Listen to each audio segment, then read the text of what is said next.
Welcome to Sally Fox audiobook Discordant Note TBATE Chapter 91 to 145, Chapter 90, Arc. 3,253 words. Toran Darren. Darren was the first to break out of our collective reverie. He turned back to us, gesturing to the shoreline below. "We gotta get down there soon," he said. I shook myself out of my surprise. The Empire State Building was intimidating, but was it truly beyond anything I'd seen here before? The ground below, however, drew more immediate attention. "There are no corpses about," I said quietly. Sure enough, only the dark grey of asphalt welcomed my eyes. Instead of a zombie-infested city, I felt I was looking down upon a ghost town. There was a palpable unease travelling through the group. We'd grown used to watching out for hordes of undead down below. This zone seemed to take pleasure in planting expectations like a watching farmer, tending them and nurturing our perception. And when we thought we understood our place, our entire crop was ripped from the ground and tossed to the side. "We've planned for the potentiality of a horde waiting for us," Darren said. "But we couldn't account for everything. This seems to work in our favor, doesn't it?" The striker's words seemed to resonate with the group, instilling them with a measure of courage. "So," Jared said from the side, "how are we going to get down?" Darren exchanged a look with me. "Have you ever heard of elevators?" he asked the group, a wide smile on his face. In short order, our group managed to find a set of elevators, primed and ready to take us to the ground floor. There was no elevator music on the way down. I had hated the music the last time it had scraped against my eardrums. But now the silence felt hollow, devoid of any sound or emotion whatsoever. I found myself tapping my foot against the metal floor, the claustrophobic mishmash of bodies ramping up my anxiety. When the doors finally opened, I was among the first to shove myself out. The other mags were suitably intrigued by the elevator, just as Darren had been, but I needed to occupy my mind. I scanned the bottom floor, which revealed a wide-open lobby space. The ceiling was easily 30 feet above us, giving the lobby a sense of grand scale. Pristine marble floors and statuesque reception desks revealed this to be some sort of grand hotel if I hadn't been able to tell from the rooms above already. And the fact that the words Marietta were plastered everywhere. That was kind of a dead giveaway. "All right," Darren said, stepping out in front and scanning the lobby. "We need to get to the edge of the water, then Jared, Jameson, and Radel can start forming our raft." A few people made nervous noises. Dima looked like she wanted to ask a question, but she visibly centered herself. There was something undecipherable in her eyes as she looked at the leader of the unblooded party. The group slowly moved toward the exit, eyes on every surface. I hobbled along in the center of the group, suppressing my limp the best I could as we made our way to the automatic doors. We were ready for a huge fight, too, Alandra said with a bit of a chuckle. The sentry was hanging very close to Jared, who in turn kept wary eyes forward. "It's a good thing we aren't getting swarmed. I don't think we could have held off those undead hordes." Alandra's words seemed to buoy the spirits of the group. Everyone was tense at the unexpected ease of our passing. And ascenders learned to never expect the relic tombs to hand them an easy escape.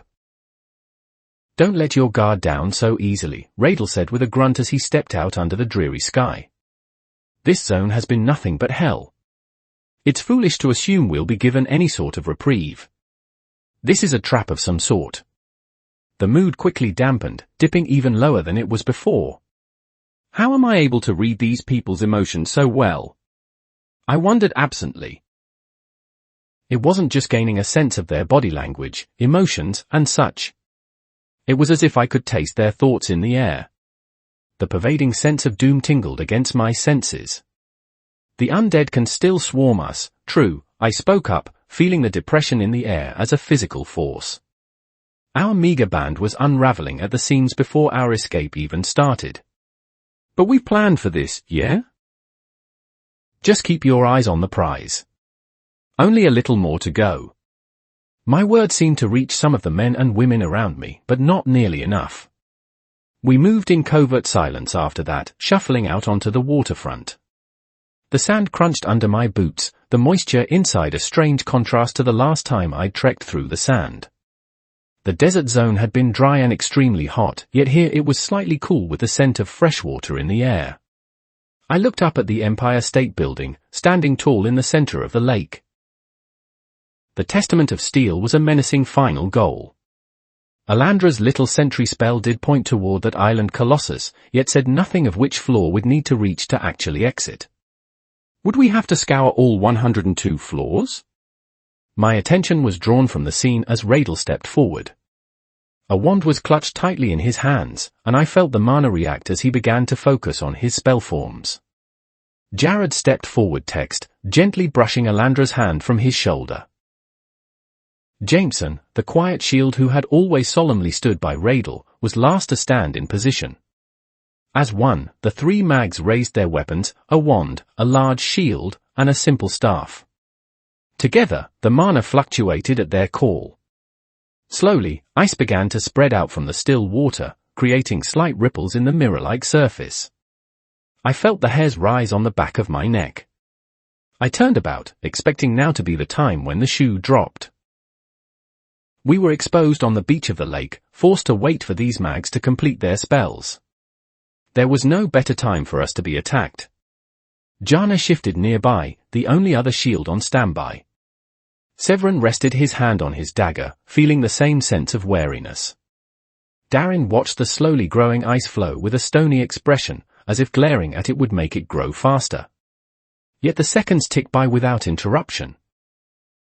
Small waves coursed out from the center of the block of vaguely oval-shaped frozen water as it displaced the lake, casting strange distorted reflections of all the discomfited mags by the edge. I licked my lips, my hand feathering across Oath's hilt. Something had to happen now. Yet I had to be missing something. The undead wouldn't simply let us escape, would they? As the ice raft slowly extended its bulk deeper into the water, Jared's touch on the construct slowly began to form. Thick metal sheets slowly slipped into place along the sides, reinforcing the edges from any potential assault. The metal spread like water flowing over the side of a bowl, slowly encompassing every side. Something is wrong about this, Severin whispered at my side. It was too quiet for anybody else to hear but me. I suspected he knew that. The relic tombs won't just let us go. We're missing something. Something crucial. We can't account for every flaw in a plan, I said quietly, parroting something Cassian had once said. Granted, the advice felt a little stale, considering what had gone wrong in our assault on the Jones distillery. We'll take it as it comes. React as we need to. It was the only advice I had to give. Very rarely had my designs ever gone well in this new world. First, my plans to slowly grow in strength were disrupted by the Jones. Then the rat had stolen me into his crew.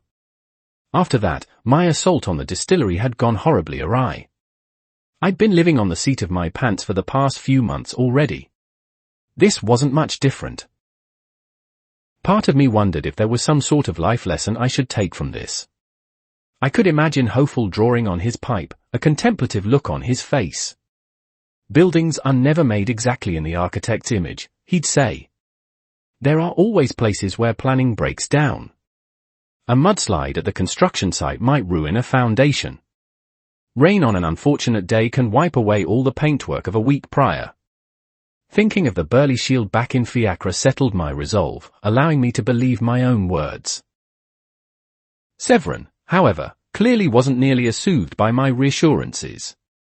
I knew from discussions that the ice I looked at wasn't just frozen water. It was extremely dense, in fact, its mass was nearly too concentrated to float on water. Radel and Jameson had worked to keep the central, core part of our little boy far more concentrated than the outer layers. Such precise spell work strained the limits of their runes, costing them precious mana and time. Yet the completed product looked like something out of the Arctic. If it weren't for the metal rimming, I would have considered it a natural sheet of ice in my previous world.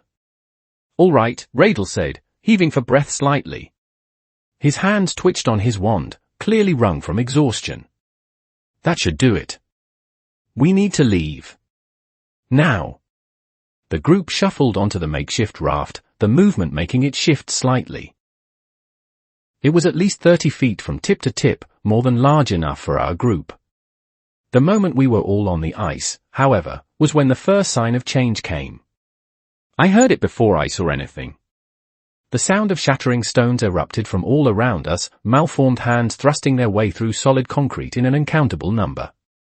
I cursed, using my telekinesis to pull oath and promise from their sheaths. Simultaneously, I prepared a dozen fireballs around me, each primed to strike anything that got too close. As undead dragged themselves from their street prisons, the mags around me were quick to react. Our 3 large area shields, Jana, Jared, and Jameson, threw up their defensive barriers, and prepared for an onslaught. Meanwhile, Radel, still noticeably weary from working on the raft spell, conjured half a dozen icy paddles. "Take these," he said with a note of anxiety, gesturing wildly with the conjured items, "and row for all you're worth." Yet before any of the others could grab a paddle, I intervened, latching onto each of the oars with my telekinetic emblem. Outlined in a shimmer of white, the icy oars positioned themselves on either side of our raft. "I'll handle this," I said with gritted teeth, fighting against the strain of keeping so many spells active. "You all take down those undead. And plant your feet." Without another minute to spare, I directed each of the paddles to dip into the water, a perfectly synchronized movement beginning to propel us forward. The men and women around me lurched, unprepared for the sudden spur of movement. Then the first salvo came. The undead at the shoreline had finally arrayed themselves against us, a loose collection of corpses lobbing meager spells our way. Gyrating spheres of earth, bullets of wind, and tendrils of electricity all created a mishmashed storm of death as it sought to cover the lake in a tapestry of mana. Shields rose above our heads, made of interlocking layers of ice, metal, and earth. A shadow was cast over our little raft as our defenses blocked out the sky. Our 3 shields worked in tense tandem, angling their barrier so most of the projectiles would skitter off. Nothing happened for a heartbeat. Then 2. Then 3. And on the 4th erratic thundering in my chest, the shields took a deluge of attacks. From the sides, I watched as most of the spells plunked against the water harmlessly, except for spreading their own ripples. The lowest ranks of the undead had horrid aim with their spells. Yet some still struck against our protections. I heard it as dull, echoing thumps and cacophonous zaps.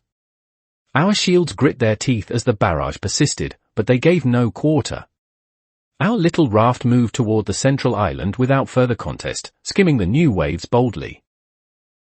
The undead spells were weaker than the average mage attack, yet in such overwhelming numbers they packed a hell of a punch. Once the barrage ended, there was still, taut silence. The mags aboard the little ice raft collectively held their breaths as the attacks ceased. "That can't be everything," a voice said shakily. "There's no way they would let up." I sensed the attack coming before anybody else, the familiar nature of the spell alerting my senses. My eyes widened in alarm, but it was approaching too fast. I opened my mouth. Incoming! A huge storm of fire crashed into the water near our position. Tremors rocked our little vessel, the sprayback sending the entire ice floe crashing across the water like a skipped stone. Water sprayed everywhere as bodies tumbled, mags losing their balance at the explosion. Wounded as my leg was, I was unable to maintain solid footing on the metal floor beneath me. I was thrown into the air as the flow churned, the disruption breaking my hold on the oars pushing us forward. I slammed back into the ice with a grunt, but grabbed Promise which hovered nearby. I stabbed it into the hull, grasping onto the dark leather hilt for purchase. Not everyone around me was so lucky. Alandra was nearly flung from the raft, but Jared's meaty hand grabbed her own, hauling her from the water. Severin had anchored himself similarly to me, holding onto the thin metallic wire that connected to his dagger. Most of the other mags were in tangles of limbs around us, yelling and crying for reprieve. But I could see with perfect clarity as Darren was launched into the water like a spring, trying desperately to reorient in the air. He hit the water with a crash, throwing another spray of water onto our vessel. "He'll be fine," I thought absently. "He's one of the strongest mags I know." But we need to get back up. Reorganize our defense. If we don't, those attacks will come again, and my eyes trailed upward, looking back at the shoreline. I felt my words catch in my throat, the sight there something that would stay with me to the end of my days. Thousands of undead lined the beach. Uncountable violet eyes gazed eerily toward our little raft, the sole attention of an entire army's worth of monsters focused solely on our little group. At their head, near where we had launched ourselves from the sand, were 5 large, monstrous amalgamations of flesh. 5 commander undead stood at the head of an army, glaring out at our little raft. No, I realized, feeling the weight of the intent in the air. It was a choking, viscous force. In such absurd numbers, the collective weight of their will suffused the ambient mana like a piercing blanket. They aren't focused on our group. Their eyes, each and every one of them, were focused on me alone. Fuck, I thought, my heart thundering in my chest. Darren might make his way back to the surface eventually, but we had no time to wait. With my unique advantages, I had no doubt I'd be faster underwater. I wrenched Promise free from the raft, pushing myself to my feet. I ignored the sharp pain in my leg, focusing on the necessity of getting the group back together. Oath and Promise sheathed themselves on my waist as I prepared. I spared the mags around us a glance. Only Severin was stable enough to meet my eyes. I took a deep breath, then I slammed a mindfire stamp into the ground, propelling myself into the water in front of me. I was shocked by how utterly cold the liquid was. It suffused my entire being, drenching me with a feeling that seemed to reach even my mana core. Yet I only remained surprised by the temperature for a moment. I could sense Darren's mana signature far deeper in the lake. Too deep. I reached outward with my telekinesis, pulling on the water in front of me. Simultaneously, I pushed with full force against the water behind me. I shot forward like a rocket, blurring through the water almost as fast as I did in the air. I felt a brief moment of surprise at the effectiveness of this improvised swimming method, the water streaming off my glowing telekinetic shroud in a haze. I slowly felt myself heat up as I seared through the water. I followed Darren's errant mana signature, but something about it was wrong. It was sinking fast. Far too fast.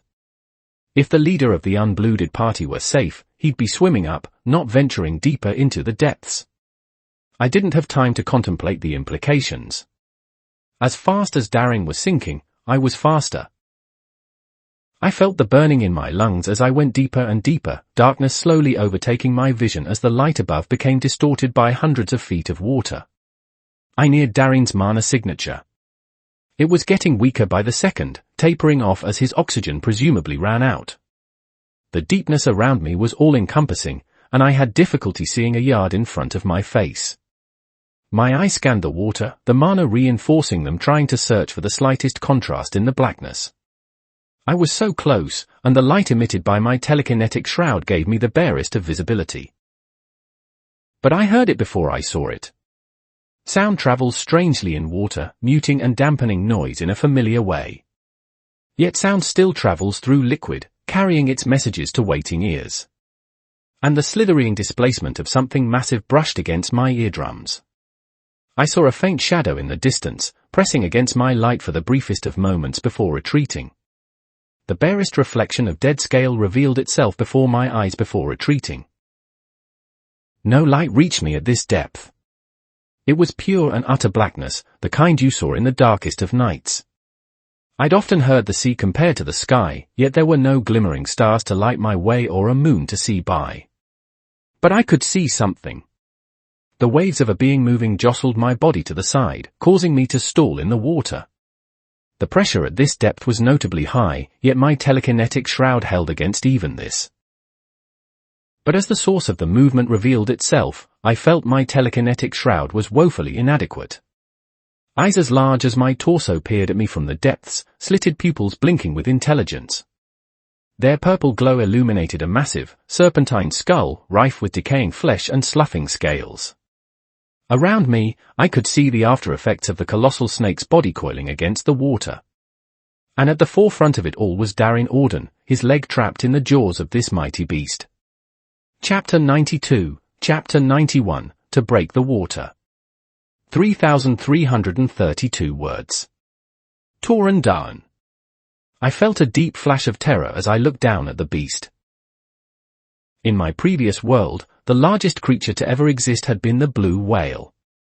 In the hundreds of millions of years of evolution Earth gave the depths of the oceans, the blue whale outclassed everything to come before it.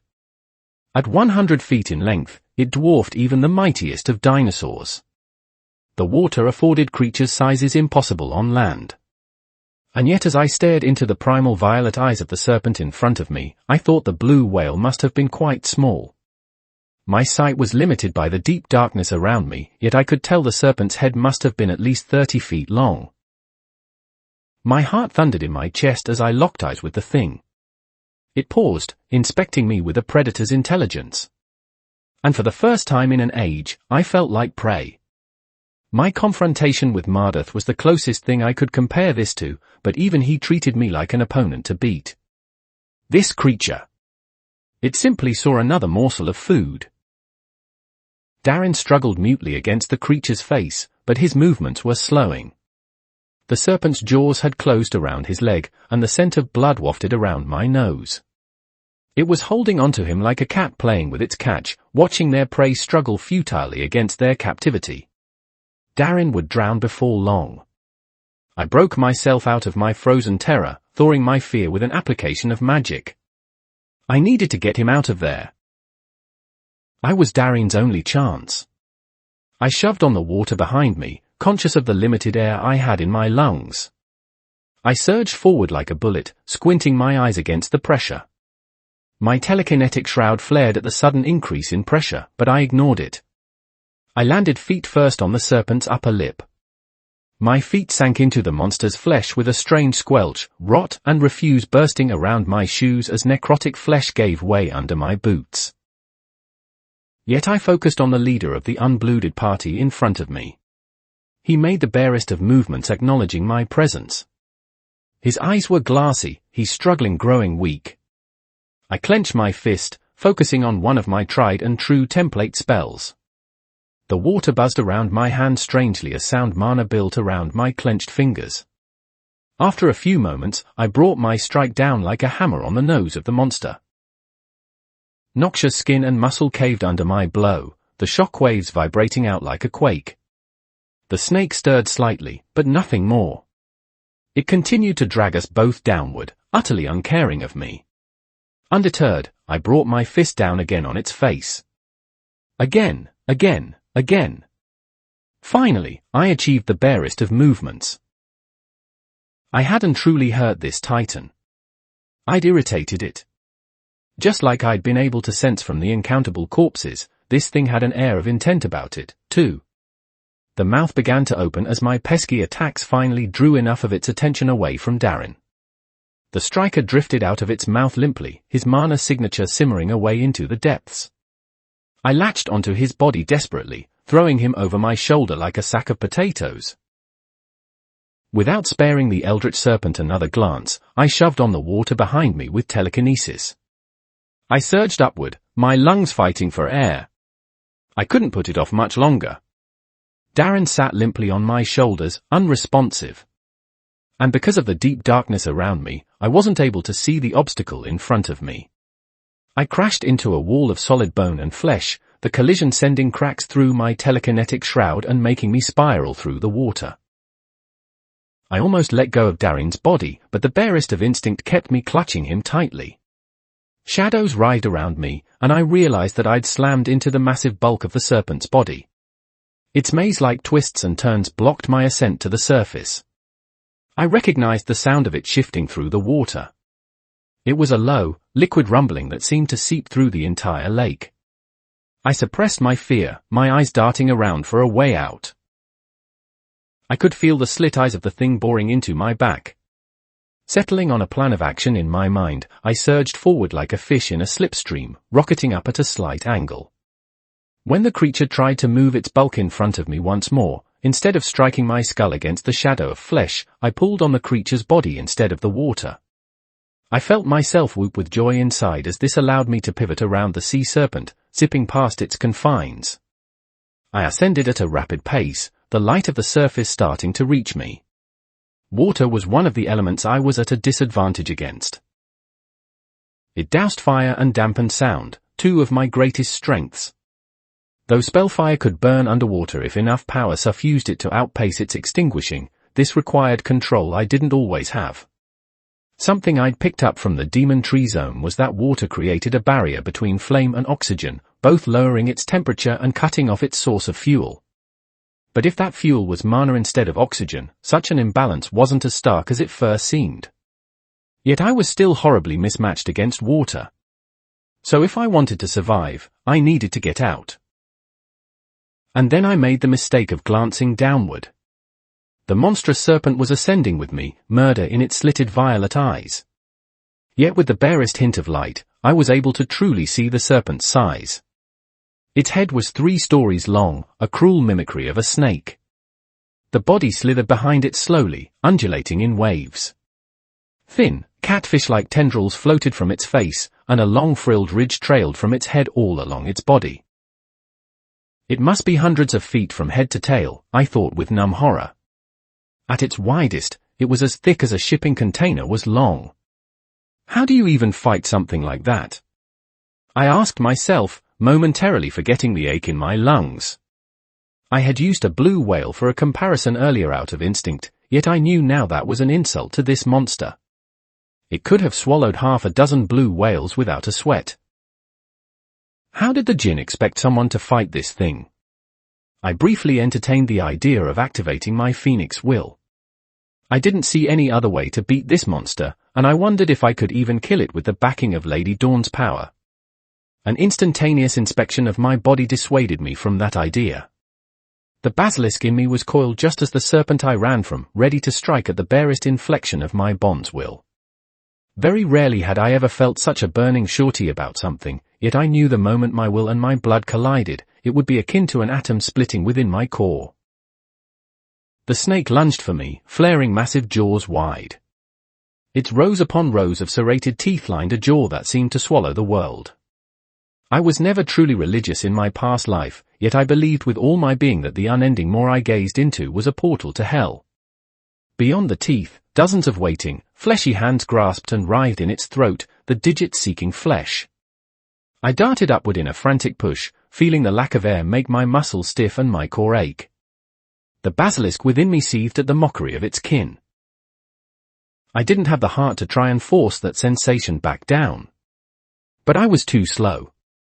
With Darren on my shoulder, I couldn't move with my normal speed and agility.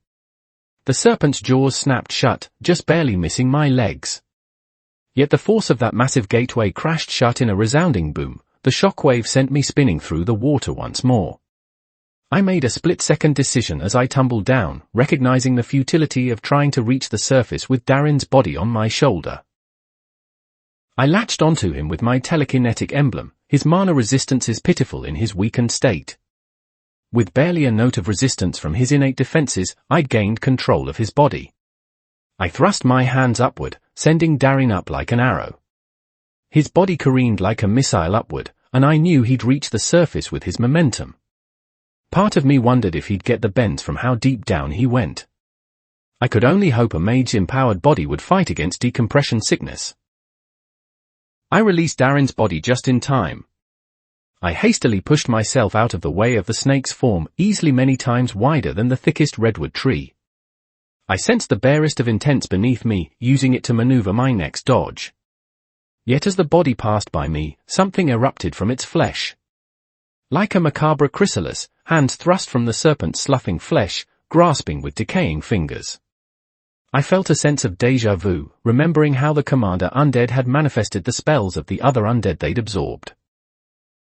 I tried to lurch forward once more, but a concentrated pulse of gravity sent me spinning to the side.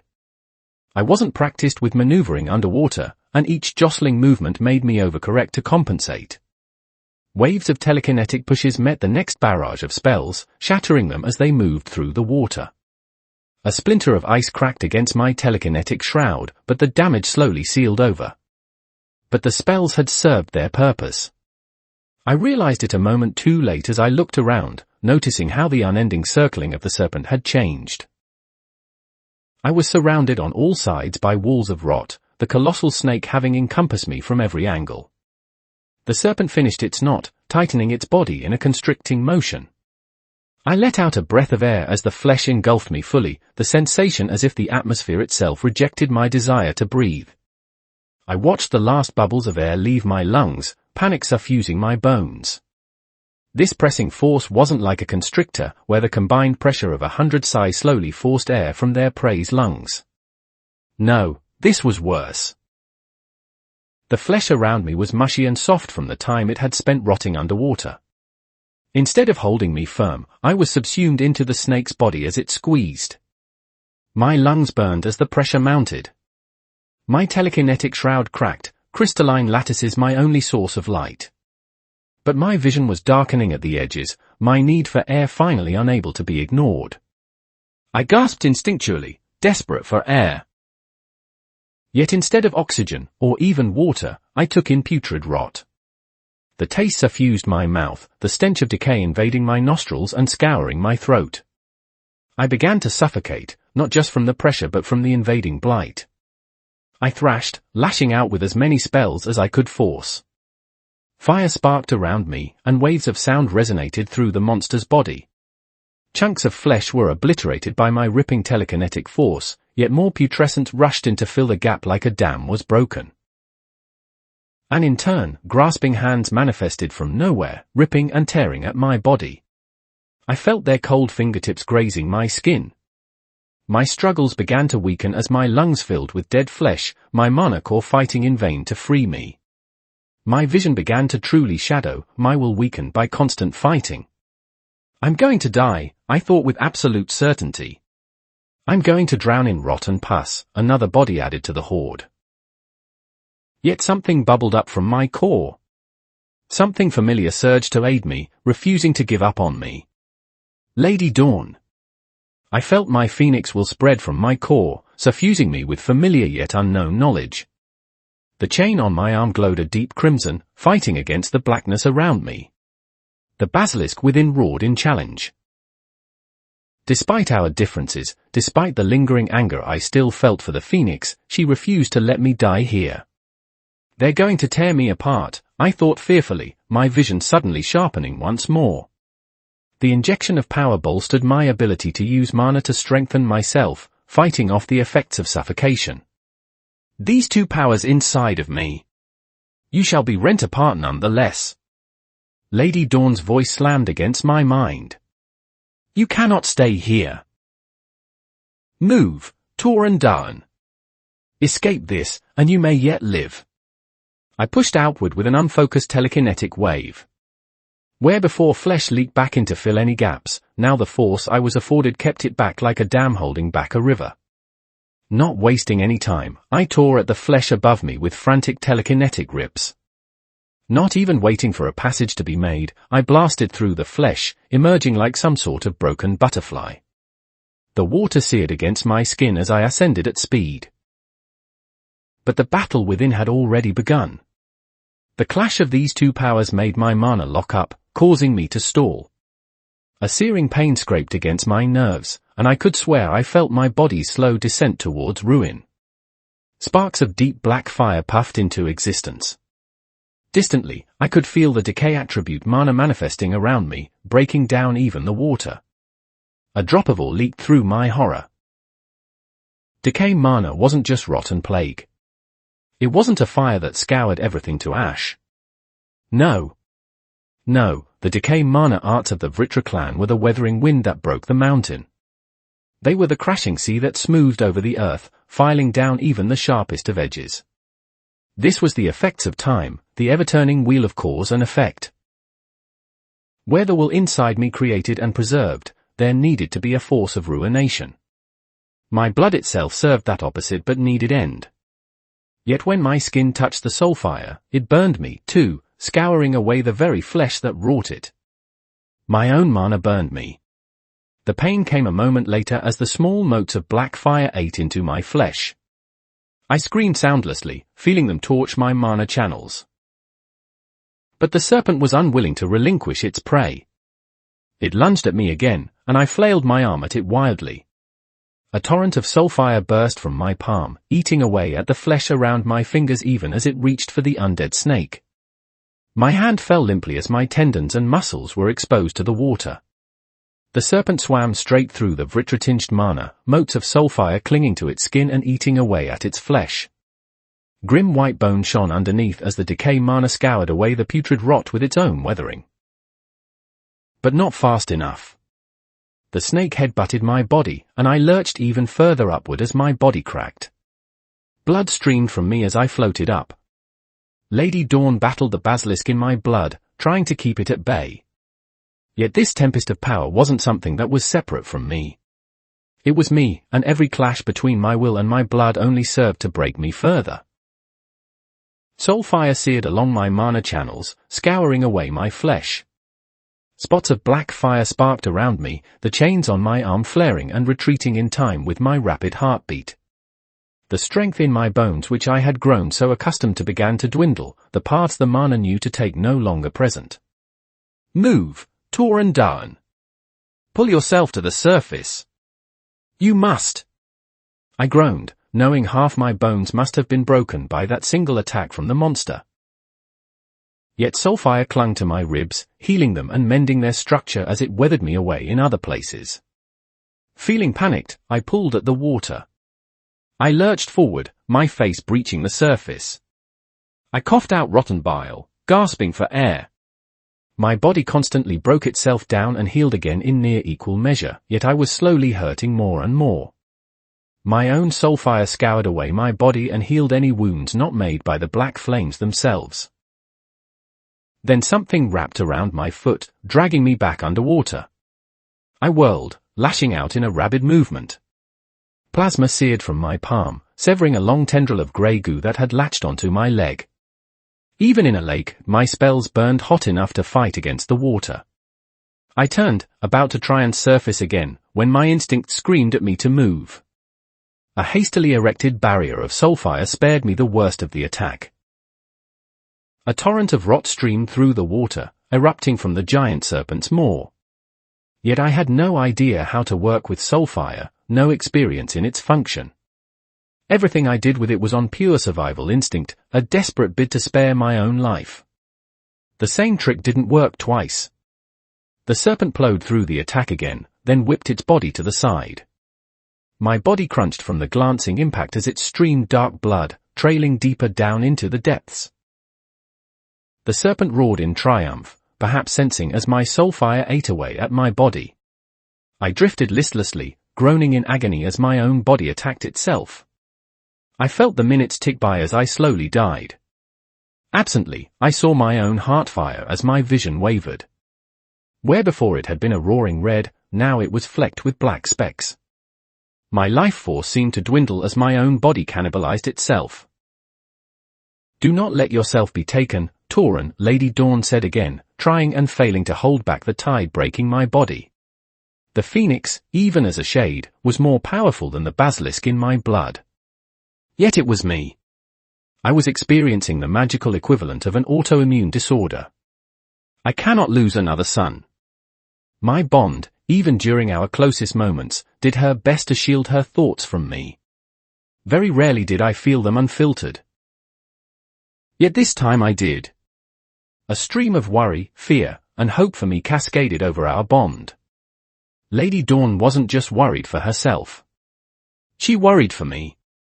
For Torin Darn, and what he could be in the future. She feared losing me and the inevitable heartbreak that would follow. My body is broken, I thought absently, feeling my lack of oxygen once more. Your soul is not, she whispered, even as the snake rose toward me. It slithered slowly through the water, its impending mass taking its time to reach me. Like a predator that had won. Please, my child. One last push. One last push, I thought, my mind hazy. My body was weak, the scouring decay attribute mana searing away my mana channels. Instead, I had to rely on my telekinetic emblem. One last push. I gathered all the mana I could, a paltry measure compared to my normal strength. and as the serpent neared, I flared my emblem. Instead of pushing off the water, I used the serpent's colossal skull as a springboard. Even as my body breached the surface of the water, I felt my consciousness recede. The pain encompassed me, drawing me into its embrace. My body fell back to the ice floe with a wet crunch, and everything went black. Chapter 93, Chapter 92, Day of the Dead. 3073 words. Darren Auden. I coughed as I slowly came back to consciousness.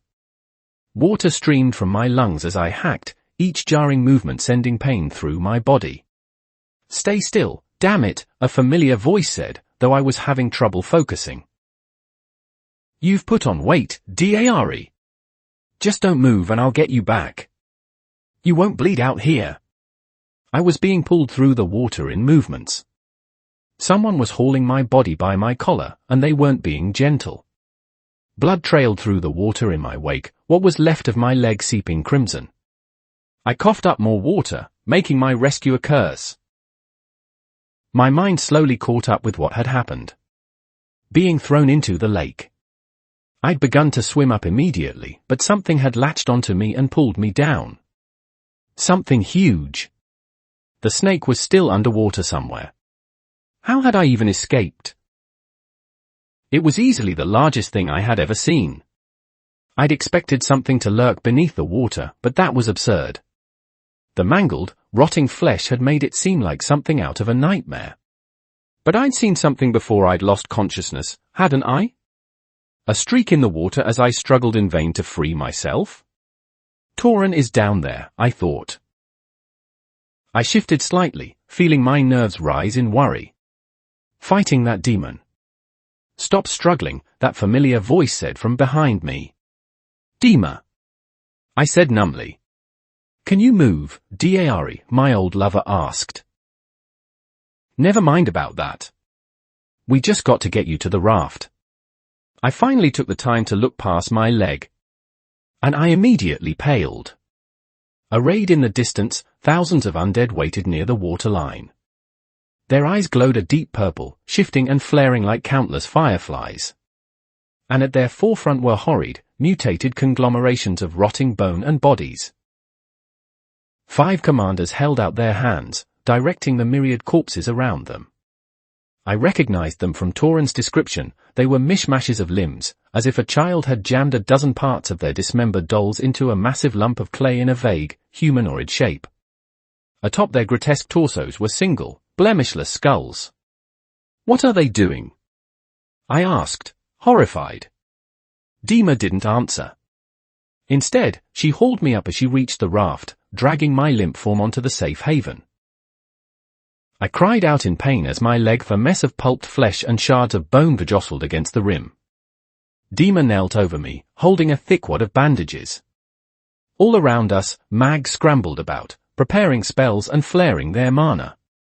Shouts of alarm and combat rang in my ears, but I was having trouble focusing. The blood loss was making my thoughts hazy. I need to get up. They need me. To lead. Will you stay still for once in your life? Dima cried, fumbling with bandages as she leaned over me.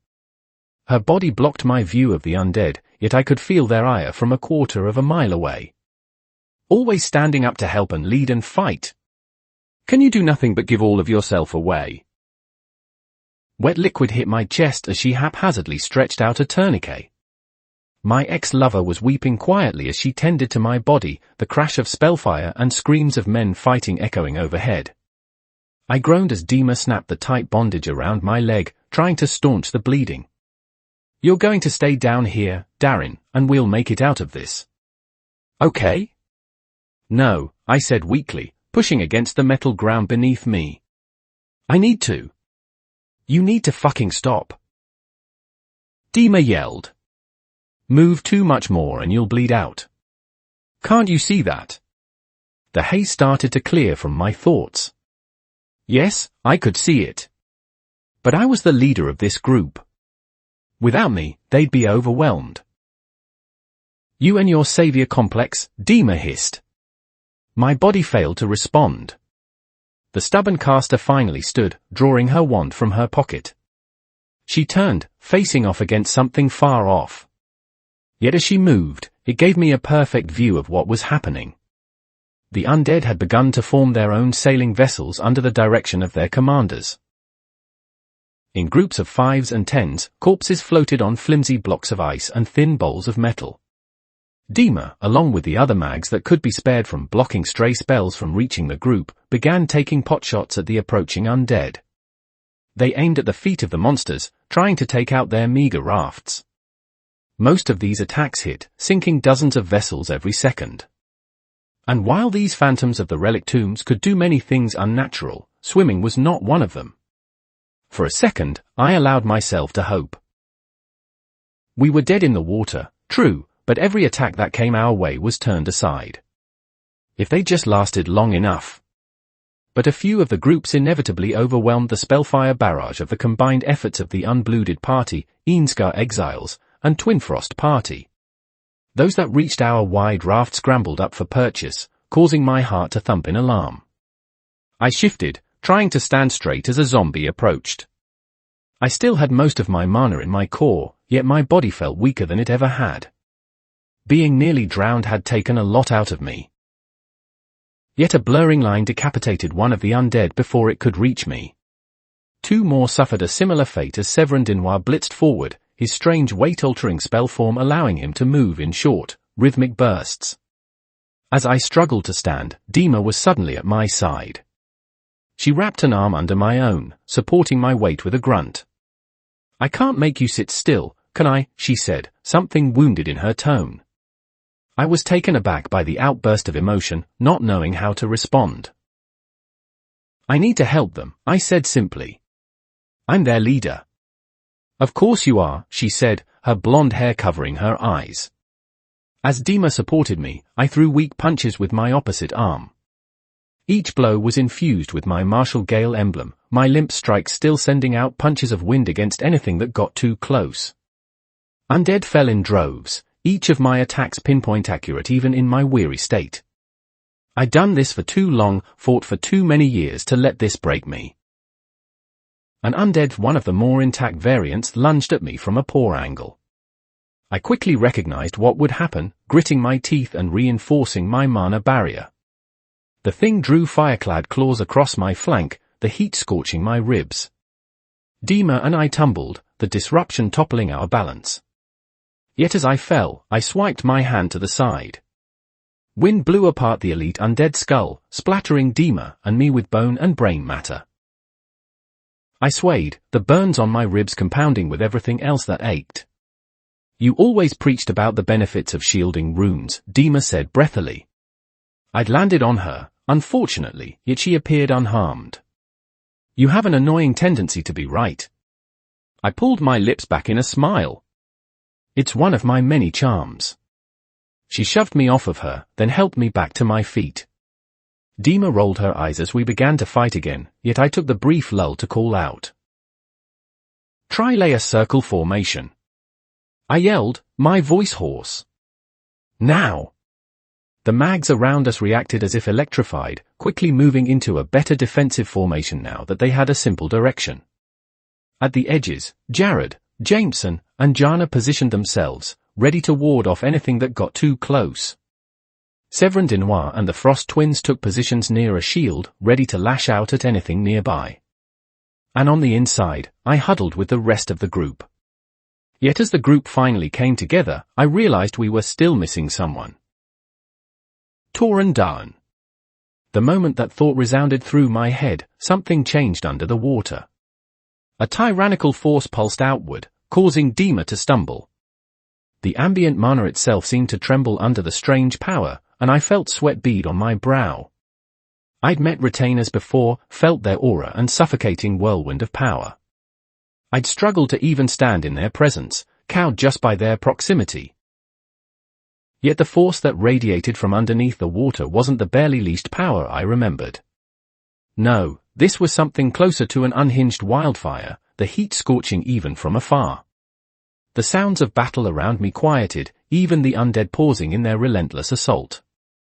The entire battlefield seemed to take a collective breath, the outflux of power pulsing against our nerves. The serpent is still down there, I remembered with mute horror. In the chaos of my blood loss and the urgency of the immediate fight, I'd almost forgotten the horrid monster that lurked in the untold depths of the lake.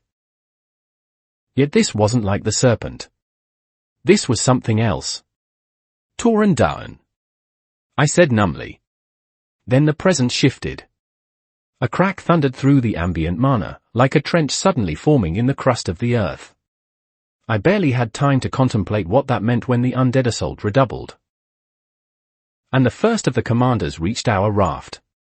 When it set its massive leg upon the vessel, the entire thing tilted from the weight, making many of us stumble as water splashed. It immediately rushed toward our group with the force of a charging iron hyrax, barreling through all the nearby corpses. Jana's shield met it midway, yet she was forced forward as the hulking monstrosity continued to push forward. Hands thrust from the sides of its body as it rammed against the woman's tall tower shield, reaching around to try and tear off her face. She struggled to hold, already unbalanced by the loss of a hand. The Frost twins met it midway, working in perfect tandem. Numar's sword cleaved 3 grasping limbs from the creature's flesh as it tried to tear at Jana. Bedsmay sank into its wide legs, a burst of lightning erupting from his face as it struck. The commander simply continued to try and shove itself into our formation, ignoring the 2 mags nipping at its heels. Aim for the heart, I cried, feeling like my voice was a wrung towel. That's its weak point. There's an undead in there you need to kill. Severin Dinois was the first to heed my warning. One moment our formation was almost broken, Jana having been pushed too deep into the fold. The next, Severin Dinois struck the monster with a perfectly executed dropkick, sending it skidding back. A shattering boom echoed outward, the commander's ribcage cratering inward as the monster nearly toppled. Lord Dinois exerted far more damage than he looked like he should have. I felt a reinvigorating force draw at my body, giving me a sense of strength. I looked to the side, noticing the last shield of the Eansgar exiles. His name was Mralka, and he specialized in single-target support instead of wide-area defense like the others. His breathing was strained as he held his hands aloft, focusing on some sort of spell form.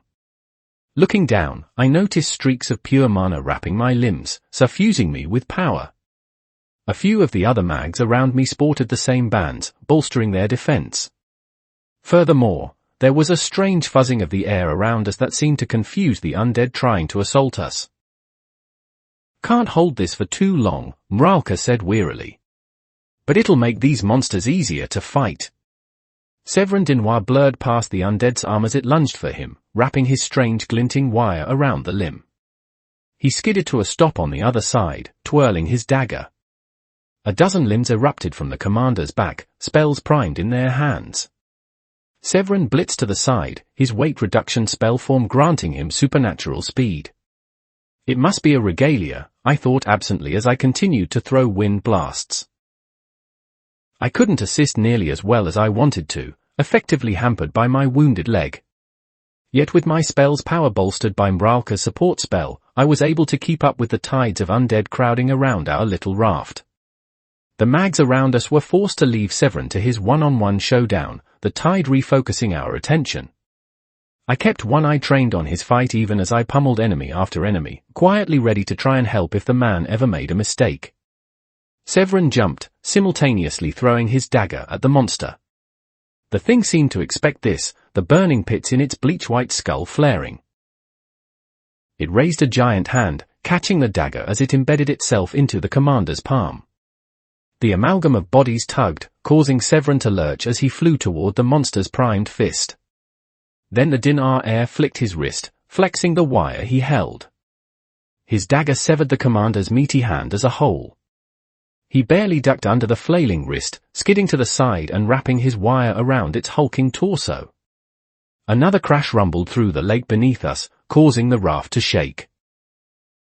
Severin didn't let this stop him, jumping to the side as the commander grabbed a nearby corpse.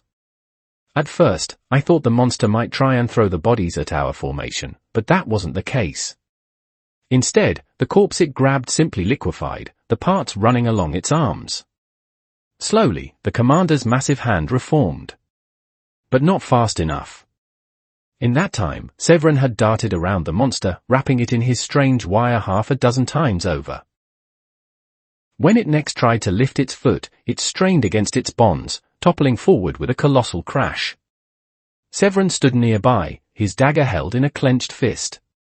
He panted visibly, his white hair turned silver from sweat. He turned away from the struggling corpse, even as it hacked and fought against its bonds. The thin wire held up with miraculous strength, yet I knew it wouldn't keep forever. Severin's entire body blurred forward. The metal wire he trailed snapped taut with the force of 100 men. I didn't even see it cut. One moment the commander was bound like some sort of horrid prisoner, and the next it was in innumerable pieces.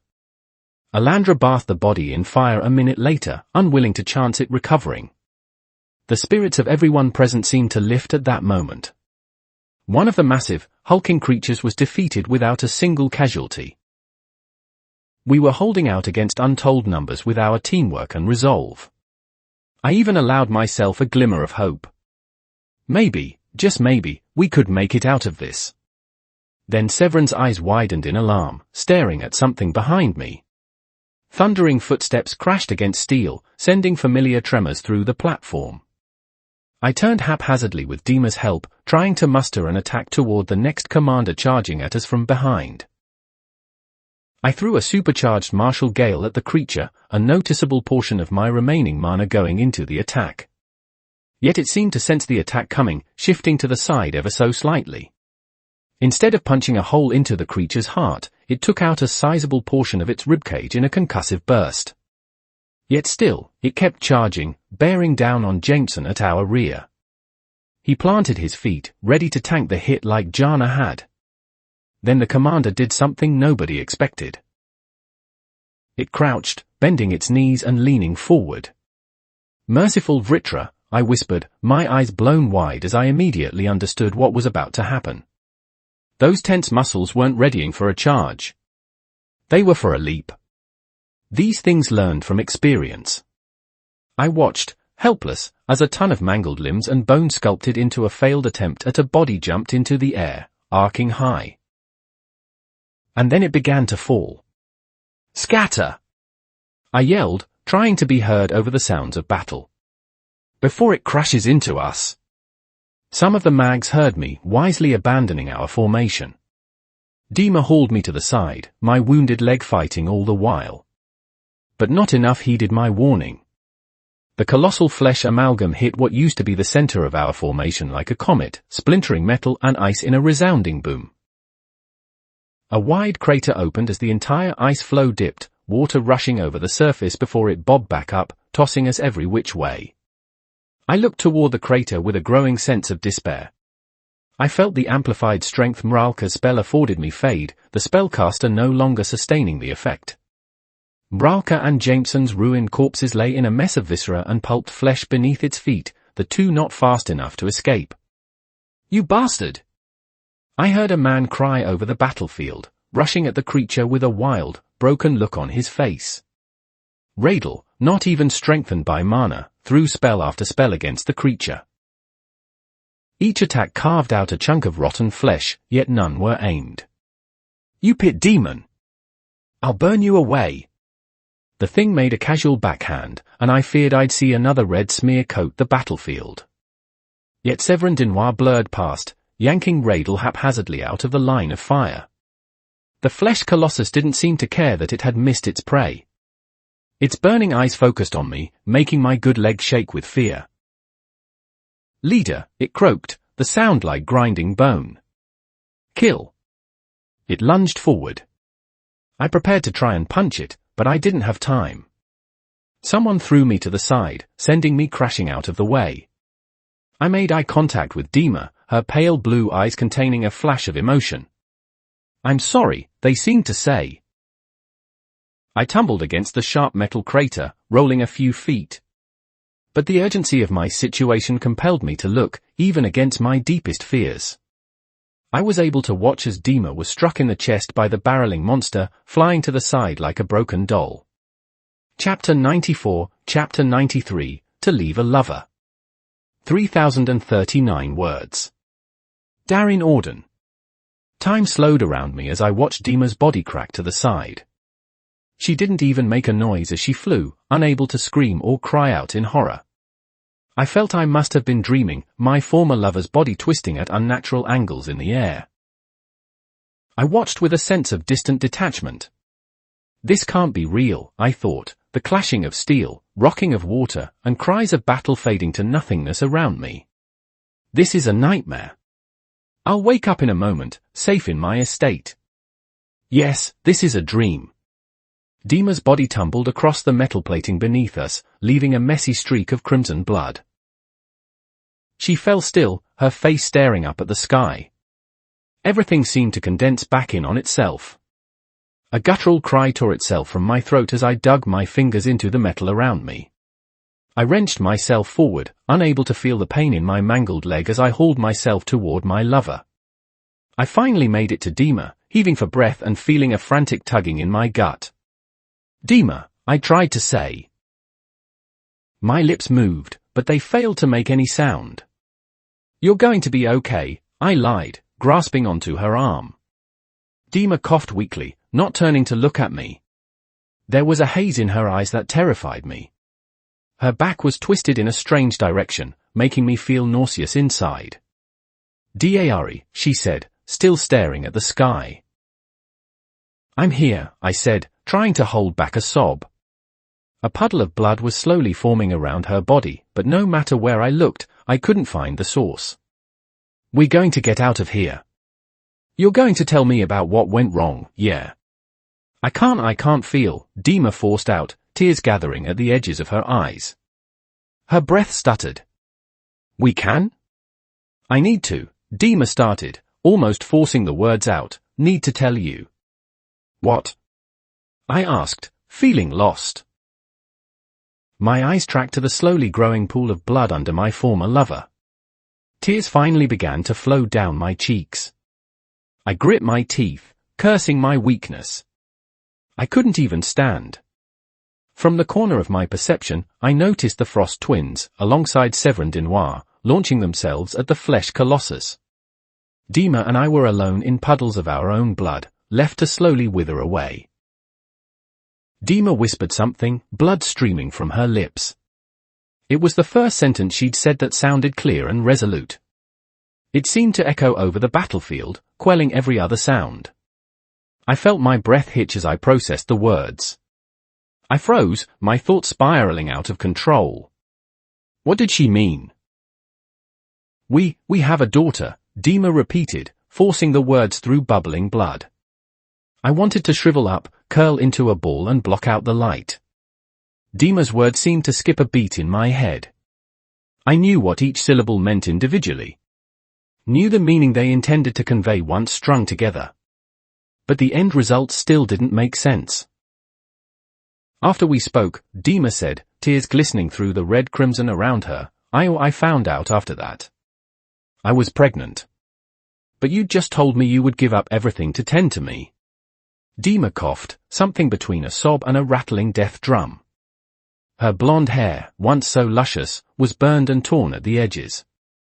It soaked up the blood like a sponge. I reached my hands out, clutching at Dima's arm. It was limp in my grip. She didn't even seem to notice. I couldn't do that to you, she said weakly. You would give up the tombs.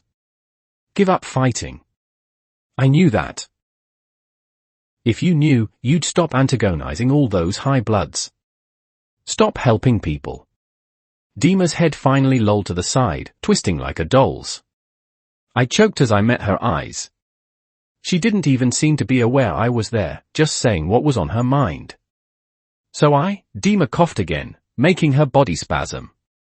Something fleshy dribbled down the side of her mouth. I left.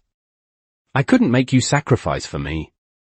I pulled myself closer, feeling my shoulders sag as I nestled myself against Dima's broken body. She had always been warm. All the times I'd taken her in my arms so many years ago rose to the forefront of my mind. I cradled her as she slowly bled out, her misty eyes still unfocused. I had always forced myself to stand tall. I was the leader of the unblooded party, the focus for all to rally around. I put myself between corrupt nobles and their weakened prey, standing as a defender of the weak. Yet I couldn't even save one lonely soul. I nestled my nose into the side of her neck, resisting the urge to weep further. "What's her name?" I whispered. I was going to die here with Dima. It was a fitting end, but there was a daughter out there I'd never get to meet. Never get to hold. "Penny," Dima said. She was limp in my arms, her breath choking rasps. "Her name is Pen.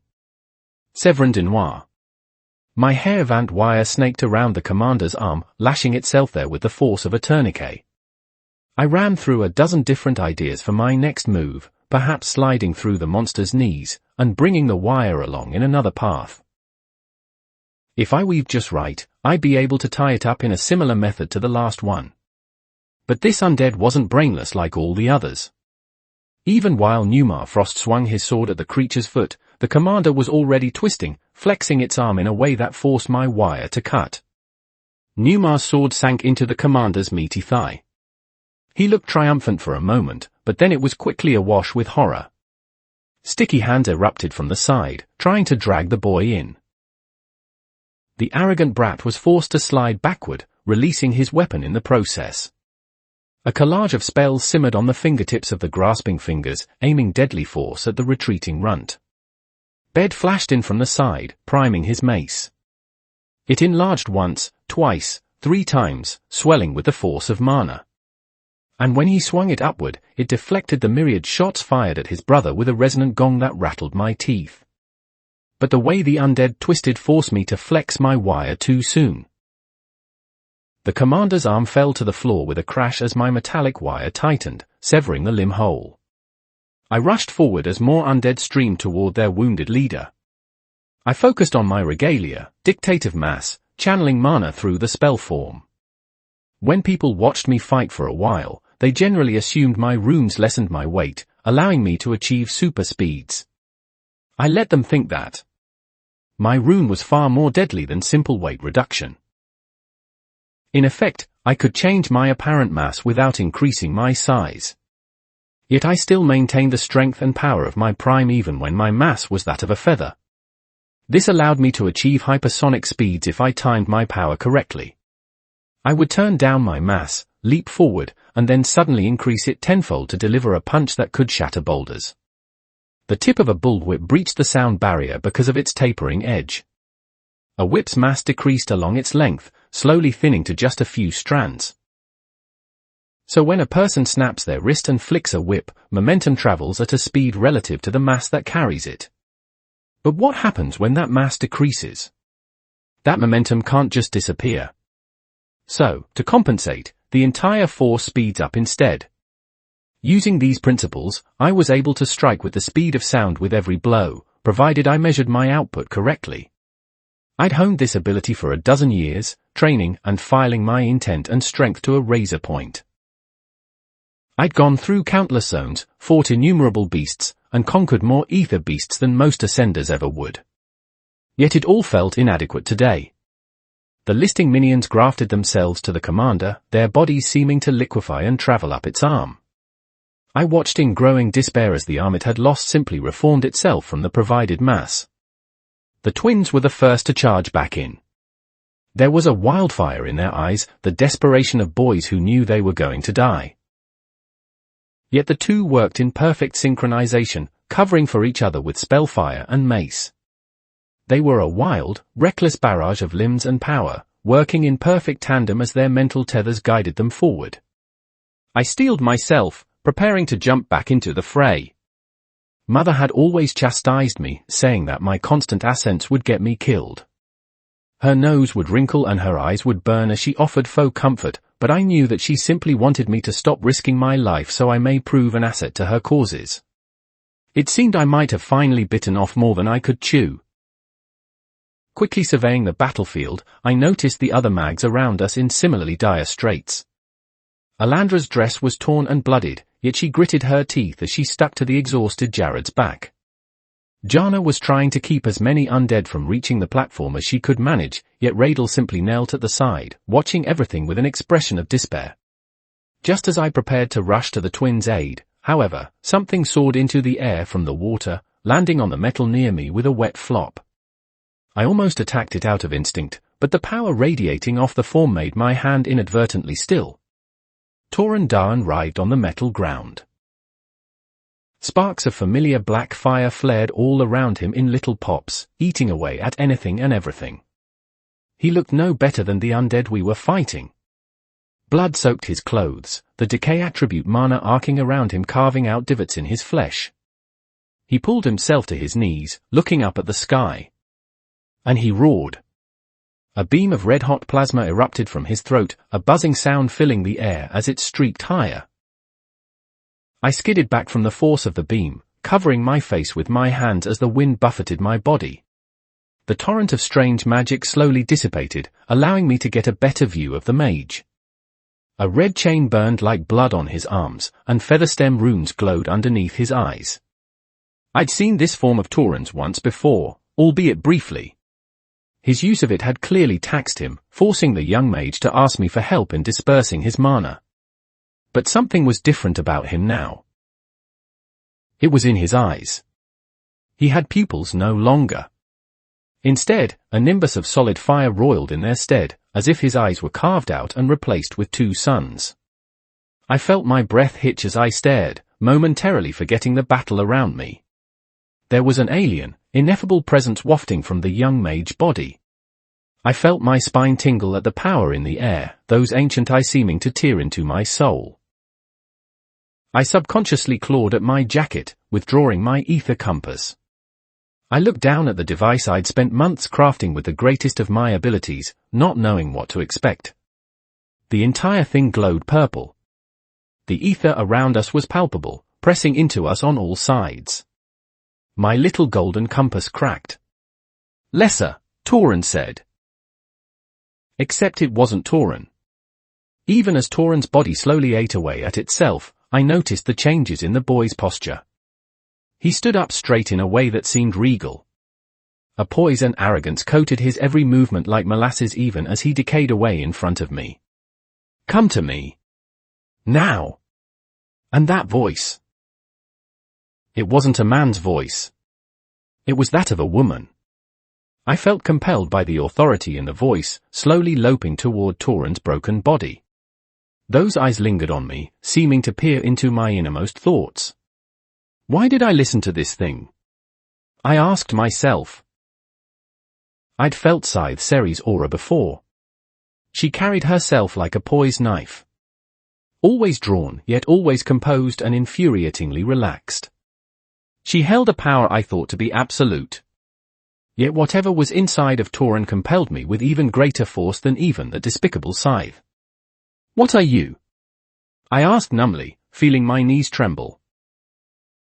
I'd followed this young mage into these relic tombs, expecting to find something about the secrets of ether. Yet only now did I realize I had miscalculated.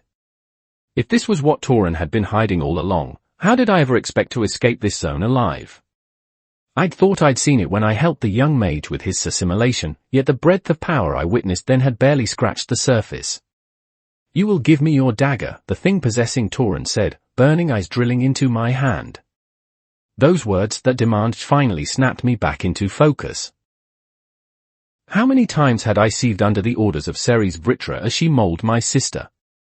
How many times had Alacrian society chipped away at my hope and patience, where our sovereign gods toyed with us like pawns?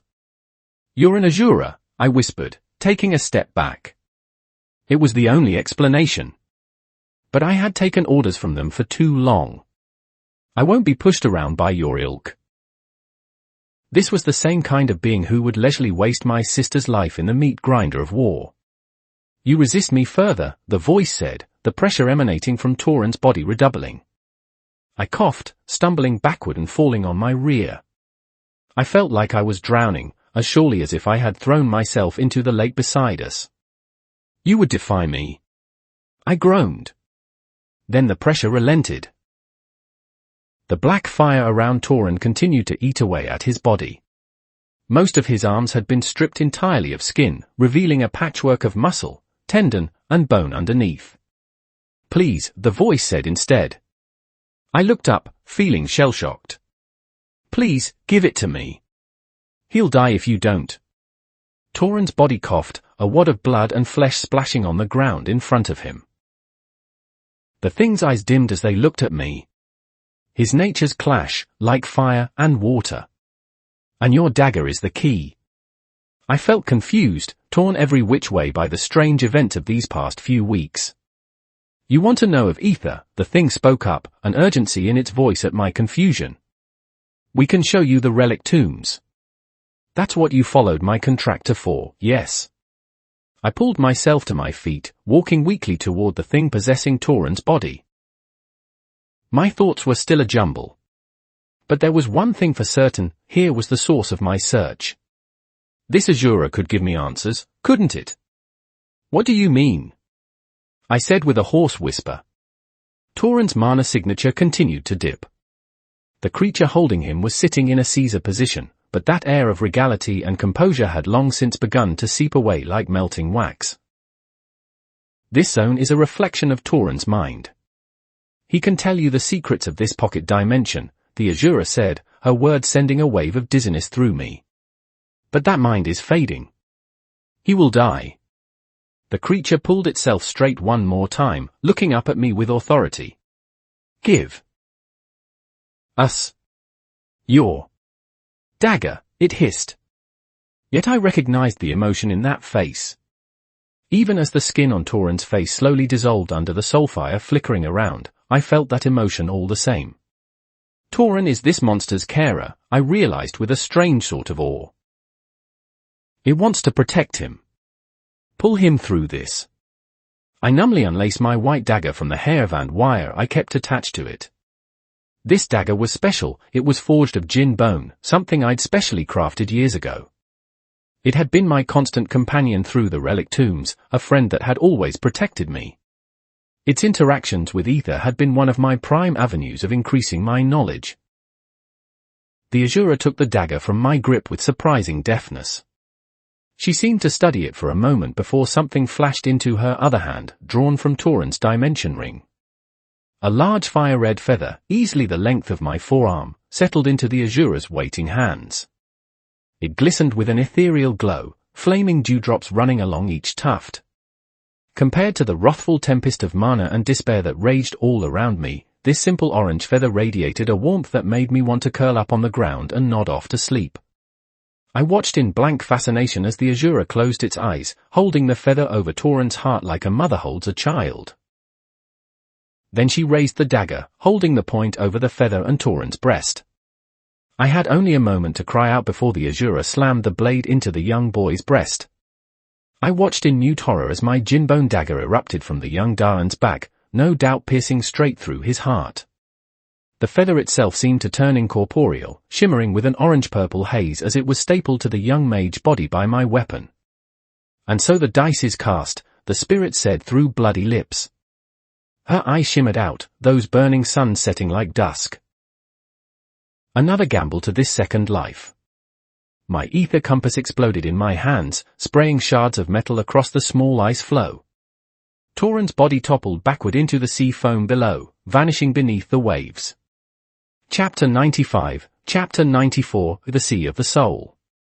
2,854 words. Toran Dawn. I slowly sat up, blinking warily. For some reason, I expected everything to hurt, aching with the pains of a dozen battles. Yet instead, I felt light as a feather.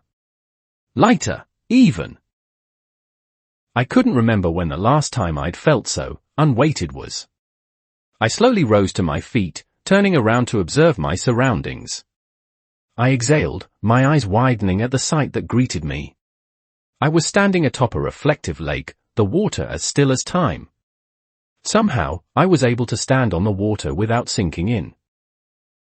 Each of my movements, however, created tiny, wave-like ripples across the surface of the water. At the edge of the water was a massive sun, peeking above the lake like a cautious child. It cast the sky in a collage of purples and oranges. Is that dusk, I thought absently, or dawn?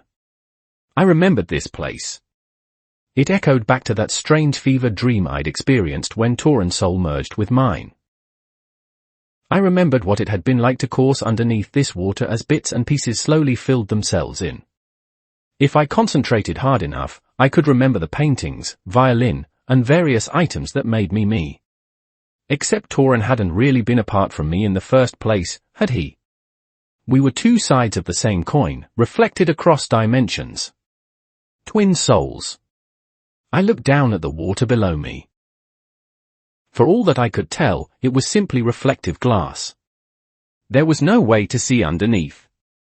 I drew a hand over my face, feeling a calm from the sensation. My mirror self looked strangely unworried by this experience. My emotions felt somewhat distant, like I was watching someone else control my body. I turned my back on the sun, the warmth lighting up my spine. Where one side of this lake was covered in clouds and sky, the other faded to utter blackness. Where the lake ended, an infinite expanse of darkness stretched further than I could fathom. But there was someone sitting on the edge of the lake, staring out into that void. I felt my feet carrying me, an undefinable purpose pulling me toward the waiting young man. The person had short, scruffy brown hair. Their body was toned from hours upon hours of rigorous training, a veritable statement of their skill. Their features were sharp, and though I couldn't see their face, I knew that eyes of hazel stared out. The young man was slouched slightly, something that drew a curve to my lips.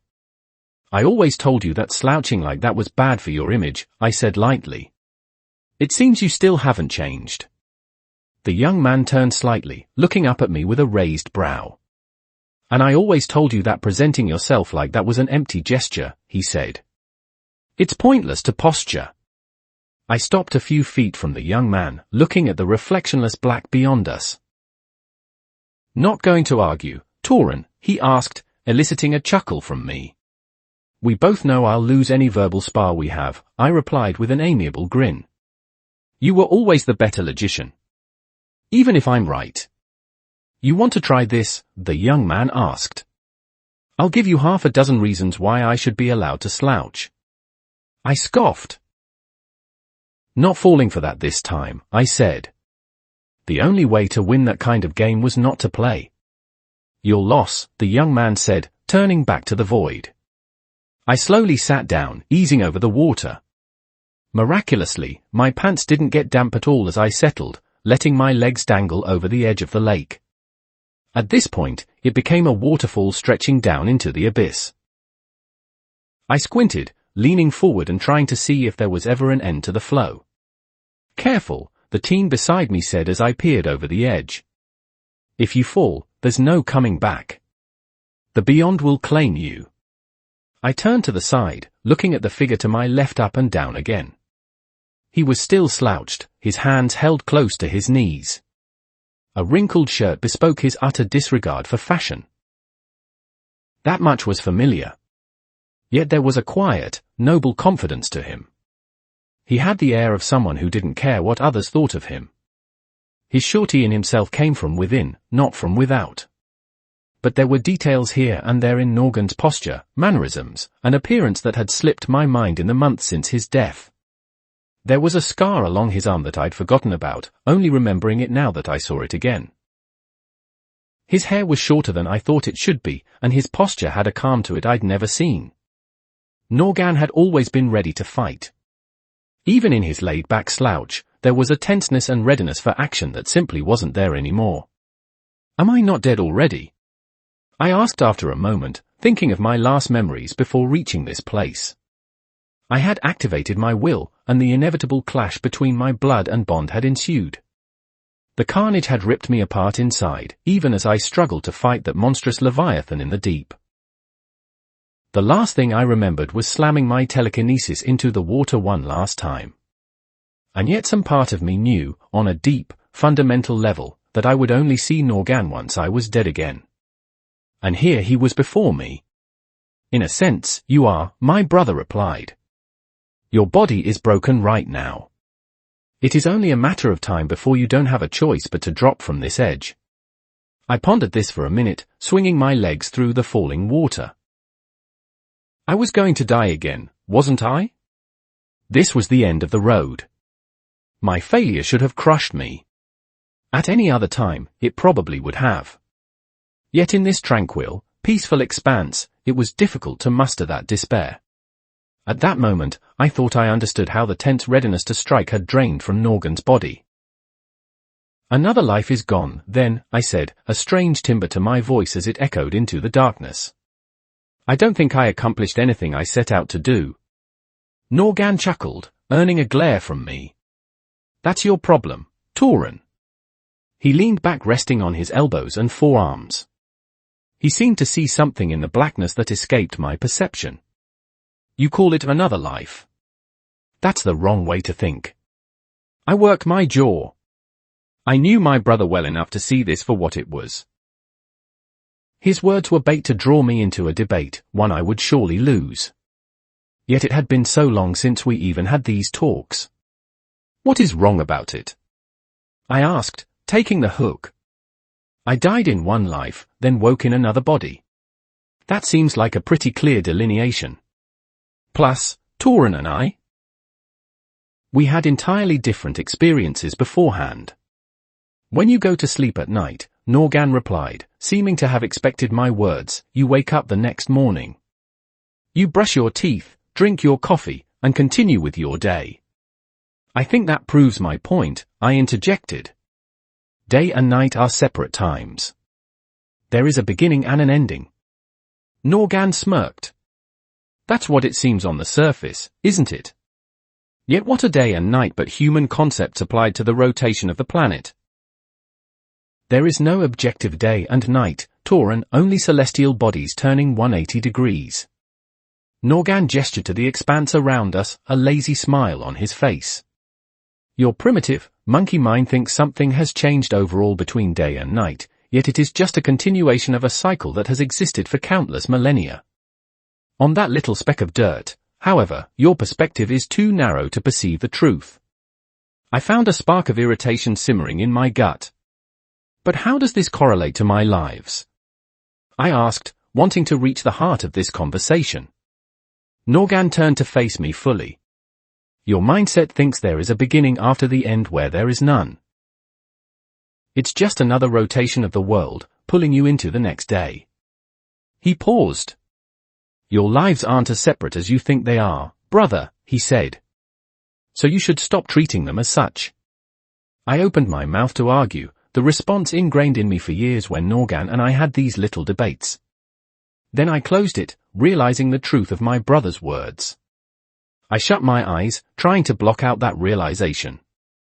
It was irritating how often my brother was right about something. I worried constantly that you wouldn't have viewed me as your brother, I said suddenly, not knowing where these words came from. And these past few days in that relic tombs zone. I thought I was going mad. All the reminders of something gone. Norgan made circles with his finger, miming the spinning of a sphere. Not an ending, Tauren, he said jovially. And not gone, just changed. You had this talk with your bond, didn't you? About cycles of life and death. I did, I acknowledged. Though that was about the differences between basilisks and phoenixes. We were quiet for a few minutes. I closed my eyes, drinking in the stillness. There was a serenity to this place that was hard to put into words.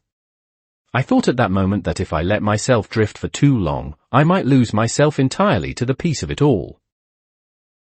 She's good for you, Norgan said. I frowned. What do you mean? I said, opening my eyes to look at him again. Lady Dawn, my brother clarified. Your bond. I felt a bit of nausea pierce my quiet reverie. She killed me, I said, clenching my fists. That seems very, very bad for my health, Norgan, I said bitterly. You were bound for death anyway, he said, cutting through my words. After that car crash, your best chance was living on a gurney for the rest of your life, if you even survived. I stood up, feeling the need to work my legs. I began to pace, yet Norgan was unfazed. he still stayed on the edge of the lake, staring out into the distance. So I should be, what? I said, clenching my fists. Grateful that she took that choice away from me. I can't decide what you feel, Norgan said, unperturbed by my restlessness. But I will tell you how to think, brother. That's my job. Lady Dawn may have ended your life on Earth, but she gave you another chapter here. There is always another side to things. Another perspective you can take if you would just pull yourself back a ways. I felt some of that energy fade from me. Just need my monkey brain to zoom out and see the celestial bodies for what they are then, It's not day and night, just another rotation of the planet. I asked a bit weakly. Norgan chuckled. Now you're thinking like a philosopher. He patted the water by his side, urging me to sit down again. Come on. I eventually sat down again. My brother seemed strangely intent on the void, peering into it as if it would answer his secrets. There were so many things I wanted to say, yet I was having trouble making any noise. I killed Kaylin Joan, I said after a moment, trying to keep the conversation going. I paid back the life she took from you. And if I think about it, I also paid back what the Jones did to the Darrens a few decades back, too. Norgan shrugged. I knew you would, he said. It's just the kind of problem only you could solve. And now you'll make it through the relic tombs, taking our name back for ourselves. I furrowed my brow, seeing the flaw in his statement. I don't think that's going to be possible, I said. Like you said, I'm dead now. It's kind of hard to do anything when you're dead. I didn't say you were dead, Norgan replied, surprising me. I said you were dead in a sense. There's a difference. I scoffed. That's just semantics, I argued. Semantics are important in every argument, he replied happily. Just because you can't pick out important details doesn't mean nobody else can. I crossed my arms. I can't believe I forgot how much of a pain in the ass you could be, I said. I can't afford to say anything stupid around you, can I? Ignorance is not a crime, Norgan replied sagely. But continuing your foolish misuse of grammar after being corrected is. I felt tempted to try and kick my brother, but the yawning abyss in front of us dissuaded me from that idea. You are on the edge of death, Norgan said, this time more somberly. But when I said your bond is good for you, I meant that in nearly every sense of the word. My mind flashed back to the last words Lady Dawn had said to me right before I'd lost consciousness. I can't lose another son. What is she doing? I asked. Norgan seemed to have an understanding that surpassed my own. And the wisdom in his eyes was beyond what had been there in his time in Alacria. You're implying she's trying to save me, somehow. Yet as I said the words, they trailed off as a measure of horror suffused my soul. What had Sylvie done for Arthur when he had nearly destroyed himself by overtaxing the third phase of his dragon will? She'd gifted her body to Arthur, allowing him to just barely survive. But that came at the cost of reducing her to a simple egg. What would happen to my bond if she tried to do anything similar? She didn't have a body to give me. What would remain if she did the same? Panic began to suffuse me as I jumped to my feet once more, trying to think if there was anything I could do. I had never hated Lady Dawn, even after the revelation of my reincarnation. She had grown too close to my heart, too intertwined with my being. To despise her would mean despising myself. And the revelation had only hurt because I cared for the wistful old bird. I didn't want her to die for me. It's not what you're thinking, Norgan said, his words cracking across my thoughts like a whip. She's making a deal with Severin de Noir. Your bond will live through what she's about to try, at least if it works. Though she won't be as whole.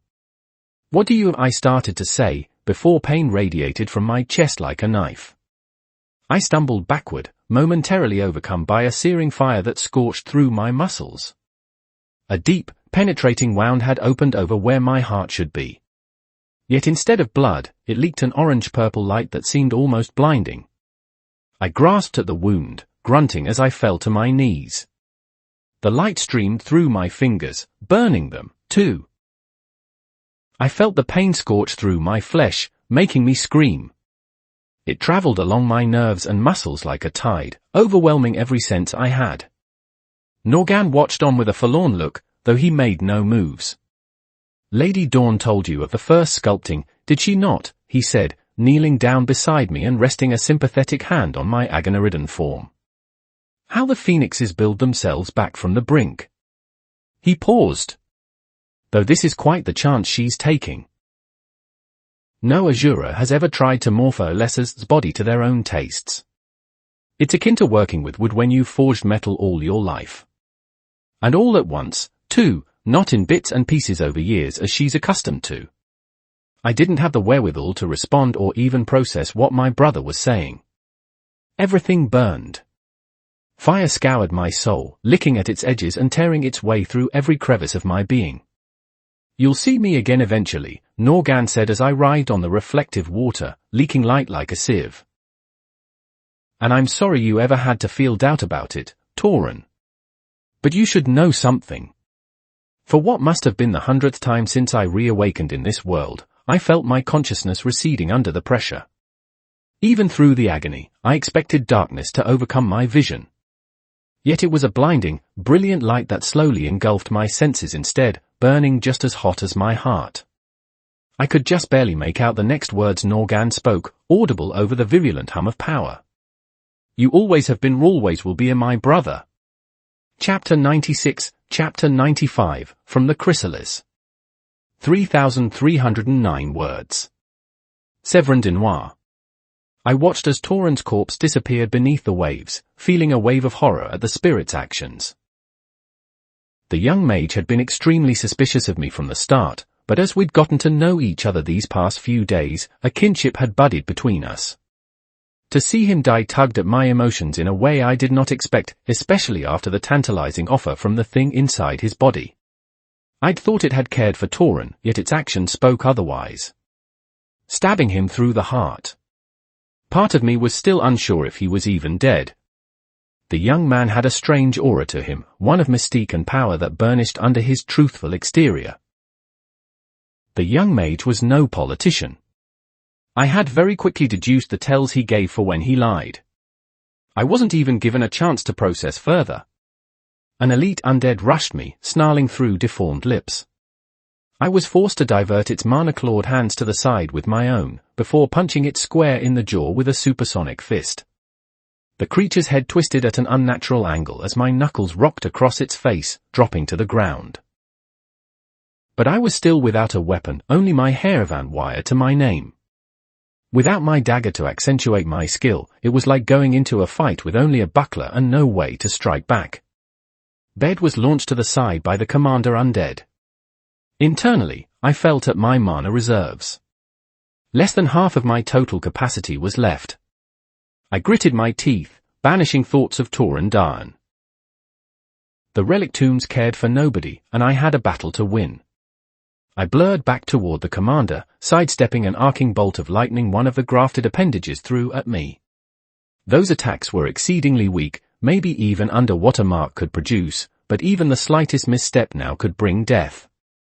I zipped toward the commander, my hearing a buzz for the barest moment as I engaged my rune. When I reappeared, I tried to wrap my wire around its leg, but the thing had clearly been watching my previous fight. It grasped onto the thin loop, then pulled. The wire cut deeply into the monster's fingers, but I was forced to disengage lest the creature break my only weapon. If I had my dagger, I would have had more options. Radel was the next to attack, the fool. 5 sickles of ice spurred through the air, their pristine white edges gleaming. Any other mage or monster would have tried to dodge that attack or attempt a parry of some kind. But the brutish commander, standing easily 2 stories tall, simply tanked the assault without a care. The ice sickles cut divots into its flesh, yet new meat quickly flowed to fill in the gaps. Bed rushed the creature from behind, aiming his mace at where Numar's sword was still embedded in its leg. It impacted like a gong, driving the blade further in. The commander stumbled, going to one knee. Seeing an opportunity, I zipped forward, my fist blurring as I altered its mass. Right before the moment of impact, I increased the mass of my strike tenfold. I'd practiced this technique for years, but the timing had to be precise. My blow struck like a boulder, the shock rippling up my arm and making my joints ache fiercely. The creature's pristine skull cracked from the impact, toppling over and sliding slightly on the metal. I was careful in using my regalia for barehanded combat. Due to the nature of how my body accelerated and decelerated with reduced mass, I couldn't change the direction of a punch once it had been thrown. It was very, very easy to overextend what would have otherwise been a catastrophic blow simply because the opponent shifted slightly to the side. Furthermore, if I increased the mass of my strike too early, the energy would bleed off, like an inverse to how a bullwhip cracked. Increase it too late, and I simply had a very heavy fist. Numa rushed forward, Jameson's shield clutched between his hands. He raised it up, ready to drive it down like a wedge through the monster's now cracked skull. An arm erupted from the monster's shoulder, latching onto Numa's leg. He screamed as frost spread from the grip, and his calves instantly freeze-burned. I sent out my wire, hoping to loop the arm, but not fast enough. Instead of holding onto the boy, it tossed him to the side. Right into the water. BATE immediately abandoned his skirmish against the monster, crying out in alarm as his twin splashed into the lake. He rushed to the side, forgetting about the present issue entirely. Inexperienced fool. I thought, taking a step backward as the thing rounded on me. Radel was sulking to the side, the fight having gone out of him. He looked up at the sky emptily on his knees, awaiting the end. The flesh titan rounded on me. Beady violet pits peered out from where the eyes should be, and I thought I saw a flicker of triumph there. I squared my stance, preparing for this final battle. Then the commander froze, its movement stalling robotically. It looked up at the sky, its eyes dimming. The entire battlefield stilled, spells no longer firing as something blotted out the sky overhead. Jana dropped her shield as she gasped, her knees shaking. Alandra whimpered into Jared's wilting embrace. Bed was drawn from the water's edge, his survival instinct overpowering his worry for his sunken twin. Radel looked up at whatever it was, laughing maniacally. Yes! The Vritra are here! They'll save us from this hell! He cried, the only words in the stillness. I felt my stomach lurch as a shadow was cast over me, enveloping me in cold. I felt like I'd been cast out bare in a winter storm, the aura suffusing every inch of the air like snow. Yet this wasn't the cold of winter that made you huddle next to a fire and share tales under low light. This was the chill of death, the season of ending. I felt the hairs on the back of my neck bristle, my core roiling in my chest. I slowly turned around, looking up at what had blotted out the sky. I dropped my hairband wire, staring up mutely at the final challenge of this strange zone. A massive sea serpent looked down on us like we were ants, its head larger than the ice floe we all fought desperately on. Its mute grey scales, each the size of my head, rejected the light as the thing scrutinized us all. If its head is this massive, I thought numbly, it must be as large as a skyscraper beneath the waves. Then the thing opened its mouth, revealing what must have been a portal to hell. The hands of the damned clawed and thrashed from within as the creature slowly lowered its head, clearly intent on swallowing the ice floe whole. We all awaited our imminent deaths with a broken acceptance. Even the other undead around us seemed resigned to their end. Something bright and orange shot from the water, humming with power. It crashed against the side of the massive snake's head, exploding with the force of a dozen bombs. The impact made the skull lurch to the side, a roar that made my teeth rattle echoing from its gullet. For a moment, the serpent's skull was engulfed in hellfire.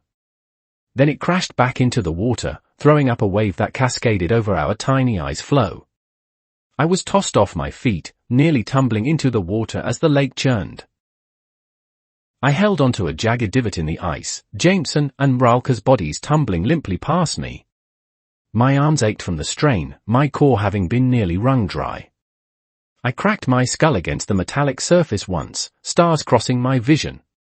When the turbulence finally settled, I spared a glance up, feeling dizzy from the injury. Toran Darn hovered over the platform, his hand smoking as he held it out like a benevolent azure. He was drenched in water, his long hair sticking to his neck. His shirt hung in scorched tatters around his body, making the glowing chains on his arm, which stretched all the way to his sternum, all the more prevalent. In his other hand, he clenched Newmar by the collar like a wet puppy. How? I thought, my mind struggling to try and make sense of this madness. I watched this man get stabbed through the heart. Nothing could survive that. Torin peered down at our platform. The mags around all looked up at him with incomprehension, each and every person attempting to make sense of what had just happened. The mage tossed Newmar to the ground unceremoniously before settling his feet down, then quickly walked to where Darin clutched Dima's broken body. He started to do something as he held his hands over their still forms, power surging at his command. The undead all around us finally seemed to recognize that a new threat had appeared. The commander, who had been focused on me originally, bellowed from the depths of its soul, crashing over the platform as it surged toward Torin. Each of its steps heralded doom like a drum. I gathered myself finally, calling out in alarm. "Behind you, Darin!" "The commander!"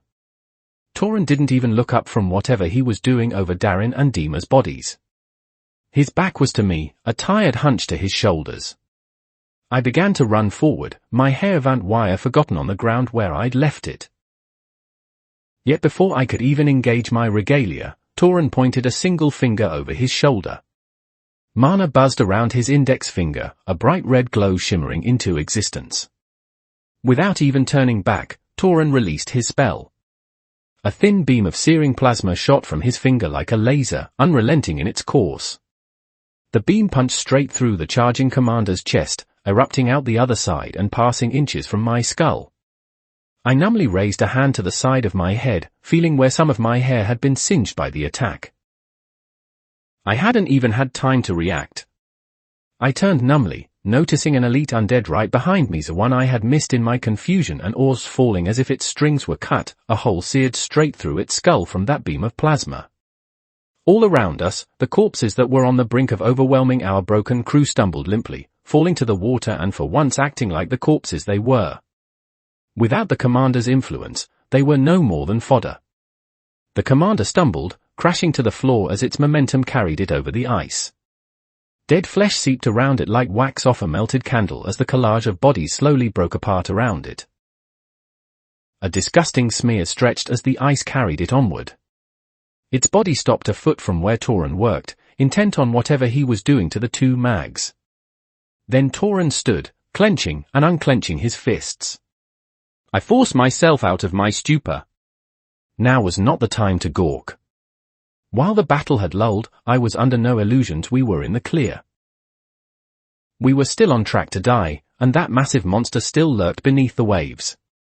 Torin turned to me, a strange look on his face as he observed me, yet my own eyes were drawn to the young man's chest. A deep, thick scar stretched over his left breast. Arcing scar tissue stretched over his heart as if he had been branded with an iron, yet otherwise, I would never have been able to tell he'd been stabbed through the heart. "My bond made an oath to you," Torin's voice said, strangely even in the air. I looked up at him, confused. "Bond? And it looks like you're down a weapon because of it." I opened my mouth to reply, unsure of what to say. Was he referencing the thing that had spoken through him like a puppet? It had promised me answers about the relic tombs through the young mage.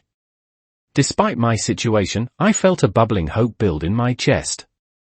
Before I could respond, however, Torin reached down to his side, unlatching something from his belt. He tossed it to me, then turned to regard the water. I caught what he threw with a quick swipe. I recognized it immediately. It was the basilisk blood alloy dagger he'd always used. Basilisk blood was one of the few materials that could be used to channel decay-aspected mana without breaking down, and thus was extremely durable. "A promise to you," the heir of named blood, Darin said, before hovering in the air again. Light flourishes of mana glowed on the ice all around him. "I'm going to hold this sea creature off as best I can. I need you to work with Darin to get the survivors out." "Got it," he said. As if on cue, Darin Auden began to stir nearby, his groans echoing outward. Around us, the mags slowly gathered like moths to a flame. They hovered around Torin as if he were a bonfire, and they weary travelers, keeping a distance but needy for the warmth. Alandra and Jared knelt by Dima and Darin's side. Bed hugged his twin soggy form, crying openly. Numar simply stared at Torin as if he were a diamond. Jana seemed unsure of what to do. Radel laughed madly. I swallowed as I processed what the mage had told me to do. I didn't like taking orders. In fact, I hated it. That was why I'd avoided my responsibilities as a high-blood heir for so long. I chafed at the unsympathetic and petty demands of my parents, irritated that they didn't see the big picture. Couldn't they see that their politics and maneuvering accomplished nothing? That unless we made ourselves truly useful to our sovereigns, we were simply another stain on the map? But maybe there was one who saw this all from a different perspective. A person who knew what was at stake and how to win this endless struggle. I'll get them to the center island and to the exit portal, wherever it is in that giant skyscraper, I said earnestly, drawing the basilisk blood alloy dagger and clutching it tightly. Just don't get yourself killed. I've already done that twice, Torin said flippantly, turning away. It didn't keep me down long. Then he paused. Though it might be 3 times now. I'm not sure. While that opened up another endless box of questions, I shoved it aside. Wait, Torin. I called after him as he slowly hovered over the water. How are we going to get this ice floe to the center island? He turned back to me, an almost devious smirk on his face. I paled, recognizing the look in his eye. The exact same one he had before he'd shoved me out a window. Oh, you damn bastard. Our ice floe lurched as Torin shoved on it telekinetically, sending us skipping like a rock along the water. Torin down. Mana coursed through my veins in turbulent, powerful waves, contrasting the serene water I looked down at from above. I felt strong, my body a fortress as sturdy as Tigrin Selam's vaults. The sheer quantity of mana suffusing my muscles made me almost gawk in wonder. Lady Dawn's spell, whatever it was, had altered my body on a fundamental level. The basilisk within me had been scoured away, replaced with something both foreign and not. My leg was healed, feeling sturdy like a pillar once more. The scars that had crisscrossed my body had vanished as if washed away, except for a brutal stretch right over my heart. My chest ached with a strange pain, but it was paltry compared to the changes in my physique. If before my mana channels were garden hoses carrying energy, now they were akin to steel pipes. Mana stayed in my bones in a way that baffled my mind, suffusing me with a power and perception I'd never felt. The ambient mana around me reacted and flowed as if compelled by an invisible hand. So this is why the Azura are to be feared, I thought absently, keeping my eyes peeled for the giant serpent under the water. Using wide-area telekinetic pushes, I was able to hover over the water as I sent the other mags on their way to their destination. I trusted Severin would see them to safety. I had my own task to complete. While still mostly human, your body is not just of the Phoenix, Lady Dawn said against my mind. She sounded weary, something that immediately dampened my spirits. But of the ancient Jinn as well. The first sculpting was a success. No longer do you suffer from the foul taint of the basilisk. I knew the Jinn part of my new physique well enough. Upon seeing Darin and Dima's wounded forms, I'd acted under a fugue state, twisting and funneling my life force through their bodies in a way I had never done before. And, to my astonishment, they had healed. There was a tangible relief to Lady Dawn's words as she said them. But never before had the woman sounded so small, like a candlefire bracing against the wind. I remembered Norgan's words as I drifted through that soul space. She's making a deal with Severin de Noir. Your bond will live through what she's about to try, at least if it works. Though she won't be as whole. I could feel it over our tether. My bond had given a part of herself over to me, leaving her exhausted and hurt in a way I didn't understand. I didn't know what the Phoenix had promised to the Dinoir heir, but I would be willing to pay nearly any price to account for what the Azuran Shade had done to herself and to me. The Leviathan in the deep was an ambush hunter. It only struck when it was sure of its victory, when prey wandered too close to its domain. I had to count on that to lure its attention away from the ascenders on the water. Far in the distance, the undead began to organize themselves again, creating tiny boats and platforms to close in on the central island.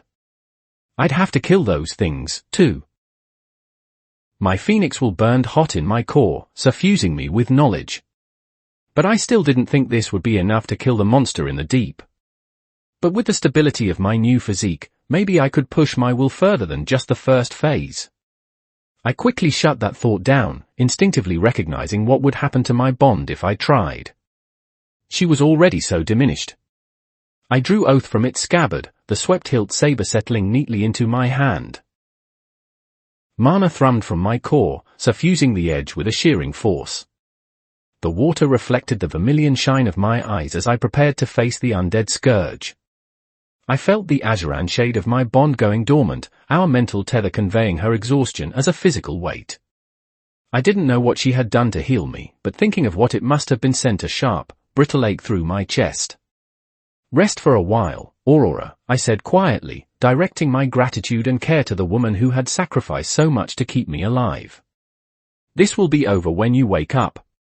Chapter 97, Chapter 96, Smoke on the Water. 3035 words. Torin Dawn. As my bond slowly accepted sleep, I surveyed the tide of undead approaching on their makeshift rafts. The numbers on the water had been reduced significantly by the resistance of the ascenders I traveled with, and then further decimated by the sudden emergence of the Leviathan below. This gave me the time I needed to prepare. I watched as several corpses toppled into the water, jostled by their clumsy allies. They never rose up again, sinking like stones to the lakebed. The lake had truly cut off their ability to advance. Amidst the horde, which loomed with flickering violet eyes on one end of the shore, only a few seemed to be able to conjure solid platforms. This prevented me from being rushed by thousands of corpses all at once, keeping instead to a still petrifying hundreds. Despite this, there was a uniformity to their slow approach that reminded me of the acid beam hornets I'd faced so long ago. There was a weave of intent that I could almost taste on the air, coating each and every entity in its thick, tarry smog. These creatures were operating under a hive mind. My eyes, which felt hot under the effects of my Phoenix will, flicked over the water, searching for my targets. They were easy to spot, colossal monuments of grey flesh that stood imperiously along the waterline. Their eyes alone carried true intelligence.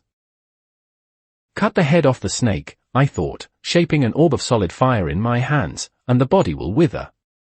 I took a few seconds of precious time to mold the shape I wanted, stretching out the familiar orb into a foreign shape. The sphere slowly became a shaft, then formed a solid top of orange. I hefted a lance of flame, feeling its haft sizzling warmly against my palm. The spearhead flared visibly, ready to sear and sunder. The undead weren't far from me now. I lined up my sights, my eyes boring into the bonfire of slate-grey life force that this flesh titan held in its chest. Then I threw my spear of fire, adding a final flare of telekinesis to accelerate it on its way. There was a blurring streak of orange as my spell sought its target. The water parted around it as it traveled, steam rising from the surface of the lake as my fire spell honed in on the undead. But the thing seemed to be expecting my attack.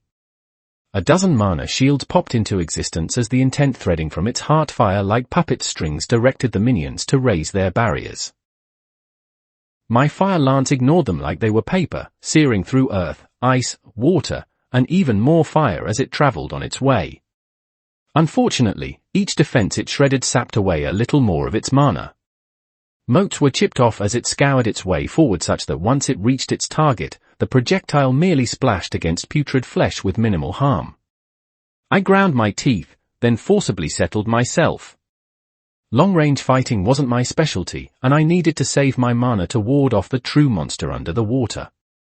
I couldn't use plasma recklessly or try and overwhelm these things with power lest I tire myself out too soon. The place I shined was at medium to close range, where my telekinesis was most effective in assisting me. My mobility was superb, so I could be where I needed to ward off these monsters. I internally checked my core. It was lined with silver cracks, heralding another advancement, but I ignored those for a moment. I was at little more than half my maximum mana capacity, but it was draining fast. My acquire phase wasn't usually this demanding of mana, but without my bond to stabilize its effects on me, my own mind and body were left to shoulder the burden. The latter was more than up to the challenge with my new physique, but with the former, I had to keep my thoughts from racing in uneven directions under the effects of my primal will. So be it. The first of the ice flows drifted within my telekinetic range. Before the undead on it could even start conjuring spells, a bullet of solid sound embedded itself into the ice below. Then the spell exploded, sending rippling cracks through their makeshift platform as the sound mana forced vibrations through the structure. It promptly shattered, dropping the flailing undead into the water below. They sank. I had been conservative in my use of offensive sound magic throughout this zone, fearing the retribution of these creatures. But I didn't need to contain that part of my arsenal any longer.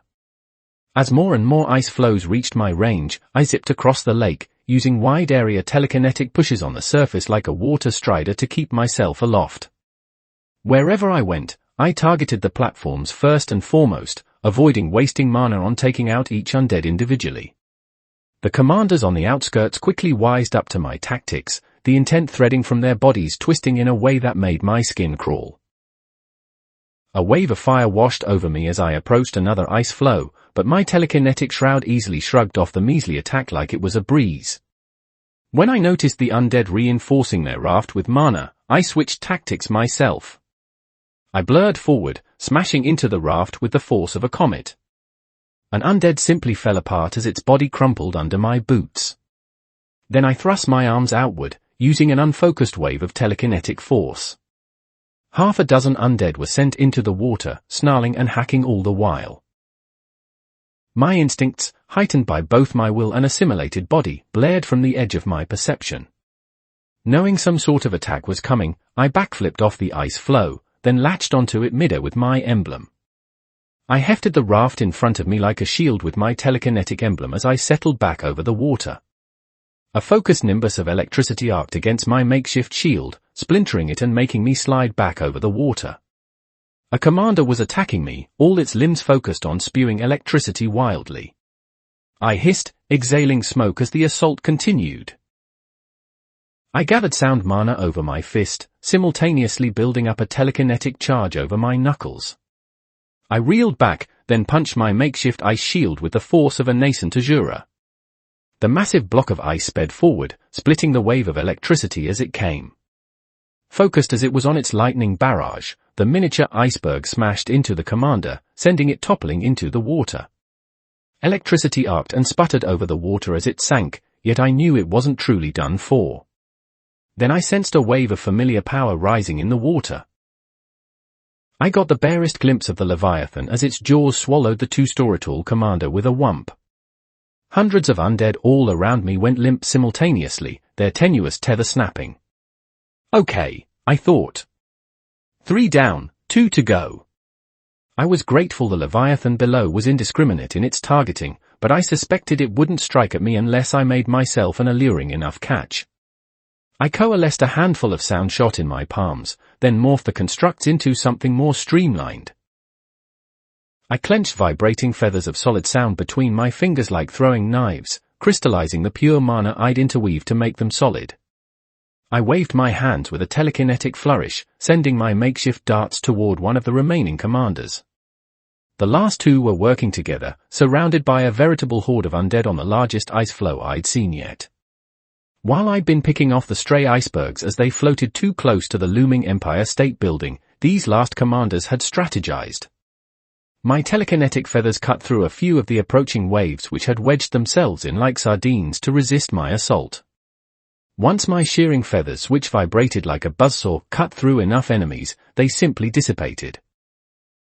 I worked my jaw, thinking of a way to try and end this once and for all. My method of creating solid fire and sound was based on rudimentary insight gained from Dorna Jones' flame constructs, but I didn't have the understanding required to make those spells truly durable. If I added too much pure mana, I negated the benefits of searing or vibrating attributes I aimed for.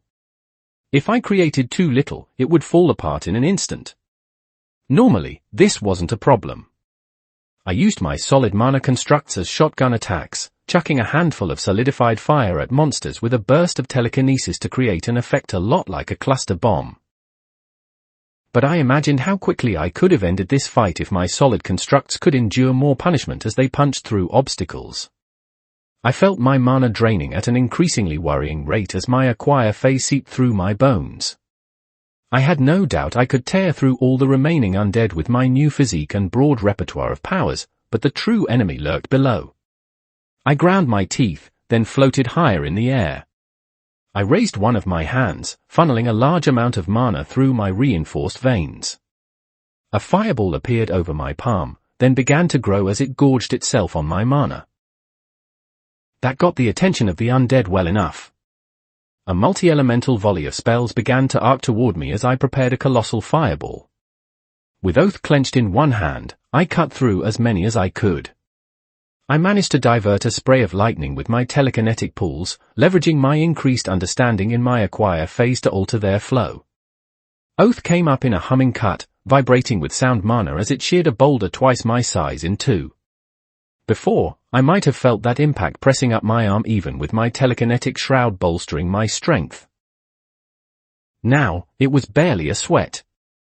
A dozen quick telekinetic punches shattered slabs of metal as a wave of fire erupted from Oath, wiping away arcs of cutting wind and obliterating grasping chains of ice that sought my ankles.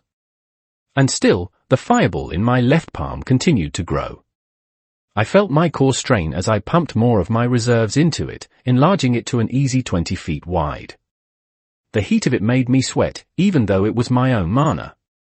Then I waved my arm down, letting the massive fireball slowly drift toward the approaching ice flow like an unforgiving comet. What it lost in speed, it made up for in size. The undead ceased their constant attacks on me, and under the seamless hive mind began to layer shield after shield over their little oasis. I slumped, heaving for breath and feeling the drain on my reserves.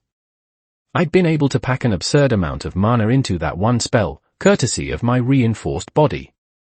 I felt myself wonder once again just what my bond had done to wash away the basilisk's taint in my blood and replace it with such vitality.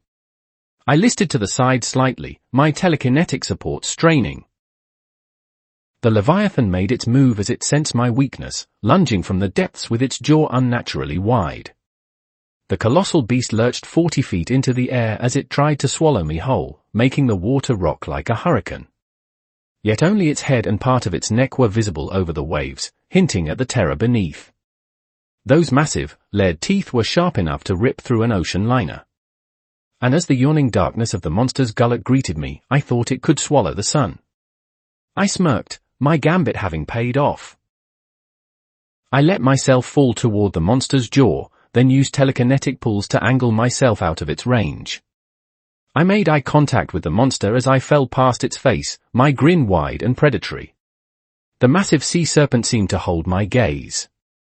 The direction of my fireball changed, lurching and reversing with surprising speed as my telekinetic emblem coated it in an outline of white. With the barest effort of will, a fireball the size of a living room entered the monster's jaw instead of my own body. It detonated a second later within the creature's mouth, blowing chunks of flesh and bone everywhere in a spray of power. The monster roared in pain, its mouth smoking as it pulled itself from the water further in anger. Higher and higher and higher it went, until it towered over most of the skyscrapers in the zone. It thrashed and writhed like a worm, its slitted violet eyes crazed from pain. The water surged as if it were in a hurricane, capsizing the nearby undead like they were birds caught in a storm. But I was hit the worst. The water swallowed me whole, the turbulence of the thing's tantrum tearing at me from half a dozen directions as the water churned. My body was twisted and spun around, my attempts at reorienting myself with my telekinetic pushes and pulls only made me more dizzy. Water rushed into my lungs, clogging my nostrils and clawing at my throat. I smashed into something in the water with the force of a train. A bare flash of bluish-white blared in my vision as it crashed into me, ripping the telekinetic shroud around my arm asunder and tearing a bloody gash across my shoulder. I dimly recognized that it was the glacial iceberg the undead had been camped on. All around me, corpses were torn apart by the churning water, heads, limbs, and torsos shredded like they were in a blender. My own body held on remarkably well, despite the blood now streaming from my shoulder. I sent a telekinetic shove randomly into the water, blowing myself off to the side. I blurred forward like a rocket, finally managing to escape the underwater tempest. I then shoved myself upward, ascending like a comet. I breached the surface of the water in a rush, arcing into the air before I could stabilize myself. I coughed for a few seconds, expelling the water that had gotten into my lungs. I winced as my shoulders heaved with each cough, feeling the wound as it leaked crimson. Embers of heart fire to strange orange-purple instead of crimson sparked and popped along my blood, but I had a more visceral sense of my life force now that my physique had changed. I laid my left arm on my shoulder, wincing as blood seeped through my fingers. I remembered what I'd done for Dima and Darren, the instinctual call to their own life forces with my own. It was not unlike how I spread my emotions to the world with my intent-based music. My heart fire flared, warmth running along my veins as my power reacted to my silent plea. Slowly, my wound began to close, the etheric soul tether of life force enforcing my needs. Blood still dripped down my shoulder, running over my fingers, but I was good as new now. Except the orange-purple life force in my chest which I could sense now, rather than just see had shrunk ever so slightly. I wasn't given the chance to think about this change. A long, sinuous shadow stretched over me, blocking out the sun with its bulk. I looked up. The serpent was poised above me, a towering titan that overshadowed everything. Its once flesh-coated skull was charred and burnt to a blackened stain. Where once rotten flesh covered its entire head, now only bone remained. My attack had wounded it, but it was angry now. It stared down at me like I was an ant, coiling and shifting in the barest of movements. My breath caught in my throat, and it was only the will melded with my mana that kept me from instinctually cowering. Its heart fire was the same silent, slate grey of everything else here, the drab colour seeming a portent of its desires. We stared at each other for a long moment. Then the serpent turned, orienting toward the massive Empire State Building replica. My breath left my lungs as I realized that it planned to ignore me. No, I thought, starting to panic internally. I can't let it shift its attention. I need to keep it here. I conjured a dozen fireballs around me, pumping more mana into them. I didn't even need to kill this thing. I just needed to keep it away from my comrades. It began to slither toward the center of the island, slowly and forcefully. I yelled, throwing my fireballs in response.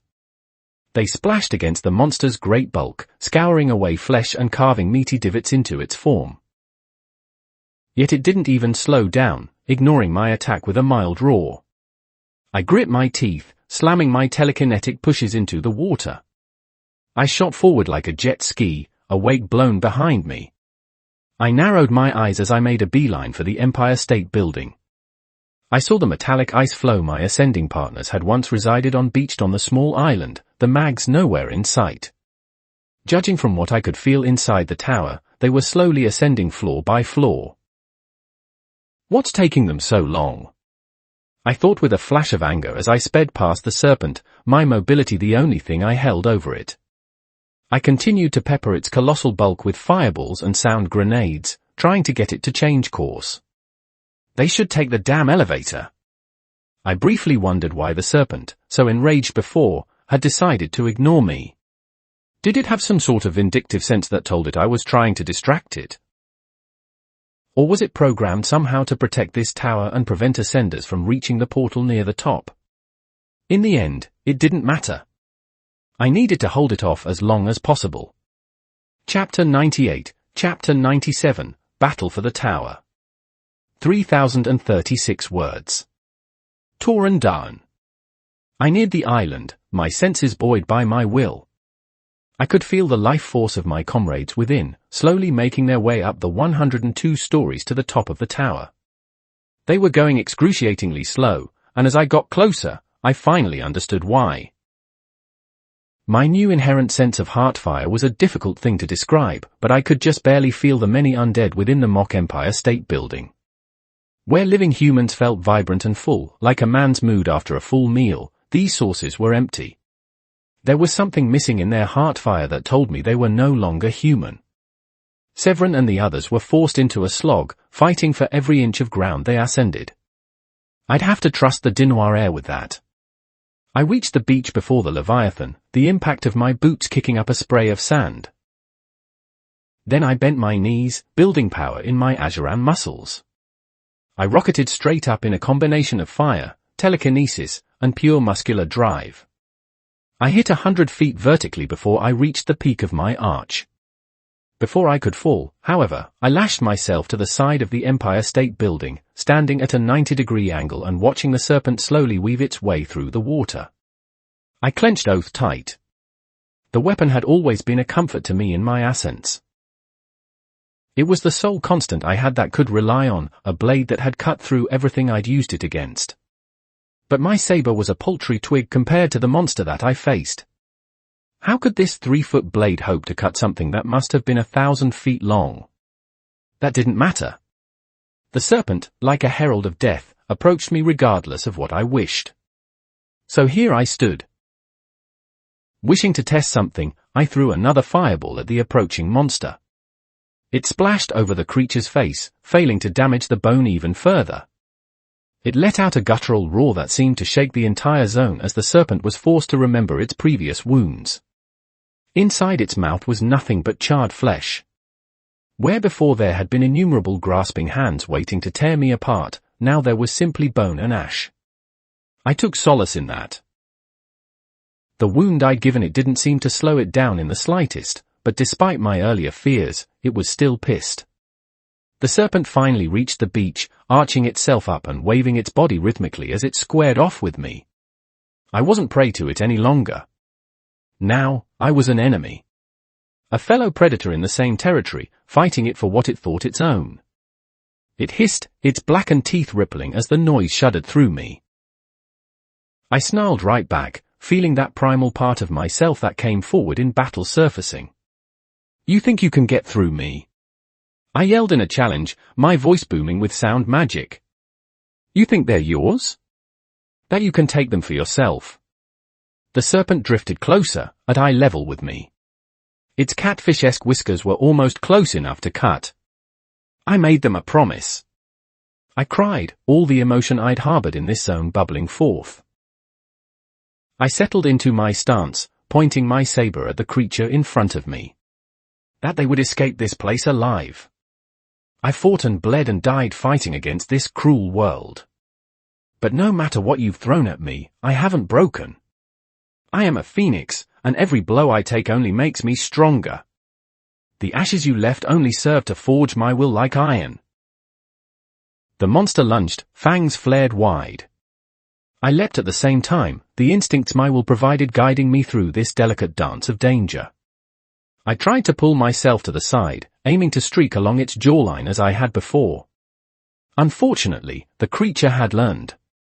It veered to the side, using its bulk to try and clip my body. I was forced to reverse my grip on my saber as my target suddenly vanished. I drove the weapon into this monster's putrid flesh, my fall drawing a line along its body. Yet just as before, it didn't seem to care as I slowly slid down its length. The massive snake pulled itself from the water further, its frilled spine twisting as it began to wrap itself around the base of the Empire State Building. I skated down the creature's length with boots of fire, trailing charred meat as I slid. My eyes were trained on one target, the grave-still hairfire that thrummed in its chest. Every single undead creature in this zone had borne a minuscule spark, and that spark denoted their weakness.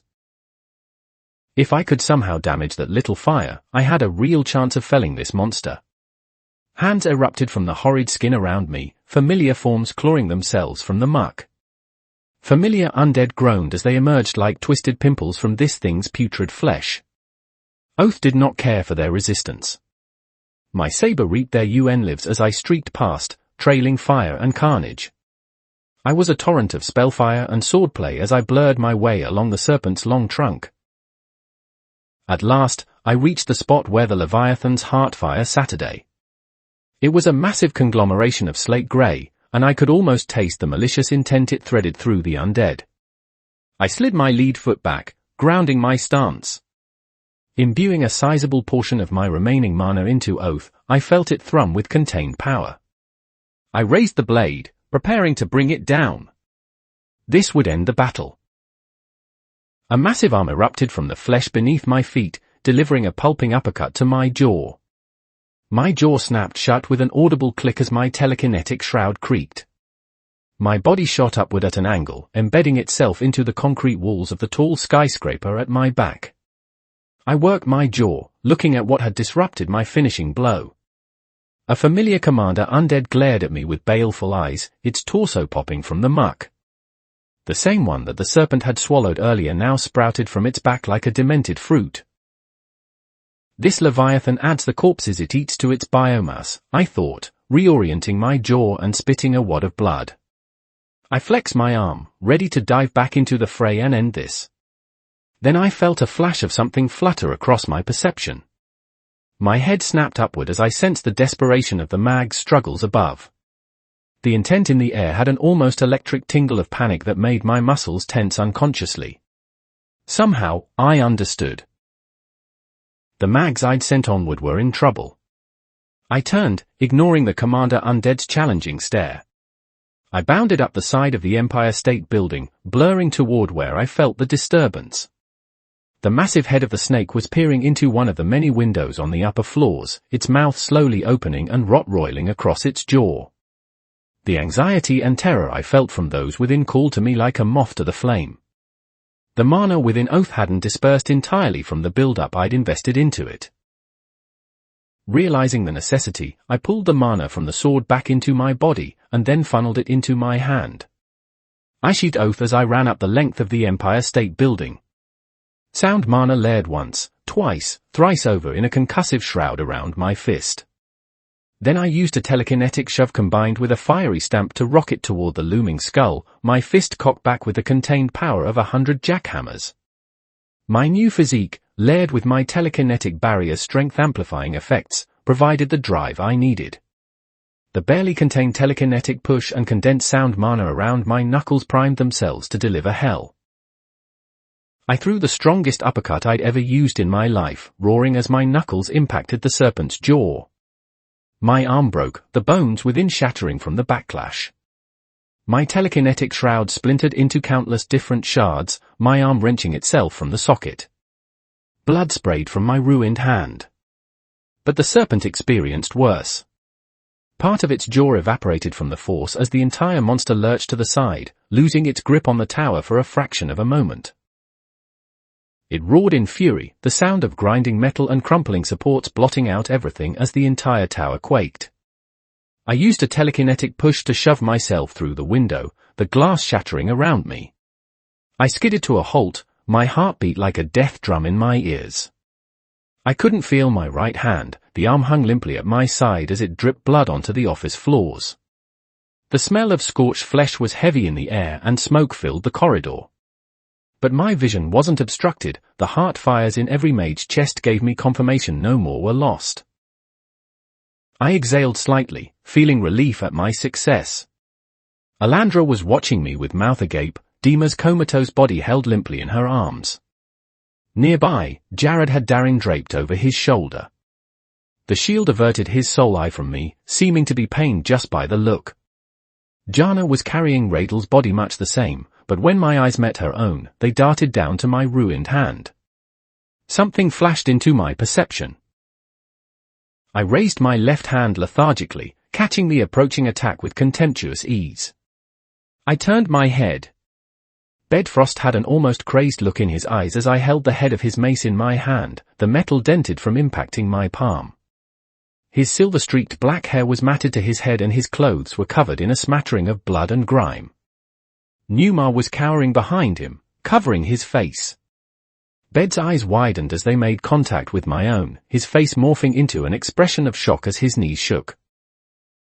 "Tauren," he asked, his grip loosening. Torn down. I dropped the kid's mace. He'd attacked me on instinct, like a cornered rat biting the hand it didn't know was there to feed it. I ignored the boy, instead turning away from him.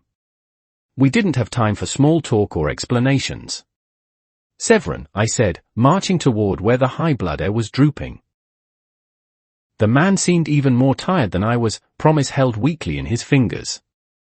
That metallic wire was knotted around my dagger's hilt, giving Severin back his main arsenal. Why are you here in a hallway? You need to get these people into an elevator. That Leviathan is getting closer. My voice came out more irritated than I would have wished. Without Lady Dawn's stabilizing presence on my mind while using the will, I had to resist the instinctual urge to lash out at anything that got too close. I'd barely kept myself from caving Bed's face in at his own instinctual attack. Severin looked up from underneath his bangs, his normally brilliant white hair turned a deep silver from sweat.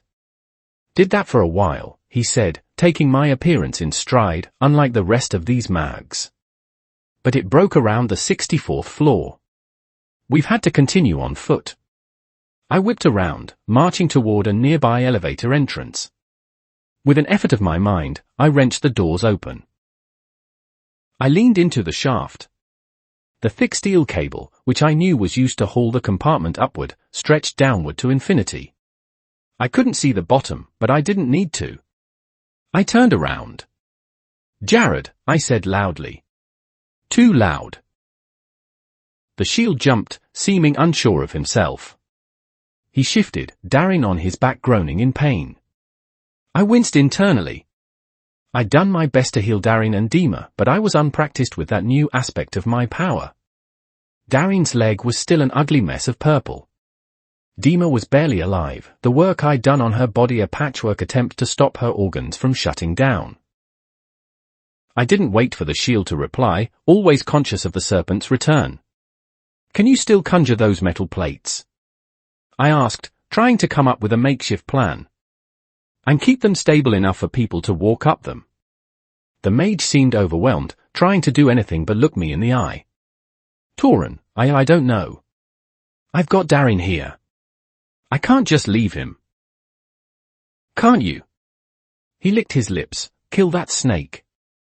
Why do we need to rush?" I ground my teeth, my intent leaking out more than I wished.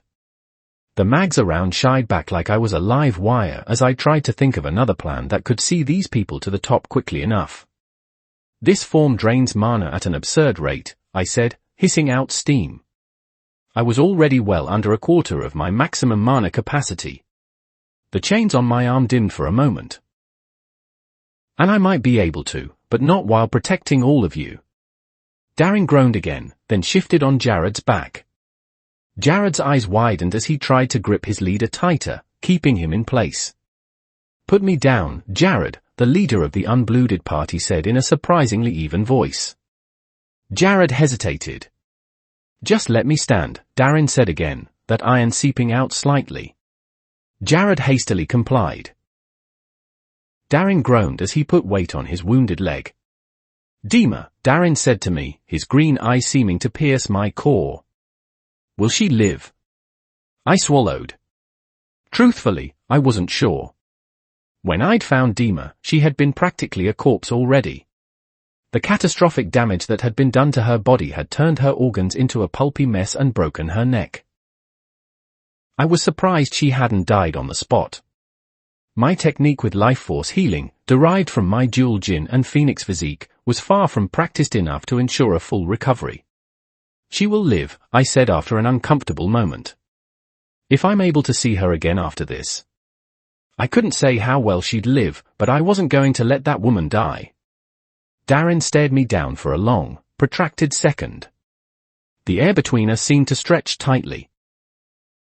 "Jared," Darin said at last, "make those platforms." "But Darin, you can't walk like this." Jared said, his soul eye pleading. "You'll never be able to fight again if you keep straining that leg." "Make the platforms, Jared," Darin commanded, his usual joviality gone.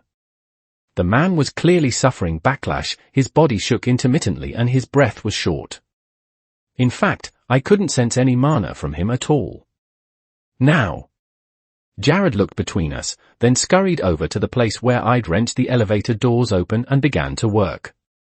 Then a shadow stretched over the room, blotting out what little sunlight we received. I marched forward, putting myself at the forefront of our group. The serpent was staring into the building with pure, undiluted hatred roiling in its eyes. The thing was missing a large chunk of its jaw, but it wasn't impaired by that as far as I could tell. I'd sacrificed my arm to give it that wound, and it still wasn't slowing down. The mags behind me cowered, some preparing for battle and others further collapsing in on themselves. I grit my teeth, raising my hand to my broken arm. I called to the heart fire pulsing in my chest, my new intrinsic control allowing me to slowly start healing my body. My hand glowed with an orange-purple haze that sank into my wound, the motes of power directing my intent. Even as my flesh slowly knitted back together, I pointedly ignored how my own life force, blazing brightly in my chest, dimmed ever so slightly at the action. Then the serpent did something I didn't expect. It turned and began to slither again, its body wrapped around the skyscraper. It continued on upward, its hulking body making the entire structure shudder as it gradually ascended. Waves upon waves of fleshy scales moved before our eyes. Why did it leave? I heard Darren ask, a mix of relief and apprehension lacing his tone. I felt the same emotions in me. Was it just unwilling to fight? It went upward, Severin said, leaning against a nearby pillar for support. To cut us off at the top? Will it be waiting for us? That didn't sound right. My core and body thrummed as my life force slowly smoothed over aches and pains I didn't even know existed. But the anxiety remained. Was that Leviathan just going to leave us here? The instincts my will provided told me this wasn't the whole picture. Something was still horribly wrong. I think Tauren really did scare it off, Jared whispered from the elevator shaft, his mana churning slowly as he conjured platforms for the other mags to climb. A bit more softly, he added, what wouldn't be, after being sucker-punched with the force of a thunderstorm? Alandra's timid voice spoke up next, breaking the silence. No, she said, a thread of horror in her voice. The portal is up top, the auburn-haired sentry said as if she was only realizing it as she said the words. That must be where it's going. I felt my face drain of blood. If that serpent was smart enough, all it had to do was smash the exit portal. We'd be stranded here with no hope of escape. Regardless of if that serpent fell to my attacks, we'd still die. I left the mags to their panicking, zipping toward the broken window. I thought I could just stall against this monster, drawing its attention away from my charges. But if it were intelligent enough to try and smash that portal, I knew I needed to kill it. Chapter 99, Chapter 98, Stake of the Morning. 3,397 words. Tauren Dawn. I rushed out of the window, jumping after the ascending serpent. I fell nearly 5 stories before my feet impacted liquefied flesh, the squelch of rot under my feet anchoring me to the twining body. I immediately scanned the serpent's body, paying barely any attention to the undead who ripped themselves from the flesh around me. Telekinetic rips and bursting sound grenades dealt with the creatures as they got close, but I was focused on something else entirely. The Leviathan's heartfire was further up the body. If I wanted to kill it, that was where I needed to aim. I ran up the length of the serpent, twisting and twining as I ascended. I spotted my target before long, the still life force of the monster. The grey knot pulse drew me like a beacon. The commander was waiting for me, its baleful skull radiating malice. It stood like a sentinel over the heartfire, guarding it with its UN life.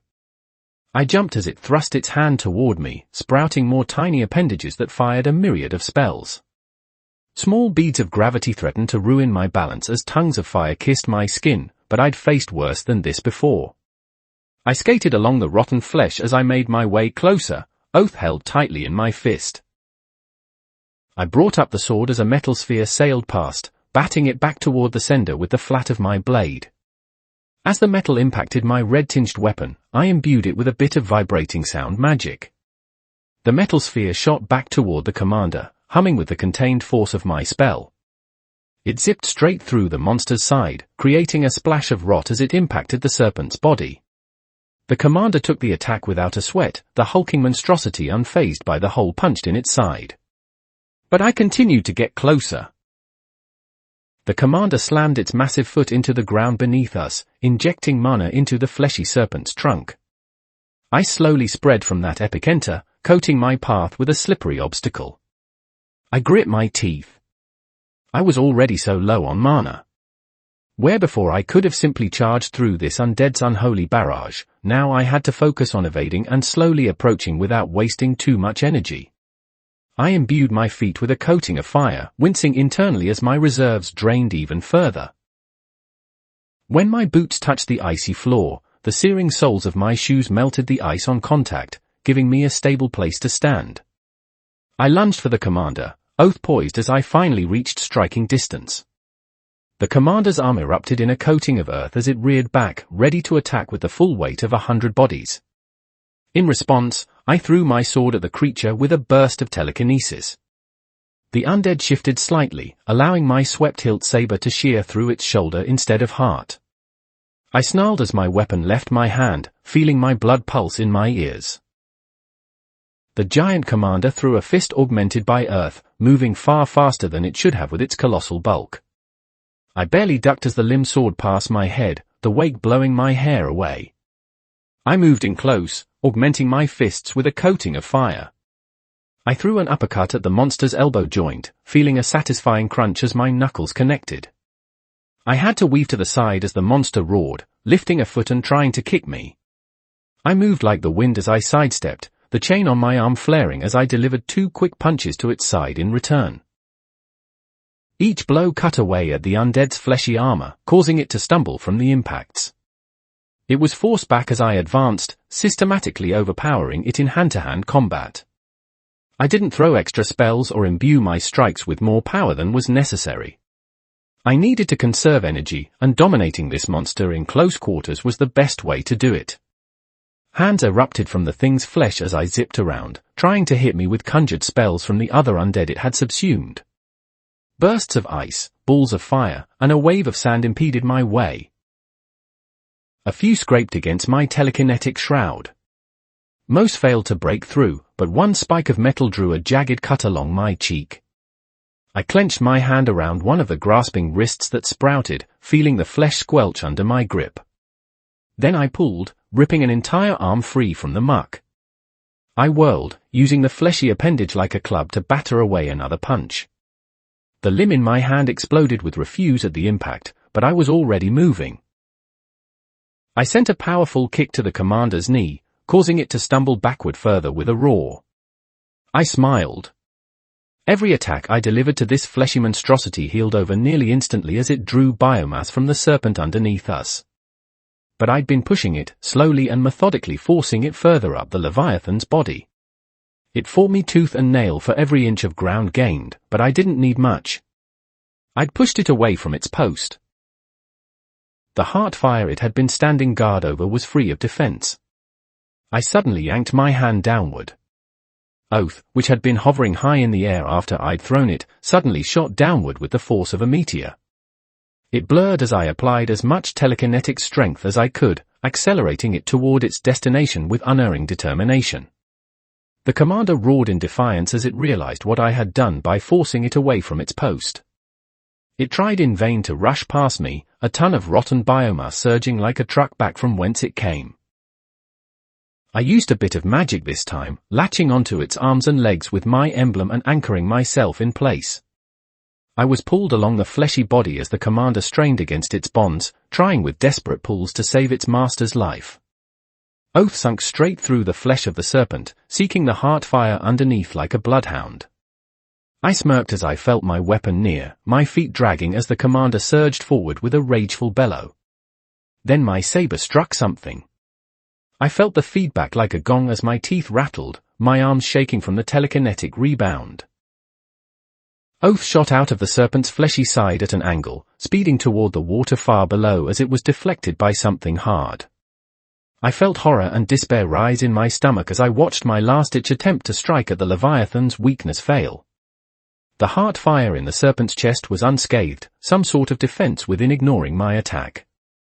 Through the exit wound my saber had created, I spied the barest glint of some kind of black crystal, no doubt what had dispersed my attack. The commander changed tactics as it realized its master was safe. It twisted, pulling to the side instead of straight forward.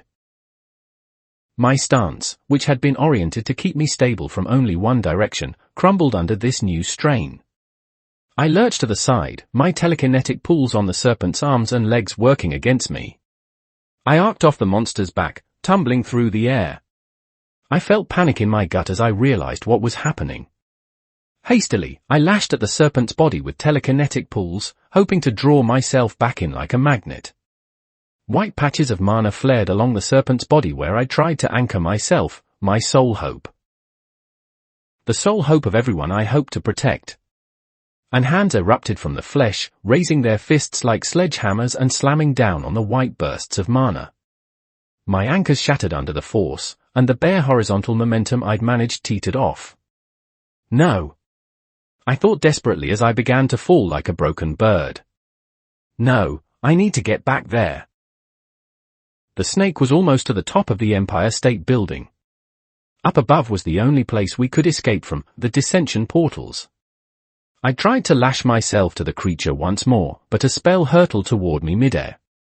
I had to cross my arms as a gale of wind impacted me, sending me arcing back over the water. The only thing I saw as I fell was the baleful gleam of violet in the commander's eyes as its attack succeeded in driving me away from the snake. I fell like a broken bird, unable to anchor myself to my target any further. An explosion of water erupted when I hit the lake. I shot to the surface immediately, glaring upward at the sky with an expression of rage and despair. It would take too much time to reach the island again and try and ascend after the serpent.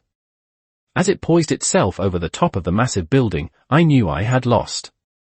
Why? I yelled, feeling true fury at the relic tombs.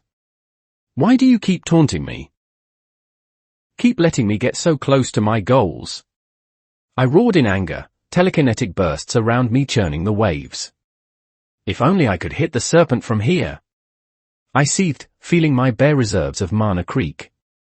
My abilities were focused on the close and medium range. When it came to such a vast distance, I was helpless. My range was broad around me. I had practically perfect area control in a 40-foot radius when in my acquire phase, but beyond that. How could I maintain anything that could kill? Too broad, I thought with a hopeless laugh. My arm sagged as the glowing chain on my arm dimmed. I have all the power I need, except the ability to narrow my focus. My shoulders slumped as I felt despair creeping up. The unblooded party wouldn't make it out of this place alive.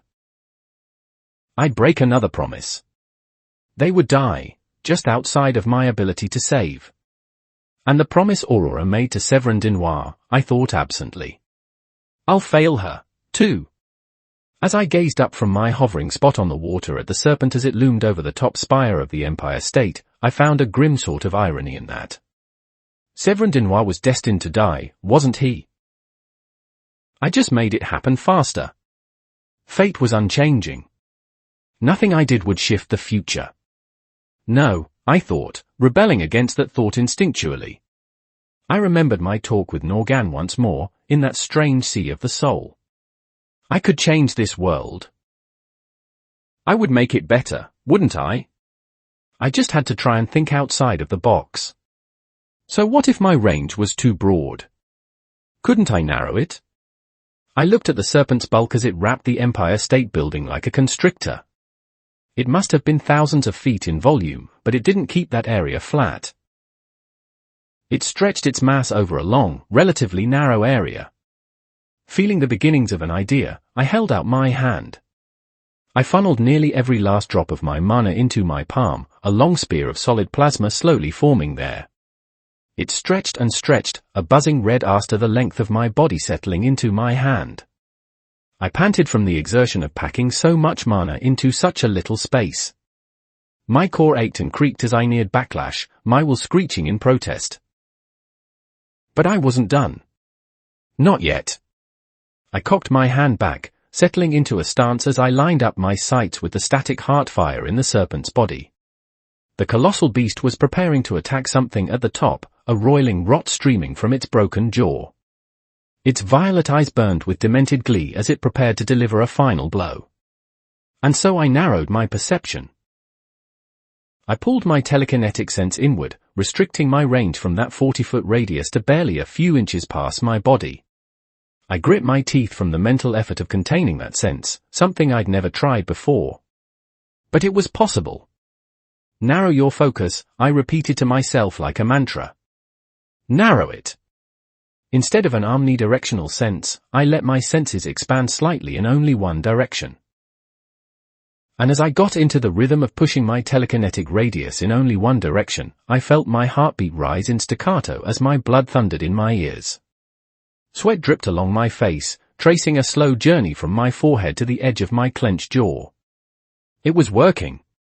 From forcing my telekinetic radius into such a small area, it was flowing out in the only avenue I allowed it.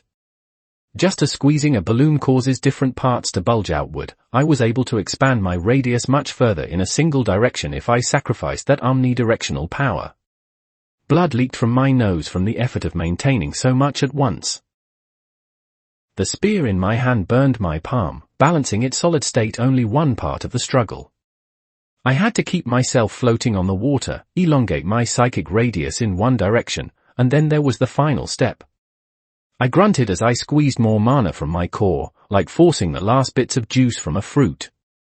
I felt pain lance through my new physique as I engaged my telekinesis rune one more time. A long, straight line of white pushing telekinetic force extended in front of me, leading straight toward the still grey heartfire of the serpent. It couldn't reach all the way there, of course, but this was the boost I needed. Like flashing signs, this line would direct my spell where it needed to go. I lined up my spear, settling into stance. I exhaled for words. Stake of the morning, I whispered, then hurled my spear along the stream of pushing telekinetic force. My solid plasma spear accelerated along the psychic stream like a bullet in a railgun. The simple red glow became less than a streak as each successive foot of telekinetic force sped it onward, forcing it to absurd speeds. Nothing happened for the barest moments. Then I was thrown back by a sonic boom, a sound like crashing thunder echoing as I was blown into the water, my will finally receding into my core as backlash struck.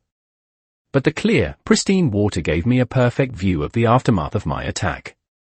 The serpent, poised to exhale rot over the roof of the Empire State Building, stuttered. A long streak of red light blurred straight through its heartfire like a needle, then continued on through the skyscraper. The burning glow finally diffused as it exited the other side of the colossal structure, scattering into motes of nothingness as my solid plasma gave up. Whatever that black crystal covering the serpent's heartfire was, it was insufficient to prevent my last attack. I floated to the surface of the water, my power utterly spent. I felt the constricting force of backlash roiling through my core, making everything spasm. Despite it all, I felt the urge to laugh as I looked up at the sky. My uproarious guffaws cut out as my body churned, making me grunt. The flesh on the serpent's body dripped off of it like wax, massive globules splashing into the water below as it drooped. The water roiled like a storm as tons upon tons of biomass crashed into it, ruining the once pristine mirror-like surface. I was forced to try and swim for my life, my limbs locking as water crashed over my head. My body, which had felt so strong under the effects of mana coursing through my cells, was pitifully weak as I tried desperately not to drown. But eventually, the crashing waves stopped as the serpent's body fully sloughed away. All that remained was a colossal skeleton, still wrapped around the Empire State Building like a grim monument. My consciousness threatened to fade out, but I couldn't afford to fall asleep here. Out on this water, I was more likely to simply fall underneath and drown. I weakly pulled myself along with flaps of my arms, slowly swimming toward the island. My breath came in gasps as my body intermittently spasmed with pain, my mana core rebelling against its overuse. Every foot I swam felt like my last, my muscles burning hotter than the sun. But the clouds overhead, which had covered everything in their gloom since I first entered this zone what seemed like years ago, began to part. Sunlight streamed down on me from above, adding a different kind of warmth to my bones. I finally reached the sandy shoreline, pulling myself onto it on my hands and knees. All around me, the fleshy remains of the serpent had fallen to the ground. The smell of decay was pervading, but I didn't have the energy to care. I coughed weakly, my body seizing. My soaked hair coated my face, and when I lethargically pushed it out of the way, I stopped in shock.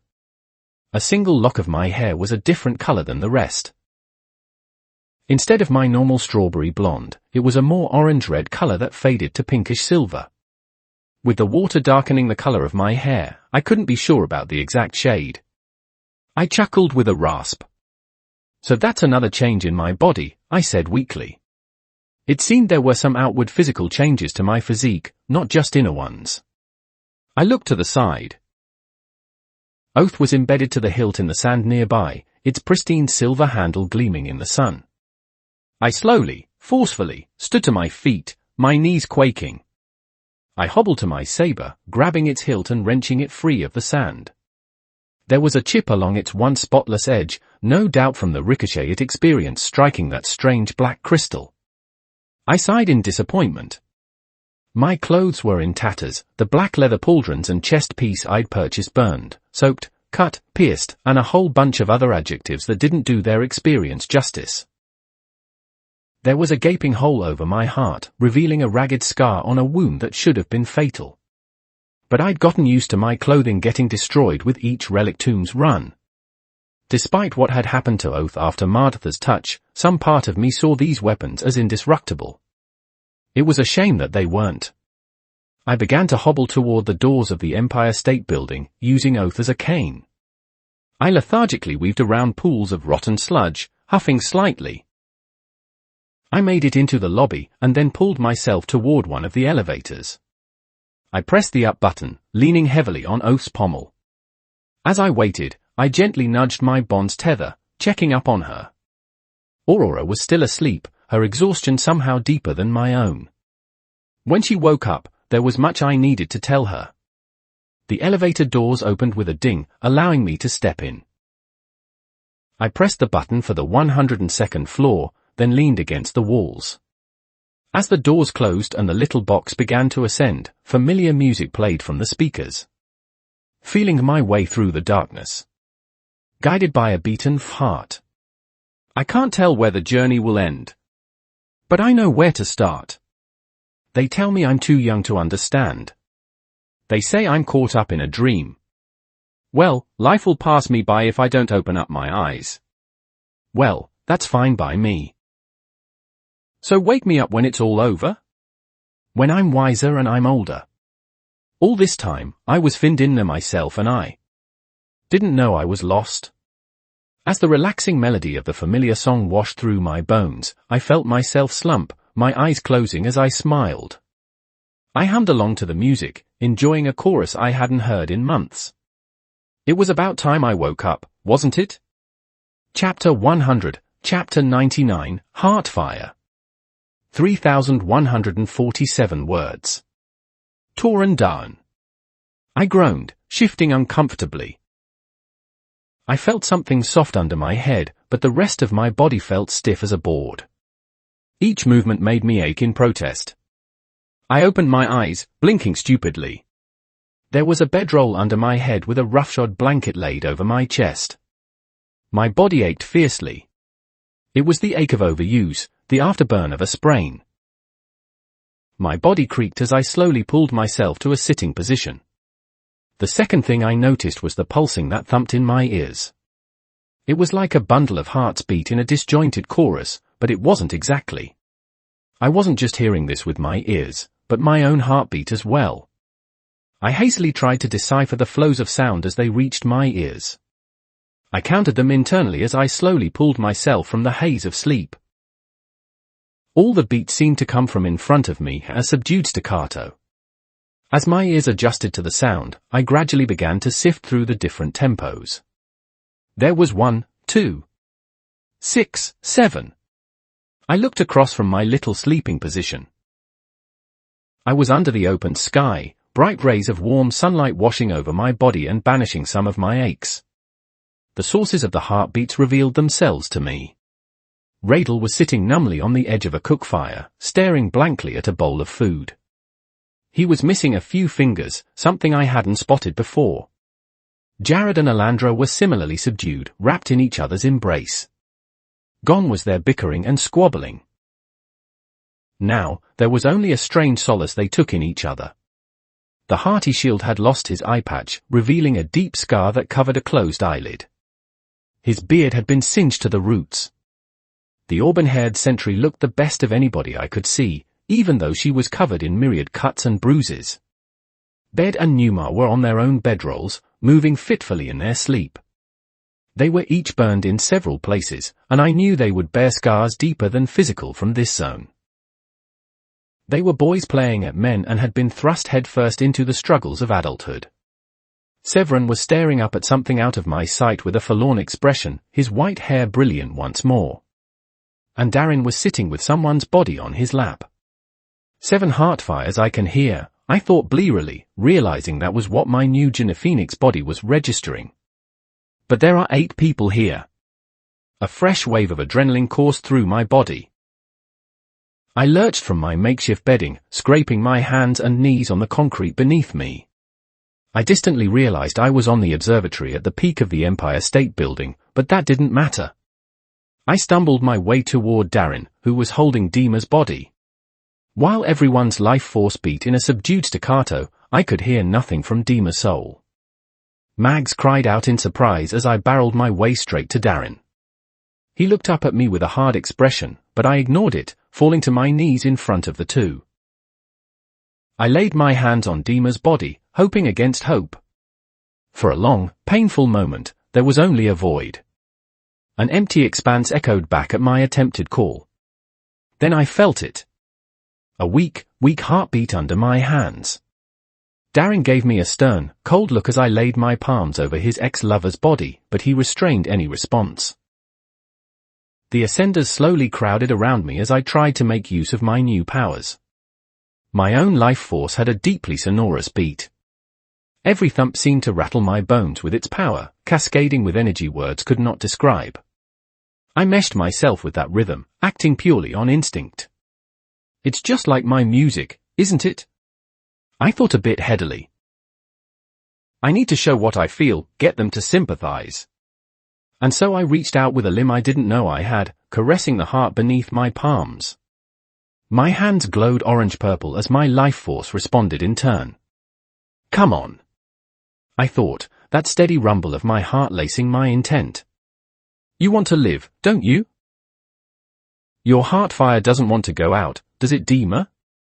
You must have something to live for. Something that makes your heart thunder. For an agonizing moment, Dima's own heartbeat was almost overwhelmed by my own. It was too big, too powerful. Like the resonant crash of a hammer on a gong drowns out the sound of a mother's cry, my own strength smothered Dima's. No, I thought, pulling back slightly and trying to moderate my spell. I backed off hastily, trying to find the right metaphysical distance. And then Dima's heart flared. It was just once, a single jump in rhythm as if I had thrown a splash of kerosene onto a dying match. Yes, I said aloud, my senses wholly focused on the dying woman's body under my hands. You want to fight, don't you? There's something here. There must be. For an instant, Dima's heartbeat seemed to rise in pitch, responding to my call. Her body did not move, didn't even twitch. But I felt her heartbeat race under my palms.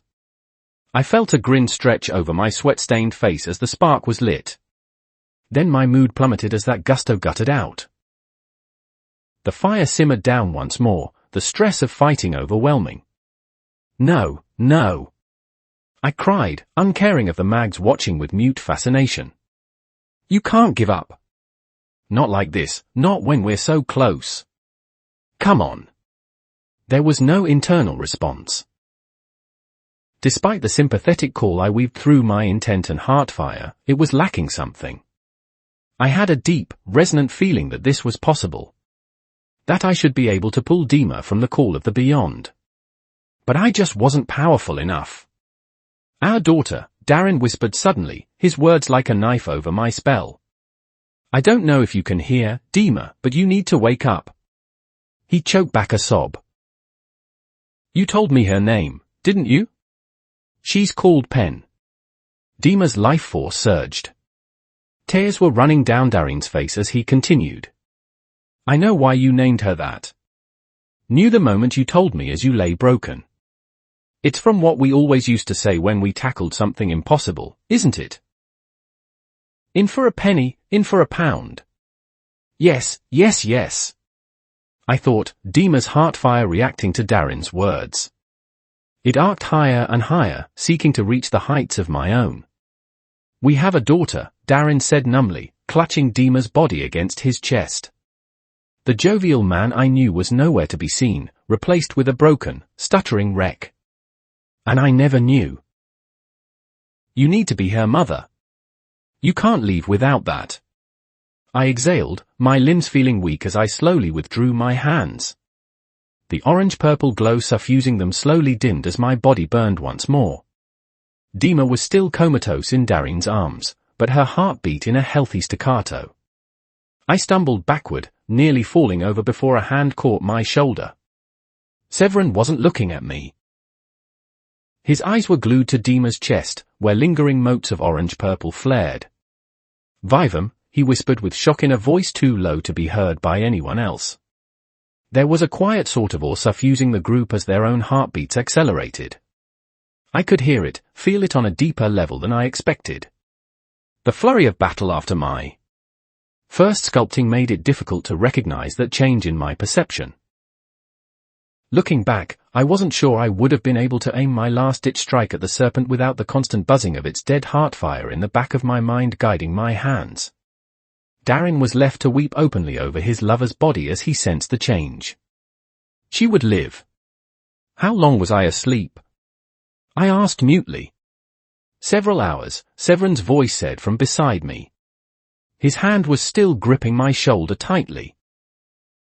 When the elevator hit the top, we found your body leaning against the walls, unconscious. We did what we could to make you comfortable. I sensed a slight change in two of the heartbeats nearby. I turned lethargically, noting the Frost twins slowly waking up. That serpent almost destroyed us, Severin said. It was poised over where the portal should have been, ready to destroy the frame. Then there was a blinding flash of red light, and the thing died. The Dinoir gave me a knowing look. I turned, shrugging off Severin's hand.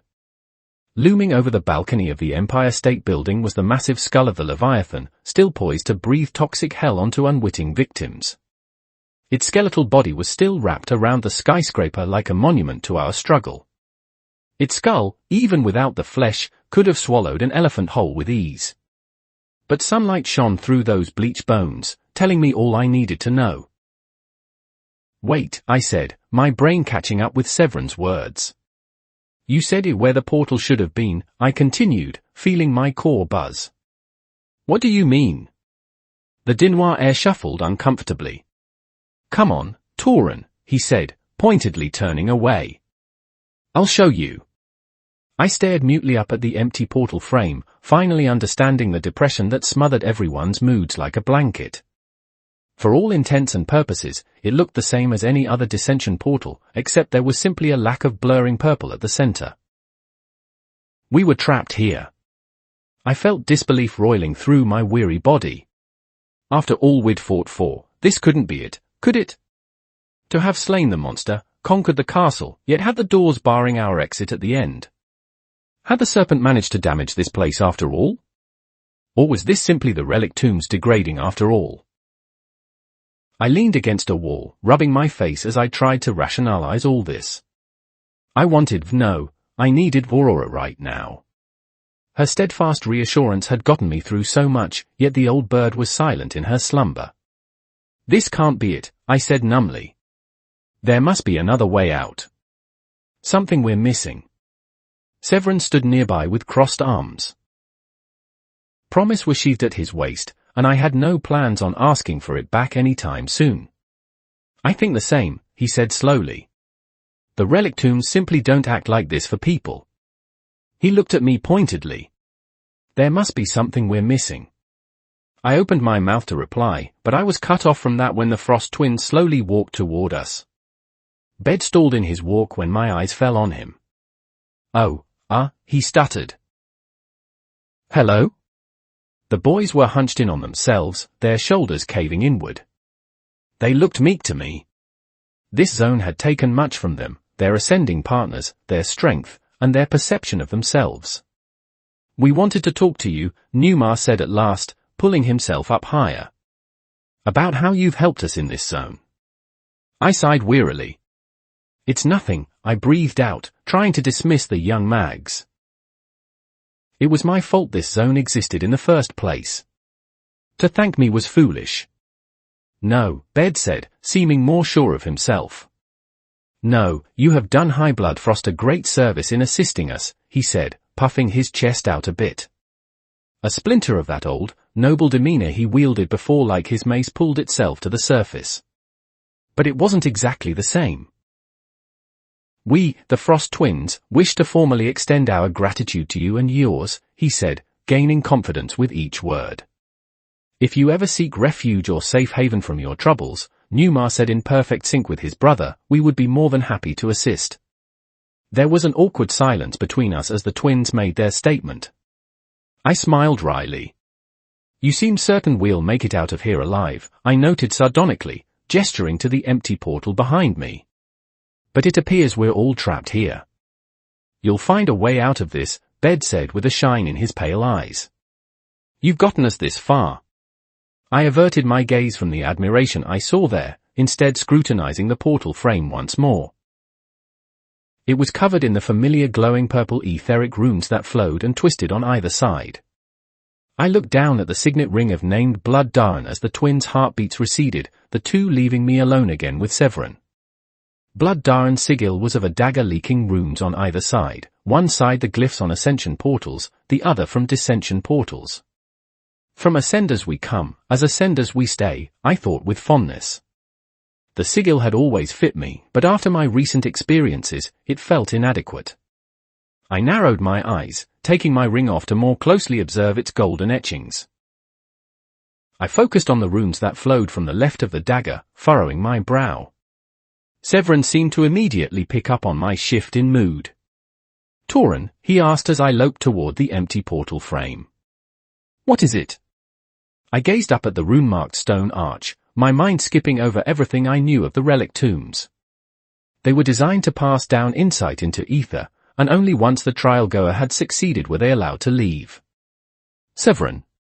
I asked, not turning to look at the man.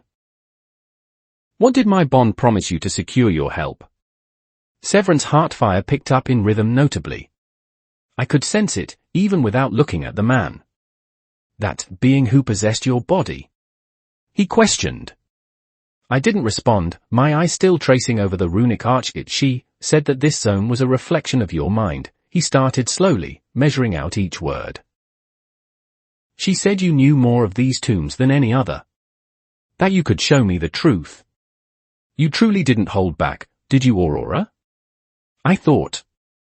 Considering how close I was to reaching the beyond, however, I could understand giving away my secrets to keep me alive.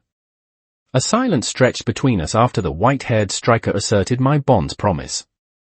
Severin's life force flared even further. He thinks I'm going to deny him, I realized. He doesn't trust me to follow through. We spoke several times, I started, comparing these relic tombs to a trial. I walked forward, looking closer at the portal frame and brushing my hands along the stone. I couldn't sense the ether within like Arthur would eventually be able to, but that wasn't what I was searching for. I traced my hands along the rim, trying to mesh my mind with my heartbeat as I searched for something. The stone was surprisingly coarse. It matched the concrete aesthetic around us, blending in seamlessly with the zone. The runic markings had faint imprints in the frame where purple light seeped out. "That's only part of the truth," I said. The Dinoir heir listened with rapt attention, his mana strung like a bow. I finally found what I was looking for as my palm hovered over some of the runes. A strange, dormant pulse thrummed just like the heart fires all around me, except it radiated from solid rock instead. I stepped away from the frame with a light smile on my face. Do you know what the ancient mags called themselves? No, Severin replied after a minute. No matter where I searched or how deep I delved, I found no name for such a powerful civilization. It was as if it was expunged from all our histories. They were the Jinn, I said, turning to give Severin a piercing stare. They were a people of life and progress. And these tombs? I added, gesturing to the skies. This is their legacy. A compendium of working knowledge and insight condensed from the very fabric of entropy.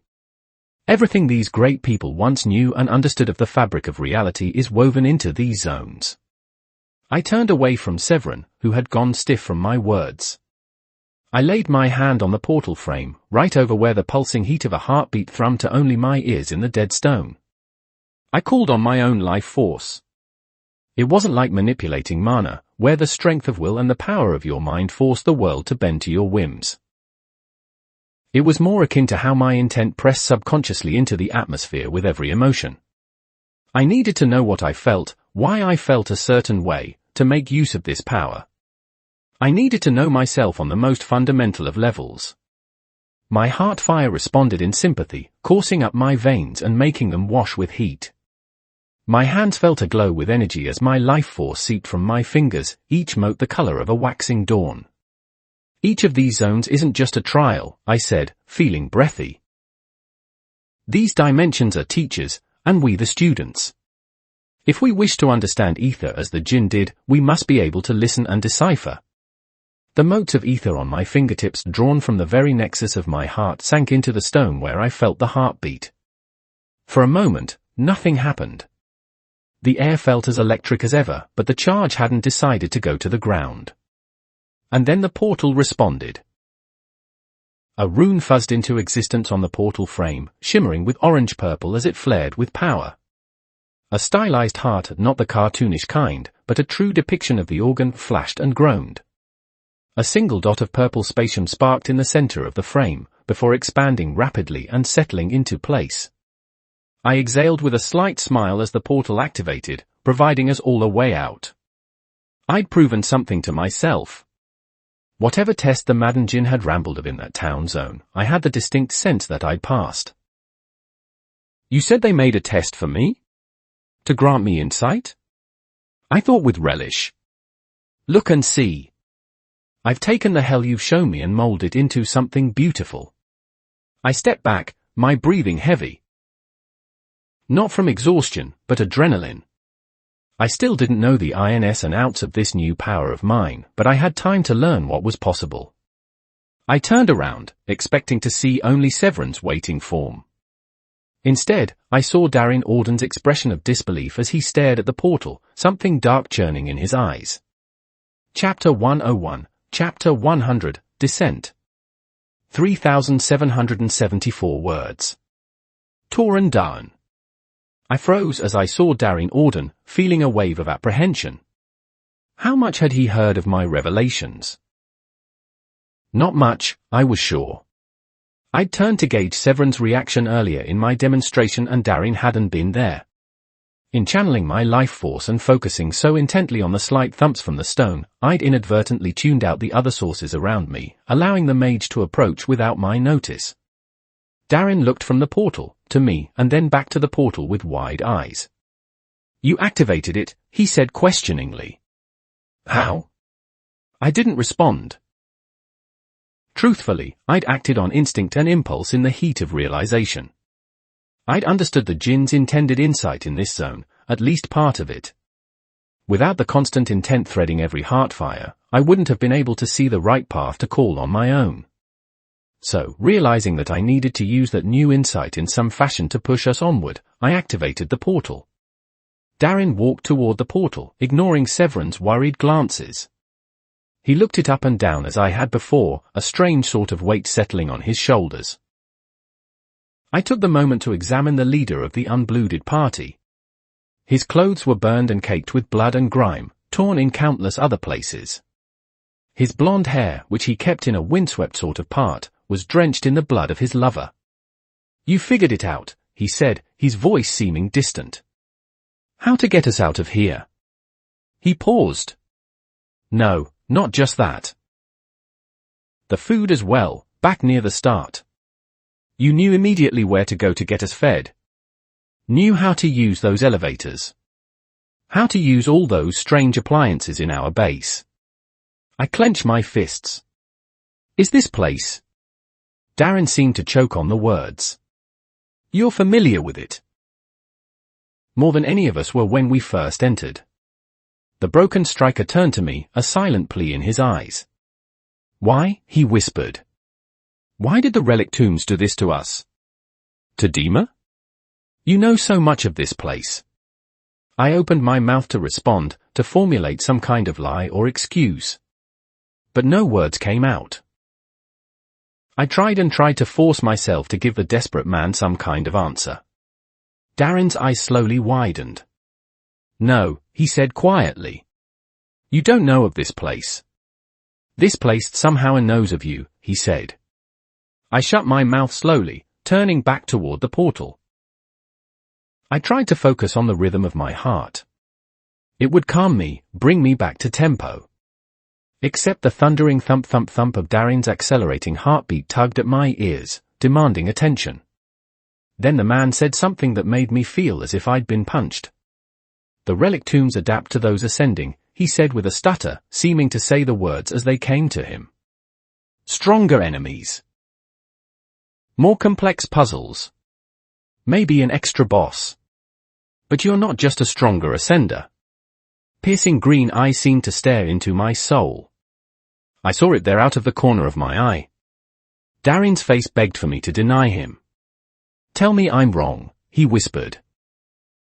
Tell me you're not the reason this zone was hell. Please? I closed my eyes, welcoming the darkness that my eyelids gave me. I wanted and needed Aurora right then.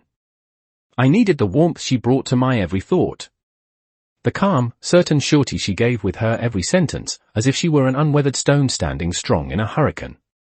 But only silence greeted my unspoken plea. Merciful Vritra, he cursed. You don't deny it, Darren said breathily. Severin stepped forward, tension to his shoulders as he sensed the storm brewing. Your presence here, it caused all of this. I don't know how. But it did. The Denoir air wasn't fast enough. Darren launched himself at me, grabbing what was left of my collar in a clenched fist. I saw what was coming next, even exhausted, my new physique heightened my reflexes and perception beyond what it had been. A sloppy uppercut was approaching my jaw. I could have dodged it. My teeth slammed together as the leader of the unblooded party cracked his knuckles against my chin. I saw stars as I toppled backward, falling to the concrete below. My body creaked in protest as I hit the ground, but Darren was fast.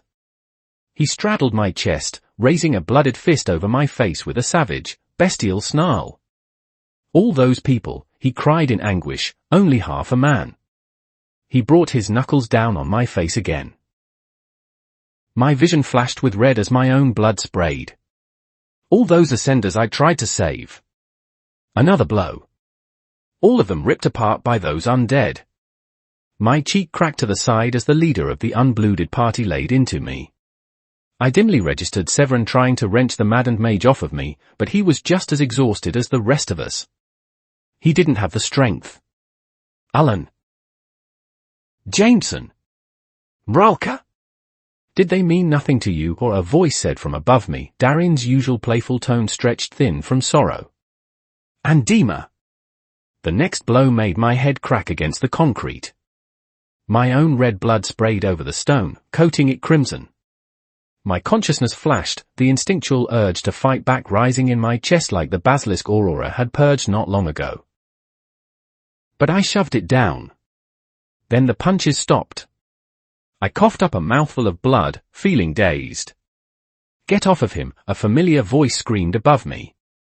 You crazy bastard. Leave him alone. Jana stood guard over my battered body, warding off the broken striker. Severin and Jared worked in tandem to haul Darren away by his arms. Beside the one-handed shield, the Frost twins glared icy fury toward the leader of the unblooded party. Darin thrashed at the mags holding him. "Don't you understand?" he yelled in a shattered voice. "It's his fault this zone was so wrong. That's why we lost so many people. Every commander, every dead mage, it's because of him. Dima is nearly dead because of his selfish ascent." I groaned, feeling the aches in my face. There was a cut over my brow that bled a steady stream down into my eye, tainting everything I saw a shade of red. Once Jana was sure Darin was safely away from me, she knelt down beside me, an expression of utmost worry stretching across her bronze-kissed face. "Torin, do you need?" I waved off her help, standing with difficulty. My vision swam from the movement, but I forcefully reoriented. The Frost twins kept their pale blue eyes focused on Darin's near-rabid form. "By the sovereigns, Darin," Jared said, the paunchy shield grunting from the effort of holding back his leader. "What in the hells has gotten into you?" Darin wrenched his arm free of Severin and Jared, whirling on the shield with clenched fury. He jabbed a bloody finger at me, a one that was clearly broken from beating me into the ground. "Torin Dain caused this zone to be so hellish," he snarled. "He's already had knowledge of so much here. An instinctual understanding of everything here. But then he just lit the portal." Darin's words seemed to snap most of these people from their stupor, their eyes darting to the portal with expressions of shock. "That doesn't prove anything," Severin said, out of breath from trying to keep Darin back. "It doesn't make sense how those things correlate," Auden, the heir to the Denoirs, continued, lying through his teeth. "It's true the relic tombs adapt to those who go through them, but that's only when people enter. There's never been a zone that adapts in advance. That's foolish." Darin straightened, staring down the white-haired striker with contempt. "So that's how it is it?" he said, dismissing Severin's argument. "That's all it ever boils down to. High bloods kicking those who are weaker and protecting the perpetrators. I thought you were different, Lord Denoir. But you saw it too, didn't you? So his guilt? And you're defending him." Severin visibly flinched. Darin turned to me again, condensed hatred in his eyes. I knew that fury. I understood it. Hadn't I directed that same righteous fire toward Kaelan Joan? "And now the High Bloods are defending you, too, Torin," Darin said, staring down the Frost twins. "You've picked your side, then." Jared looked at me apologetically, seeming unsurpassingly uncomfortable. If that scarred eye of his could wince, I'm sure it would. "Look, Darin, we've been through a lot in these past few days," he tried slowly. "Maybe we just need to wait a bit too." Darin scoffed, shoving past the shield. Alandra was watching everything with shell-shocked eyes, tears gathering at the edges of her vision. Darin ignored her as he knelt by the camp, scooping up Dima's body into his arms. He turned back, and some of that anger had quieted. Not extinguished, but it became more focused. "I'm leaving," he said through clenched teeth. "Follow me if you want. But I'm done with the relic tombs." He marched up to the purple portal, sparing me one last hate-filled glare before stepping through. That seemed to shock Alandra and Jared into action. "I'm sorry, kid," Jared said apologetically, hastily trying to pack up. If they waited too long, their simulates wouldn't allow the entire party to exit from the same dissension portal. He's been cooped up here for too long, fighting too many battles. The stress seems to have finally gotten to him. "I'll send you some funds to treat those wounds he gave you, yeah." I shook my head. "Don't worry about it," I said quietly. "I heal pretty well." "He'll come around eventually," Jared said as Alandra mutely shuffled him toward the portal. "Okay, kid?" I'm sorry, too," I thought numbly, watching them vanish into the flat disk of purple. Jana turned abruptly once the entire unblooded party had left, looking me up and down. She raised a hand to my face, her only hand, but I gently pushed it away. There was a complicated expression on her face as I did so. "It's fine," I lied. "It will heal. But you should at least get a bandage for that cut," she tried. "It's bleeding badly." I sighed, withdrawing a few items from my dimension ring. I separated myself from the rest of the mags, settling myself down on a nearby stone as I began to bandage my head. Radel was the only man who hadn't jumped to split up the altercation between Darren and me. He was sitting around an old campfire, staring mutely up at the desecrated skeleton of the serpent. Severin sat next to me a moment later. "You could heal yourself with that insight you gained, couldn't you?" he whispered. Vivum. Once I finished taping a small pack of gauze to my forehead and wiping the blood away from my face, I reached down to the ground, where a discarded hand mirror lay. Alandra had probably forgotten it in her haste to leave. I looked into my own reflection for the first time since my sculpting. There weren't that many differences, actually. I had a single tuft of hair that was a deeper red than my normal golden shade, which then tapered to a silvery pink. And my eyes had changed, too. Instead of the old hazel I had known across my entire life, now my pupils were the same burning orange that they took on whenever I engaged my will. Despite how they looked like they might contain a bonfire, the light inside was closer to a candle. I could heal it all, I acknowledged solemnly. Parts of my face were bruising, but it wasn't nearly as bad as I'd expected.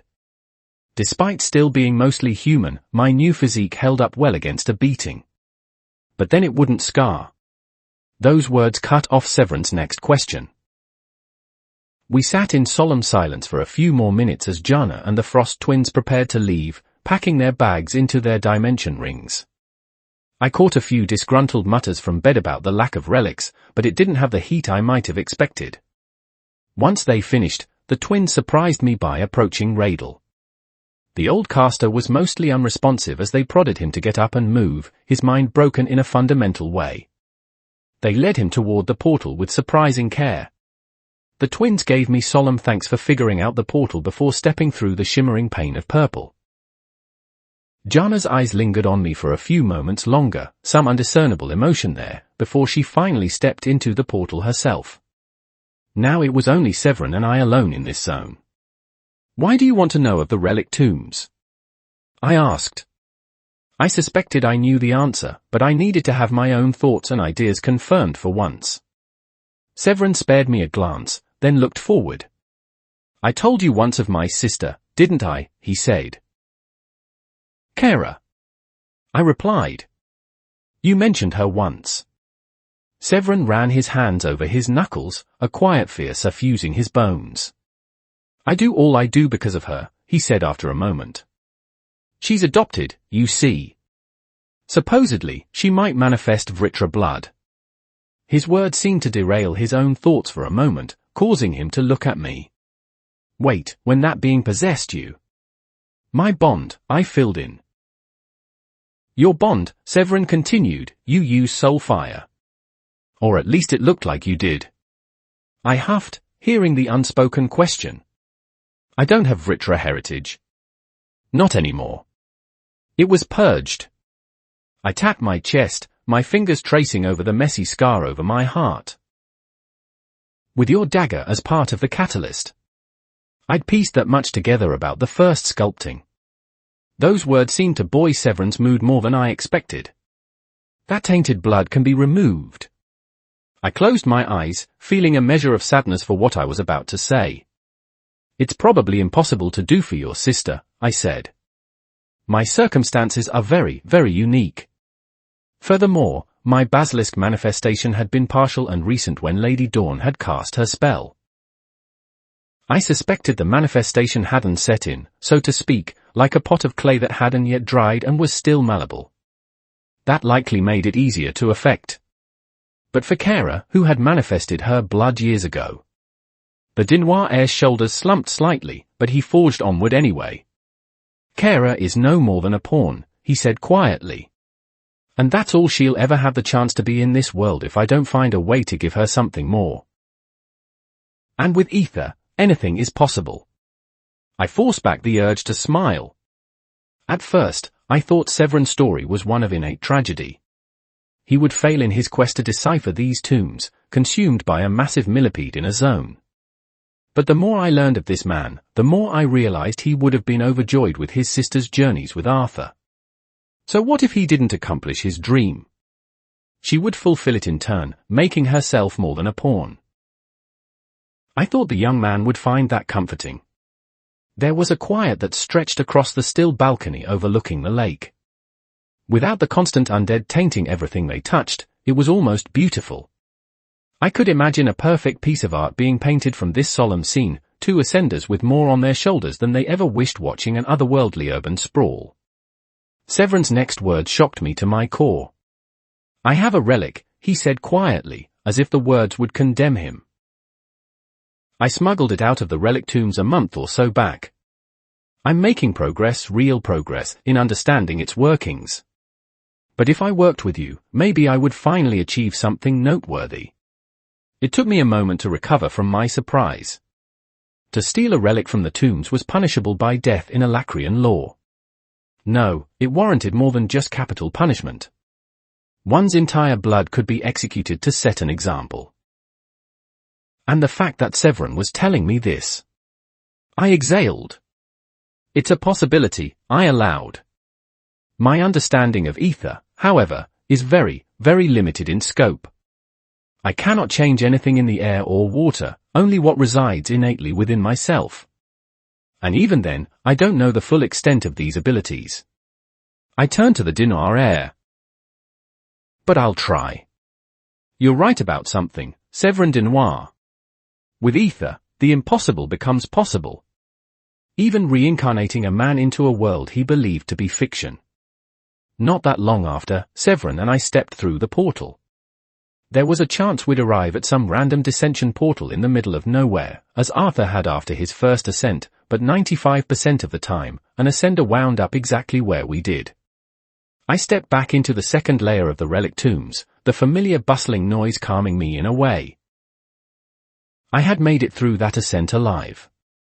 My limbs were all attached, my core was nearly silver, and I'd gained an understanding of life force I wouldn't have otherwise thought possible. This should have felt like a victory.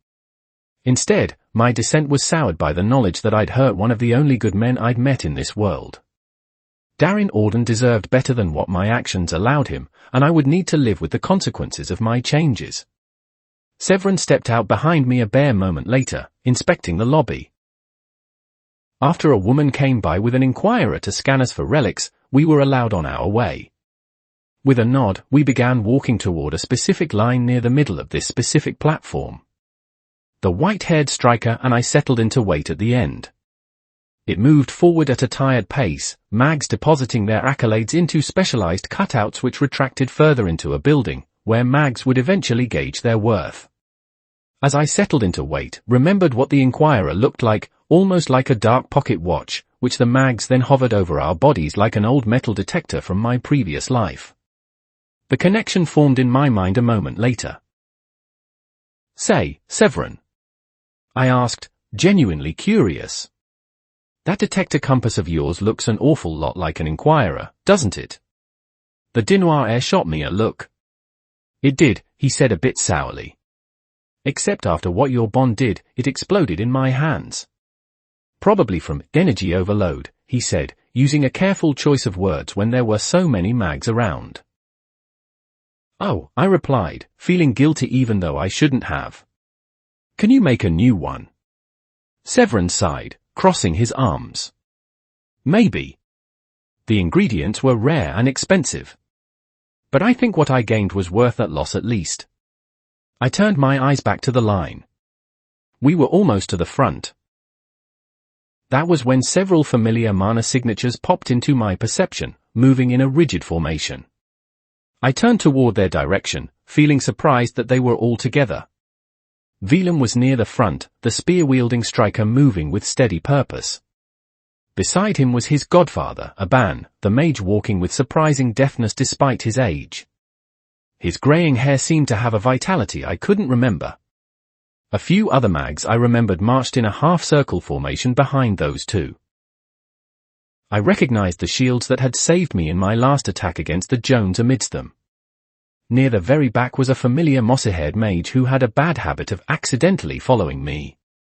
All of them wore a light grey surcoat over their armor and clothes. Emblazoned across the breast was a simple round-bottomed beaker that looked partially filled. the sigil of bloodstone elixirs. And at the center of this formation was an unfamiliar woman. The moment my eyes landed on her, she seemed to sense it, her serene gaze snapping to my own and holding it like a vice. While the mags around her marched in perfect formation, this woman glided across the ground as if it were a cloud.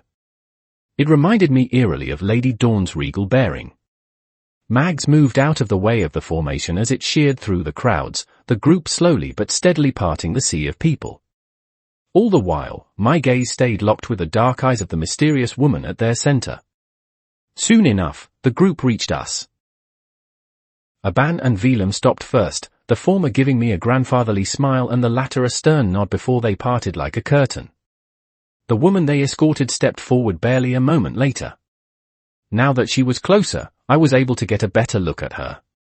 Her hair was a midnight black that stretched down to her mid-back, streaked through with splashes of navy. Her skin was almost deathly pale, and if it weren't for the fullness of her petite form, I was certain she'd look like a corpse. Instead, she radiated an aura that felt hard to describe as she scrutinized me. Tauren of named blood Daan, I presume, she directed to me, her deep red lips barely curling at the edges. The woman wore a conservatively elegant dress as dark as her hair, which made her seem even more like the Reaper come to take her due. I am he, I said slowly, my mana thrumming at some sort of perceived threat. I couldn't explain it, but this woman felt dangerous in a way I'd never experienced before. Though I'm afraid I don't know your name, I added, squaring my stance to something solid instinctively. The woman's demure smirk widened the barest of fractions as she observed my tense shift. It is unseemly to not introduce oneself first when approaching a stranger, so I must apologize. She tilted her head, savoring my anxiety like fine wine. The only jewelry she wore was deep silver earrings bearing the familiar round-bottom beaker symbol. My name is Renee Shawn, leader of Bloodstone Elixirs. Her eyes narrowed into piercing slits as she held my full attention. And I believe we have much to talk about. Chapter 102, Chapter 101, The Lost, End of Book 2. 3028 words. Arthur Lewin. I maneuvered through a stone-shed battlefield, leading a strike team of able-bodied golems to assault the enemy position from their flank. The march up the hill was a slow and painful slog, made only worse by the slippery blood-like substance coating the ground and the stench of iron and copper that suffused my nostrils. As per my plan earlier, the majority of our troops were focused on a dual-pronged assault from two different avenues on the lower part of the hill. With so many of my ally golems focused on that front, it drew the attention of the majority of our enemies. But they still held the high ground. For every bit of blood we spilled, they shed twice the amount. The only way to win was to take this hill with minimal losses. So me and a select few elite golems, each bearing the symbol of the Tri-Union Council of Dikathan, were moving to flank their overstretched side. I stood at the vanguard, wielding Dawn's Ballad high as a rallying point. The golems above were aware of my trudging assault, but with our momentum, there wasn't much they could do. A few glancing spells arced toward my troops. I trusted the elites at my flank to tank the weaker ones, their shields raising intermittently to defend against blades of earth and spears of ice. A larger fireball caught my attention, however. I spotted it as it arced toward my small, compressed unit, recognizing the damage it would do if it landed. I flourished Dawn's Ballad, condensing a wave of ice and lightning mana through its length. Then I swung my blade upward, the teal weapon flashing white as it erupted in crackling frost. A wave of cold interspersed with arcing electricity consumed the massive fireball, continuing onward and disrupting the golem formation above. Sensing our chance, I raised Dawn's Ballad high, my blood pounding in my ears. "Charge!" I yelled, letting my voice spread with the help of wind magic. "Rip into their sides!" As one, a score of earthen feet slammed into the ground, a cascading reverse avalanche aimed at the heart of the enemy formation. As I streamed along on currents of wind, I imagined the fear in my enemy's eyes. It wasn't there, of course. Ren was a meticulous old bastard, but as realistic as he could make his golems, these always lacked something fundamentally human. But as I reached the top, I felt a familiar burning flare from the hilt of my sword. A stretch of orange-purple striations snaked their way up the tang of my translucent teal sword, bringing a light warmth to my hands as Dawn's Ballad reacted. Internally, I sighed in annoyance. Every single time this happened, and it had been picking up in frequency these past few weeks, Ren would halt my training entirely for a few days to perform tests on my sword. And of course, the wily Azura wouldn't tell me what he was testing for. Predictably, every single golem stalled in place as one, creating a bubble of what looked like halted time. I alone still moved, the adrenaline rush and expectation of colliding forces simmering at the surface of my mind. That battle rush was something that I carried with me whenever I fought like this, the echo of steel on steel, spellfire arcing overhead, lightning spells coursing through the air making my hair stand on end. But then something different happened. The low burn of the hilt of Dawn's Ballad became that of a branding iron as it ramped up heat. Suddenly, the orange-purple streaks billowed upward, chasing away the teal and filling it in with color. I hastily thrust the blade into the ground, darting my hand away lest I get burned. This was different than last time. For the first time, I could feel the power wafting off of the thing. It felt strange and alien to my mana sense, brushing against my mind like a feather tip. Ren popped up from the ground a moment later, an almost maddened cast to his eyes as he zipped over to my sword. At least more maddened than was usual. "What is this?" he questioned, circling my embedded weapon and ignoring me entirely. "She's done something different, this time. Cast a powerful spell, maybe? No, that doesn't seem quite right. Certainly used more power than we normally see, but what?" Ren Canely IV, eminent titan of the Azura and my master for the past few months, devolved into muttering and mumbling as he whipped out a notepad and began jotting things down. Output is notably high. Increased by at least 1,416% from the norm. But the waves emanating from the blade aren't uniform in their distribution as before. This seems more chaotic.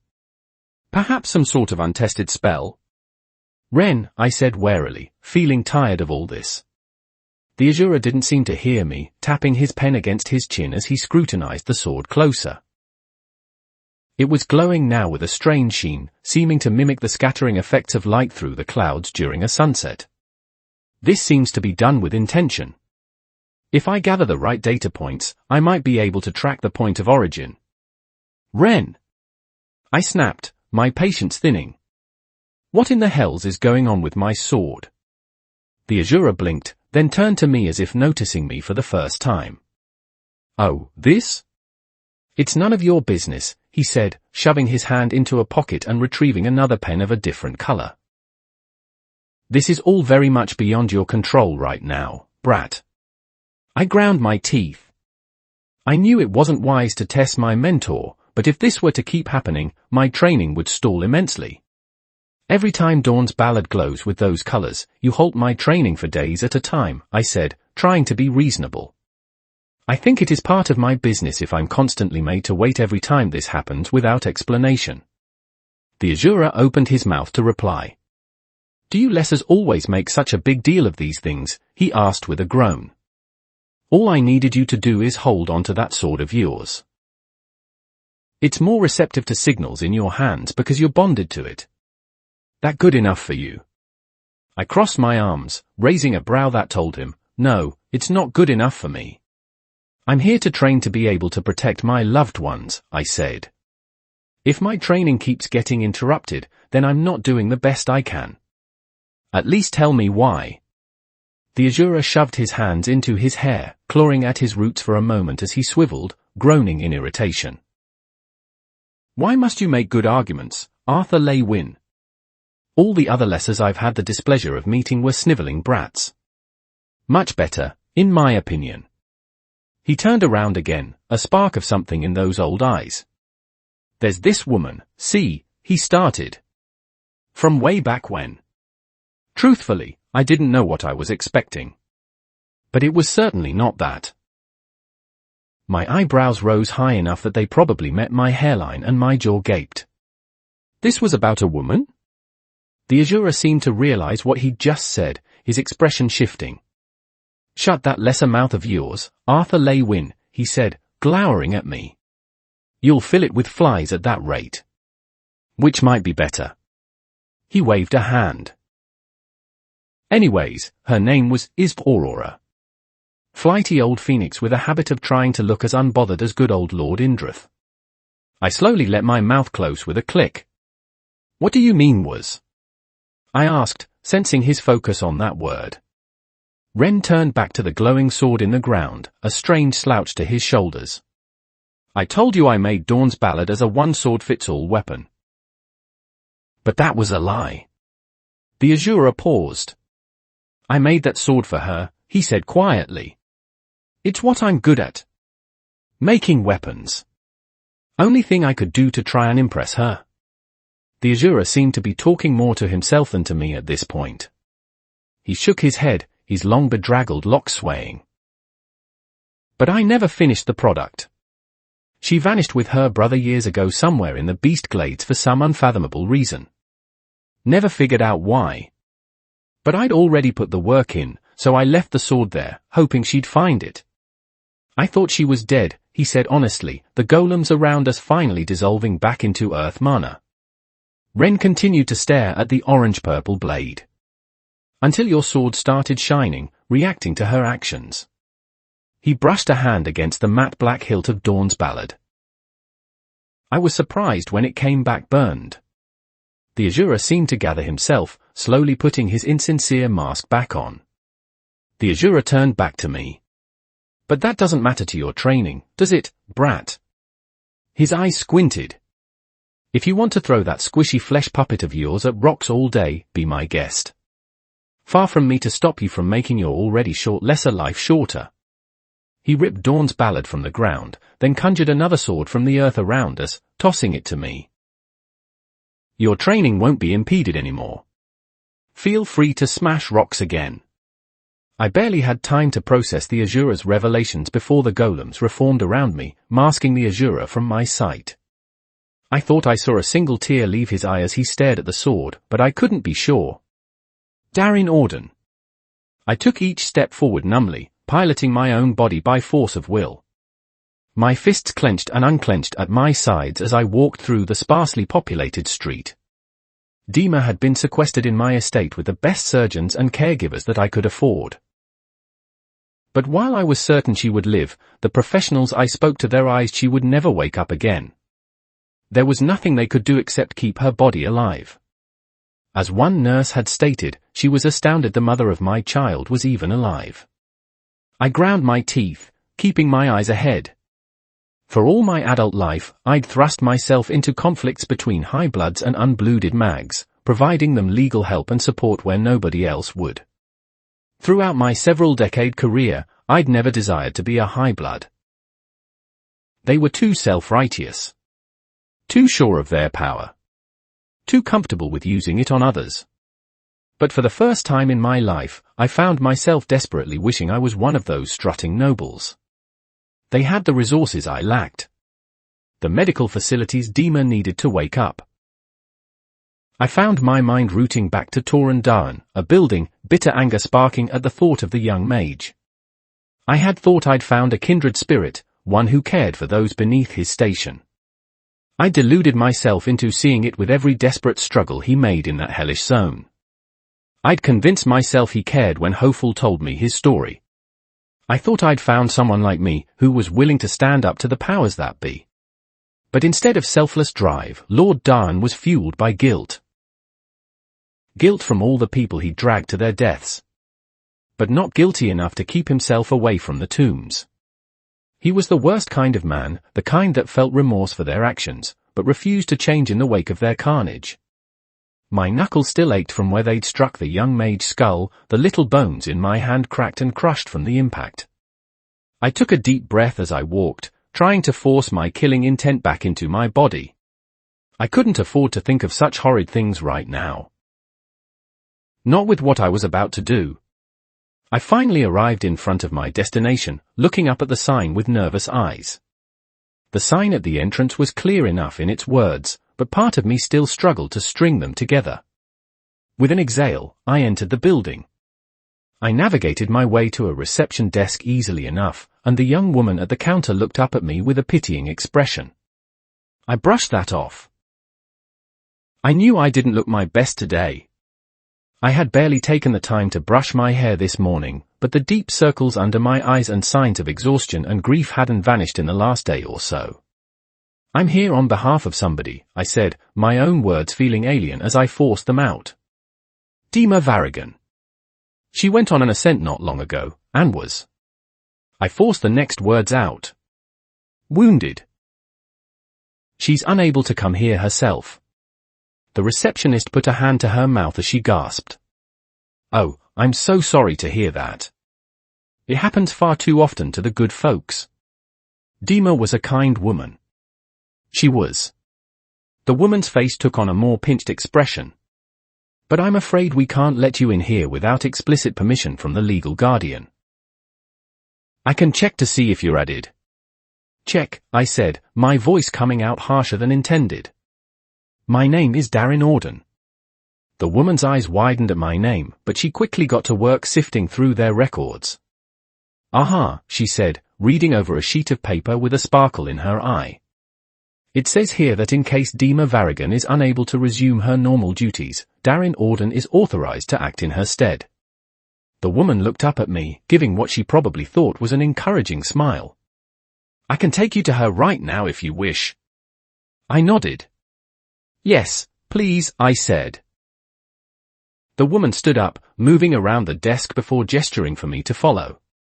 As we walked, the carefree laughter of children brushed against my ears from a dozen rooms.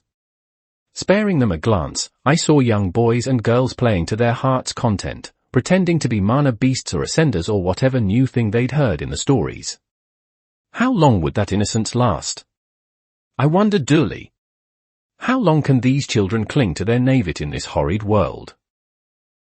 My own upbringing had been surprisingly dull.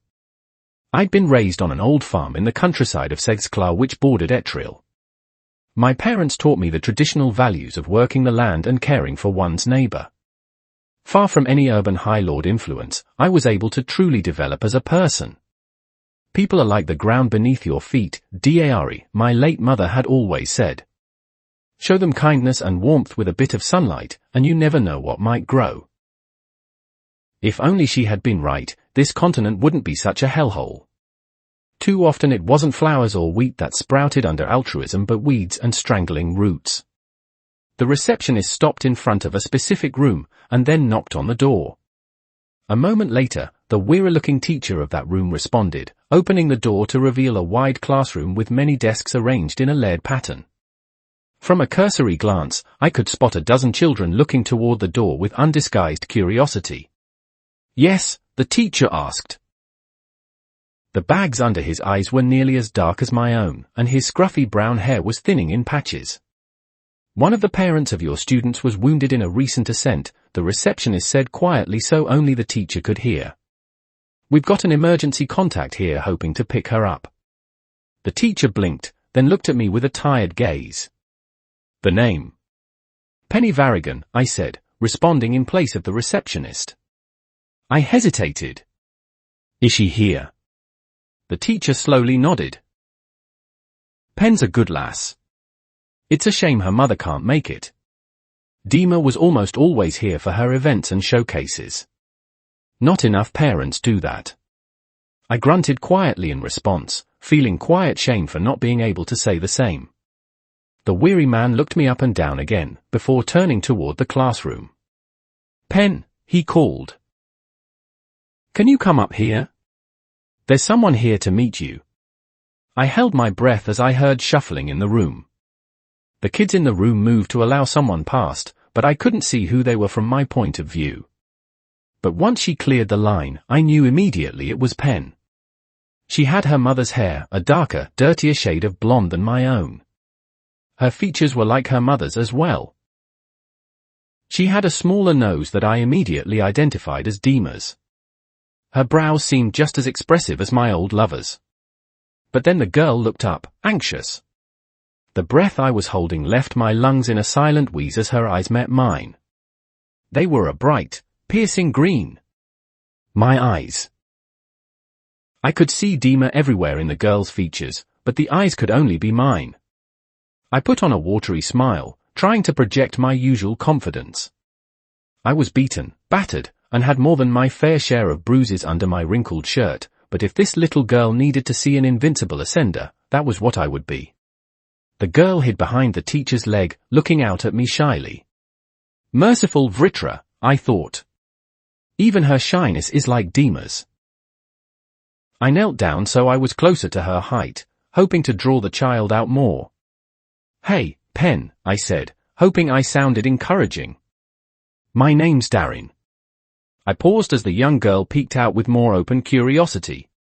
Those green eyes were like a mirror of my own. And I have some news for you. End of Book 2, Twin Soul. Chapter 103, Chapter 102, Bloodstone, start of Book 3. 3,666 words. Toran Dawn. My body tensed at Renee Chaunt's words. I spared Severin a glance from the side of my eye, and from what I could see, he wasn't reacting much better than me. I looked at the owner of Bloodstone Elixirs, trying to measure my response. I hadn't been prepared for this clash, and something about it felt distinctly confrontational. I wished for the dozenth time that I had Aurora's advice to guide me. I'm afraid my friend and I, Severin of High Blood Denoir, I said, name-dropping the High Blood heir to hopefully reassert my position, are waiting to get our accolades checked. I paused. Can this wait until we are finished? People around us shifted and stared at the mention of High Blood Denoir, but Renee seemed utterly unfazed. She tilted her head slightly, observing the tense air to my side. Lord Denoir, she said smoothly. Forgive me for not introducing myself to you first, as befits your station. But I have information that I believe Lord Dawn would appreciate. Severin narrowed his eyes. I've heard much about you, Lady Chaunt, he said. Even in the Central Dominion, your mercantile success is acknowledged. But Toran is correct. We need to get our accolades scanned. Dark eyes flicked back to me. Understandable, she said slowly and sympathetically. But I come with an opportunity, Lord Daran, one that I think you would be remiss to pass up. And what would that be? I asked, feeling a bit of genuine curiosity at her hinting words. Renee Chaunt smiled slightly. Those pristine white teeth of hers, framed against the midnight black of her navy-streaked hair, looked like a light amidst the moonlit sky.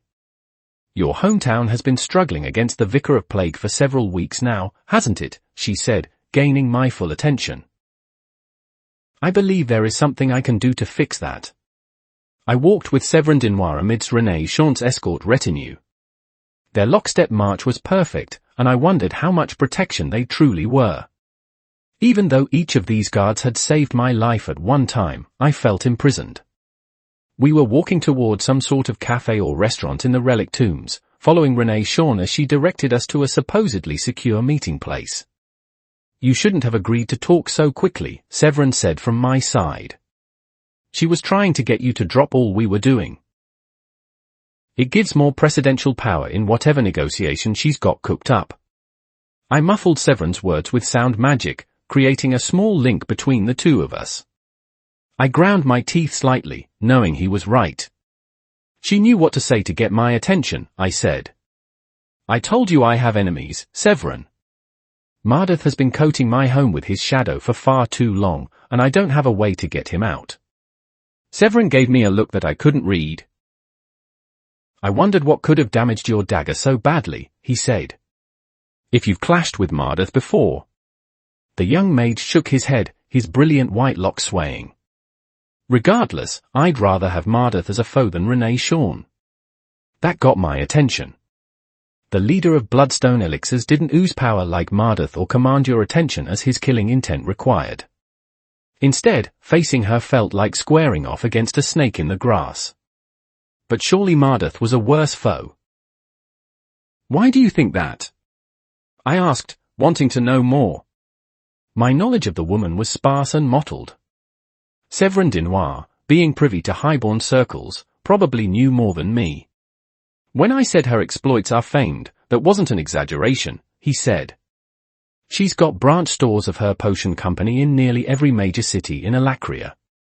And their creation all followed a pattern. Most of the would-be competition collapsed in on itself weeks before her own crew set up shop. I don't have proof, but rumors abound that she sabotages potential enemies before they can stop her, then sets up her own business as a monopoly. Severin ground his teeth. I'll try and offer any assistance I can.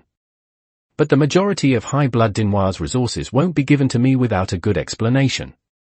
I frowned, turning to inspect the woman as she glided in front of me.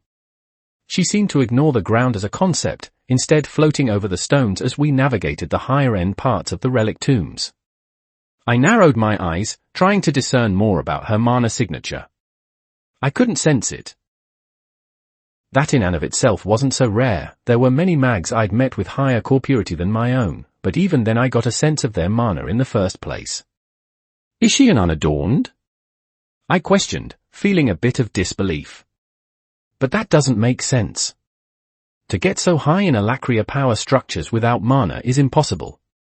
Every device and interaction needs a drop of that energy. Something occurred to me belatedly as I focused on my sixth sense.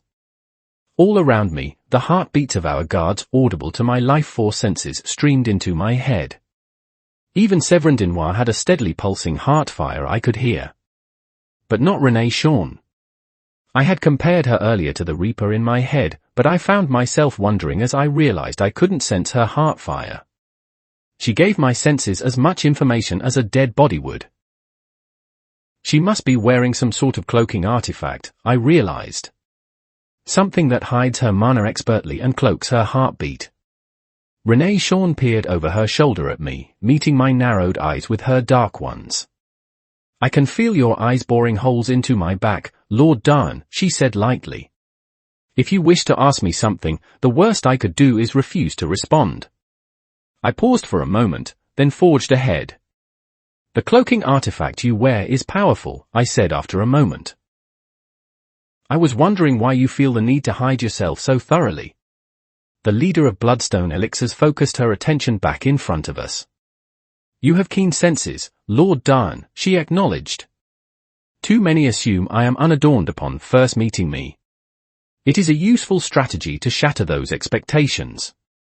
I avoided a loose stone in our path as I contemplated Renee Shawn's words. So she used it to garner false assumptions to destabilize negotiations? But from how the woman carried herself, that seemed patently false. She walked like someone with power. Even if I couldn't sense her mana signature, I knew from her grace alone she was someone worthy of attention. I'm afraid I don't believe that, I said after a moment, considering how you present yourself, even without being able to sense your mana. You are free to your opinions, Lord Darn, the dark-haired woman responded smoothly. Even if they are wrong, her lingering statement was left unsaid. The cafe Renee led us to wasn't as ostentatious as I was expecting. It was almost quaint, but the inside was polished and furnished with quality art with tall windows that let in the light in sweeping panoramas. It felt too casual for what the woman in front of me was leading toward. Renee Shawn's guards were instructed to patrol around the area, keeping watch for any who might try and spy on our conversation. Yet I could tell immediately that Renee Shawn simply wanted privacy. Part of me felt disjointed sitting in this cafe. My body, though still mostly human, had accelerated healing from my Ginophoenix roots and assimilated physique. Most of the bruises Darin had given me had healed in the past few hours, but the deep cut over my brow was still obviously bandaged. And though I'd changed my clothes since descending, they were of a notably lesser quality than what either Severin or Renee Shawn wore. A waiting receptionist, clothed in high-quality garments that were tailored to appear casual, quickly and neatly led us to an open table. She sat us down, handing us menus to order from. I scrutinized mine with a raised brow, tapping my finger on the table in a nervous rhythm. At my side, Severin kept his gaze sternly on our negotiating partner. They do have pancakes in Alacria, I noted with mild amusement as I looked over the menu. Though they call them our flatbread bakes. I think pancakes are more accurate. Renee made a show of looking over the menu, letting Severin's intense stare wash over her like water off a duck's back. She even sat with poise, her flowing dark dress not hampering her ability to maneuver in the slightest. As I scrutinized the menu, I used the time it gave me to try and consolidate all I knew about the woman across from me. She was the owner of a megacorporation that distributed elixirs and magical enhancements all across Alacria. She'd given Cassian the knowledge he lacked to actually start tracking down Dorna Joan as the target of his vengeance. Afterward, the woman gifted me oath and promise, though they had tracking spells imbued inside. And once I'd shattered those, I had to constantly ward off the mags she'd sent to follow me around and keep an eye on me. The last I'd seen of them was in the aftermath of my fight with Mardeth. She probably knows about that loss of mine against the Vicar of Plague, I thought, restraining a note of bitterness. I should expect her to bring it up. I enjoy this cafe, Renee said, not taking her eyes from the menu, for its unique atmosphere. Every other place in the relic tombs tries to appeal to every base ascender, or conversely, to the rich and powerful alone. She slowly closed her menu, setting it down in front of her with hands that looked almost delicate. But this quaint cafe doesn't attempt to do any of these things. It recognizes that there is a niche to be filled, that of calming, warm relaxation. It does not follow the examples of others like sheep. And yet you led us here like a shepherd with their sheep, Severin said slowly. And I suspect you'll try and do the same with your words for my friend Tauren. Severin's words were measured, but there was an undercurrent of bluntness to each spoken. Renee raised a dark brow at his statement. Friend, she said, testing the word as if it were unfamiliar. Forgive me, Lord Dinoir, but from your reputation, I was led to believe you did not allow many close to you. Severin spared me a glance. That is correct, he said in response. But Tauren is an exception. He's proven himself to me more than once in his sincerity in the relic tombs. The white-haired striker pushed away the menu in front of him. High Blood Dinoir will stand with him. I felt a flash of worry at Severin's promise. Though it was a bold declaration of his support, I wasn't adept enough at negotiation to try and piece together all Renee Sean might learn from it. The woman in question looked mildly surprised at this. Not outright shock, but it seemed this was something she didn't expect. You've taken noticeable measures for a while to track me, I said, drawing the attention of both at the table. Starting in the aftermath of my scuffle with the Jones. The woman smirked. Scuffle is an understatement, don't you think, Lord Darn? You wiped the Jones bloodline from the face of the continent, including nearly burning their entire estate to the ground. Severin gave me a genuinely surprised look at that revelation, but I didn't let it throw me. I may not have Aurora to guide my every sentence, but she'd given me tips and pointers on where I'd gone wrong in my past negotiations, namely my first interaction with Cassian. I could do this. We both know the circumstances around that were more complicated, I said sternly. And you say that as if you're accusing me of something, I started, but the letter you sent congratulating me for the act painted a very different picture of your perspective. Renee Shaunt's lips parted. Very true, Lord Darn. I am more than happy to see their ilk washed away. It was fortunate you did so. She moved her menu away, allowing it to overlap Severin's. And please, call me Lady Sean. The woman tapped a finger against the hardwood table. Speaking of that letter, do you still carry my gift with you? I grunted. They've never left my side, Lady Sean, I said, then reached a hand down to my waist. With a few movements, I unbuckled Oath's sheath from my belt, then laid it on the table. The dark, rune-sketched scabbard seemed to drink in the light as it sat demurely on the wood. The silver-swept hilt gleamed with the same pristine shine as the day I'd received it, and the symbol of named blood Darn shone from the pommel. I'll need to make some changes to that symbol soon, I thought as my eyes roved over the magnificent weapon. I'd changed too much for it to match me perfectly. Severin, seeming to understand what was happening, mirrored my actions, laying a sheathed promise down beside it. Lady Sean picked up the sheathed saber, slowly drawing it from its scabbard. She held it evenly in her hand, the hilt seeming to fit her fingers perfectly despite the differences between the sizes of our hands. She inspected the edge, noting the chip in the metal where the blade had rebounded off the serpent's core. She sheathed the blade again, allowing it to slide in without resistance.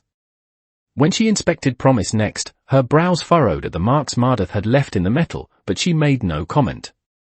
"They are still fine weapons, even while tarnished," she said, settling the dagger back onto the table. Severin was quick to retrieve the blade. "Have you given them names?" Renee asked me. "The saber is called Oath," I said solemnly. "And the dagger Promise. I broke one of each before your gift." Severin paused for a split second as he strapped Promise back to his belt, something I couldn't read flashing over his teal eyes. Lady Sean simply hummed. "Good names for such a pair of weapons. They have served you well, I hope?" Their creation was expensive, even for one such as myself. I raised a brow, leaning back into my seat and crossing my arms. Since I destroyed the tracking spells embedded into them, I've had no complaints with their effectiveness. The waitress chose that moment to return, asking us for our orders. Severin declined anything, while I asked for a platter of flatbread bakes to go.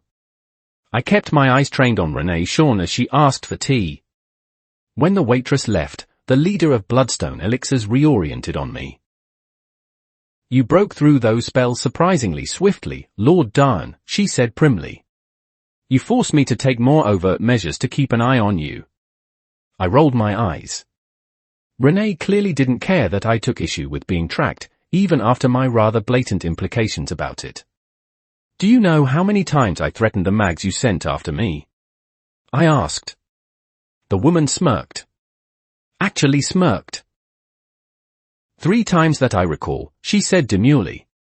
"And yet during none of those times did you actually follow through with the promised brutality." She paused as the waitress delivered her a cup of steaming hot tea. Renee thanked the woman, then stirred the drink slowly. She lifted the cup to her lips, her eyes closing in an expression of bliss as she took measured sips. "Though I highly doubt you could have followed through on your threats following what you experienced at the hands of the Vicar of Plague." Of course she knew about that, I thought, trying to leash my irritation. I didn't do as good a job as I expected myself to, considering I glared daggers at the woman as she savored her tea with an expression of relaxation on her face. She set her teacup down on its little plate with a soft clink. "Which brings us to our main topic of discussion," she said, brushing a lock of midnight hair behind her ear. Her earring sparkled, reflecting light. "I am going to push the doctrination from East Fiacre for their unlawful treatment of civilians over these past few weeks." The surety with which Lady Sean said the words took me aback. It wasn't simply, "I will try to push them out," or "if I will dedicate resources to try and accomplish this task." Renee Sean was utterly sure of her ability to oust the state-backed Church of Alacria from a position. And she didn't use political doublespeak to mask that surety as I would expect. It took me a minute to formulate a response, everything I knew about the woman bouncing around in my head. She was a merchant, wasn't she? And with what she'd done for Aban and Velam in the aftermath of the raid on the Jones, sweeping them into her retinue. I had a feeling I knew what this woman would ask for in return, but it was wiser to ask rather than assume. "And what do you want from me?" I said slowly, looking the leader of Bloodstone Elixirs in the eyes as I did so. There was something deep and churning in her dark eyes that I tried to track back to its source, but it was too entrenched. Too embedded into the swirls of her pupils to try and pull apart. Lady Sean returned my stare unabashed, her own eyes digging into my own. "I wish for you to work for me, Tauren Daran," she said at last, which was exactly what I was expecting. I sat back in my seat, crossing my arms and looking at the table as I considered. Severin took the opportunity to speak up next as I thought. "It would hardly be fair employment if you use the lives of the people he cares for as blackmail," the Dinoir heir said indignantly. "If need be, the Dinoirs can exert some of their influence to pull Tauren from this situation instead of your meddling hands." Renee Sean was unfazed by Severin's rebuttal. "And how do you expect your family to treat Lord Darn any differently?" she said, the words freezing the man to his seat. "It is true that I am manipulating the circumstances around me," she said honestly, "but would the Dinoirs not draw your friend into a cage of their own in return for their assistance? Do you think you could offer their resources without strings attached?" Lady Sean leaned forward on the table, her eyes piercing the Dinoir air. Torin Darn is special, is he not? What do you think your parents will do once they catch a note of his uniqueness? Severin slumped in his seat, thoroughly admonished by the pale-skinned woman. I felt his life force flare in tune with his rising heartbeat, the man clenching his fists angrily below the table. I provide a better option. Those who took steps to help Lord Darn, she said, giving me a look, all are more than satisfied with their current positions. They earn more money than they ever have. They are treated more fairly than anybody they've worked with before. And their future advancement is all but guaranteed by their work efforts. My first instinctual response was actually to accept the shrewd businesswoman's offer. It was a simple solution to evict Mardath from East Fiacre and drive him away. The people he had captured could be recovered with minimal losses, and that goal would be accomplished. But I let myself think. Despite the benefits it offered and the positive end outcome of the action, I'd been too hasty in joining the rats. I had good reasons to do so, but they were clouded over by my impulsive need to not be alone and get more information. Aurora had told me later that it would have been wiser to think it over more thoroughly. But joining up with Bloodstone Elixirs was different from the rats. The latter was a thieving company bound by a common purpose for the betterment of others. Bloodstone Elixirs was a corporate monopoly spreading concoctions that strengthened mags and entrenched the power structure already present. Plus, under the umbrella of such a powerful force, would I have the freedom I needed to be an ascender? To show Severin the truths I had promised? Or to grow in strength enough to eventually face Nico? I knew the answer to that, and it was no. I needed every bit of time I could spare to allow myself to grow stronger, and working a regular job and keeping myself accountable to another was not on the table. Further, my growth in strength had been exponential so far. Before I entered the relic tombs on my last ascent, I was sure the number of mags stronger than me across the world, not counting the Azura, could be counted in 3 digits. After my sculpting and eventual ascension to Silver Core, however, I was willing to bet that number would be under 100. It might take a bit of time, but I was certain I'd be able to force Mardath from my home with my strength of magic eventually, even if it would be difficult. But a deeper part of me simply didn't like how neatly Renee Shawn had corralled me into this position. She was a wise opportunist, spying a weakness and latching onto it like a predator. And I did not like that. I finally looked up, my decision made. I thank you for the offer, I said evenly, but I'm afraid I can't accept. Chapter 104, Chapter 103, In the Temple. 3,990 words. Torin Darn. A silence passed through the table as my words settled in the air. Severin suppressed a widening smirk, but I knew him well enough to guess that he expected me to turn the woman down. I'd turned down the full support of High Blood Denoir before. Why would I accept Bloodstone Elixir's leash in place of his house? Renee Shawn, who had just brought her tea to her lips, paused. She froze as if she were a perfect machine, even her breathing seeming to halt. For the barest of moments, the woman was a statue frozen as if by Evum. Then time resumed, and the woman sipped at her tea with a measured pace. Her hair shadowed her face, and I had the feeling I'd done something she hadn't expected at all. Lady Shawn lowered her teacup down to the tiny plate that held it once more, allowing me to see her eyes. I'd expected anger there. Maybe disappointment or disapproval. After all, why would I deny such a generous offer? But Renee Shawn's eyes danced, her lips curling at the edges. I blinked, surprised by what I saw. This is truly unexpected, Lady Shawn said, crossing her hands over her stomach. May I ask why you reject my offer? I cannot be tethered to anyone, I replied truthfully. My goals cannot afford it. I paused, grinding my teeth. It will take time, but I'll drive Mardath from my home by my own hand eventually. Renee tilted her head. I think you misunderstand something, Lord Darn, she said. Did I ever say my elimination of the doctrination in East Fiacre depended on your employment in my service? I frowned, leaning forward and resting my arms on the table. You said that, in return for you forcing the doctrination out of East Fiacre, you wanted me to work under you. No, Lady Shawn said. Her smile was sly. It spoke of something she understood but I didn't. A grand secret I'd missed. I told you I would drive the doctrination from your home. Never did I say what it would require. I opened my mouth, but Renee continued on unfazed. You asked me what I desired from you, not what I desired in return for my help. I closed my mouth, mentally going over the last few minutes of our conversation. I asked, what do you want from me, but not what do you want from me in return, I thought with an inner curse. The fact of the matter, however, was that the implication of my question was clear.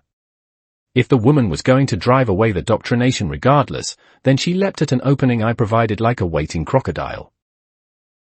Aurora would have a field day with my blunders here. Why? I found myself asking.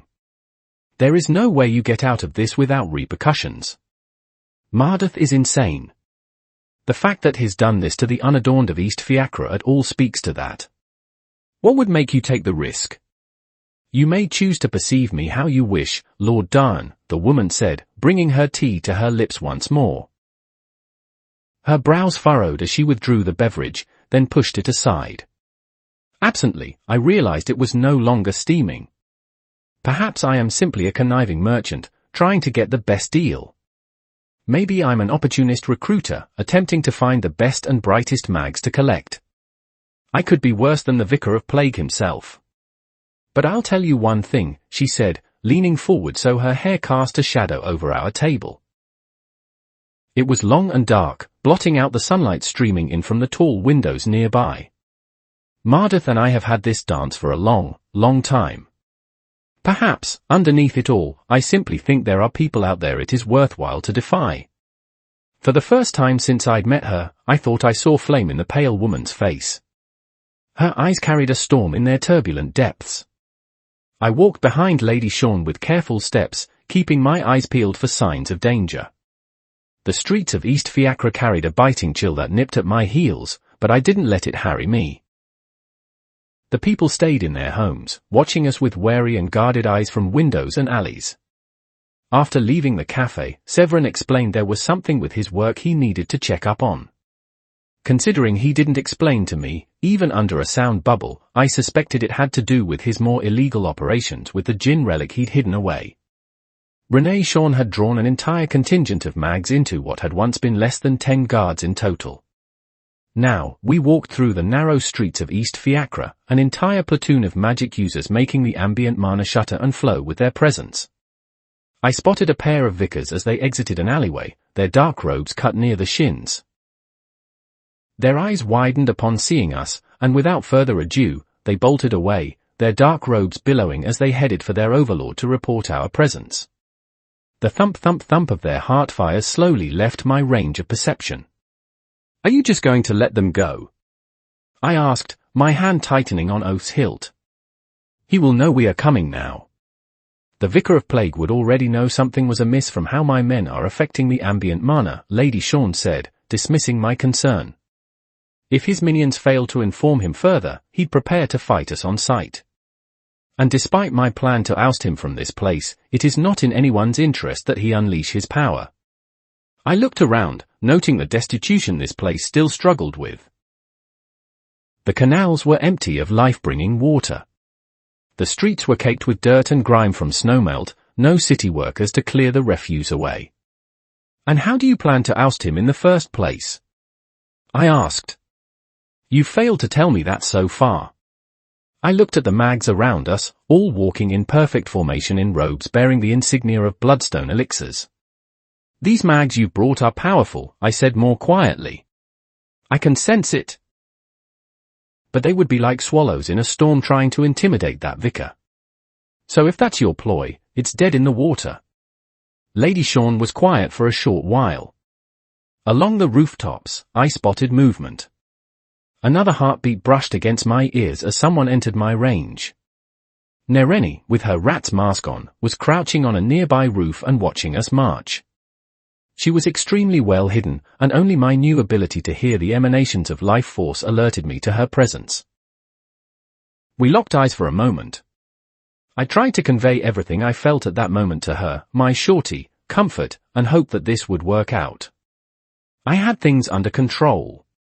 Mardeth leaves traces with his work, Renee said at last. In the aftermath of your battle with the vicar, I had my men gather the evidence they needed of his illegal actions here. You are right in your assumption, our force cannot intimidate him. But some powers can if informed.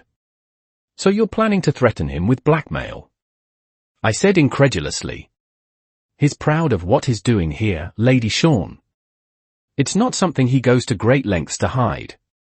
His blithe circulates through this place even now.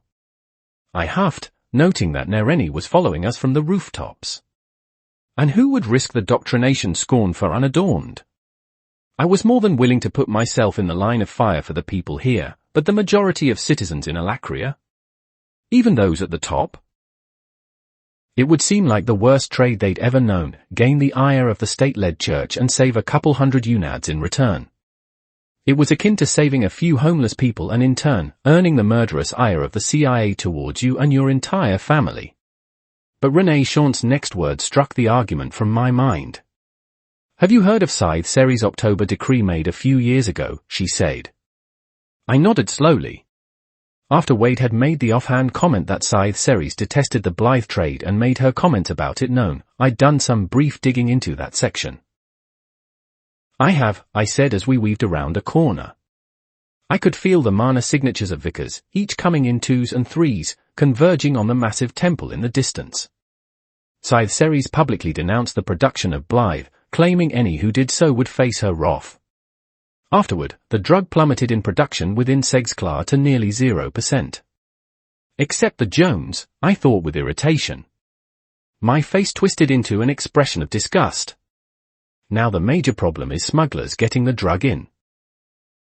That's a lot harder to pin down because of teleportation gates, dimension rings, and a dozen other barriers. But I exhaled, feeling a spring of hope. But if Scythe Ceres were to receive word of what's happening here, and personally intervene?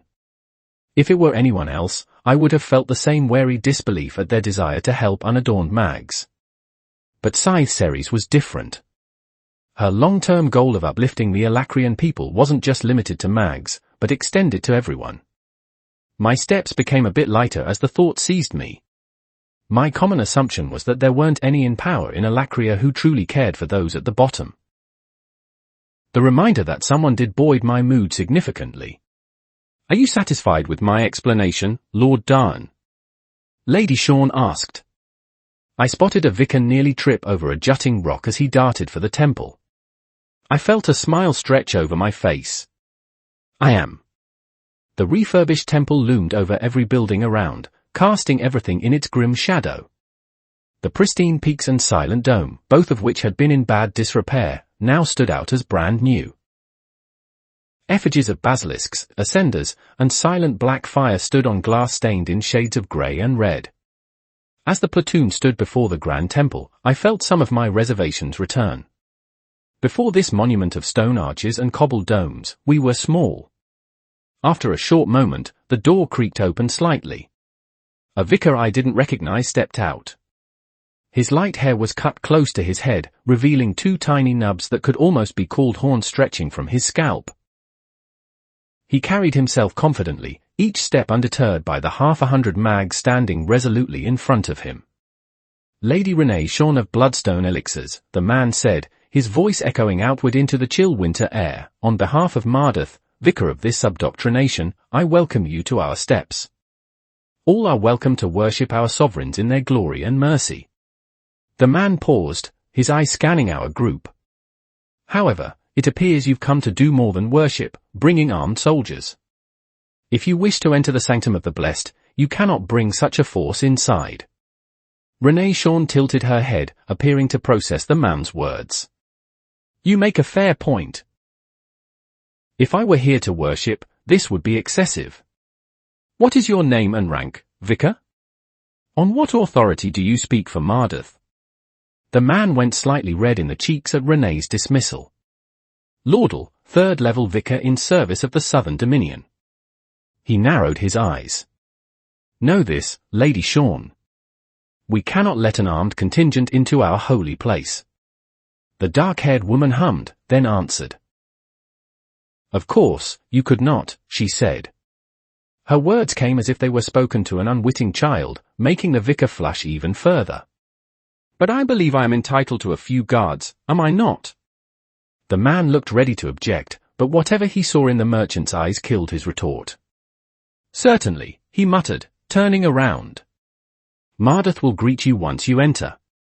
Renee looked to the side, pointing to the moss-haired man I knew was her spy.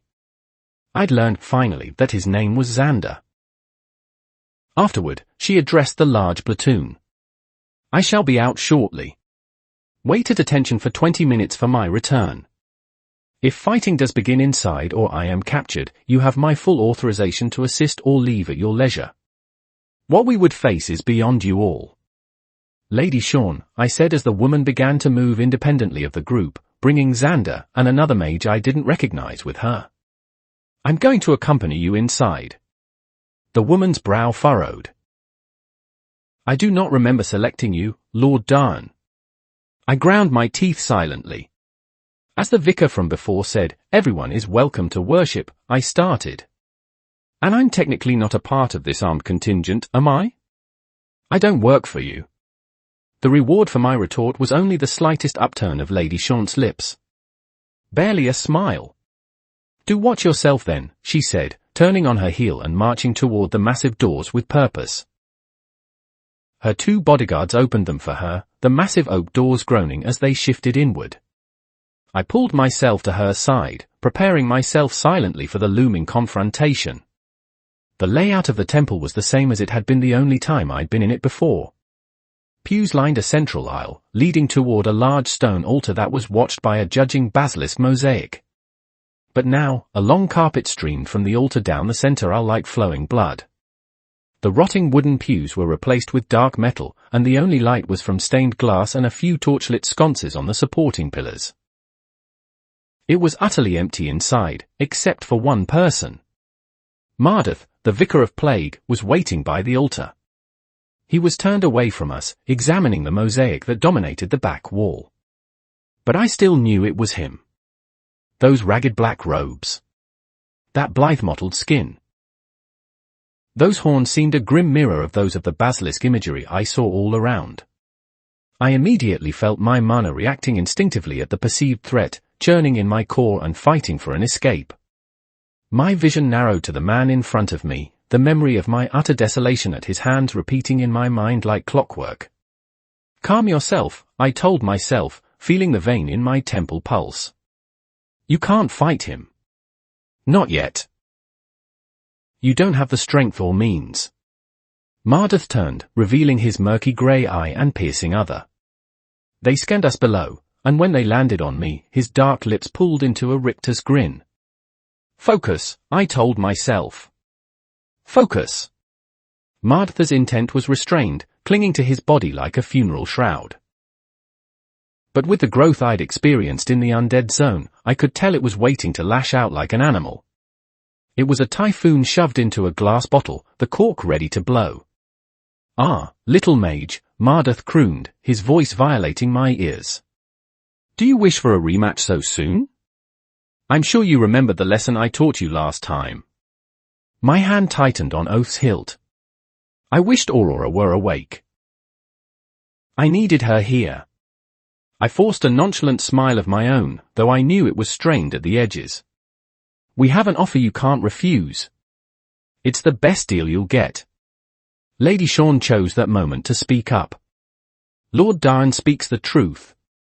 We come bearing an offer. Her hair was as dark as Mardith's horns, but in the light, it seemed brighter than anything in the room. Mardith seemed to notice the leader of Bloodstone elixirs for the first time. His face scrunched up into a snarl, his eyes narrowing. His intent finally billowed outward, crashing over us like a tsunami. Renee Sean. I've wanted to meet you in person for so long. Green acid churned around the mage's twisted fingers, writhing like maggots. You presume to make me an offer? After all the hindrances you've placed in my way. I withstood the wave of intent with minimal effort, shrugging off the constricting effects with a subtle flex of my mana. While this wasn't the worst the man had leveraged over me, my understanding of intent, which had grown exponentially in the undead zone, protected me from what had once been nearly crippling. Renee's guard shuddered in place, their eyes widening and knees shaking. Xander, surprisingly, tried to draw his weapon. His mana flashed with determination, trying desperately to throw off the suffocating effect. He was stronger than I'd given him credit for. Renee seemed utterly unfazed by Martha's show of power, her dark hair shifting slightly in the wake of his power. Her words were clear and concise. Exit this city safely with your forces, leaving the people of this district to their lives without further malice, and you shall be unharmed. I'll be unharmed, Martha said, floating down the steps with growing power. I do not think you should be worrying about a gaggle of Unads right now, Renee Sean. You have far more pressing concerns. I felt a lance of fear stretch across my body, preparing myself to fight. So quickly, this had already broken down. I wasn't confident in fighting Mardath head-on, but if I grabbed Lady Sean and ran? The dark-haired woman waved her hand with a flourish, a packet of paper appearing in her hand from a dimension ring. She tossed it to Mardath, who was approaching with a menacing green whip in his hand. The Vicar of Plague stopped, catching the stack of paper. He looked over it shortly, then flared his power. Drops of gooey green mana ate through the material like it never existed. These reports mean nothing, Renee Sean, he said, though he stopped his advance. Meaningless proofs. There is one who would find it interesting, Renee retorted, looking up at the hovering vicar. Mardath, since noticing Renee, had utterly disregarded me. Part of me wondered if his vision was as tunneled towards her as mine was to him. She won't risk High Vicar Varadotha's ire for 100 nameless peasants, he said with a dismissive sneer. Won't she? Renee asked, tilting her head. The October decree was forceful and real. Nowhere were non-mages unincluded. Mardath drifted forward once more. Sensing danger, I stepped in front of Renee Sean, preparing to call on my phoenix will. Stay back, monster, I hissed, feeling my blood boil. The vicar seemed to remember I was there for the first time, his one good eye looking me up and down. I told you before, he said, his voice slimy, that I'd use every person I have to make an example if you tried. She's here because of you, isn't she, little mage, he said, his eyes resting on the hilt of oath where my hand clenched. You're going to throw your life away for this wench? Throw away the lives of everyone you care for. This close to the mage and with broadened experience, I could tell without a doubt the vast gap of power between Mardath and me. I had compared Renee's mags to swallows in storms earlier. But I was just as much a small bird stuck in a gale too big for it. I would be ripped apart and tossed around if I entered that tempest. My wings would shatter. My cry would die in the winds, a songbird's broken echo. But my wings were stronger now. Are you so certain? Lady Sean's smooth tone cut through the simmering tension between Mardath and me. High Vicar Varadoth provides you ample protection. But conversely, would he risk stepping in the way of a sight to justify your mistreatment of non-mages? Mardath turned slowly to the woman, observing her with a blank stare. The focused intensity made Xander and the other guard crumple, their wheels finally snapping under the killing intent. You stand on a razor's edge, Vicar of Plague, Renee continued, utterly unbothered by the waves of power wafting off the mage. She narrowed her eyes. Is that blade thin enough to chance walking further? Or will you use that edge to cut your losses? Their stare-down continued for what could have been a second or an hour before the vicar sneered. I found a solution, he said at last. I'll kill every one of you here. I'll fill your bodies with holes and drip blithe down your throats. Without your minds, none shall hear of your paltry papers. Touch a hair on the heads of any under my protection, Renee Sean said, sharp as a whip, and you bring your doom upon yourself. If I do not report the all clear to my headquarters in an hour, my scribes will send copies of those papers to Scythe Ceres regardless. With reports that Bloodstone Elixirs was directly attacked. The vicar visibly tensed, his eyes widening in anger. You'll regret this, he said, hovering past us. One day, when you've found yourself complacent and content, when you think you are safe, I'll reappear. I'll remind you of this humiliation. Of this confrontation. So when I tear down everything you hold dear, brick by brick and stone by stone, you can only blame yourself for your wretchedness. We shall see, Lady Shawn said, watching the man go. He drifted toward the wide doors, his killing intent receding as he angrily retreated. I let my shoulders relax for a moment, utterly in awe of what I'd just witnessed. Renee Shawn had stared down Mardith in the heart of his power and won without using a single drop of mana. Could I learn to do something like that? I absently wondered, feeling a strange tingling run through my tense muscles. I turned to Renee, opening my mouth to speak. To congratulate her? To thank her? To ask her if she truly did this without cost, maybe? But my mana sense blared in my mind, warning me against imminent danger. Acting on pure instinct, I whirled, putting myself in front of the almost petite owner of bloodstone elixirs. I threw out my hands, flaring my sound and fire magic. A large, condensed cannonball of green sludge impacted my hands, driving me back a foot and nearly making me collide with the shrewd merchant. I clenched my teeth as I fought against the decaying nature of the spell. But I'd planned for this for a long time. I'd rehearsed where I could have done better, what my last failure was. Holding the ball of Vritra sludge, which continued to eat through my mana and seek my heart, I revved up a sound shroud around my hands. Though each speck of mana quickly decayed through my own spell, the vibrations made the giant glob of green goo separate and become less viscous. I partitioned each speck into smaller, easier to handle spots. And as the spell thinned, I used a burst of overwhelming fire to singe the rest away. I looked up, my teeth bared at our attacker. His spindly hand was still outstretched from his last attack, but instead of the rage that had painted his blithe-stained features for the past few minutes, there was a rictus grin like that of a corpse. "You've improved again, little mage," he said, using that infuriating nickname. Maybe this wasn't a lost cause after all. Indeed, he paused, his fingers twitching. "This is just more pain you've brought upon me. More fuel for my ascension." I was ready to call my phoenix will to the surface, but Mardith simply turned, floating out the doors after those ominous words. Chapter 105, Chapter 104, Plague Doctor.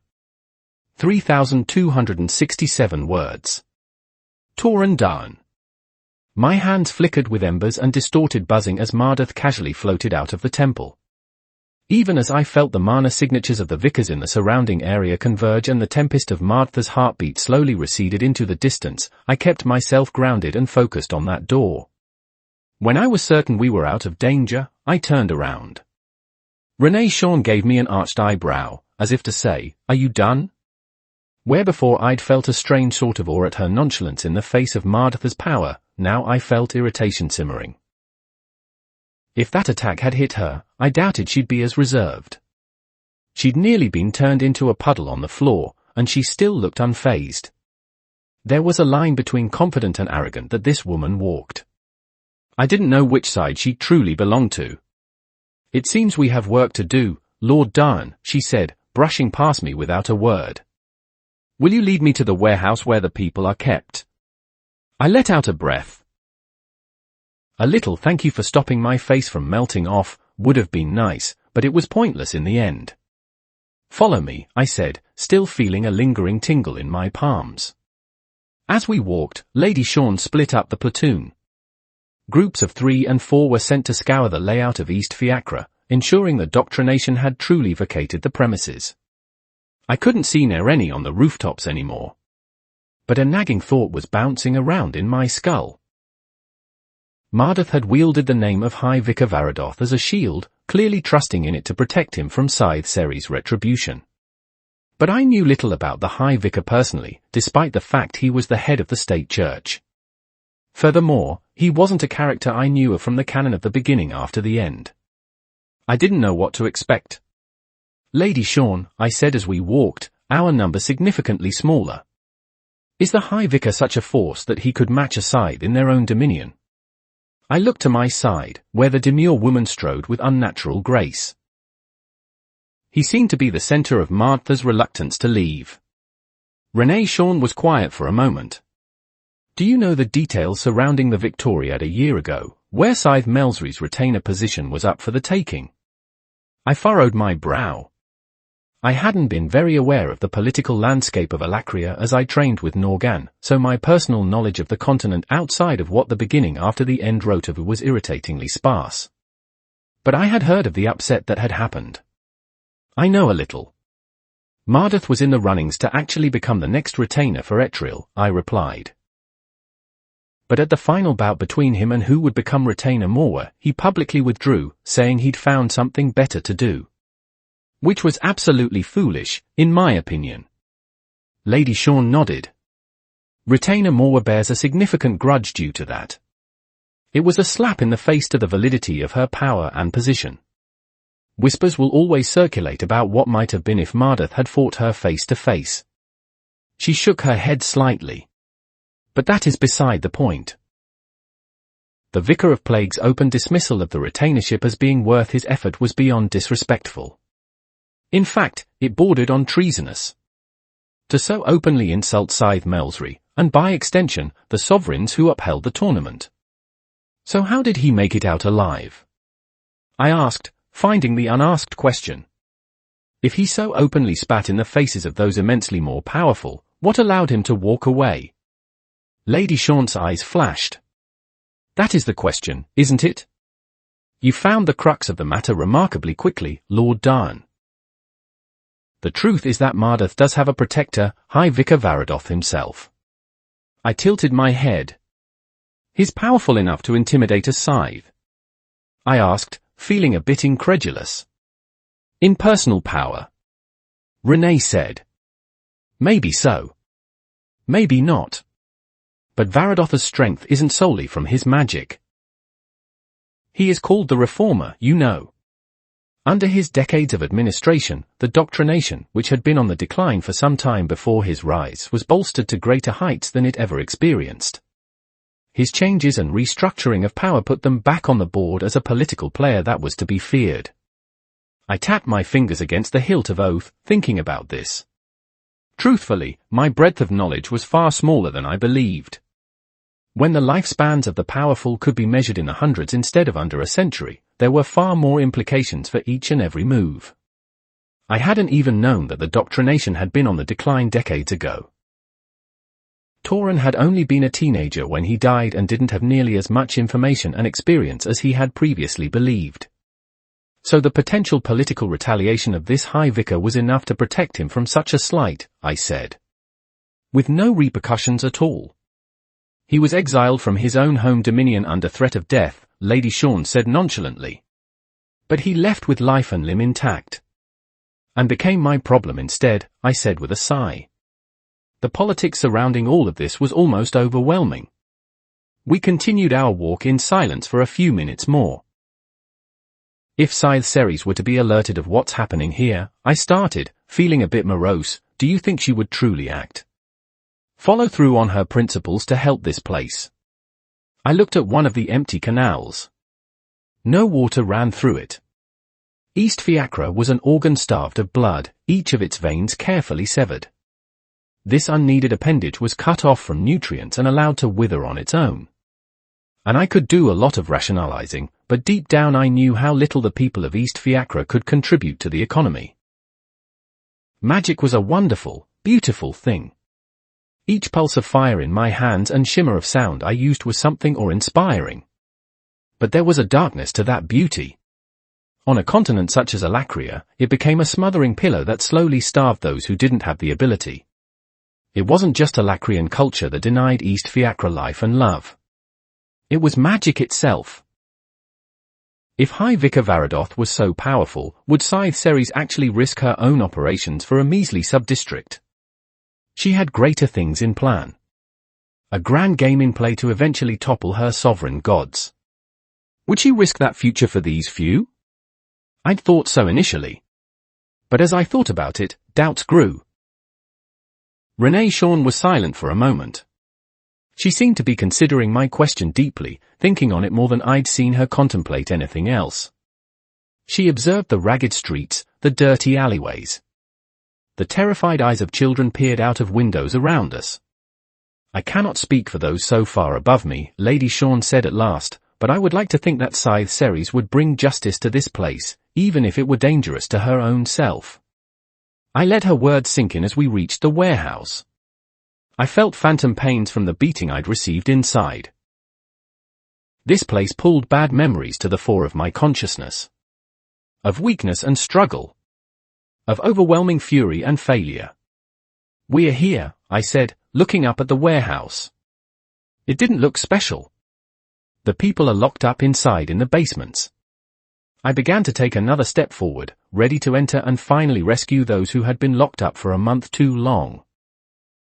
A pale hand on my shoulder, one that was surprisingly firm, stopped me in place. I turned, raising a questioning brow to Lady Shawn as she retracted her hand. "You want me to wait?"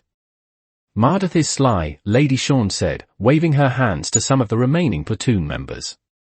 "He may have left some surprises in store for us. Better to be careful than rush in." I exhaled. She was right about that. I was acting partially on instinct and impulse, the closeness of my goal washing away other concerns. Lady Shawn ordered some of her guards to do a covert sweep of the premises, searching for anything that might be a trap. I watched them go with trepidation. They were gone for a surprising amount of time.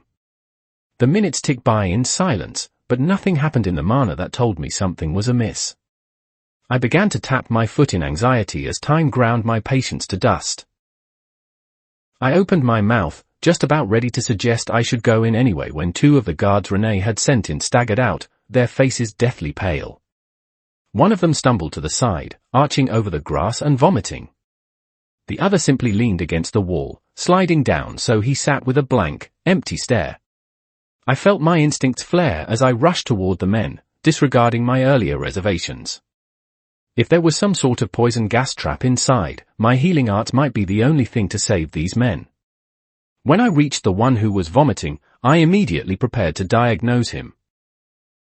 Depending on the type of poison, he might be safe simply from vomiting out what he'd eaten. The body was good at trying to evacuate harmful substances like that. "What kind of poison did you encounter?" I said, kneeling next to the man and preparing my life force. I needed to diagnose before I tried any healing. I turned to the man who had his back to the wall. "Did you inhale it? Or did it enter the stomach?" The delivery method was important to discerning treatment. I didn't yet know the ins and outs of my healing power, but I could very well make things worse if I didn't ascertain the truth of my situation. "No poison," the one leaning against the wall said with a far-off stare. His face was slack as he spoke. "No poison. Just what he left behind." The man vomiting finally voided what was left in his stomach, beginning to dry heave. "It was horrid," he said with a shiver. How could you do that to someone? They didn't look like people anymore." A numbness spread through my muscles as the words registered with me. These men hadn't been poisoned. They'd seen something horrid enough to cause these symptoms. They were shell-shocked. Renee Shawn moved beside me, giving me a searching look. "How do you wish to proceed, Lord Darn?" she asked. I didn't respond, shoving my way into the warehouse. Where before dozens upon dozens of Blythe crates had stacked themselves high, now the floor was barren. I ignored the fact that Mardith had managed to smuggle away the rest of his product and made a beeline for the far eastern wall, spotting an open door. A set of dark steps awaited me when I peered through. Low light made the walk down appear to be a portal to the abyss. But the smell was what hit me first. With my heightened senses from my assimilated body and partial Azuran physique, the stench hit me as hard as one of Mardith's spells. It scrambled for attention in my nostrils, ripping and tearing its way up through my sinuses. It was a horrid mixture of excrement, death, and the stench of sickness rolled into a horrid fermentation. I'd experienced horrid sensations in the Fiacran sewers. I'd fought through utmost rot and decay in the relic tombs, the stench of death my companion at every corner. I'd grown accustomed to it. I remember that time in the depths of the lake in the last relic tombs zone where the massive serpentine undead had crushed me into its bulk. The flesh had nearly absorbed me, the refuse and rot entering my lungs and sinuses. Yet what assaulted my nose was worse than even that. I gagged, tears gathering at the edges of my vision. What the hell is even down there? I bolstered my body with a layer of mana, engaging my telekinetic shroud. The reinforcement around my nose made it easier to take the stench. I went down the steps, each clack of my boots on stone seeming to echo. When I made it to the bottom of the walkway, however, I finally understood. I felt nausea rise in my chest. My stomach churned at what I saw, my knees shaking as I took in the sight. A slippery voice half-remembered seeped through my skull like sewage. Pain is what drives us to our greatest heights, Mardath had said. Pain can only do so much before it breaks a thing rather than builds it stronger. That voice cackled maddeningly as I fought to keep my stomach in check. Medieval torture racks and devices were strewn across the large room. Bloodied implements and decaying remains of their victims were left out to dry. Wheels and barrels and devices I didn't want to think about seared themselves into my skull. All around me, the after effects of Martha's torturing work made my eyes water. And the bodies I could see were twisted. Grotesque, yellow-green mutations bulged on the arms and limbs of the corpses. Some of those growths had clearly burst, spraying acidic pus across the room and melting into the walls and floors. Their eyes were all open in expressions of broken pain, even in death. I stood there for a long, long time, my mind drifting away as I witnessed the peak of cruelty. So many dead. So many tortured. I should have come here sooner, I thought emptily, staring into the lifeless eyes of a young girl. She couldn't have been more than 3 years old. A hole melted through where her stomach should have been. Had I failed before I'd even known? I asked myself mutely, my emotions fuzzy and distant. Is everyone already dead? But then a heartbeat reached my ears. I'd missed it in the emptiness of my mind, glossed over it in the wake of the horrors I was witnessing. But now that I had latched on, I felt a spurring hope. There were at least a dozen heart fires that I could hear now. They were weak and waning, but they were alive. I forced my limbs to move, refusing to stare for too long at the mutilated bodies of men and women that were in my way. If I stared for too long, I might recognize a face. I might recall what I'd done with them last, where they'd helped me. So I kept my attention away. I reached another door before long. Inside were a dozen men and women laid out on cots, each groaning and convulsing. My steps became hurried as I knelt by one of the women, looking her over and trying to identify her symptoms. I pulled the mindset of the surgeon over my emotions, for once seeing why Trelzer did what he did. Each and every person here was covered from head to toe in blithe staining. They were clearly suffering from withdrawal symptoms, but there was something different about this than I remembered. Realizing I needed to act fast if I wanted to treat these people, I called my life force to the fore, ready to try and heal. Before I had been hesitant to try and use my healing abilities on the guards for fear of making things worse. Yet for these wretched souls, there wasn't much worse that could happen at all. I could immediately tell the woman was dying. Her life force sputtered weakly in tune with her labored heart. Thinking of what had happened when I let my healing become too overwhelming when I'd tried to bring back Dima, I kept a measured distance, trying to stoke the unadorned woman's heart fire higher with my own. My hands glowed with the light of waxing dawn. With the experience I'd gained from healing Dima, I was able to help, if only partially. The woman's breathing evened out and her life force became more stable, but it was a temporary effect. I'd pulled her from the worst of her symptoms for the barest of moments. Robotically, I pulled myself to my feet, trudging a few feet and numbly kneeling by the next cot. This one was another young girl. Her brown hair was falling out in patches, and she seemed to be the only one awake. She looked at me with wide, terrified eyes as I stood over her, but she made no sound. She seemed unable to even speak. "I'm here for you," I said, my voice coming out hoarse and watery. "I'm going to heal you, okay?" I said, trying to convince myself as much as the girl. "You'll be fine. I'll take the pain away. This will all be over soon." I rested my hands over the girl's sternum. Her breathing began to quicken, terror suffusing her tiny body. But she still didn't move. I felt my heart twinge with pain. Something was wrong with her mana core. Even unadorned were born with them preformed, but I couldn't tell what without deeper inspection. I exhaled, calling my life force to the fore. The girl cried silent tears as the warm light of my hand seeped over her chest. The warm, peaceful light of my power slowly pulled the girl into slumber, her quickened breathing like that of a mouse in a trap gradually evening out. When I was done, I moved on to the next person in a regular flow. Each time I performed my soothing healing, I got a bit better at it. Yet the wounds and pain of each tortured soul were deeper than I could fix at my current skill. When I was done with the last person, I stood up, feeling as exhausted as I'd been in the wake of the Leviathan fight. My knees shook as I tried to stand, the weight of what I'd been witnessing threatening to overwhelm me. "I'm going to kill him," I vowed. I felt angry tears blurring my vision. My voice cracked as I said the words, my limbs trembling. With rage? Or with guilt? I don't care that this High Vicar Varadov protects him. I don't care that the church backs him. I turned, feeling my mana roil even as my body threatened to collapse. Renee Shawn stood in the doorway, looking for all the world like the Reaper come to take those who were close to the brink. Her own eyes had a haunted cast to them. "I'm going to break him for this," I said again. He rants and rants and rants about pain, but he's clearly never felt it. Never experienced it. Or else he would never do this to anyone, I said, venting my frustration. I felt the ambient mana warp and twist as I struggled to keep my power contained. I was wrong to wait so long. Renee Shawn bowed her head, her shoulders slumping slightly.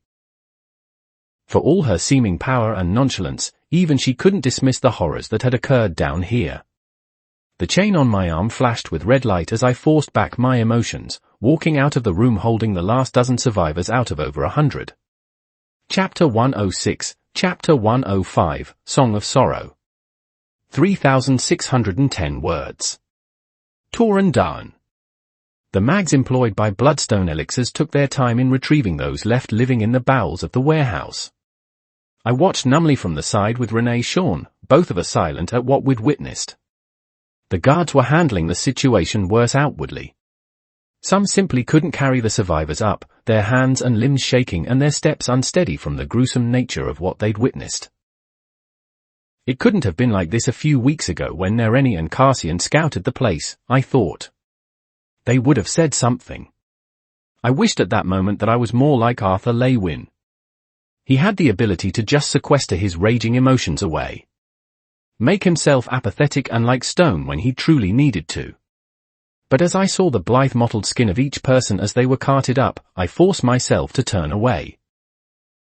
I couldn't force myself into apathy as he could. It was anathema to my very self. I sensed Nereni's heart fire from the edge of my perception slowly approaching us, but I didn't turn to her. I watched my breath mist on the cool February air instead, trying to find my center. Nereni managed to weave her way closer silently, slipping through nearby alleyways. But before she could reach us, Renee Shawn turned. She has sharp senses, I thought. The young rat, I presume, she asked. I kept myself facing away from the young mage who was sneaking up from the rear, so I couldn't see her reaction to being discovered. That's me, she said with faux cheer. But it's very rude to drop in on people's homes without asking for an invitation. Nereni paused. You're in the rat's territory, Miss Beaker. It would be smart to tell us what your intentions are.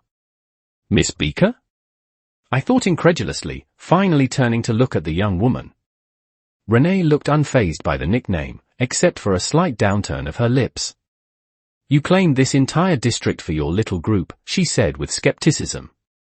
Considering what occurred while these people were under your protection, I believe my intentions should remain my own. Nereni bristled, and I sensed a rising retort. From what I knew, she rarely met someone who would fire right back in verbal spars. Bloodstone Elixirs has evicted the doctrination from East Fiacre, I said tiredly, desperately wanting to avoid a spat between these two strong-willed women. I was already exhausted. But the people under the warehouse? My words choked off as images of the torture chambers down below flashed in my mind. Wade's mother and sister were captured there, weren't they? Did they receive that fate, or were they among those strapped to the gurneys being wheeled out? Nereni's eyes snapped to me from under her mask. Lord Darn, is it? I might not know you, but if I were in your shoes, I'd leave this woman for. She knows we work together, I said, my shoulders slumping as I turned away. She's the one who delivered all those gifts to the cistern a while back. No need to pretend we don't know each other. Nereni paused, blinked, and then looked at Renee Shawn as if she were some sort of exotic animal. She opened her mouth to speak, but at that moment another group finally extracted one of the survivors from the warehouse. It was the little girl I'd soothed. She appeared to still be asleep, but her thin, stained form would haunt my nightmares. Nereni went rigid, then darted toward the guards holding her.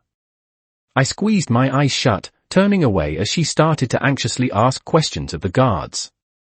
I could have eavesdropped if I wanted to, but it took too much of my energy. Lady Shawn watched her go with a slight frown on her face. Then she turned once more, orienting on a nearby alleyway. "Hello, Cassian," she said. "It has been a long time since we've met, hasn't it?" I looked toward the alleyway, confused. There was nothing there that I could sense, even through my new feel for life force. What was she talking about? Mist swirled in the shadows, seeming to seep from the chill air. It slowly formed into a familiar figure, the man looking at Renee warily. "Lady Shawn," he said, bowing slightly. "Your senses are as good as ever, I see." I'm too rattled, I thought. My senses are off, and now Renee's catching things before me. Cassian had always been difficult for me to sense, even as I increased in core level. I was sure I was stronger than him in direct combat, but his ability to mask his presence was beyond anything I could manage. "I heard what happened to Dorna," Renee said conversationally. It was quite the scene. Half the corpse's face had been burned to a crisp. She smirked knowingly. Cassian was utterly still, the mist swirling around him like a reluctant cloak. What's happened with the Blythe in that warehouse? Renee was quiet for a moment. Gone. Mardeth funneled it out before we arrived. But the greater worry for you should be what happened to the people here. I felt myself slowly zoning out as the two talked tensely, a good 10 feet between them. I wished for the dozenth time that Aurora was here to talk to me. Our empathic tether was empty and dull, a gaping hole in my mind. Until the undead zone in the relic tombs, I'd never realized how validating having a second mind near yours could be. Whenever you saw something that angered you, the very fact another was furious added weight to your own thoughts. Without her constant emotional input, I was left feeling half myself. I watched as the guards carted the little girl away on a stretcher. She was limp in the cot, covered in sores and yellow-green splotches. She was far too thin to be healthy. But her eyes were open again. She'd woken up in the past few minutes. And they stared. No, they begged.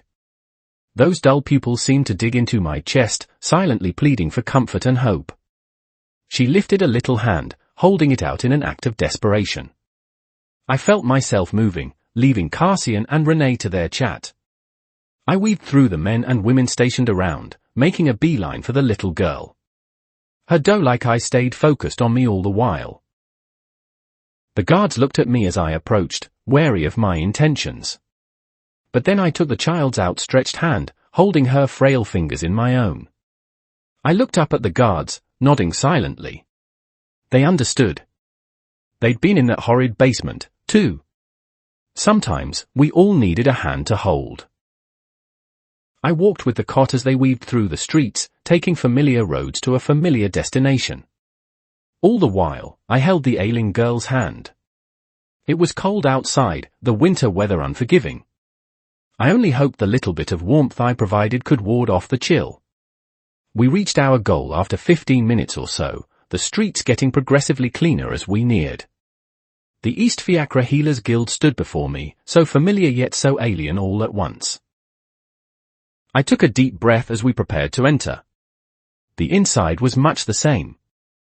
Greed wasn't working the receptionist's desk today, and I felt grateful for that. I didn't know if I could muster the energy to interact with her. Old memories welled to the surface as the aged walls greeted me. Of days spent with Norgan on shifts, trying to contain the energy of youth in an environment that demanded patience and hard work. Practicing my violin in the corner, struggling at each drawer of the bow. Those were the good memories. But right now, as I held a little girl's hand as she was taken to an uncertain future, the door notes held far more sway. Of my hand shaking as they held a scalpel, Trelza's gaze empty as the void as he commanded me to make a precise cut. I remembered weeping after the fact, the absurd amounts of blood, and the feeling of a blade scything through flesh so different from drawing a bow over strings. The two guards stopped inside the lobby, going to talk to a receptionist I was unfamiliar with. I scanned the room dully, lost in memories until I noted a few other poor souls on stretchers that had been evacuated from the warehouse. Why hadn't they been carted back to a room yet? I thought with worry. It was a 15-minute walk from the warehouse to the Healers Guild at a brisk pace.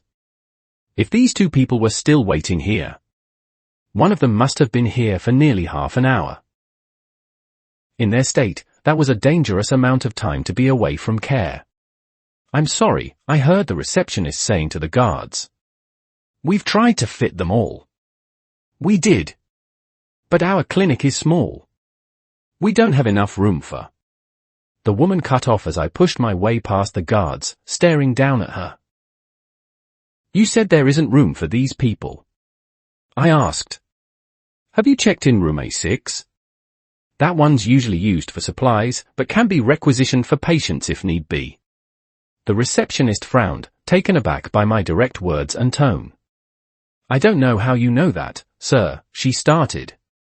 If she didn't recognize me, then she was likely a new hire. But we already have done that. The sudden influx of these people. I keep telling them. But it's too much for us. We'll have some rooms cleared out eventually, but until then there's not much we can do. I ground my teeth, staring down at the clerk. Where before she seemed a bit defiant of the guards pressuring her, she slowly wilted under my glare like a plant left out in the sun. It wasn't fair of me to blame this woman. I knew that. Around this time of year, the work this small clinic did spiked tremendously as people came down with fevers and chills. Even simple sicknesses could be life-threatening with the poor immune systems of the average unadorned and the price of reliable treatment. I spared a glance back at the girl. She was still looking at me with those wide, empty eyes. Pleading. "I won't fail you, too," I thought to this nameless child. I swiveled on my heel, resolve settling in my gut. I took a deep breath as I plodded toward the door leading into the wider medical complex. "Those rooms will be free soon," I said, keeping my eyes forward. "Just be ready to let these people in." The clerk snapped out of her fear, growing frantic as she recognized my aim. "Sir," she cried, sounding unnerved. "You can't go back there. It's for employees only." She scrambled from around her desk, leaving the guards who looked unsure themselves to loiter at the counter. "You aren't allowed back there," she said as I pushed my way through the familiar doors. She stumbled after me as I marched through the back rooms. The clerk raised a hand, finally about to try and yank me backward, when I came face to face with Trelza. The tall man turned slowly to look at me, disregarding some paperwork he was watching over. Those hard eyes sharpened when they saw me, and I heard the receptionist whimper behind me. "I'm sorry, doctor." I told him he couldn't come back here, but he pushed on through anyway. "I'll try and call security." I locked eyes with the doctor in front of me. Rarely had I ever felt a desire to prove myself to anyone in this world, yet Trelza was one of the rare few. His stern eyes were what made my scalpel steady. My intent focused. My desires clear. When I disappointed him by breaking my oath not to take revenge, it was more than simply breaking a pact. I'd let him down. But that didn't matter now. Those were my own internal issues, personal between the two of us. There are a dozen survivors of Blythe torture about to wheel into your clinic, I said to the doctor, squaring my shoulders. And according to your new receptionist, you have no space to treat them. I turned for a moment, surveying the frantic movement of the few familiar volunteers down here. None of them seemed to notice me, too engrossed in their work. I looked back at the silent doctor. Tell me who needs immediate help, Trelza. There was another long, strung-out silence as the doctor and I stared each other down. But for all that I found fault in how he treated his patients emotionally, I knew he valued them above his own personal issues. He would not refuse extra help. Rooms A2, A5, B4, and B8 are in the least dire circumstances, he said after a moment. Do your work and leave, Darren, he said, turning on his heels. I exhaled. The receptionist, whose heart was beating at a frankly absurd level, groaned behind me. I suddenly felt guilty for what she'd just experienced. I was used to Trelza, but the tall, lanky bald man was incredibly intimidating to most. I'm sorry about that, I said after a moment. But you'll be able to let those people in soon. The rooms will clear out quickly. I brushed through the familiar hallways, calling on my life force and revving its power. I went from room to room, using my new healing abilities to the best of my power. I focused on those who were the least injured or sick, since getting them healthy enough to be on their way took the least effort. It was a slow process, but I took my time. In the process, I learned more about my new abilities from each patient. As I grew accustomed to syncing my heartbeat with others to heal them, I began to pick out signs and indications through my sense of heart fire. Depending on different rhythms and pulses, I could detect a person's ailments to a notable degree. After all, life force was the body's purest baseline. If the body was ailing, one's life force reflected that. Furthermore, each time I used my life force to heal, my own waned slightly. This had happened when I healed myself in the undead zone as well, but in the aftermath, the fire in my chest had rejuvenated itself. I remembered Aurora's first lesson on heartfire so long ago. Everyone had a baseline of heartfire tied to their lifespan, but there was an excess that could be manipulated and pulled. So long as I didn't cross the threshold of that excess, I wouldn't hurt myself. I had a feeling I'd be able to sense that border once I neared it, like how a limb begins to ache from overuse. As I'd worked, each person I'd healed allowed a new room to open up. I ignored the wide-eyed looks of volunteers who were once familiar, many watching in awe or consternation at my healing abilities. I had a mission, and explaining to these people how I was healing was pointless. Slowly, the victims of the Blythe torture were carted in, refilling the clinic. I lounged outside one of the rooms, my back pressing against the wall as I crossed my arms. Using this new aspect of my power was draining in a unique way. It strained not just my mind and body, but my emotional energy as well. I didn't even know that part of myself could be so tired. My healing was far more effective if I could find a common thread of understanding with a person. It worked in a similar vein to my intent-based music, but instead of pushing everyone to sympathize with my emotions, I also had to understand my patient. If I wanted to heal a deep wound or injury, I needed some connection with the person to work from. But after constantly trying to understand a dozen different strangers to heal them on a deeper level, my own emotions were left wrung out. I watched as the little girl I'd helped earlier was finally carted into a room. Those eyes still watched me as she disappeared behind a curtain. I swallowed, then pushed off the wall, entering the girl's room and sitting in a nearby chair. She held out her thin hand silently, and I took it in a gentle grip. I wondered what she was feeling right now. She was certainly terrified. In pain, too. But her eyes only conveyed that singular, desperate cry for help. My healing had only given her a momentary reprieve. But was there anything I could do to actually soothe her pains again? I thought of the most physical pain I'd ever been in. Immediately, I thought of the incapacitating burning that had nearly crippled me in the undead zone after I'd unleashed my phoenix will to save Severin Denoir. That scalding hell had made it impossible for me to even move. But what this girl suffered from wasn't just physical. How much had she heard, locked away in that small room? How many screams slowly withered to nothing under her young, innocent ears? How many people did she know in that torture room, each turned into things beyond human recognition? I suspected the emotional scars ran as deep as the physical ones she would bear. There was something I could do to ease her pain, I realized after a moment, searching through my dimension ring. After a moment, I withdrew my violin. I unlatched the case with a pulse of telekinesis, allowing the instrument to float nearby under my control. I kept my fingers interlocked with those of the young girl. I sifted through my memory, trying to find a song I knew that would be appropriate. Something that could soothe this child's pains. A lullaby of some sort. A lullaby. Aurora had sung one to me a while back, hadn't she? One that was passed through the Asclepius clan? I made eye contact with the mute girl. She didn't outwardly display anything beyond a desire to cling to my warm hand. Nearby, my violin, under the precise control of my telekinesis emblem, began to play seemingly of its own accord. A quiet, low rhythm slowly sounded out. I let it pull on my own thoughts as I hummed the words to the lullaby. Oh, oh, oh.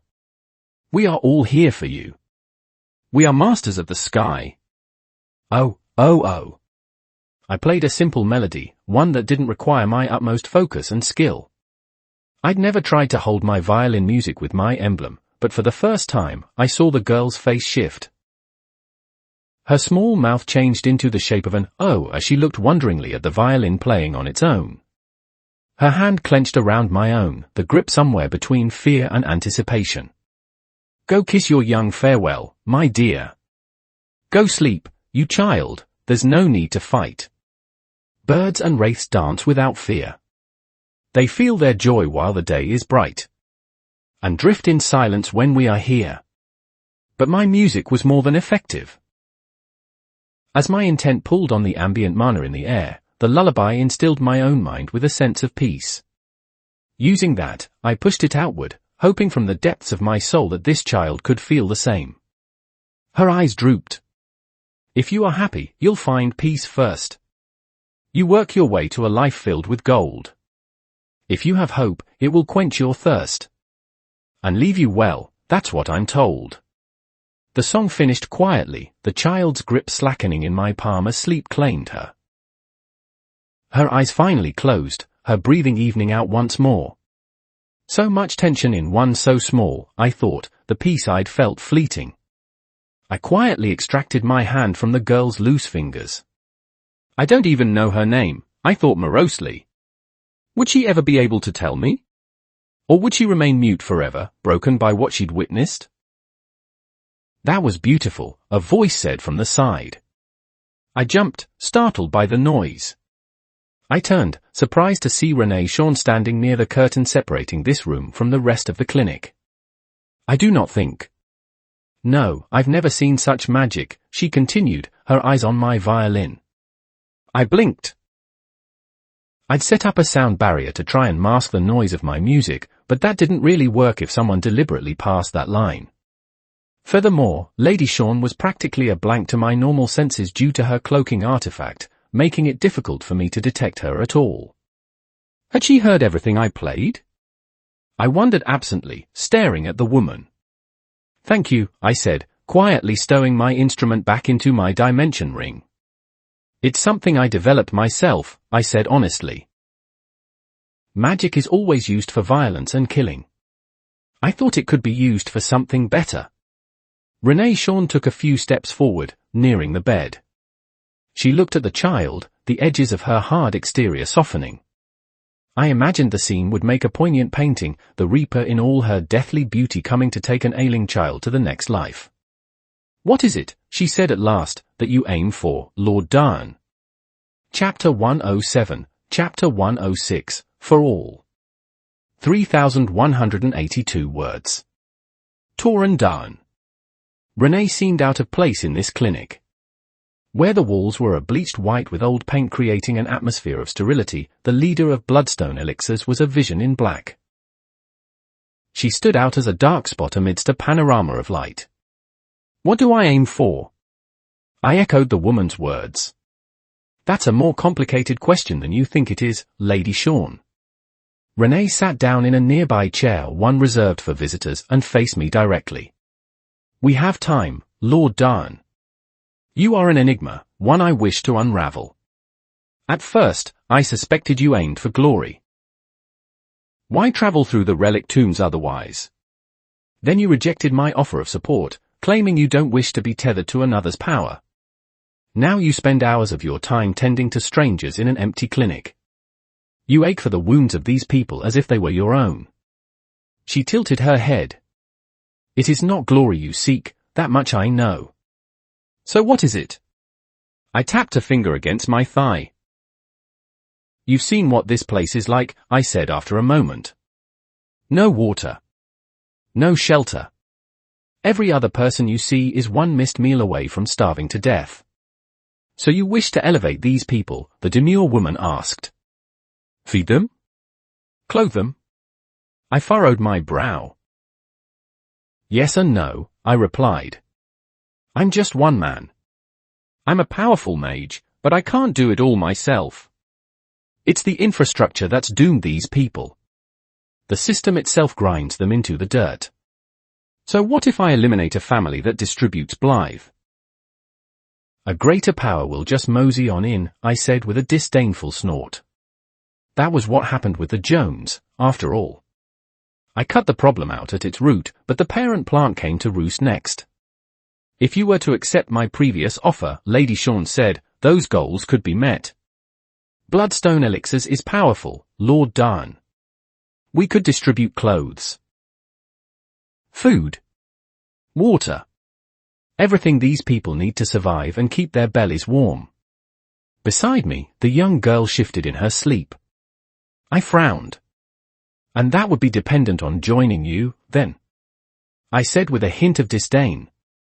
You finally found what I want, and now you give me an offer I can't refuse. Binding those I care for to your leash. The woman shook her head slowly. No, she said. If I were in your position, I would not accept that offer, either. I stilled. You were just trying to convince me that your help would be good for these people, I said, confused by the dark-haired CEO's constant wordplay. You make me an offer, then tell me I shouldn't accept. I said through clenched teeth. Lady Sean ignored my question, inspecting the sleeping girl for a long moment. Then she turned back to me, and the look in her eyes seemed to dig into my soul. I see that resentment you keep hidden in your eyes. Some part of you hates me, deep down. Why is that? I tapped my foot, the pale woman's words disrupting the careful equilibrium I'd reached from playing the violin. You gave Cassian Dawn a Jones name and pointed him in the right direction, I said, measuring each word. Set him on a path to taking Flint down. All the while, Blood Joan distributed their death drug. Then you send letters afterward, congratulating us on our success. Then the doctrination sweeps in, making life hell for even more. And you only intervene when you think you can get something from me. I felt my eyes smolder as I stared down Renee Sean. You're playing politics with the lives of all these people. People I care for. And all for what? So you can collect us into your company. Lady Sean brushed a lock of midnight hair behind an ear. I'm a creature of politics, Lord Darn, she replied. I array my pieces on the sovereign's quarrel board, laying them bit by bit. I am selfish, in my own way. But there is something you misunderstand. And that is? You see my methods, she said, but assume my motives. I exhaled sharply through my nose, calming my nerves. Then tell me what you want, Lady Sean, I bit out. You've been content to try and dissect my own person these past few hours. The least you could do is reciprocate. Renee crossed her hands over her stomach. You wish to help these people, Lord Darn. But some part of you recognizes why you will fail. I narrowed my eyes in irritation, but the woman forged on. You are one man. There are thousands living in this district, and no matter your own personal abilities, you will never help them all. Perhaps your next assumption is that you need manpower and resources, such as the ones Lord Dinois or I could provide. I opened my mouth to continue, but Renee cut me off. Her face was pinched in a way I hadn't seen before, passion seeping through her unflappable mask. But you would be wrong. Even if I or your highborn friend were to pour all our resources into this small district, fundamentally, nothing would change. And why is that? I snapped back, standing up. If bloodstone elixirs had intervened months ago, none of this would have happened. Hundreds of people suffered from blithe addiction because of their inaction. Mardath tortured dozens of people at his leisure because nobody with power tried to stop him. Are you going to make an excuse for why you, with all your power, couldn't intervene sooner? To wash yourself of the guilt of this? I said angrily, gesturing to the girl on the bed. Renee stayed seated, but her emotion seeped from her mask. For the first time, I felt something in the ambient mana. A lacing of intent broke through the woman's absurdly powerful cloaking artifact. It tasted sour and dark, the color of anger and something else. What else was she feeling? Was that resolve? Perhaps these people would live happier lives for a time, Lady Shawn said in measured words. Maybe they'd even be happy. Grow and expand. But you were right about something else, Lord Darn. It's the system that breaks these people. I can feed and clothe and shelter, but if these people are bound to the same wheel that breaks them on every turn, then nothing will change. I stalled, surprised by the outburst. I hadn't known the dark-haired woman long, but rarely did she seem so passionate. I could feel it in her intent, which I wasn't sure she realized was seeping past her cloaking artifact. I've tried what you suggest before, she said quietly. Maybe if I flushed the downtrodden with resources and wealth, people would rise up on their own. Push past their barriers. They could support themselves better. But that's treating the symptom, not the problem. I learned this. Instead of people leading better lives, the powerful swoop in like vultures sensing carrion, ripping apart anything I try to set up. Or sometimes, the oppressed become entirely dependent on my own systems instead of those the High Bloods institute. And then people are left worse than when I started. They are simply dependent on a different tyrant. Lady Shawn stood up, moving to square off with me so her face was nearly a foot from my own. This close, I caught the scent of her perfume. It clashed with the sterile smell of bleach and death in the clinic. Her breath interlaced with my own. She looked up at me, her eyes searching my own for something. So I changed my tactics, Lord Darn. I don't flush these slums with resources. Instead, I give the people here the ability to fight. To rip apart the system themselves. To show those at the bottom that they can rise to the level of those at the top. That is what I did with your rat. And that is what I've tried to do with you. The woman's face was flushed from restrained irritation, her breathing ever so slightly stilted as she stared up at me from so close. I exhaled, stunned by her words. She actually cared. She wanted what was best for those here in East Fiacre. It wasn't just what she displayed on her face and in her tone. Her intent, detectable only by me, weaved around us in an undulating pattern, reinforcing her thoughts. You care, I said in wonder, my eyes wide. I thought. I struggled to try and find words for what I was feeling. Lady Shawn seemed to realize how close she was to me. That mask of hers slowly reformed, the cracks of emotion sealing over with fluid apathy. She took a single step back and visibly settled herself. Forgive me, Lord Darn. I let my emotions get the better of me. She smoothed out her dark dress. But I hope my point has been made. I could have rushed in here earlier, playing the philanthropist. But the people here would never learn to fight for themselves. An uncomfortable silence stretched between us. I closed my eyes, thinking of what the demure woman had just said. If Renee Shawn had eliminated the Jones the moment they started distributing Blythe, what would have happened? The rats would never have formed, for one. Nereni would not have the burning drive to see East Fiacrans freed. Cassian would probably still be gallivanting in the relic tombs with Hofel. Wade would work endlessly in his job, never pulling his family from the slums. And I would never have come to this world. I wasn't sure if I agreed with Lady Shaunt's methods. Part of me still thought she could be doing more for these people. But ultimately, she cared. I didn't realize how much that meant to me until now. I shouldn't have snapped at you, I said after another moment, allowing my emotions to cool as well. I'm not at my best right now. Renee turned to look at the young girl. Neither of us are, Lord Darn, she said. I have seen many, many horrors in this world. But few were as wantonly brutal as what I saw today. It has left me unbalanced. I felt my mana roil at the thought of what I'd seen. The shock and horror washed away over the last few hours, leaving simmering anger in its place. I thought of Martha's sly grin. His slippery voice and foul magic. I was growing so fast in my powers. Yet it seemed I couldn't grow fast enough. I shouldn't blame Renee, I thought, keeping tight reins on my mana. How many more would have suffered at Martha's hands if she had not intervened? Earlier today, I said I was content to wait. Yet that would have condemned this young girl. A comfortable silence stretched between the two of us, only intermingled by the sound of the child's raspy breathing. She'd been put on a basic 4 when she was wheeled in. I don't think I ever got your final answer, Lady Shaunt said.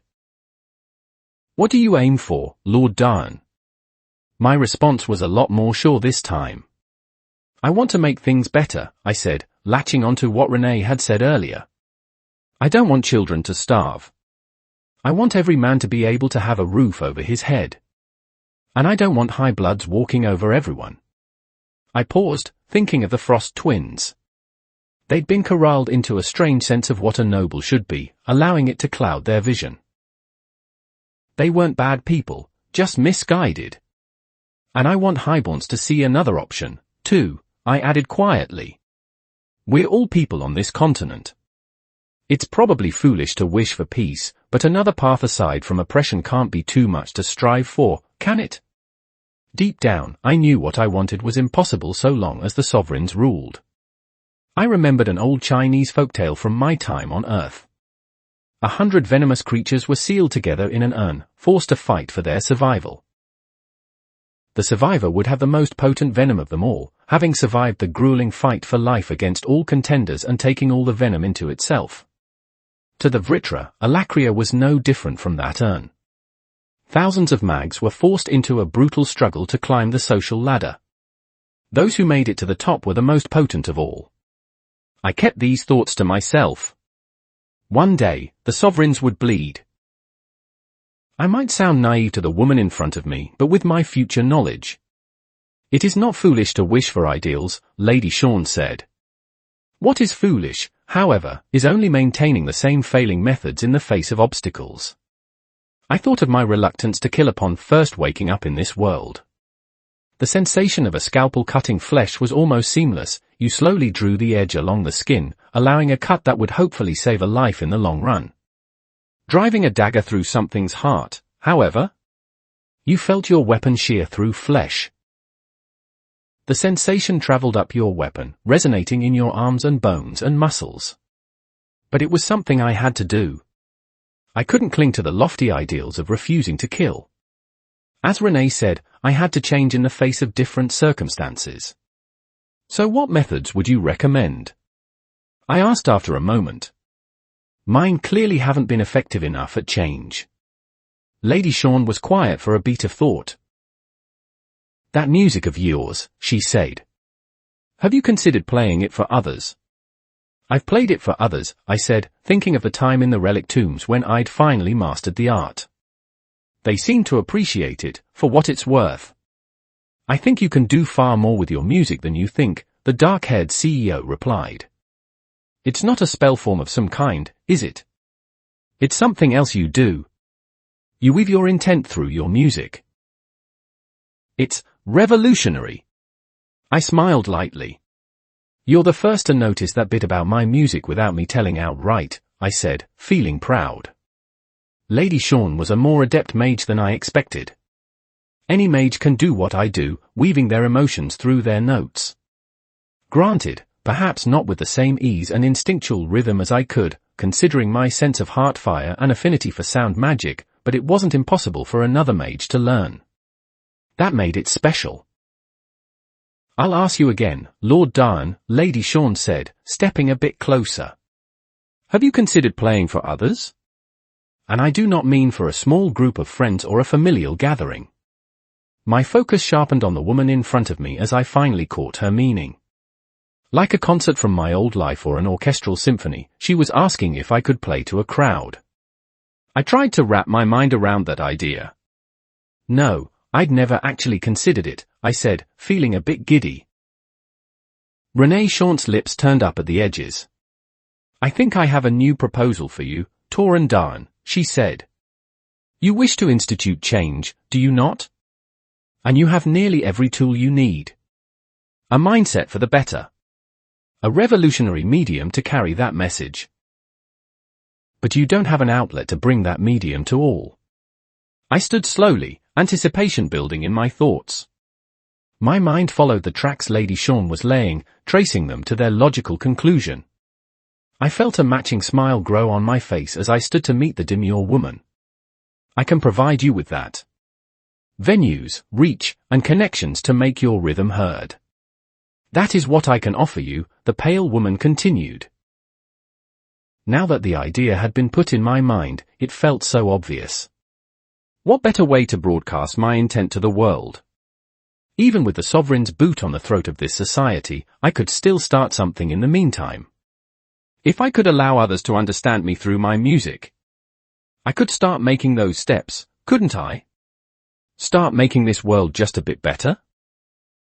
The reason many high-bloods like the Frost twins acted so arrogant and holier-than-thou was that they didn't truly understand those so far below them in social status. As far as they were aware, UNAD simply didn't try hard enough, thus their squalor was deserved. But if my music could instill some true understanding of the circumstances of people like Greed, Trelza, and even Little Benny, then maybe the attitudes of the nobility might get that push they needed to change. "You needn't work for me to accomplish this," Renee said, looking up at me as a strange sort of resolve flickered in her eyes. "Only with me. As partners in this new endeavor. What say you?" My end goal was still Nico. I needed to gain the strength required to kill him, to put an end to the legacy's reincarnation. This world would not survive a clash between the Vritra and Indrath clans. But while I was a long way away from that final goal, I could do something in the meantime. I smiled fully.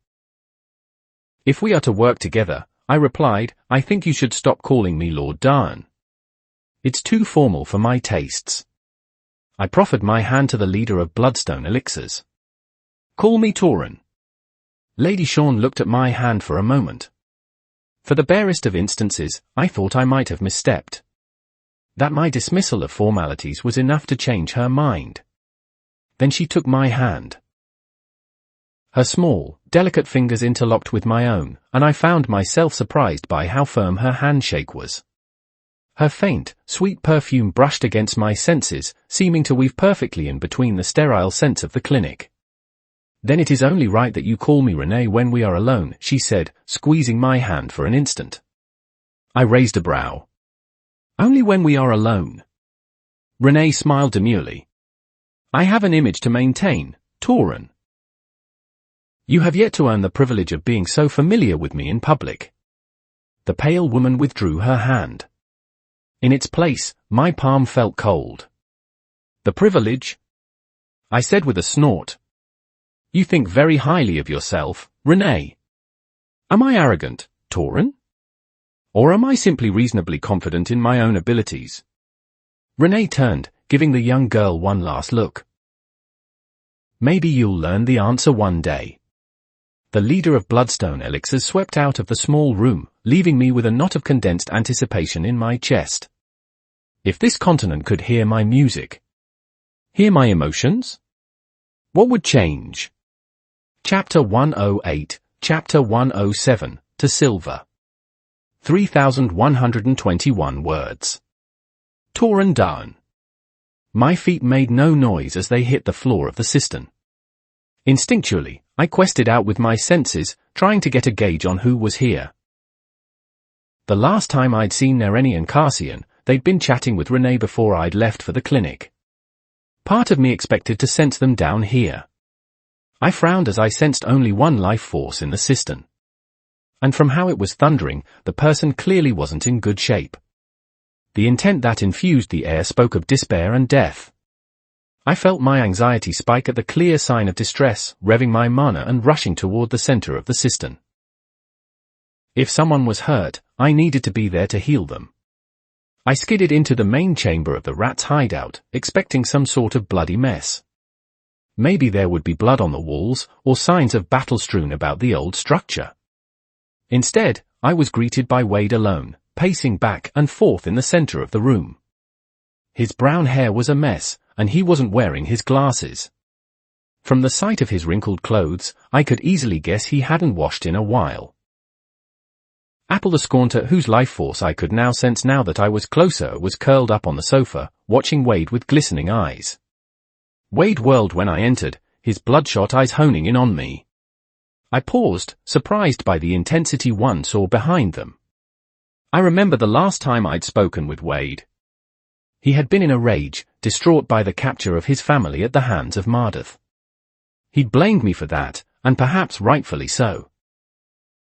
I'd antagonized the doctrination, after all. Oh no, I thought, finally thinking of the implications. Wade's family was in that basement, weren't they? I realized with rising horror.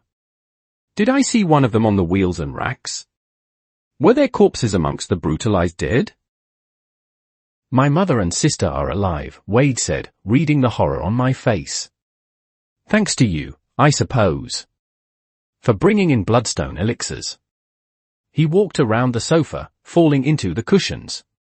His muscles seemed to simply give out as he slumped, utterly exhausted. Still, his heart fire thundered. I opened my mouth, grasping for words like a fish on dry land. That's good. Better than what could have happened. Wade closed his eyes. Was it better? He asked breathily. My rats refused to go into that basement, Tauren. Refused. They've never done that before. And once the bodies were carted out. He shivered visibly. My familiars wouldn't go near those, either. It smelt too wrong to them. But Nereni told one of my summons what you were doing. What do you mean? I questioned, feeling confused. My sister, he said quietly. Corey. Nereni said you accompanied her to the hospital. And I sent my rats after you. The clinic was full before you started working. She only got in because of you. I felt a sense of pride at what I'd managed to accomplish, but as my mind caught up with Wade's words, that sense was doused by worry. Your mother? I asked. She was among the survivors, Wade said, closing his eyes tight. But she hasn't woken up. Only Corey did. I thought of the little girl, Corey's sweet grip as she clenched my hand in terror. Her mute expression as she slowly drifted off to sleep under the effect of my music. Her blithe green skin and patchy hair. It would have been better if she stayed asleep, I said quietly, images of that torture room burned into my retinas. She saw more than she ever should. What was it like in there? Wade whispered. Down in that dungeon. I felt my throat constrict, my lips suddenly very, very dry. Wade looked at me with empty eyes, not needing his glasses to find me. I see, the young sentry muttered after I failed to respond. He pushed himself up, making a poor attempt at fixing his hair. I need to go to the clinic to see Corey, he said. But I don't know how I can face her. I failed to protect her. Protect them both. I exhaled. I remembered the coursing guilt that nearly consumed me in the undead zone. Every life lost in that zone was because of me and the effects my presence had. Aban, Jameson, and others I never learned the names of all perished because I failed to protect them. I needed to come to terms with that somehow. But I knew what I needed to say to Wade. I can tell you about the fight I had with Mardath, I said after a moment. About the futility of that battle. And then the Doctrination's blockade of the warehouse, making it nigh impossible to smuggle someone out. I can tell you with a dozen logical points why you aren't to blame for what happened, I continued, walking toward the young sentry. But I know that won't help or change how you feel. The only thing you can do is act. Make choices that show your resolve. Wade looked up at me, his eyes clouded by restrained guilt. She needs someone with her right now, I said quietly. It doesn't matter if you think you don't deserve that position. You're her brother. Wade slowly stood, nodding mutely. He walked past me, trudging toward the exit, and hopefully toward the clinic. Apple gave a morose bark as he scampered after the sentry. I shoved my hands in my pockets as Wade left, hoping I had made a difference. Not long after, I sat cross-legged in my room in the cistern. I allowed my palms to rest face up, my eyes closed as I meditated deeply. The ambient mana thrummed with quiet pulses as it reacted to my intent. Dark silver cracks lined my light yellow core, an intangible light flowing like steam from the seams. Within, the phoenix feather that contained Aurora's power pulsed mutely. Ever since my first sculpting, the outpour of mana from it had stalled to a bare trickle.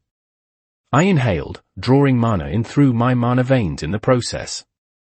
I felt the foreign energy sift close to my core, then purify as it cycled through. Bit by bit, the mana I drew in widened those cracks. This was why I'd entered the cistern in the first place. I needed a safe haven to finally push past my bottleneck. I rarely had to actually draw in ambient mana to purify my core. The constant deluge of mana Aurora's feather provided scoured away impurities and pushed my nexus of power further in development, but the trickle it let out now wasn't enough for that final shove. I exhaled, feeling my breath steam as fire and sound mana intermingled across my body. My heart fire thrummed slowly, my heart beat low and steady. I drew in another ounce of ambient mana, subconsciously preparing for what came next. When that mana cycled through my core, the rivets in its dark yellow surface seemed to fall away like dead skin, a silver shine glowing from within. I gasped as my core advanced, mana coming in a wave as I finally broke through. Alacrians weren't taught to purify their cores on their own. It was more efficient to acquire runes and increase your mastery in them, as the upgrade of a spell form forcefully elevated your core level. Before I'd come to Alacria, Tauren had only experienced the upgrade from light red to dark orange from upgrading his mark to a crest. Then, the most notable experience afterward had been in my battle with the Jones, where luck and circumstance allowed me to push into the dark yellow stage. I hadn't had time during that confrontation to actually feel that advancement. The adrenaline, warmth of my acquire phase, and companionship of Aurora overshadowed all of that. But now, with my senses heightened and my focus clear, I felt as my life force surged in tandem, growing larger and larger as if it had been fed gasoline. Mana flowed through my channels, strengthening my physique even further. And the feather in my core glowed.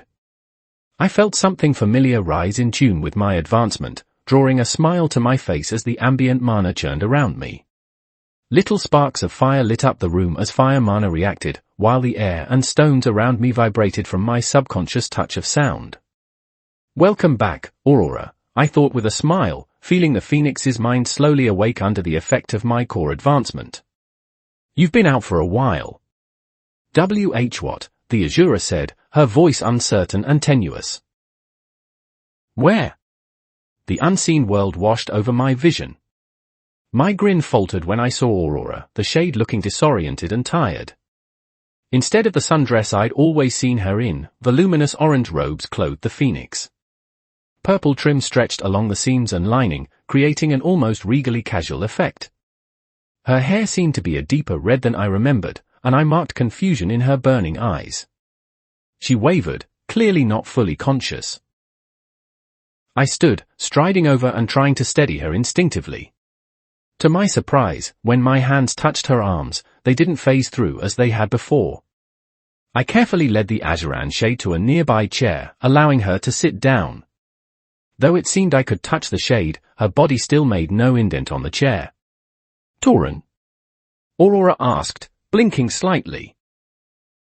She turned her head, taking in the room around her. Where are we? The zone of that horrid tomb. I made it out safely, I said both aloud and over our bond, trying not to stare at the left side of Aurora's chest. I had a feeling I knew why she was still so weak, considering what I saw there. Or didn't see. Thanks to what you did for me. The Phoenix looked up at me, seeming to realize I was there for the first time. Her emotions, which had been streaming over our bond, stuttered like a car hitting a pothole. I thought she started. You didn't wish to speak with me. For what I took from you. She turned her head away, closing her eyes tight. I am not whole, contractor. I am pulling myself together, but I feel distant. Like I have been stretched beyond my means. I nodded slowly. I understand, I said. You sacrificed much to keep me alive, Aurora, I said quietly. I pointedly ignored the deep red staining her robes, which seemed to spread from her chest. More than I can understand. But I took so much from you, Tauren, she said weakly, her hands clenched. Why do you speak to me still? I licked my lips, then knelt in front of Aurora's chair so that we were at eye level. Maybe you did take from me, Aurora, I said, trying to convey the emotion I felt over our bond. So she would know my words to be true. But you've given me so much more as well. A chance to improve this world. A say in fate. And another opportunity to achieve my dreams, even if they have changed. I let myself smile slightly. And because of you, I've already taken the first few steps. The Azura finally opened her eyes, staring into my own. She made a striking image. Her slouched form seemed to sink into the chair. Her blazing eyes contrasted with her deep red hair. Those loose robes, fit for a queen. And it all seemed to draw together over the Azura's chest. There was a void where her heart should have been, like a savage rend in space. Only a bloody hole remained where I instinctively knew that center of emotion once beat. I could feel no life force from the Phoenix at all. When she thrust that dagger into my heart, I wondered absently, did she give me her own? I felt the strange mix of relief and uncertainty the Azura felt over our tether.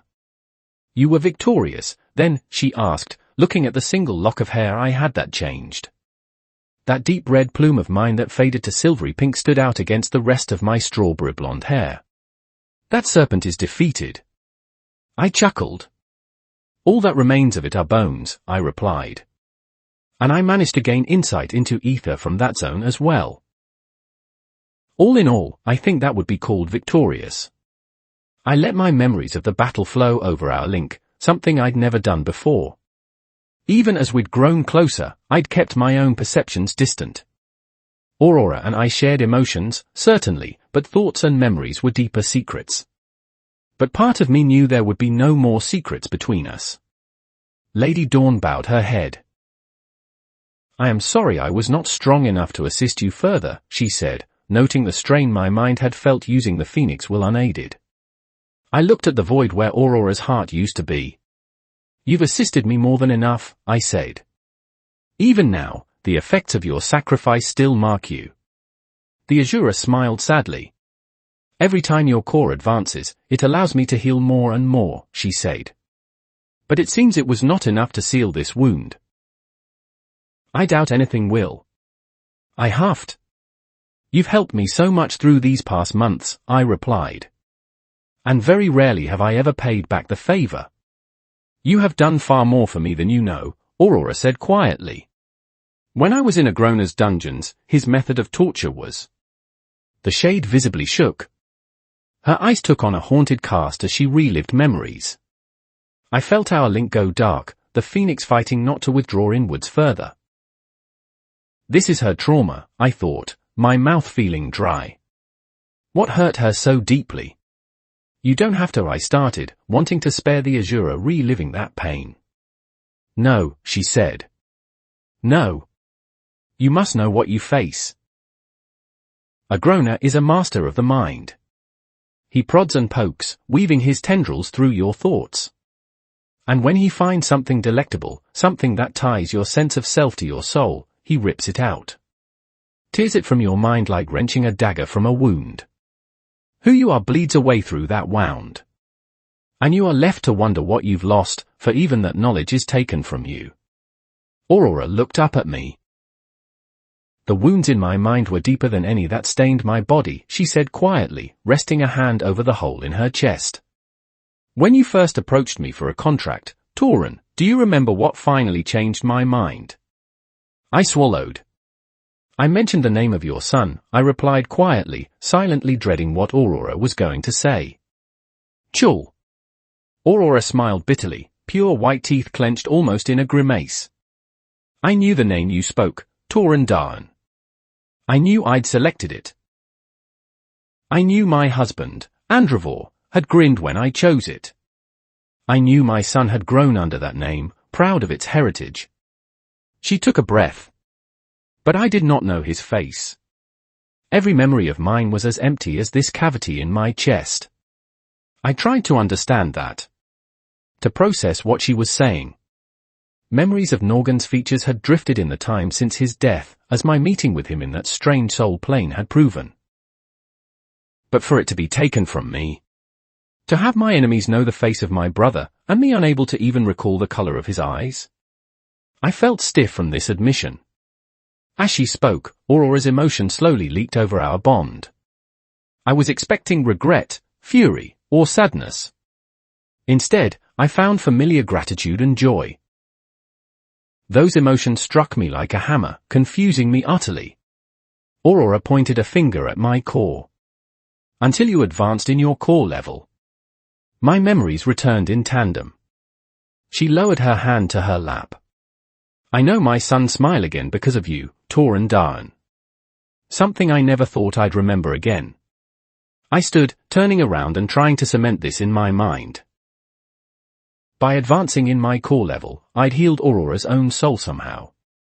I could understand why she felt such gratitude to me now, but it still felt undeserved. I hadn't intended to heal her. From my perspective, I'd still done so little. But there was something I could do, I thought. I can give her hope for our quest.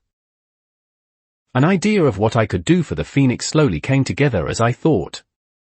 Something only I could do that would assuage her fears, maybe give her some perspective on what was to come. What was the deepest secret I held? That I'd kept even from my soul-tethered bond? I'd kept something hidden for a long time, only able to keep it as such because of Aurora's own sins. But now... I turned around.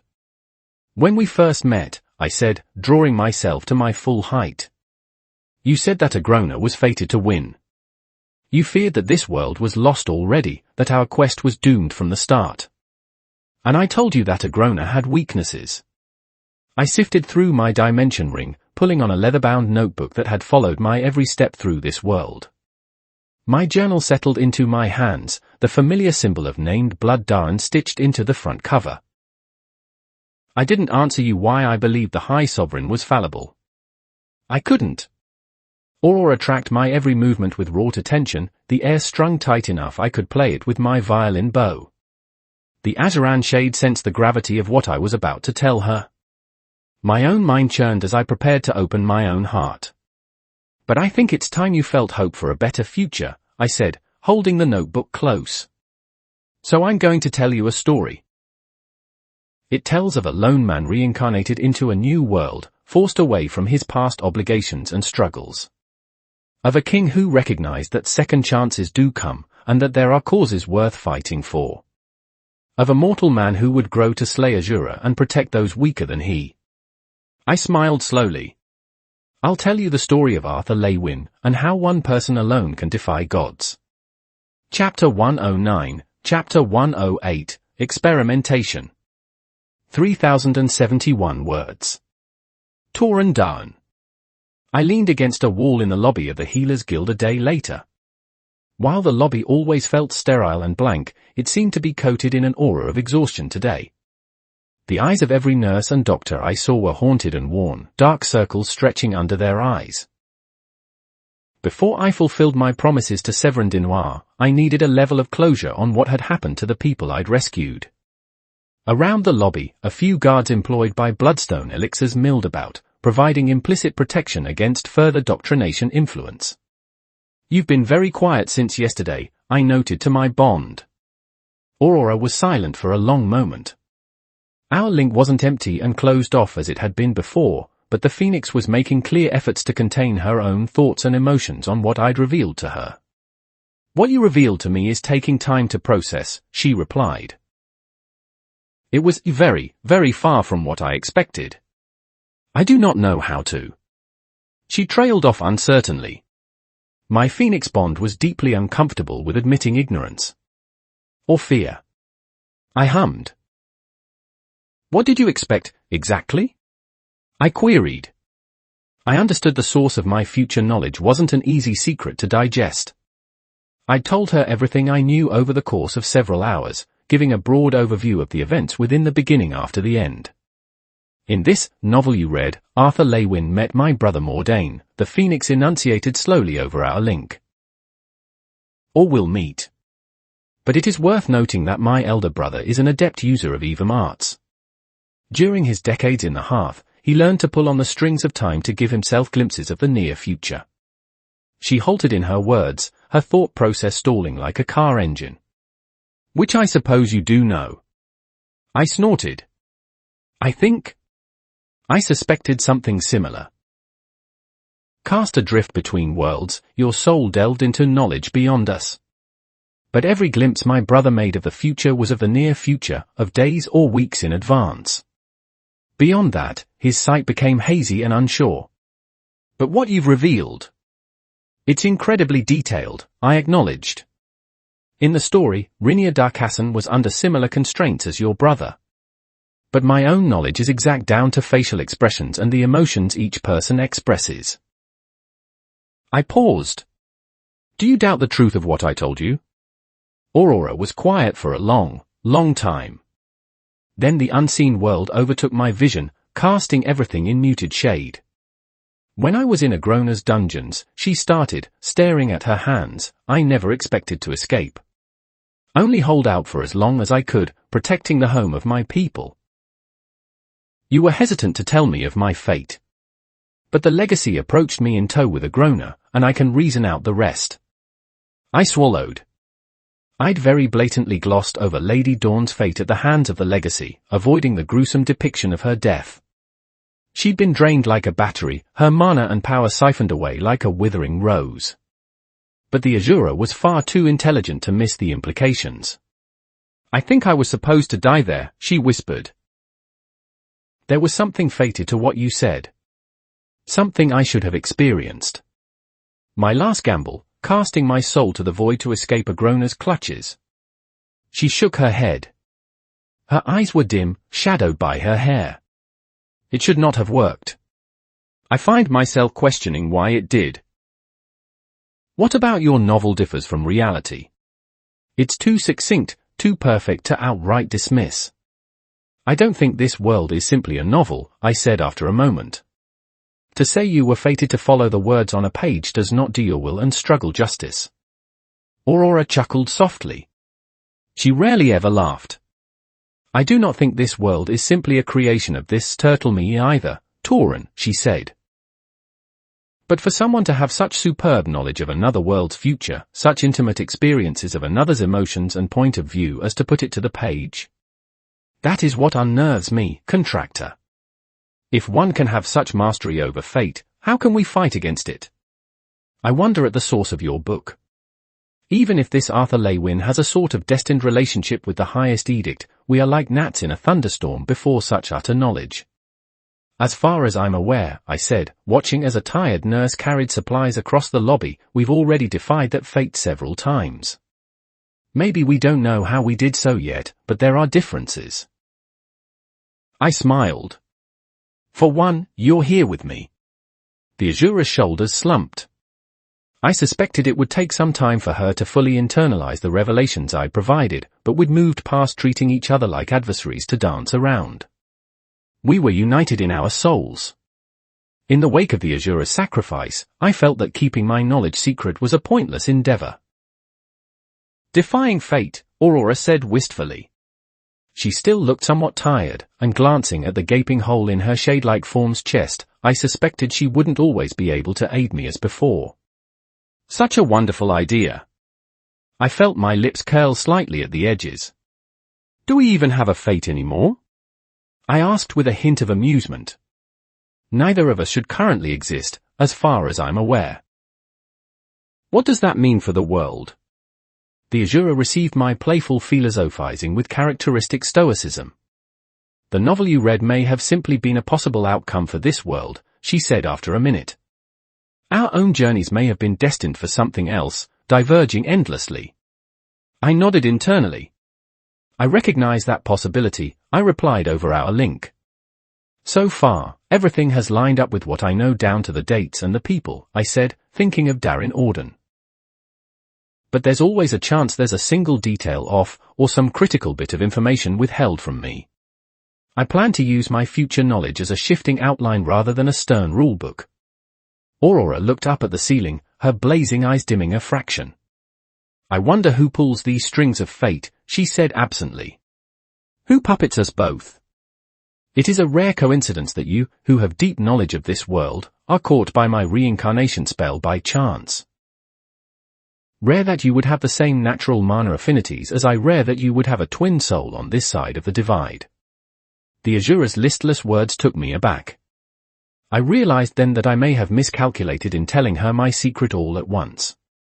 I'd aimed to give her hope for our future goals. After all, Arthur Lewin proved Agrona's plans were fallible. And perhaps I did give her hope for a better end. But in the process, I'd instilled a different fear. An entirely existential worry for the verity of her own free will. I opened my mouth to reply but was interrupted as the door to the back rooms of the clinic swung open sharply. Trelzer stood looming in the doorway for the briefest of instants before his eyes, which seemed set too far back in his skull, zeroed in on me. I'd compared Renee Shawn to the Grim Reaper on multiple occasions, but as the stone-faced doctor strode towards me, I thought that this surgeon fit the moniker far more. Darren, Trelzer said coldly, looking down at me. I suppressed a subconscious desire to wilt. I was over 6 feet tall, yet still, this man loomed over me like a scarecrow. Your employment at this clinic was terminated months prior. The unseen world vanished from my vision, but I knew Aurora was not yet done with her ruminations. I pushed that knowledge aside, recognizing the necessity of this interaction. I'm not here to work for you, Trelzer, I said calmly, squaring my shoulders. But I need to know what you discovered about the survivors that were brought here yesterday. Trelzer's unblinking eyes peered into my own, but I didn't back down. Patients have a right to confidentiality, he replied in a stern monotone. You do not have a right to their records. I ground my teeth. Fair point, Trelzer, I thought. Or at least it would be in literally any other circumstance. The mage who did this is gone from East Fiacra, I said. But he's not done with this place. Far from it. I knew that in my bones. Mardeth had retreated in the face of Renee Shawn's arguments, but that equilibrium was barely held together. The Vicar of Plague struck me as someone who held grudges for past slights, and Ceres Vritra, the largest deterrent keeping him from returning here, would be leaving for Dikathan. I internally counted the months, trying to keep the timeline of the beginning after the end consistent in my head. Less than a year, perhaps. What would stop Mardeth from returning in force once his largest deterrent was a continent away, fighting a war? I needed to find a solution to this problem before that time. He'll hold a grudge for being forced out, I said coldly. And you should know what grudges drive people to do. I paused. So give me something. Anything that will give me a hint on where to start if I want to stop this from happening again. The air snapped between Trelzer and me as we squared off. Aurora was silent, allowing me this confrontation. Each and every survivor was unadorned, Trelzer said after a moment. His eyes never left my own. Yet they all showed the exact same signs of damage. A small, barely noticeable hole pierced each of their mana cores, presumably to inject substances directly into their center. I paled, remembering Laurent Jones' words as he nearly killed me. The sovereigns themselves are said to inject Blythe into the core as a torture method, he'd said. And each and every one of these people. Just to cause them pain. I asked emptily, trying to reconcile this in my head. No, Trelzer said, his voice hard. It was the exact same injection point across all unwilling participants. Living and dead. I blinked. Then. This was an experiment, Trelzer continued. One conducted with precise goals in mind. Different serums, across similar injection points. A test group and a control group. All I have seen from both those surviving and those who perished is consistent with this hypothesis. It clicked. The reason those 12 survived. I suspect they were part of a control group in testing a specific serum, Trelzer said, not giving me time to think. Looking at those who died, the picture becomes clearer. From further away, this looks to be brutal, indiscriminate torture. But upon close examination, it is too methodical. Too regimented, with too many signs that say otherwise. The exact injection points for the needle. The times of death, which occurred within hours or even minutes of each other. And each deceased person seems to have been injected with the exact same amount of toxin. I was left scrambling to try and assemble all of these pieces, trying to connect them to everything Mardith had said and done. If this was an experiment, then what was the insane vicar trying to accomplish? He said he had found some sort of glorious purpose at the Victoriad a year ago, didn't he? I thought. Is that somehow related to this experimentation?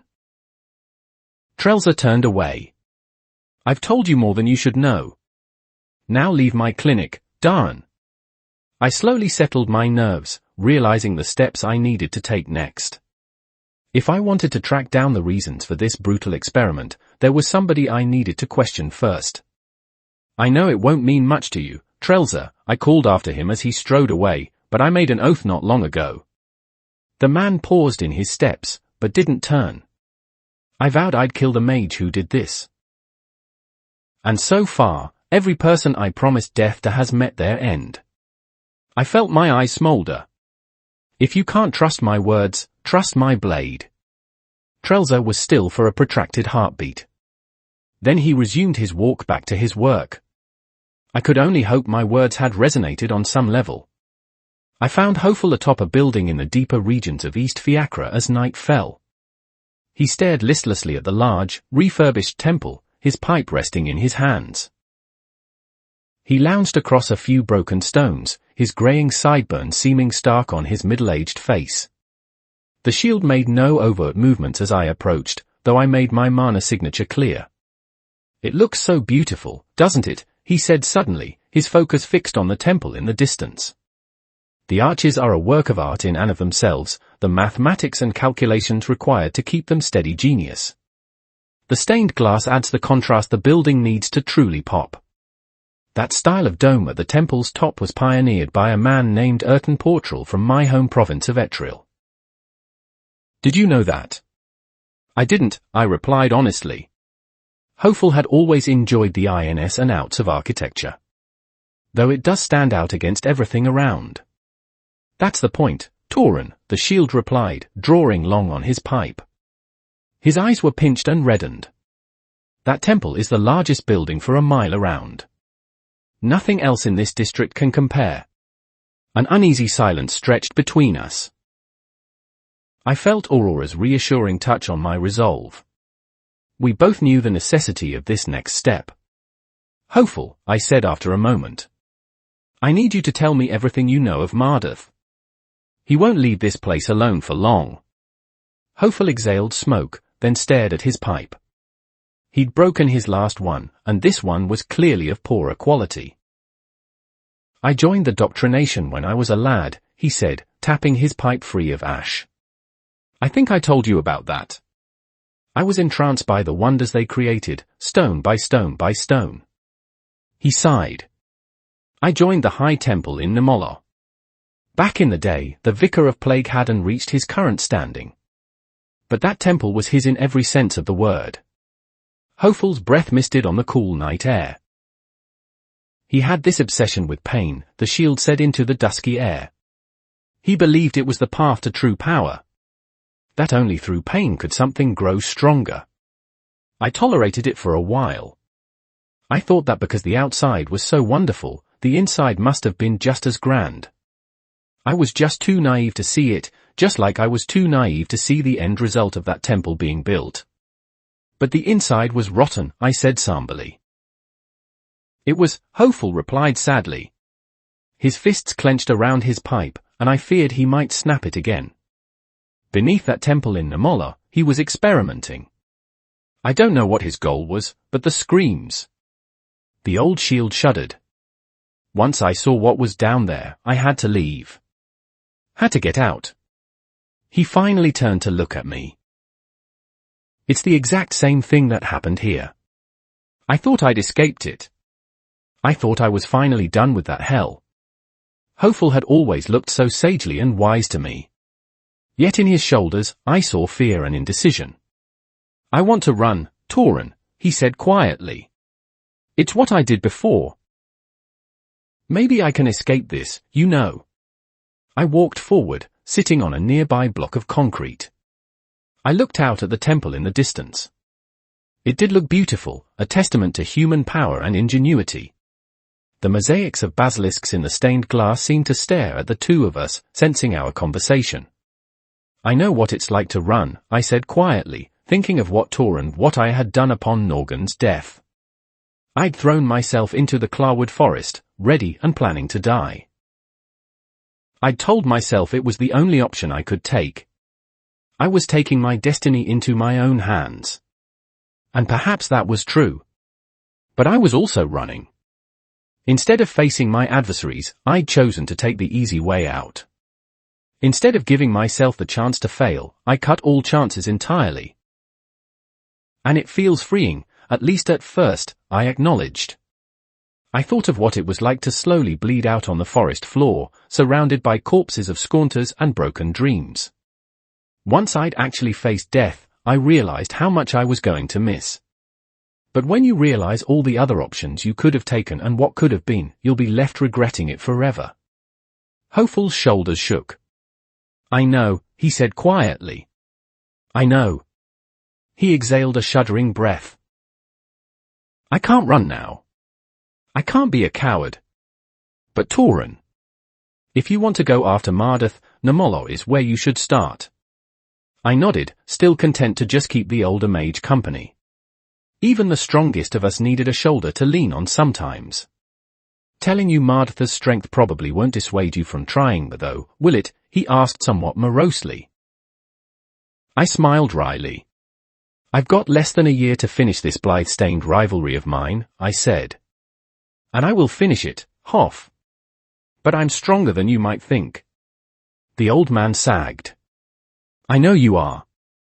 So many things I know, but can't accept. I matched gazes with the glittering stained glass portrait of a Vritra far in the distance. My goals were set. Nico was my ultimate goal, but that was going to take time.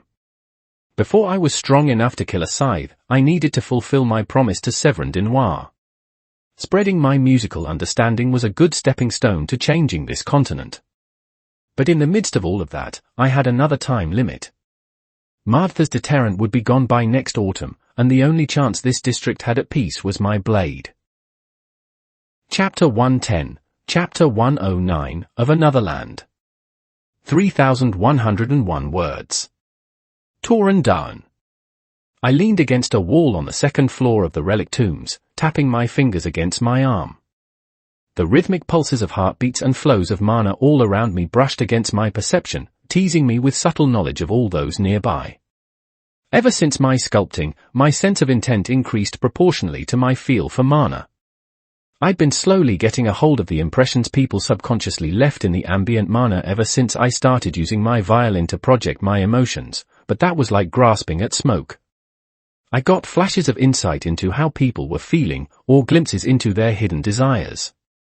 But that was faint and fleeting, like the mist Cassian was so good at using. In this zone, so populated with people and industry, that bare perception became a notable sensation that interweaved with my normal mana sense. but I wasn't skilled enough to trace individual emotions to whoever was feeling them. There were too many signatures, too much interfering noise. It was as if hundreds of different colors of paint were poured into a single tub and then swirled around lightly. It was hard to tell where one shade started and another ended. And good luck following that color to its source. Aurora was resting, something she didn't have to do before the sculpting. In my opinion, she had earned every bit of rest she could get. The Shimmerkins horde bustled with laughter and singing in the distance, audible only due to my enhanced hearing. Light streamed from the windows, giving it a cheery glow. I felt someone approach from the side, their suppressed presence unable to hide from my empowered senses. They walked up to my side, but I didn't turn to look at them. "Any reason why you didn't want to meet inside that tavern?" Severin Denoir asked. I exhaled from my nose slightly as I turned to the high-blood heir, scrutinizing him briefly. He was wearing his usual dark colors, with his teal cloak to top it off. With his pale skin and brilliant white hair, he created a stark contrast with the rest of his ensemble. "That was where I met Darren Auden," I replied. "And the rest of the unblooded party. It has good memories, but I don't think it's for me anymore." Severin nodded slowly. I didn't know if he truly understood my hesitancies, but that didn't ultimately matter. I myself was wearing loose, grey pants that gave my legs plenty of room to breathe. The material they were made of was soft and durable, a notable step up from my usual attire. A long-sleeved maroon tunic clung close to my chest, accentuating my toned physique. Out of habit and acquired taste, I was wearing a set of dark fingerless gloves that covered the rest of my tattoo. Over it all, I wore a dark overcoat that opened at the front. Oath was strapped snugly at my waist. The money I'd made from my accolades had been enough for a substantial wardrobe upgrade. The vendor who had sold me these garments had claimed they were rated for surviving ascents, and considering the price tag and other customers I saw milling about, I was inclined to believe him. I pushed off the brick wall I'd been leaning against. "Well, I have a promise to keep," I said with a bit of a sigh. "You'll want to follow me," I added as I began to walk down the street. Severin easily kept pace with me. "And where exactly are we going?" he queried. I felt my lips draw into a thin line. "You wanted to know of the relic tombs," I said solemnly. "So you're going to follow me on an ascent, from start to finish." Severin narrowed his eyes, but he didn't say any more as we began our trek toward the ascension platform. My eyes flicked to the nearby rooftops as we walked. Among the mishmash of mana and life force signatures, I could just pick out a few along several different points on the rooftops above. They hadn't been there a minute ago. "So, did you know you've got—" I counted internally. "Half a dozen tails trailing you from the rooftops?" I asked. Severin gave me a look. "I usually have a couple on my back at all times, unless I purposely slip their watch. But there have been more since my last ascent," he said slowly. His brow furrowed. "And I only counted 5. I looked toward where I felt the 6th presence. They were the only spy that didn't exude a mana presence, but their slowly pulsing heart fire gave them away to me. At my obvious attention, their heart rate skipped a single beat." I smiled. "I've got some special advantages in sensing others," I said, looking back at the road. "So, do you want to shake them?" Severin considered this for a moment before shaking his head. "No need. Once we're in the relic tombs, they won't be able to follow. And if we weren't being so obviously watched, I'd ask you more about your plans." I exhaled. It was a calculated gamble going back into the relic tombs, but I'd made a promise. And as far as I was aware, I'd be able to reach my goal without any adverse effects. I'll say this. What happens will not be what you expect. Oath flashed as it severed a wing from a lunging ether beast, the runes etched along the blade's spine pulsing in tune with the mana I imbued into the edge. I spun in tune with the cut, sending a forceful psychic push against the squawking bird-like creature's unbalanced back. It tumbled into a tailspin, spraying blood and screeching in terror as it plummeted off a nearby ledge, falling into the endless clouds below. I flourished my saber, flicking the viscous red blood from the red-patterned metal. Sensing an attack coming, I thrust my other hand forward, converging mana from my core to a spherical point that shimmered like oil. I threw a sound grenade forward, then clenched my fist. The bursting vibrations impacted the oncoming metallic feathers, sending them off course and disrupting their deadly flight toward me. A squadron of angry-looking avian beasts glared at me from the dimly lit sky, squawking as they prepared another volley of metallic projectiles from their 2 pairs of wings. Each was as large as me, and their eyes gleamed with malicious intent. Severin was faster. Promise zipped forward with as much force as I'd ever thrown it, that strange wire trailing behind it. The Damascus pattern dagger lurched midair, managing to wrap 2 of the flock twice over before they could even react. The Dinoir heir pulled his wire to the side, throwing the 2 birds into their own flock from half a dozen meters away. The zone we entered a little over a day ago was a sprawling mess of islands, each seeming to hover in the sky.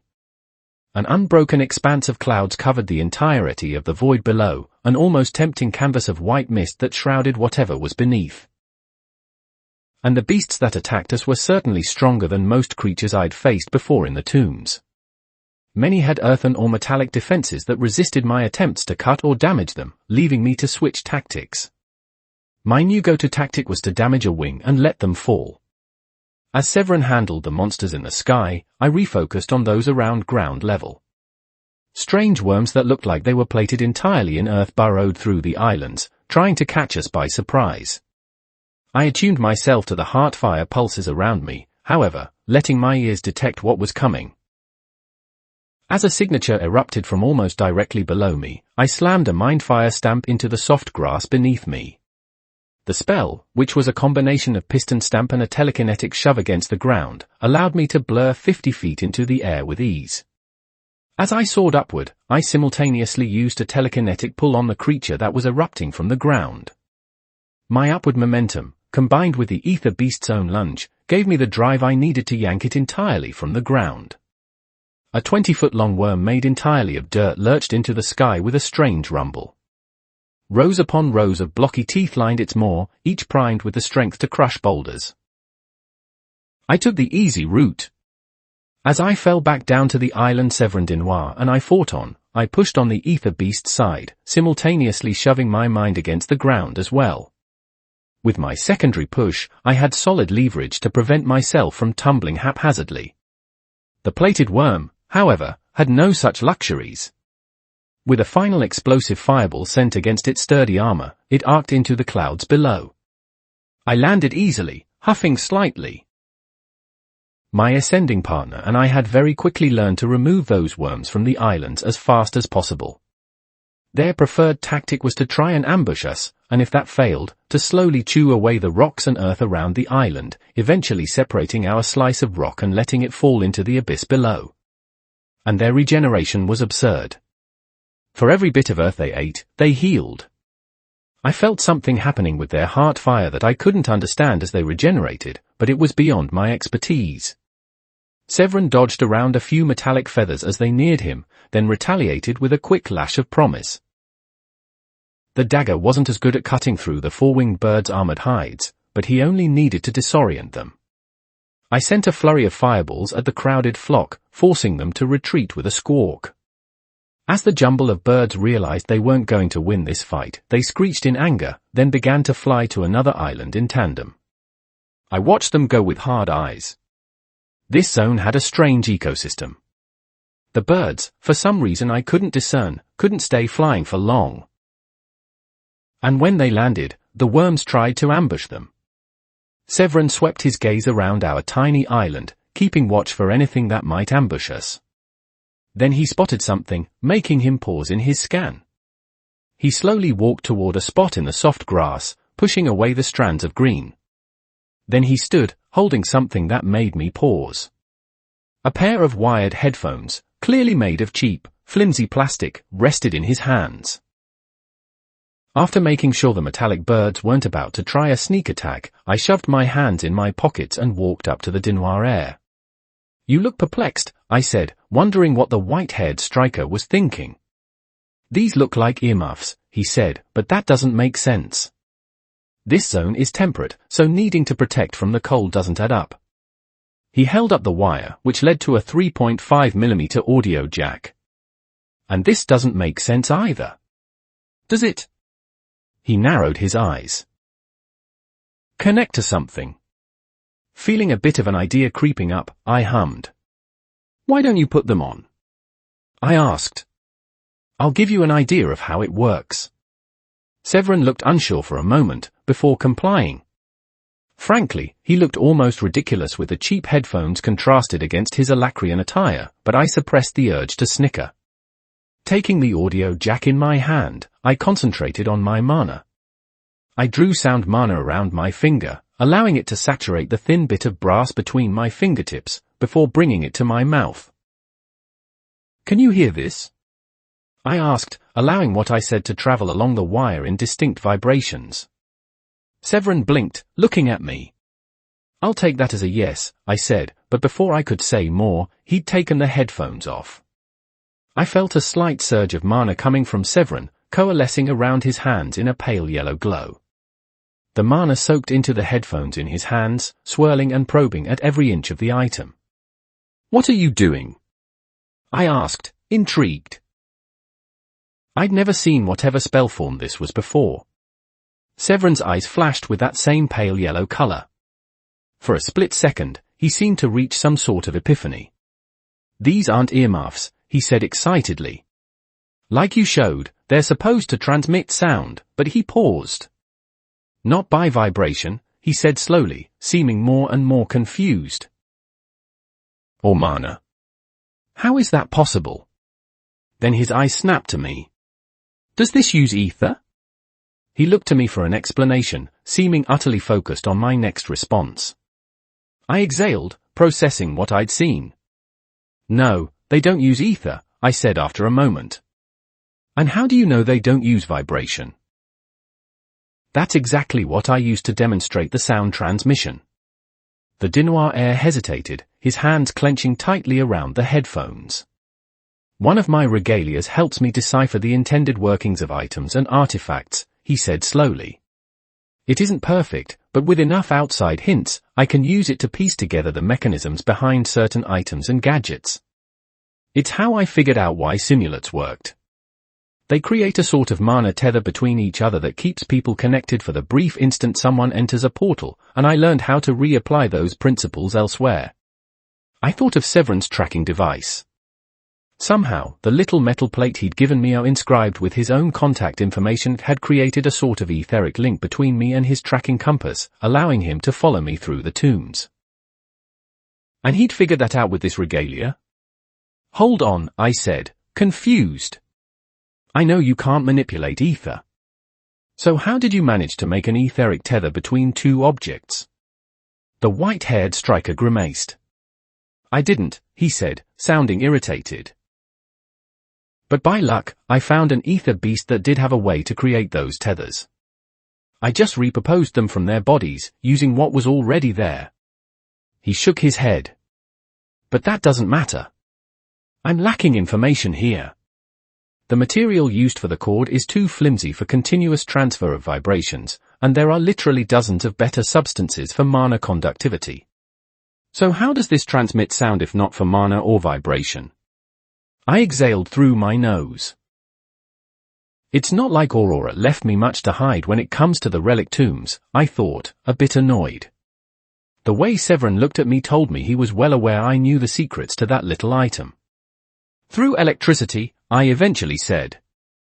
The copper wire inside transmits pulses that are interpreted by a little transducer in the ears, which then vibrates to create the sound programmed into it. That's a very, very heavily simplified explanation, but that's how it works. Severin looked back at the device in his hands. His hands lit up with a familiar pale yellow glow, and he raised a brow in surprise. You're right, he said, his regalia presumably feeding information back to him. There's some sort of magnet in here, he said, mumbling slightly. And a coil that looks like it might oscillate when. He blinked, then looked up at me. Your bond said this place was a reflection of your mind, he said with a bit of wonder in his voice. This is what she meant, wasn't it? I sat down against a nearby rock, my instincts to hide information and conceal my secrets warring with the desire to be honest. Aurora had made a promise to Severin, one I intended to keep. Furthermore, the man had saved my life several times. And if Severin wanted to get me hauled off by the sovereigns to the depths of Tigrin Selam, all he needed to do was whisper into the right highborn ears. What he'd seen in the undead zone, combined with his status in society, was more than enough to have me condemned. But beyond all of those logical reasons, the Dinoir heir and I were kindred spirits. His drive to make a better world for his sister resonated deeply with me, drawing on my old memories of Norgan. And I'd seen the hate he held for the Vritra in his eyes. There are lands beyond the ones you know, I decided to say. Places with cultures and knowledge separate from anything you'd see in Dikathan or Alakria. I looked into the air. Dusk was encroaching its long purple fingers across the sky, heralding the long-coming night. Lands where mana and ether are nearly unknown. Where humans rule themselves, deciding their own laws and future. Severin's eyes flashed. A land where buildings of steel and glass kiss the sky, he said quietly. Of skyscrapers and elevators. Of vanilla Coke. I simply smiled. A quiet silence stretched between us. No crickets chirped in the growing dark of nightfall.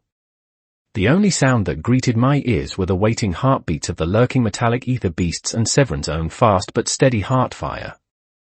It must be wonderful, the Dinoir heir said. Humans ruling themselves? Without the boot of the Vritra over their every move. He clasped his hands over his knees, an almost wistful look on his disheveled features. I felt my smile fall. Humans are the same anywhere you'd find them, I said, feeling a bit somber. On any continent, or any world. I thought of the inequalities of Earth. There were good people in both places, but outside of literal magic, I saw more things align than contrast between the two worlds. You might be surprised at the similarities you'd see. Severin looked at me with a piercing teal gaze, his clasped knuckles white from how hard he was clenching them. And you visited this land, he asked. That's how you have such strange knowledge. I suppose that's a way you could put it, I said. There are a few others like me. But even among them, I'm very different, I said with a sardonic smirk. Severin slowly sat down, probably sensing that I wasn't going to say much more on the topic. The next zone we reach, I said after a moment. That's where you'll find the answers you've been looking for so long. I looked up from my hands, hoping to convey my sincerity with my own orange eyes to the teal-cloaked mage. And I'll find some answers for myself as well. Chapter 111, Chapter 110, To Keep a Promise. 3020 words. Toran Daan. I settled my breathing, the adrenaline pumping through my veins slowly washing away. My focus, which narrowed under the intensity of the fight, gradually broadened as I came down from a battle high. I spat out a little bit of blood, already feeling the cuts along my lip healing. I wrenched Oath from the ground nearby, inspecting the blade. It was as pristine as ever, minus the chip near the base of the blade. I still felt a pang of sorrow every time I looked at that obvious blemish. Severin had his back to the massive corpse of the boss we'd just defeated. It was a massive, earth-laden worm, and had been an absolute pain in the ass to kill.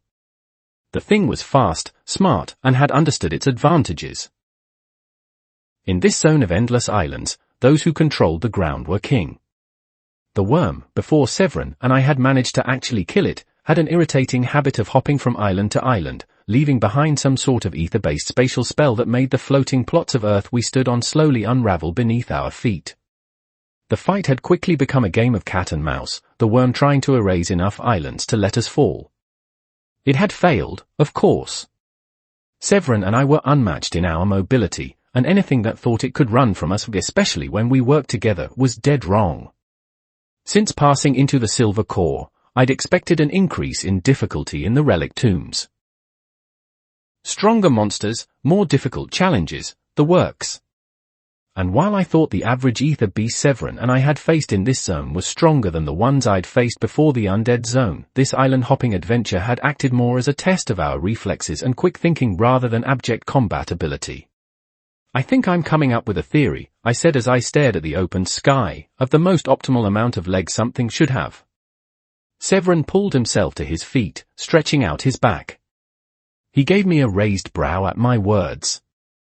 And how, exactly, have you come up with this theory? I slowly loped toward the white-haired striker. The ascension portal shimmered nearby, casting a purple light over everything. If something has more than 4 legs, it's already past the acceptance range, I said, thinking of all my horrid encounters with insects. Facing off against the Hive Mother's horde in the Clarwood Forest, fighting legions of flying beetles in that one desert zone with the unblooded party, and that irritating scorpion boss we'd killed. But animals need to have at least 2 legs as well. Too few and you get weird. Severin shot a glance at the worm carcass he'd been using as a backrest. It didn't have any legs. He looked unamused. And I'm assuming this theory of yours accounts for that undead serpent you killed, too. I spat. That was the worst offender, I said, only partially joking. 2 to 4 legs. That's all that's allowed. Severin smiled slightly. But what if an ether beast has 3 legs? It could be bipedal with a leg sticking out of its back or something. I paused. That is a horrible image to think about. And now we're going to have to fight something like that eventually because you said it. You're welcome, Severin said, staring at the ascension portal. Are we going to rest a bit before moving on, or? I shook my head. No need. The next zone won't have enemies to fight or challenges to overcome. Before Severin could ask more, I walked up to the purple pane of rippling energy. I couldn't see through to the other side, but I knew deep in my bones what awaited. I'm going through, I said. See you on the other side. I stepped into the pane of light. The town zone had changed again since I'd last been in it. Each time I entered this zone of the relic tombs, the architecture had shifted and grounded itself into something more closely resembling my previous life. Houses built in a suburban style were flanked by perfectly trimmed lawns. A sidewalk stretched all along the mock street for about a block, before stretching into endless oblivion far off. Rolling hills and copses of trees dotted the far-off landscape. But there was once again a change to this place. Instead of simple suburban homes, those in a sexclarian style interweaved among the modern sprawl. It should have looked Yankee and out of place. The architecture in Fiacre was flowery and reminiscent of Renaissance styles crossed with an almost utilitarian emphasis on vertical lines. Somehow, the two completely opposing styles meshed together well. 2-story Fiacran homes were bordered by structures that wouldn't be out of place in an 80s movie, and it worked. Severin stepped through a moment later. There was an irritated cast on his face, no doubt because I went on ahead without him, but that slowly washed away as he took in the zone before him. I've been here before, he said breathily. It looks a bit different from when I was here last, but... This is why I rejected your offer to ascend together the first time, I said, turning back to the street. Every ascent I go on, I travel through this zone. The tombs puts it in my path. I gestured to the many houses lining the street. It changes every time, sure, but it's the same place. But there's something here even you would have missed. I felt that strange omniscient presence pressing down on me from all sides, same as I always did. Severin didn't seem to notice it, but I had to restrain the urge to raise my shoulders as my spine tingled. This place has your answers, Severin. I just need to find the person who will give them to you. Severin gave me a strange look. You've shown me so many anomalies already, Tauren, he said.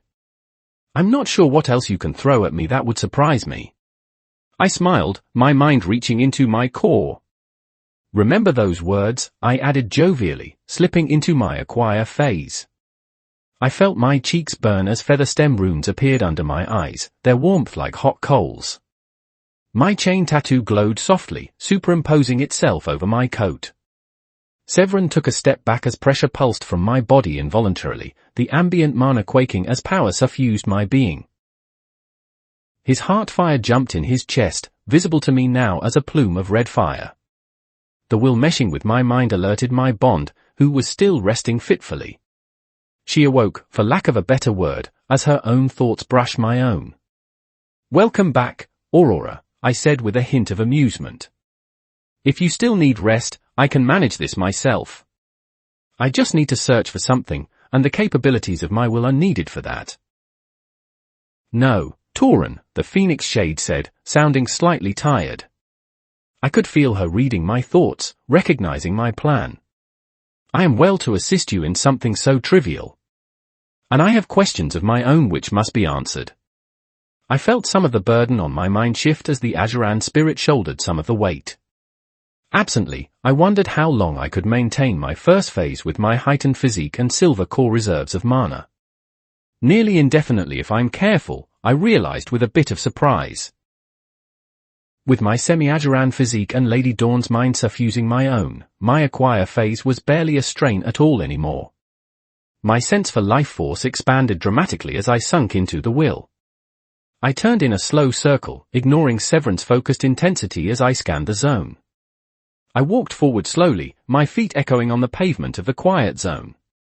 My eyes tracked all around, searching for my target as my ears listened for heartbeats. It took me a while to find what I was searching for. But eventually, I did. A sputtering spark of heart fire popped and simmered in empty space, burning near the edge of the houses. It reminded me of an engine trying and failing to start, sparks flying as the motor engaged uselessly. "It is so weak," Aurora said with sadness in her tone. "It is the last, gasping breath of a dying man." "It might not need to be," I said, flexing my fingers. Severin had followed me as I walked, sensing the need for silence in my search. "My powers of healing aren't fully fleshed out yet. There's a chance here."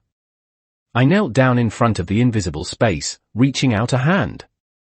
As I expected, I felt warm, wrinkled skin under my palm, even though it appeared I was grasping at air. The invisible djinn didn't react. I focused on my life force, humming slightly to help myself reach the right rhythm. My own heart fire, which had changed from red to an orange-purple in the aftermath of my sculpting, flowed along my hands as I called to it. There was something natural about what I was doing. Under the influence of my first phase, I could prod at my own power at a deeper level. Life force, to a fundamental degree, desired the continued existence of the body it was tied to. I just drew that desire to the surface, unearthing the depths of the body. The djinn's own heart fire responded instantly to my own call. I was startled by how quickly it jumped, as if meeting an old friend. Every other healing I'd done was akin to coaxing a frightened animal from an alleyway. But this djinn's life force practically surged to meet my own with minimal effort. Aurora watched with determined silence. She couldn't guide my hand here as she did with mana. My heart fire was mine and mine alone. I frowned as the djinn's guttering sparks quickly became a roaring bonfire, the sympathetic link between us functioning better than I expected. I quietly retracted my own hand, feeling that my work was nearly done. But there was something here I was missing. Something that scratched at the edges of my brain, telling me I was forgetting a crucial detail. Then the invisibility spell came down, allowing me to see the results of my work. The djinn, who had been decrepit and withered like the gnarliest tree root, now had smoother features as life force suffused his body. His hair became fuller and lush, suffused with a spark of youth once more. Severin gasped behind me in shock. "An ancient mage," he said with awe. "Alive? Here?" The djinn's eyes, which once had a maddened, darting motion to them, now bore a different kind of haze. One I recognized well, that of an exhausted man waking from a long, deep sleep. "Andravor," he said quietly, blinking. I felt Aurora's shock as the name entered my ears. "Where am I, old friend? I felt your touch calling me, but I..." The pink-skinned man had been in the fetal position. He slowly moved, trying to get a handle on his surroundings. I gently laid a hand on the jinn's shoulder, who had once rambled like a madman, trying to help steady him. His pale, purple eyes tracked my arm up to my body, then centered on my face. I felt exposed. Those eyes peered into my own, peeling me back layer by layer. My skin crawled as I felt my protections unconsciously wrench away. Skin, muscle, bone, mana, life force? It all burned under this casual glance. The jinn's eyes hardened, and he pushed my hand away as he pushed himself to his feet. "You're not Andravor," he said with a slight snarl. He pushed himself to his feet unsteadily, ignoring Severin de Noir. "You have his body. Have his touch. But those are not my friend's eyes." "This jinn knew my husband," Aurora said, oblivious to the hostility the jinn was displaying toward me. "Ask him his name, Tauren. I must know it. Perhaps he obtained that phoenix feather from the hearth in the time since my leave. He may know the fate of my people in more detail than you." "I know the name," I said slowly. I could feel Aurora's anticipation and excitement through our bond, barely restrained. "But I'm afraid I don't understand what." The jinn put a hand over my sternum. He was almost gentle in his touch as the heel of his palm brushed against my ribs. Deep violet spellforms covered the ancient mage's entire body, and they glowed as they contacted my chest. His eyes were fire. "Reveal yourself, parasite," he said with a hiss. I felt a mounting sense of dread, instinctually reaching for the hand. But I was too slow. The jinn pushed. I lurched backward, feeling a tearing sensation wrench across my mind. I yelled in confusion and pain as Aurora's mind was ripped away from my own, leaving deep troughs across my thoughts. Vaguely, I saw a vision of Aurora's Azuran spirit burst from my back, the unseen world flickering in and out of perception. She looked like a butterfly being forced from its chrysalis far too soon. I fell out of my first phase as my concentration wavered, pops of fire and sound bursting around me as I struggled to contain my mana. I fell to my knees, dry heaving from the horrid sensation of having my psyche fractured. What just happened? I thought emptily, clenching my hands around the grass as I tried to come to grips with my situation. My heart beat like a pounding drum in my ears. "Release her now," I heard a familiar voice say from above me. "Or I'll drive this dagger into your heart, insights be damned." "Severin?" I thought woozily, looking up. I froze. The unseen world half-clouded my vision, casting everything with a strange misty light. Yet the darkness didn't obscure everything as I was used to. The jinn held Aurora's glowing form in a taut grip, his fingers grasping her pale throat. Her reddish hair flared wildly as she snarled, her hands trying to pry the rune-covered fingers apart. The jinn's eyes were boring into the hole in her chest, an expression of utter disdain on his face. Severin held promise to the jinn's throat in turn. His teal eyes were hard as he pressed the point against the ancient mage's carotid, a single drop of purplish blood dripping down his dusty robes. "Aurora?" I called out, feeling disoriented and confused. The pieces I saw kept trying to come together to make a full picture, but somehow failed at the last step. "Aurora, what's happening?" Our bond was still there. I wasn't sure it could even be broken. But our connection was muted. There was a strain on our tether as if someone had dropped a dozen tons of metal onto a thin wire, begging it to snap. "Let the bond go," Severin repeated, "and I won't end you here." Storm clouds were gathering in the distance. Thunder rumbled. "Andravor was my husband," Lady Dawn choked out. "My love. Until the day he died." Her eyes flashed a deeper red, her body glowing brighter for an instant, but she was unable to escape the grip of the ancient mage. "She's too weakened from my sculpting," I thought, recognizing the problem. I wasn't sure the Azuran shade even needed air, but whatever the jinn was doing was hurting her. That centered my broken concentration. This jinn was hurting Aurora. I growled, hauling myself to my feet. I fell into my first phase again on instinct, except my bond was nowhere to temper its deluge of insight. I clenched my hand, ready to call down a hailstorm of plasma.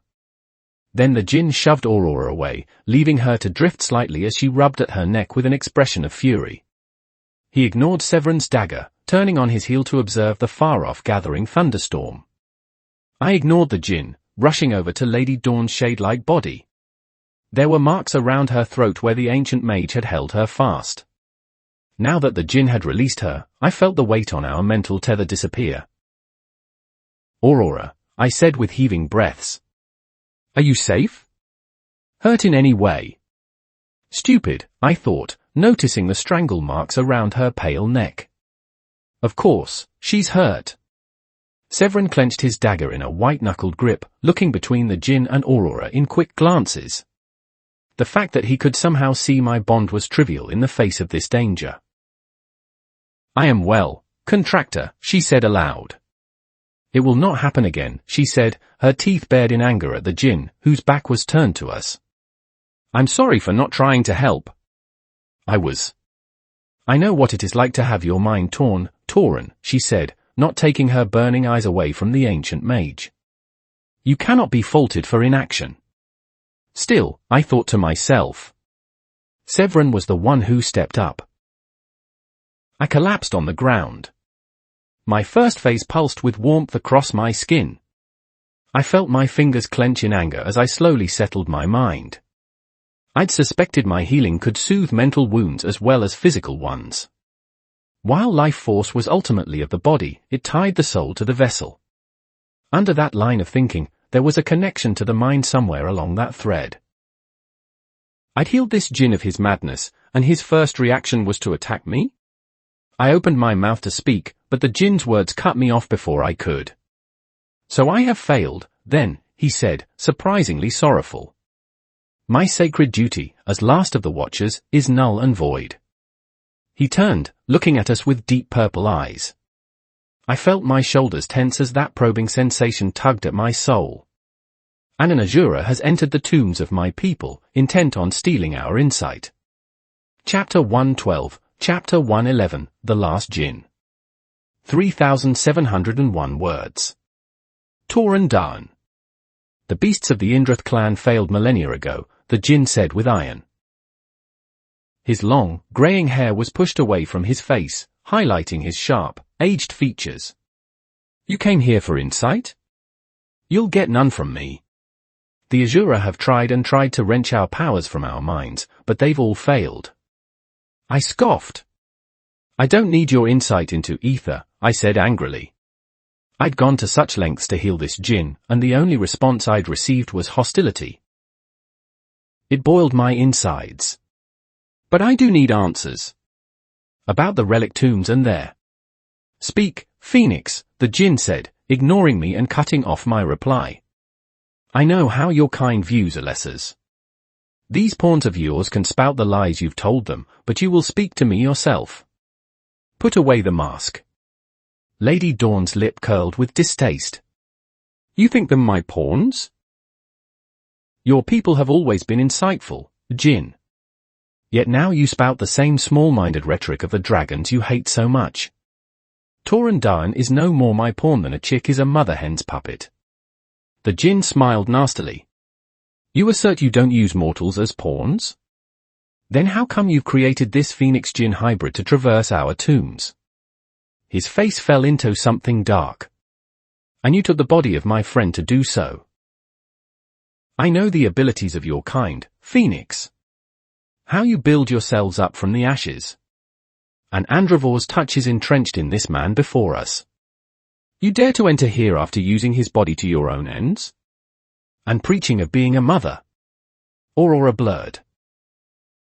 1 second her glowing, translucent form was behind me, the next it held the side of the djinn's head in a 5-fingered grip. I smelt the sizzling of burnt flesh as her hand clenched around the djinn's skull. "I have been lenient toward your disrespect, djinn, for those I've long held dear," she said quietly, a quiet pulsing of intent flattening the grass around us. I remembered the first time I'd pushed the Phoenix and the full weight of her king's force pressing me into the floor. But I will not tolerate such blatant contempt any longer. Not even for all those I've loved. The ancient mage looked up at her without flinching under her king's force. Severin stumbled nearby, and I had to hold onto my first phase to stand tall. And still, I knew she was holding back. The djinn stared into Aurora's burning pits. Over our bond, I felt that same discomfort of being peeled apart. The djinn's eyes bored into Lady Dawn's inscrutable suns, peeling back layer upon layer of mana and ether. Then he barked a short, amused laugh, his head still held by Aurora's grip. By entropy, he loved you. Andravor, that fool. Aurora's phantasmal body went rigid. What a bleeding heart he had, the djinn said, staring at Lady Dawn's chest. If there were not already a gaping void there, I was certain his stare would burrow straight through her incorporeal flesh. To give away his body to you in your mutual death. And then for you to pass it on further to the twin soul among us? The absurdity! The phoenix's grip slackened, a wave of restrained emotion roiling under the surface. He was my husband, she said quietly, matching the djinn's intrusive stare with her own. My star in the night. The light in the cosmos. And as he reached the end of his mortal life, he gave up his own body to me, so that I would carry a piece of him with me forever. And I will not allow you to insult his legacy. My bond released the djinn, pushing him back. I didn't understand how her normally incorporeal form could interact with this ancient ether-wielding mage, but there was a clear handprint burned into his wrinkled face. Aurora swept around imperiously. Her face was carefully blank, but those burning pits she called eyes flared with the restrained force of a supernova. I reached a hesitant hand out, sensing her discomfort at the confrontation, but she ignored it. Her body fuzzed as it reached me, and I got the sense she had drifted into my core, or whatever she did to rest. Are you okay? I asked. My bond was already so tired. I'd finally learned how Aurora had acquired blood of the djinn, but the pain associated with the event picked at old scars. It is nothing, contractor, the Azuran shade conveyed. I must simply rest. These confrontations sap further life from me with every touch. I looked up at the djinn. His face was healing at a notable pace, a hard set to his jaw as he looked at Severin and me. It's clear I've missed much, the aged djinn said, exhaling softly and looking to the sky. I need to convene with the collective. Understand what I've missed in these past ages of madness. Before I could ask what the collective was, I felt a shift in the ever-present clawing attention that clawed at my every orifice. I shuddered, my eyes darting around as it receded. No, Aurora thought, still watching despite her tiredness. It is not receding. It is changing focus. The djinn spasmed a moment, his eyes flashing a deeper purple. Our resting place is failing, he said into the sky. For so long has our life work lay untouched. None came to learn from our final insights. This place has failed, hasn't it? His mind isn't as whole as I thought it to be, I realized. He jumps from emotion to emotion in rapid succession, struggling to keep a firm hold on a single one. And the sentience of the relic tombs. Somehow, he's able to interact with it. Take knowledge from it. And the presence wafting off the ancient mage wasn't the same as King's force or even the intent I was so familiar with. Yet something in the air pushed against me like flowing water, evoking a sensation of power. But this wasn't blunt, brutal power from King's force. Nor was it the complex weave of emotions I could thread with intent. This evoked a sense of vastness. Like an insect suddenly viewing the wide-spanning continent, or the earth from on high. Despite all the magic I'd faced in this second life of mine, very little of it felt truly mystical to me for some reason. Every action, every spontaneous flame, conjured sound barrier, and forceful psychic shove had an understandable phenomenon behind it. I felt awe in the face of impressive feats of magic, but rarely did I feel in the presence of anything divine. But this djinn, even in his broken state, emanated something beyond anything I'd felt before. Not more powerful, per se, but simply other. A step above. It hasn't failed, Severin said suddenly. His words pulled my mind from the strange trance I'd entered, drawing my thoughts like molasses. His white hair flowed strangely under the etheric presence. Your dimensions are designed to convey insight into ether, right? He shot me a nervous glance. Someone has succeeded in that. Torn down. The Jinn looked at me. I narrowed my eyes, those knowing orbs taking far more from me than I was comfortable with. As he spent more time standing, he seemed to gather himself further. Torn down, the Jinn said, their voice echoing strangely. My name is Gintarian. One of the Watchers, tasked to wait for a descendant to grasp our knowledge. To guide them in our ways and culture, so that it may endure. In death, all my brethren have melded with the latent sentience of the relic tombs. I am the last of my order. He tilted his head. Though perhaps not the last of my race. Thanks to Azura, no less, he said with shielded contempt. How amusing that is. Aurora simmered slightly, but I got the feeling she was too tired to make an issue of the insult. What? Severin said, clearly able to function better in this etheric fugue than I was. Not the last. The Jinn closed his eyes. The purple light still bled through. We were wrong not to resist our own destruction, he said, his words like smoke on the air. Too long did we cling to ideals of peace and pacifism. And the oppressor always wins in the face of the restraint of the oppressed. This is what becomes of those who keep to pacifism. I felt an instinctual urge to reject that idea, the passion streaking through my awe. You can't dismiss 5 millennia of prosperity because of one tyrant, I said, surprised by my boldness. What your people achieved couldn't have been managed without collective cooperation. Gintarian looked at me, and I saw his age once more. He was like a piece of ancient pottery. There was an innate elegance and beauty to his movements, but the dust was also laid bare. Too long had this immaculate piece been uncared for. Abandoned. Left to decay. I do not dismiss my people's accomplishments, Twin Soul, the ancient mage said with a shake of his head. But the avenues we took for cooperation assured our own downfall. If we were to risk contacting other Azuran clans, perhaps we could have affected Lord Indratha's power base. Or perhaps we could have retreated from our fair cities sooner. Or maybe we could have created something that would dissuade even the King of the Dragons from moving against us in the first place. Then the Jinn shook his head. But perhaps that would make his slaughter of my people seem justified. But I'll never know. Our own forcefully narrowed perspectives denied us these opportunities until it was already too late. The air was still in the wake of the ancient mage's lament. Inwardly, I tried to think of something I could say to offer some sort of comfort. To give this mage hope, or perhaps a reassuring gesture. Despite the alien presence pervading the space, this Jinn sorrow was as familiar to me as any other human emotion. But it all felt empty. What could I say that could ease the loss of millions?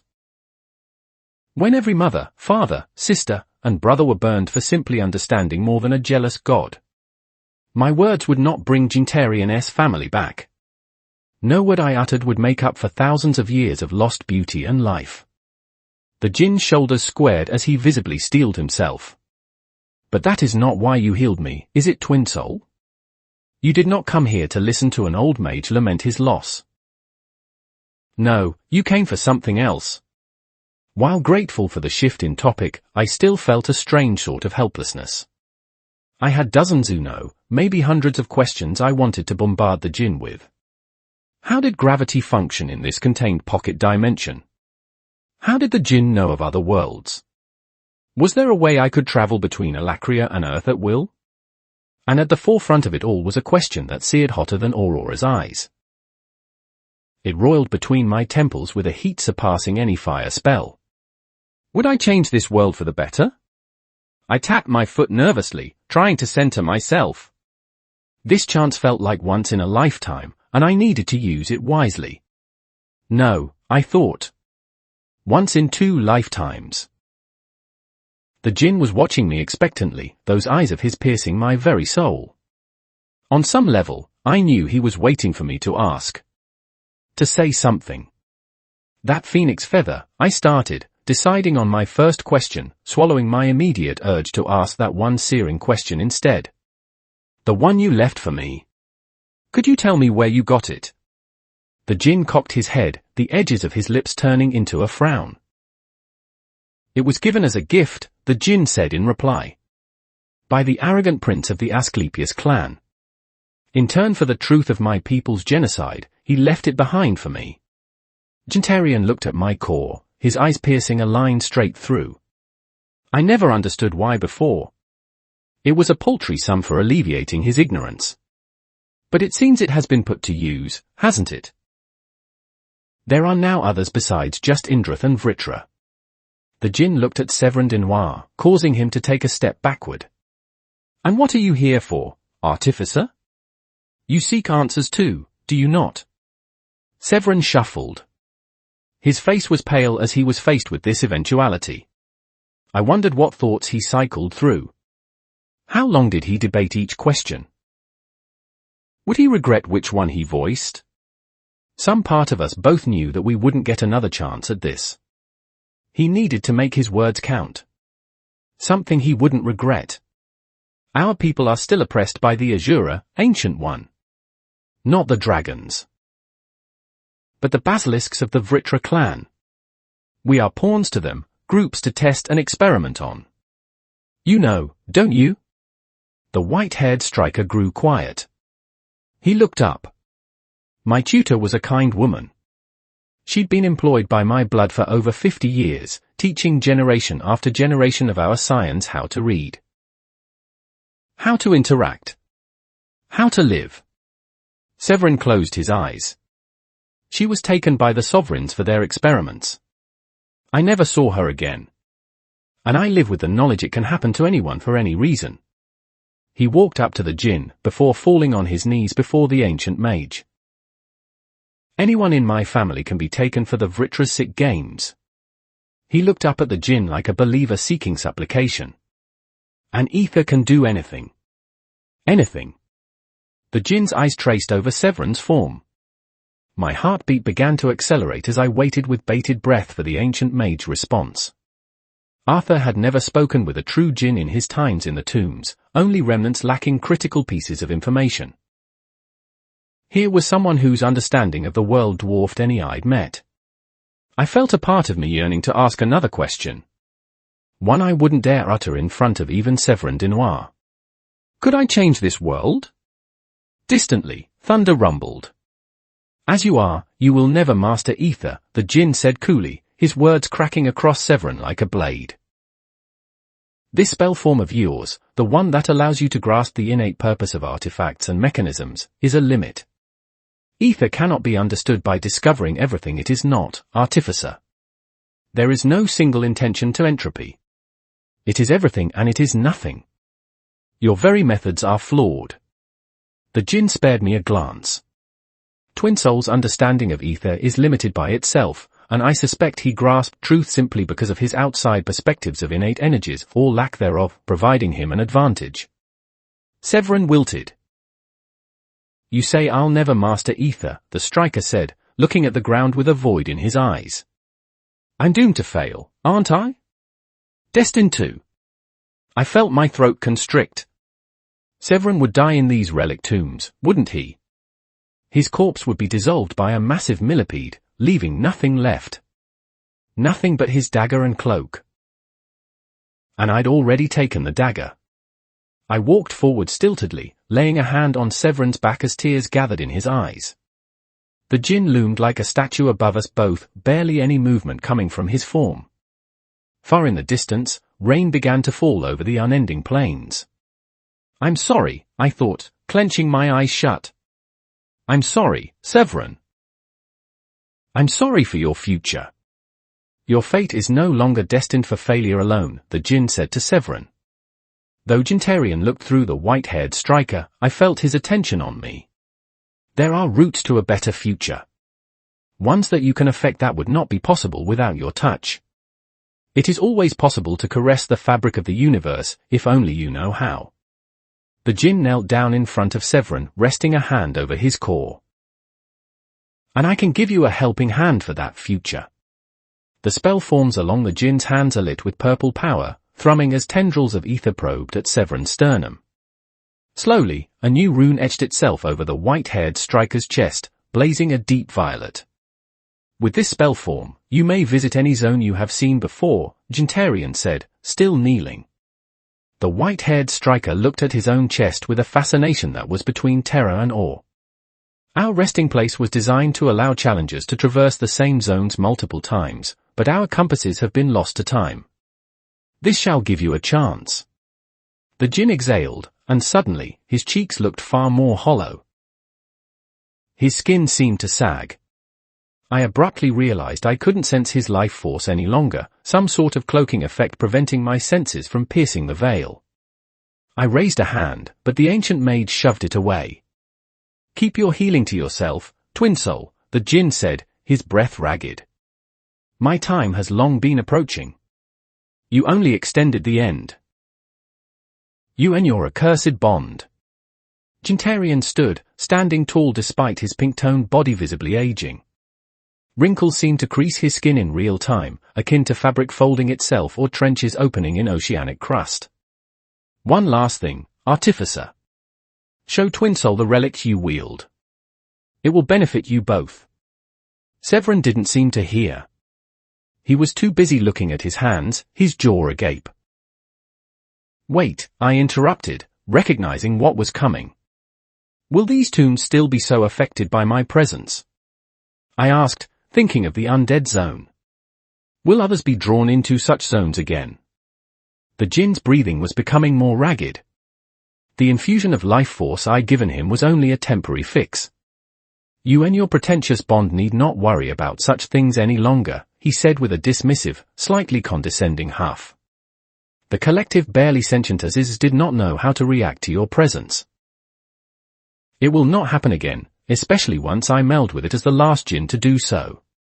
Aurora chose that moment to appear, the unseen world washing over my vision.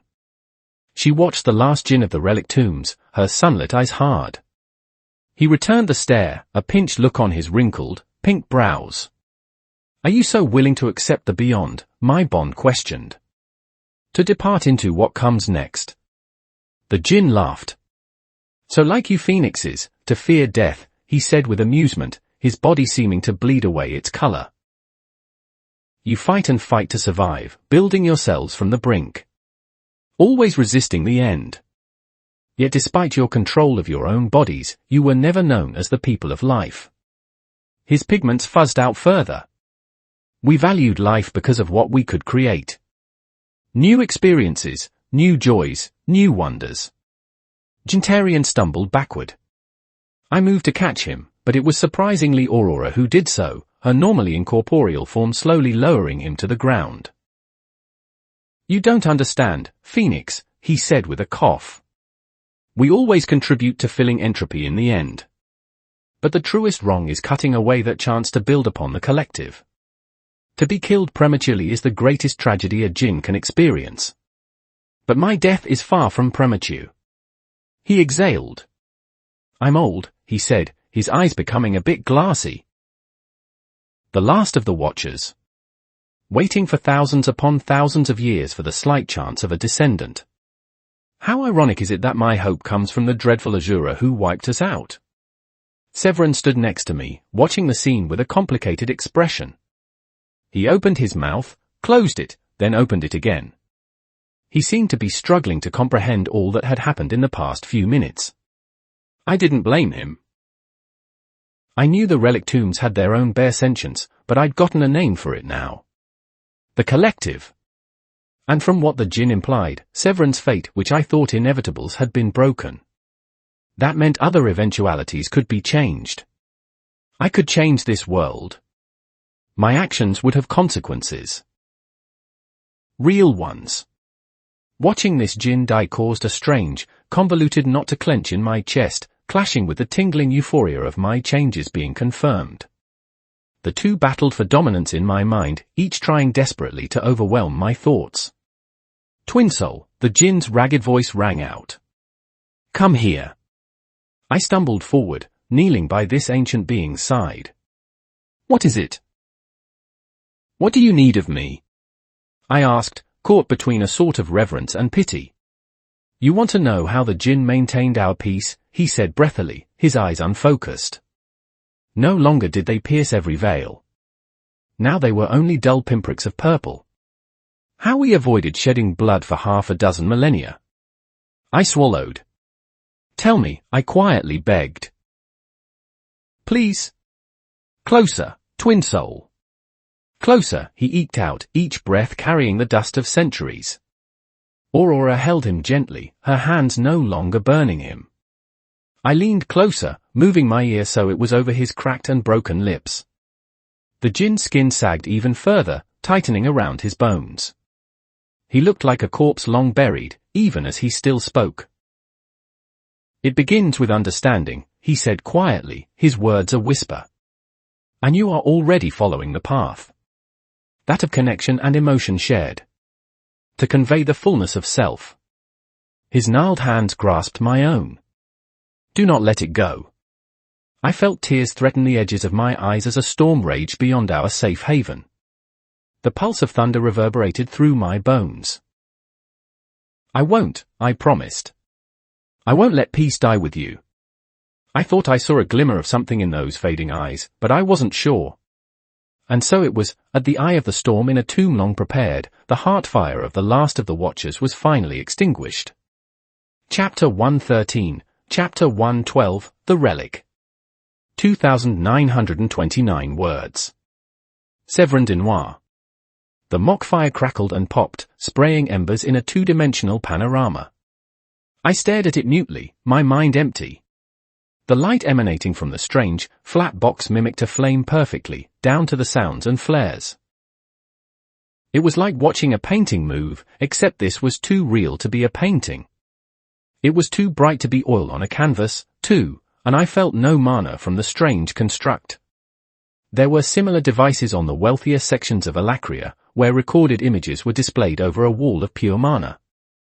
Toran had called the box as TV, and had briefly explained that my offhand guess on what it was doing was correct. Only instead of paintings, he'd called them frames. I thought that was foolish. A frame held a painting. It wasn't the painting in and of itself. I slumped on the luxurious couch, devoid of energy. I watched one of the embers fly from the mock fire, tracing its path across the luminescent screen. Toran walked in from the kitchen, a couple of those metal cans in his hands. From the labeling, I recognized them as that strange, bubbly drink he'd given me once before. One of the cans floated over to me, outlined in Toran's white telekinesis. I stared at it for a long while, a quiet war raging within over to take the offered drink. Toran himself sat on a nearby leather couch, popping the tab of his drink with a hiss. I eventually caved, taking the cold drink. While Toran practically chugged his vanilla Coke like an alcoholic, I had to take more measured sips. The bubbly sensation in my mouth was too strange to go all in like my friend. What's the point of that fire? I asked, tapping my finger against the can. Sure, it emits light, but there's those artifacts overhead that do that. I still hadn't figured out how those worked, exactly. There wasn't any mana in them. They probably worked through electricity, like those earmuffs from before. And there's no warmth at all. Just a flat screen. Toran crumpled the empty can in his hand, then tossed it into a wastebasket across the room with a casual gesture. He was the one who had put on the strange moving painting of fire after we'd buried the ancient mage, using a dark stick that allowed him to alter what was displayed on the TV. He navigated through this place like a natural, but it felt so alien to me. My friend hummed for a moment, before holding out his palm. On it, a fire sputtered to life. There are some estates in Alacria where the entire place is heated by artifacts rather than a hearth, he started. Fire is a strange thing. So many people view it as a tool of destruction. But it's just as much, if not more so, a tool of life in its purest form. Don't tell me you don't find yourself missing a hearth every now and then. I ground my teeth, staring at that flickering mockery of fire. But it'll never actually emit warmth, I said, my breath a knot in my chest. It'll try to be a fire. But it fundamentally can't. It will keep popping away, sizzling like a flame. But it will never actually reach that goal. It's pointless. Empty. Torin turned slowly to look at me, his light orange eyes peering into my own. I felt myself tense like a cat as he looked through me, not unlike the djinn I'd watched die. Do you think the emotions that faux flame creates are meaningless, too? The strange striker asked. That there's nothing to be gained from it? Someone who can't light a fire can still feel a bit like they're gathered around a hearth. I scoffed, crossing my arms. But it will never be what it needs to be, I bit out. That bit of comfort is meaningless then, isn't it? It's false. A mask for the emptiness. Torin was quiet. This isn't about the fire, is it? He said. It's about what the djinn said. About your work on ether.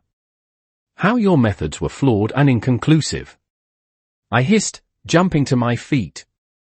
And how would you know that? I snapped. Fire surged in my gut, so much more real than on that godforsaken box. You've been content to bounce around in your little smidge of a town, fighting a losing battle. For years, I've been in the wider world, trying to find something to change my situation. What do you know about my work on ether? Torin looked up at me, something sorrowful in his face. He scanned the room as I stood tense, something inscrutable flashing beneath. I know what it's like to have dreams and goals that will never come true, he said solemnly. And your forays into ether haven't been pointless, Severin. You found me. You found a djinn, the last to live in these tombs. Perhaps one route is closed. But you do have another, don't you? I deflated slightly, thinking of the strange, purple rune the djinn had emblazoned on my chest. I hadn't had a chance to test it out, but part of me didn't want to. One of the ancient mags themselves had told me my entire methodology was wrong. How could I even change that? I'd relied for so long on my regalia, scouring purpose, to give me hints on how to affect ether. And while I'd never outright manipulated the underlying fabric of the universe, I'd found workarounds. I utilized what was already naturally occurring, finding new and interesting ways to reapply those functions. And I'd come so far.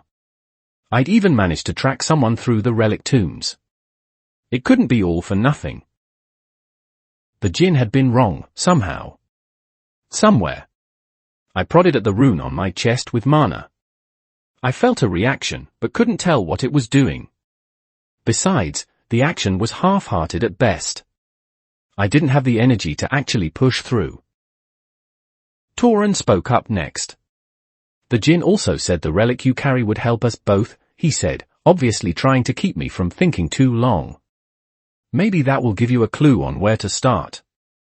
I sighed, rifling through my dimension ring. Inquirers, the artifacts used to detect relics on ascenders when they left the tombs, were only able to sense their ether for a short time afterward.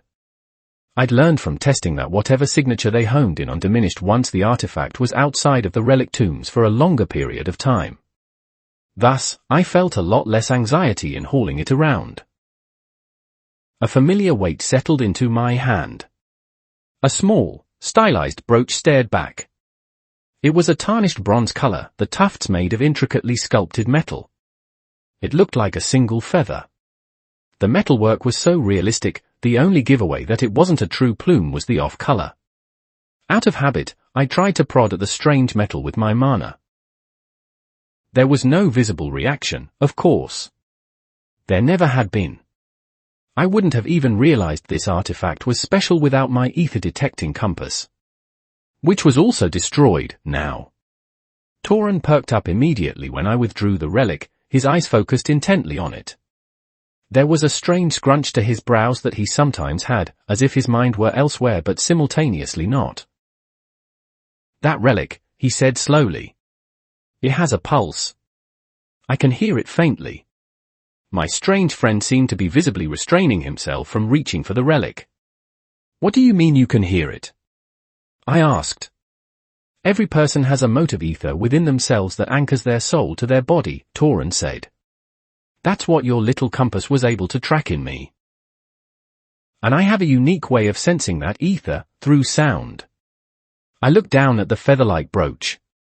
Are you saying this thing has a soul? I asked, holding it closer. I don't think so, Torin replied, moving closer. The way I engaged that ether portal back in the undead zone? I heard a heartbeat from within and traced that to find where I needed to interact. And I don't think that portal had a soul. My friend paused. At least I hope it didn't. But the point is, you can have that unique ether signature without a soul to tie in. He held out his hand. I stared at the proffered limb for a moment, thinking of what I was about to do.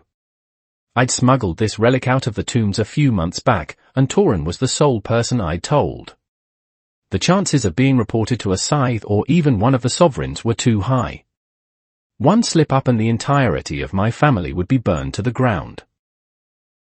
Everyone I knew and loved would be ash on the wind. But Torin was similar, in a way. I didn't know where he found that ghostly Azura, or what their relationship truly was. I didn't know how he'd come across this other land, where drinks were fizzy and boxes mimicked fire. But we knew our paths were fraught with danger. I had my secrets. Every person did, and part of me despised the act entirely. If everyone was honest, then there would be no need for covert cloak and dagger politics and hidden messages. But Torin's secrets surpassed even my own. I didn't want to draw too much attention to him from my own family, so I hadn't utilized their information networks to dig up his past. What I did know, however, was that Torin Dahan was a talented mage who'd lost his brother in a scuffle with one of the local blood families of Fiacra. A few months later, Torin burned their estate to the ground, wiping out the bloodline of those who had assaulted his sibling in one fell swoop. I understood that. If anyone were to harm Kara, I'd leave nothing behind of their lives, either. But that left so many holes. Where had he encountered that strange, ghostly bond of his? When did he visit this strange other land he spoke of? And what, in the High Sovereign's name, was he really aiming for? He was a box of locked secrets, one I'd only just started to unravel. One I wanted to unravel. But those questions could wait. For right now, I knew I could trust him with this deepest secret of my own. I let the relic fall into his hands, watching intently for any sort of reaction. I'd been unable to prompt any sort of effects from it since I'd found it, but Torin was different.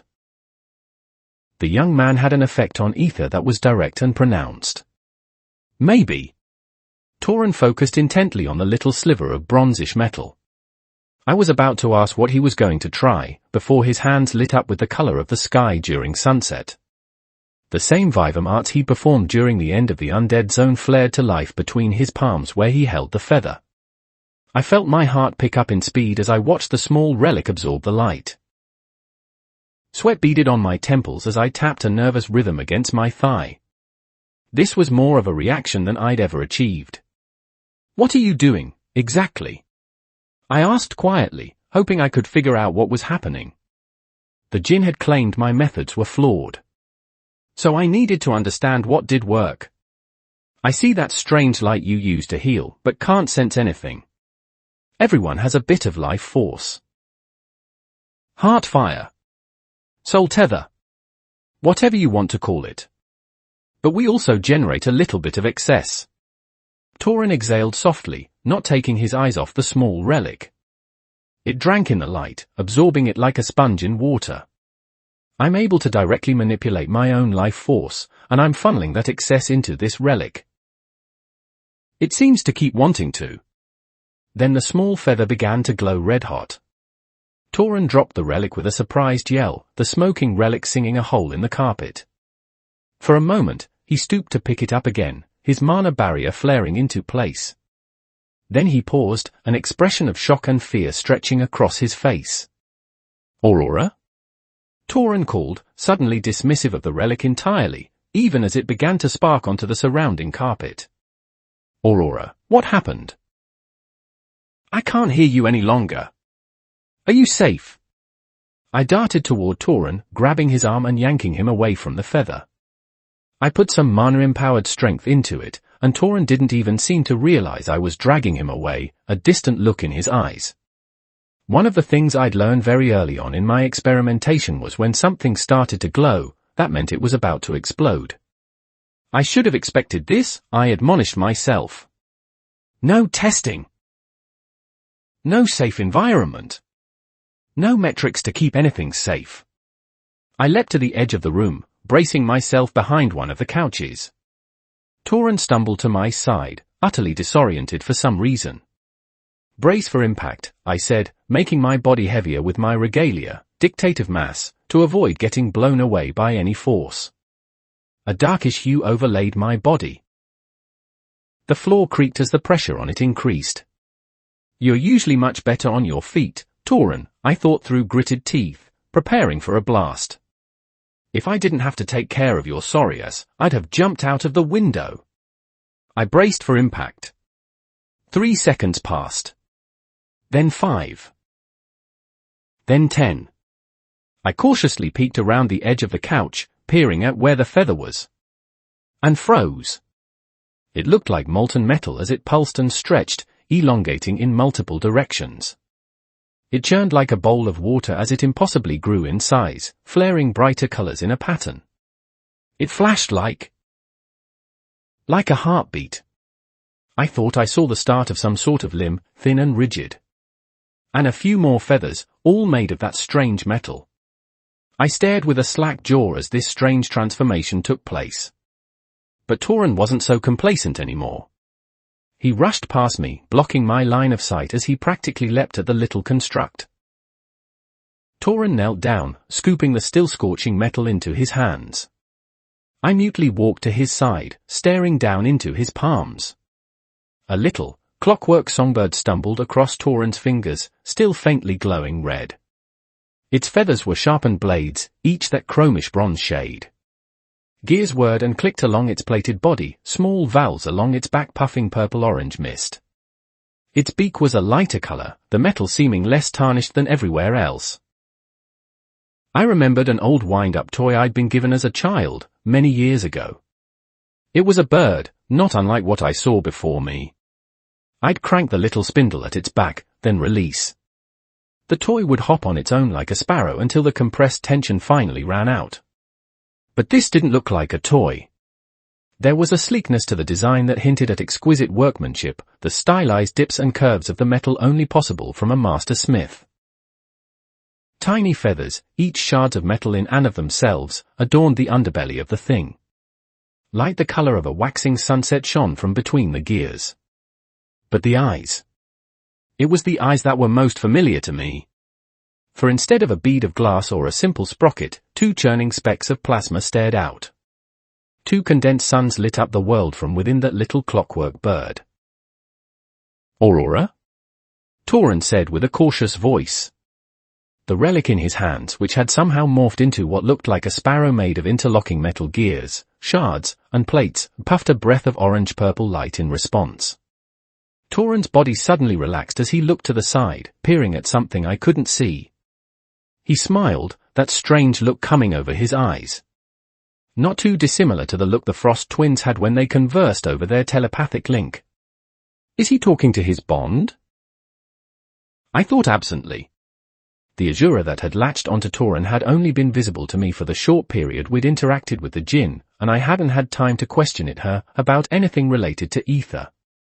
I assumed she'd simply become a ghost again. Ah, a deep, melodic voice said. Ah, it continued, rising in pitch and tone in an almost sing-song way. My attention snapped away from the golden-haired striker to the little clockwork bird in his hands. It was struggling to pull itself to its feet, simultaneously making those strange testing noises. Its tiny metal joints shifted and changed.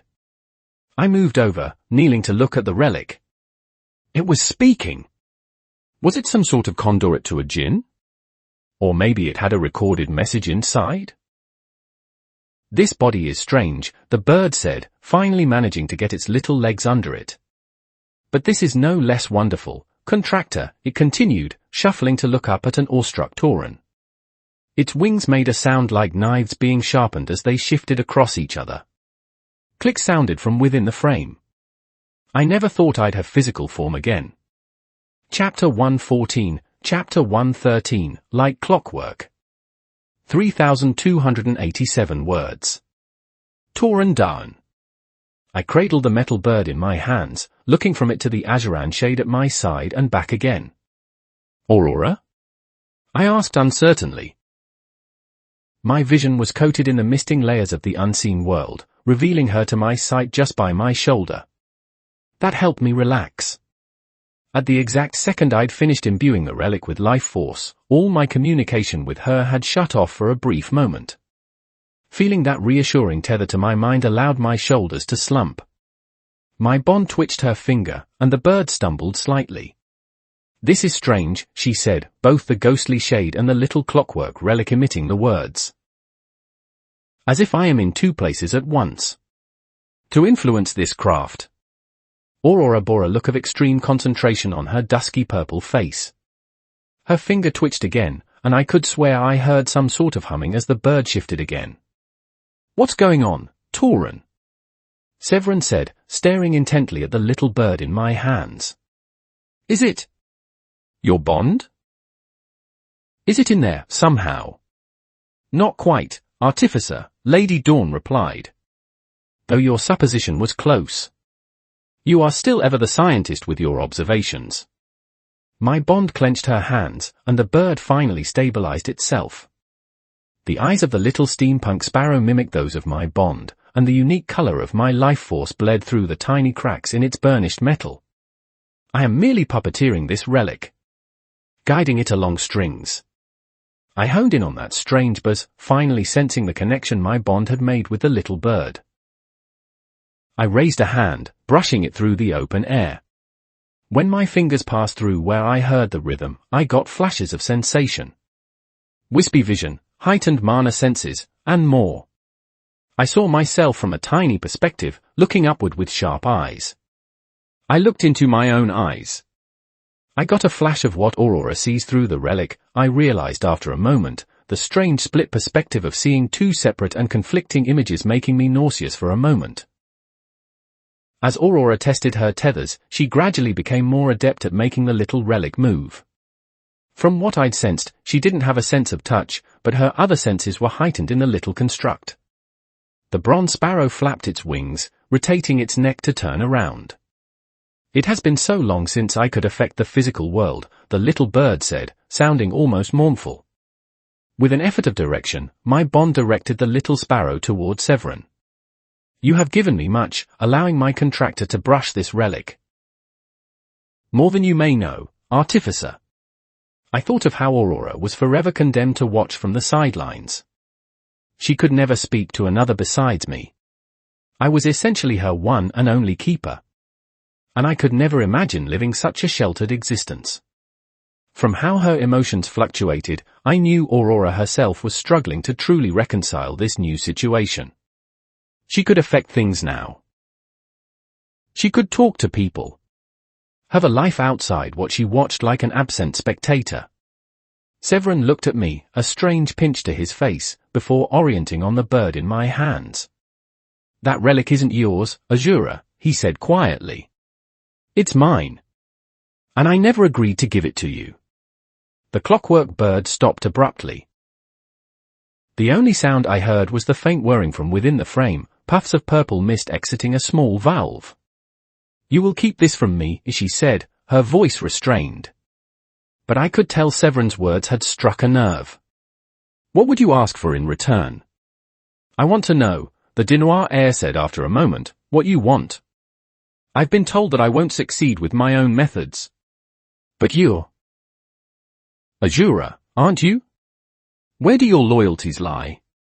He presumes to demand answers of me, Aurora said over our bond, a hiss to her voice. To hold such a valuable prize before my eyes. The audacity of this lesser. His concerns are valid, I replied. He knows so little of us. The Azuran shade huffed. Very well, contractor. I shall answer him. But if he continues to leverage this against me. He won't, I replied. He can't afford to lose this avenue of etheric research. The little bird Aurora was piloting managed to stand on its own 2 feet, then tested walking forward and backward. I wish for those I love to survive, the clockwork said. To continue as you are. For my family and those I hold dear. Severin looked a bit uncomfortable. And who do those loved ones serve, he said. Indrith? Vritra. This is why you fail in your pursuit of ether, artificer, Aurora said, a regal, mocking note to the voice echoing from her clockwork beak. You think in terms of black and white. Is and is not. Yin and yang. But there are always more choices. More nuance than you wish to perceive, artificer. That doesn't answer my question, Aurora. Severin started, but my bond cut him off imperiously. You will not call me by that name, artificer, she said, a snap to her tone that clacked with her beak. I am Lady Dawn. Few are allowed to use my true name. You are not among those privileged. I looked up at Severin uncomfortably. The Dinoir's assertion of his ownership of the relic had, for lack of a better term, ruffled Aurora's feathers deeply. She thought she would finally have a mote of freedom, only to quickly realize even this had strings attached. The white-haired striker's brow furrowed, his teeth gritted. He didn't like the arrogance in my bond's tone. Okay. So you're saying you don't serve Lord Indrith or the High Sovereign? I serve none but myself and those I love, Lady Dawn bit back, the little bird glaring up at Severin. I care not for Lord Indrith nor your petty High Sovereign. Does that satisfy you, artificer? It might, the Dinoir said. But if you want to use that relic, I'm going to test and observe the effects it has on ether. That's my condition.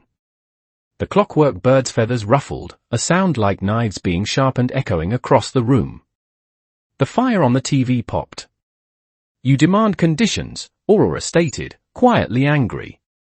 You Azura walk over us constantly, Severin said, though he looked more nervous as the little bronze construct glared at him. You claim to be different from Lord Indrith and the High Sovereign, but I only have your word. Actions make people, not words. I felt Aurora's anger simmer down at that final statement. The truth was, Lady Dawn herself had acknowledged the Azura's treatment of Alessus was to justify their own relative tyranny. Visible only to me, I watched as my bond's face morphed into something far more uncomfortable. Severin was bold. Your point is made, Aurora said. I got the impression the brows on the little bronze construct were shifting, too.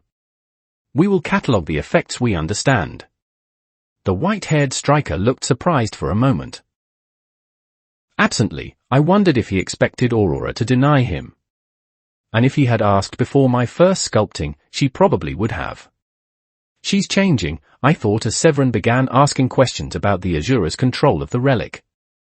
My bond gave short, curt answers. No, she wasn't actually inhabiting the thing. It was like a puppet on a string. Yes, she was using tethers of life force to direct it somehow. No, she didn't know exactly how she was doing so. It was instinctual. She's becoming more human. The realization almost made me smile, but my bond was already worn emotionally thin by the events earlier in the day. She was enduring Severin's probing questions as he devolved into what could be called engineer mode, but I could sense that patience was reaching its limit. Hey, Severin, I said, cutting him off before he could ask another question to the little bird in my hand. It was still strange that I heard Aurora's voice from two places at once. My bond could probably use some time to adapt and test her control of this relic before answering any questions about it. The Dinoir looked at me, his mouth open and ready to protest. But the warning flash in my eyes told him the unspoken message. Later. He exhaled sharply through his nose. All right, he said, standing stiffly. I'll explore this zone for a while instead. If you discover anything, come find me. I watched him walk out of the house with a grateful wave. His shoulders weren't as slumped as they were before. He'd entered this house feeling defeated and aimless. I hoped these interactions had given him back a sense of purpose. I didn't know if Severin could truly unlock the secrets of ether, but I hoped he'd find a way forward. The Jinn claimed he was no longer fated to fail. But that didn't narrow down his true future. I am grateful for your intervention, Tauren, Aurora said. My patience was waning in the face of his enthusiasm. I looked from the clockwork bird to the azuran shade at my side. Which one should I respond to? I asked, a slight smirk on my face. The bird, or the bird?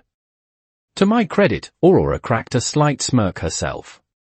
It looked alien on her normally stiff features, but all the same, it was a beautiful sight.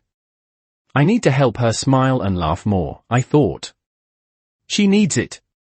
Maybe even more than I do. This is still my true form, Lady Dawn said to me from the ghostly apparition I knew so well. She shifted her fingers, flexing in a way that made the air hum only to my life force-attuned ears. The little clockwork bird flapped its wings, then jumped onto my shoulder, settling itself there. Though amusing, I would find it highly rude if you gave this little trinket more attention than I. A silence stretched through the room in the aftermath of those words. There was a nervous weight to my bond's emotions that needed to be addressed. After watching the last djinn of the tombs die in her arms and all the heated exchanges between them beforehand, there needed to be release. You said to the djinn that your husband gave you his body after he died, I said, breaking the silence like scissors through twine. Do you want to talk about it? I knew what it was like to restrain one's grief. To bottle it up. And my bond was clearly far from working through her own sorrow. That same mournful note stretched over our tether at every mention of her djinnic body and her late husband. Aurora walked closer to me, her orange robe shifting. She slowly knelt, settling into a Caesar position by my side. She kept her eyes forward, even as she reached out an arm toward me. The little clockwork bird, following her command, hopped from my shoulder and settled into her own waiting fingers. She inspected it with those blazing eyes of hers, two sets of simmering suns locking together. I never understood why your kind changed so often, Lady Dawn said, caressing the bird with one hand. It appeared to lean into her touch, the movement of the metal far too smooth for something so mechanical. Every 100 years, your cultures become unrecognizable from what they were before. So much to keep up with. For all that you accomplish, it seems petty to us who live for so long. Sensing the emotion churning under the surface, I laid a hand on my bond's shoulder. I hoped it came off as comforting. A sign that she wasn't alone. I didn't even realize my husband was aging until it was nigh the end, Aurora continued. For me, our relationship was a blink of an eye. The most wonderful, beautiful flash of color in a world that had gone gray, but still a blink. And when he lay dying, only then did I realize what I stood to lose. The little relic crooned, a puff of orange-purple mist leaving a valve on its back. I offered the arts of my clan to him. I could reforge him. Build him up again, so he may never feel the weight of his mortal lifespan. We could live eternally. Together, ready to explore the stars. But he denied you, I said, seeing where this was leading. He wished to die. My bond shook slightly.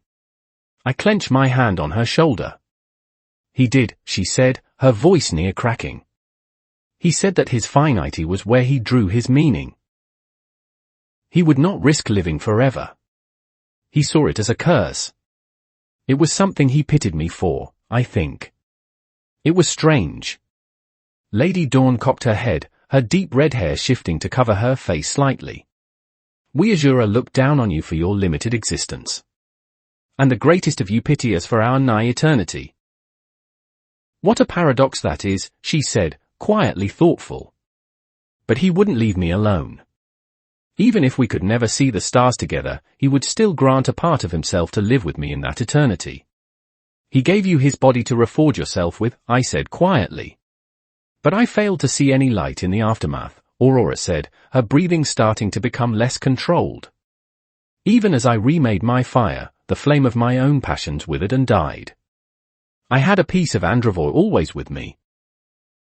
But the greatest thing he'd left me. I wasn't there for him when he needed me. A single, molten tear streaked down Aurora's face. Like liquid flame, the fiery dewdrop trailed heat down her cheek. When it fell into her hand where the bird still sat, it sizzled on contact. I was not alone in my grief. Little Chul hurt so much.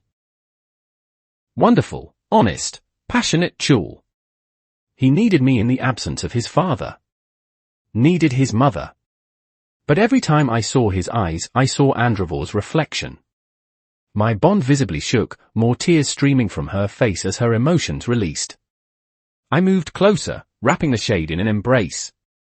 I closed my eyes, trying to convey the fullness of what I felt. I was here for her. I didn't judge her for her past mistakes. She needed a shoulder to lean on, and mine was always open. I avoided my own son, Aurora said, weeping. The day for his first sculpting came and went. His rites of passage, which I should have been there for, were ignored. Left to dust. And when my brother asked for an envoy to contact Agrona, I was the first to volunteer. I felt as the life force I'd imbued into the clockwork relic finally faded away. The strings Aurora had tied to it fuzzed out as the animatronic began to morph and shift, gradually shrinking once more into a feathered brooch. The phoenix at my side didn't seem to notice. I think I knew even then, Lady Dawn said. I knew I wouldn't be coming back. I was running. Running from my own son. Running into the waiting arms of a tyrant who would slowly kill me. But I went anyways. The gaping void where my bond's heart used to be bled anew as she wept, tears like red-hot magma mixing with crimson blood. Through it all I cradled her close, determined to support the distraught phoenix in any way I could. Sometime later, Aurora had thoroughly wrung herself dry. The Azuran shade had practically fuzzed into incorporeality as she bled away her built-up tension, resigning herself to further rest. In my hands, I held the bronze brooch. It looked old and elegant, like a fine wine that had only grown more flavorful with age. It wouldn't look out of place on the coat of a suit jacket from my old world. I turned it over, feeling the divots of the metal under my skin. If it weren't for the slight heartbeat I heard from the metal, I would have never guessed it to be a relic. I heard the door to the house closing, Severin steps plodding toward me warily. I looked up at him as he approached. His hair was slightly disheveled, and I saw distinct bags under his eyes. He'd clearly done more than simply scout the zone in the time I'd comforted Aurora. It changed back to the brooch. Severin asked, his voice hoarse. He adopted an expression of interest, which helped to mask the redness around his eyes. Considering how ragged his voice sounds, I think he was probably screaming outside. It was strange how both the people accompanying me needed to release their stress at the same time. Once the life force I imbued into it waned, it reverted on its own, I said, turning the feather over again. It was smooth under my skin, almost like touching the surface of a still pond. My bond is resting now. When she's awake next, I'll have her tell you about what she experienced with the relic. Severin slumped against a wall, just as drained as I. In the past few hours, we'd gone through so much. Watching Gintarian die hurt something in me. It was like watching a man from the Roman Empire lamenting the fall of his own dynasty, before withering away. It was sad. Sorrowful. Yet it was distant from me. My experience of multiple worlds and my own perspectives set me apart from the relic tombs to a degree. I could empathize with the tragedy of what I witnessed, but it wasn't personal. It was like watching a play. But for Severin, watching the Jinn die killed something inside of him as well. I didn't know how long he'd been searching for answers about ether, but it had to be a significant portion of his life. I'd merely watched the play, yet Severin was one of the characters on stage. We'd buried Gintarian's body on a nearby hill just outside the range of the thunderstorm. I wondered if Severin buried a part of himself alongside the Jinn. I'm sorry I brought you here, I said quietly, clenching my hands around the relic. I thought you'd benefit from learning more, from having your questions answered. But all that happened was that I took your hope from you. Severin closed his eyes. Don't be, Tauren, he said quietly. I'd rather know my efforts to be pointless and change tactics, rather than continue on with the same false hope for eternity. Maybe I have a chance now. I smiled sardonically. Even if the sun on the outside burned his skin, the Dinoir air was glad to have left Plato's cave. Perhaps the flickering shadows on the walls gave him a sense of direction, but they were but reflections of what was true. A mimicry of understanding. I stood, holding the relic open in my palm. I took a deep breath, trying to settle my emotions. "Are you ready to go?" Severin exhaled lightly. "I am," he said, pushing off the wall. "Is there any place you want to descend from?" "I think I'm going to test this strange spell form on the dissension portal. See if I can actually control where we exit from." I tapped my finger against my leg, thinking of my future plans. "I need to go to Edelgard," I said after a bit of thought. "I have a businesswoman to meet and a concert to plan." Chapter 115, Chapter 114, Sovereign's Quarrel. 4,795 words. Torin Down. I looked up at the towering fountain, tapping my foot as my eyes traced the intricate design. It displayed a hooded mage, their features obscured by their robes, pouring a beaker of liquid with each hand into a larger carafe. The water that flowed out of each beaker converged to make a single stream, which then circled back up to repeat the process. The water was tinted a slight reddish color, and I could just barely sense mana flowing through the liquid as it filtered through the fountain. Edelgard was different than I expected. The terrain wasn't as hilly as Fiacre, but it was far more busy. The scent of salt water was always in the air, drifting in from the ocean currents. Steamboats likely ripped straight from Arthur's schematics that were docked at the deep water harbour of the Vritra's Moor Sea. Sailors were constantly milling about, shouting orders, and delivering goods en masse.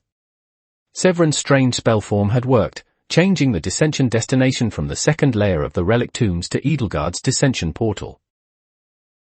After all, I had a meeting I needed to attend. Except as I waited in the courtyard of Bloodstone Elixir's main branch, I found myself growing increasingly irritated. I watched the water flow through the fountain one more time, then turned back to the guard who had stalled me. "Are you absolutely sure you sent word about my arrival?" I asked. I'd been milling about for around half an hour already, and the fully armored sentinel had not shifted an inch. "I am certain, my lord," the man said in a monotone voice. The stick shoved up his ass must have been barbed or something. I couldn't think of any other reason why he stayed so still. "I must repeat what I said earlier. Lady Sean rarely accepts personal visits. Perhaps you should return another day." I sighed, shoving my hands in my pockets. I'd told the man I had an appointment with Renee Sean a while ago, and while he claimed to have sent the message on, his attitude made me doubt that statement. The closed courtyard was quite beautiful. There were a dozen different flowering plants I didn't recognize, each emitting a scent that mingled with the sea air in strange, cloying mixtures. The colors were simultaneously chaotic and ordered, like a dozen random brushes of paint coming together to form an image. While I'd been content to wait for a while at first in this peaceful garden, that patience was wearing thin. I sat down on a nearby bench, settling in for what I expected to be a long wait. I closed my eyes, settling into a meditative state of mind.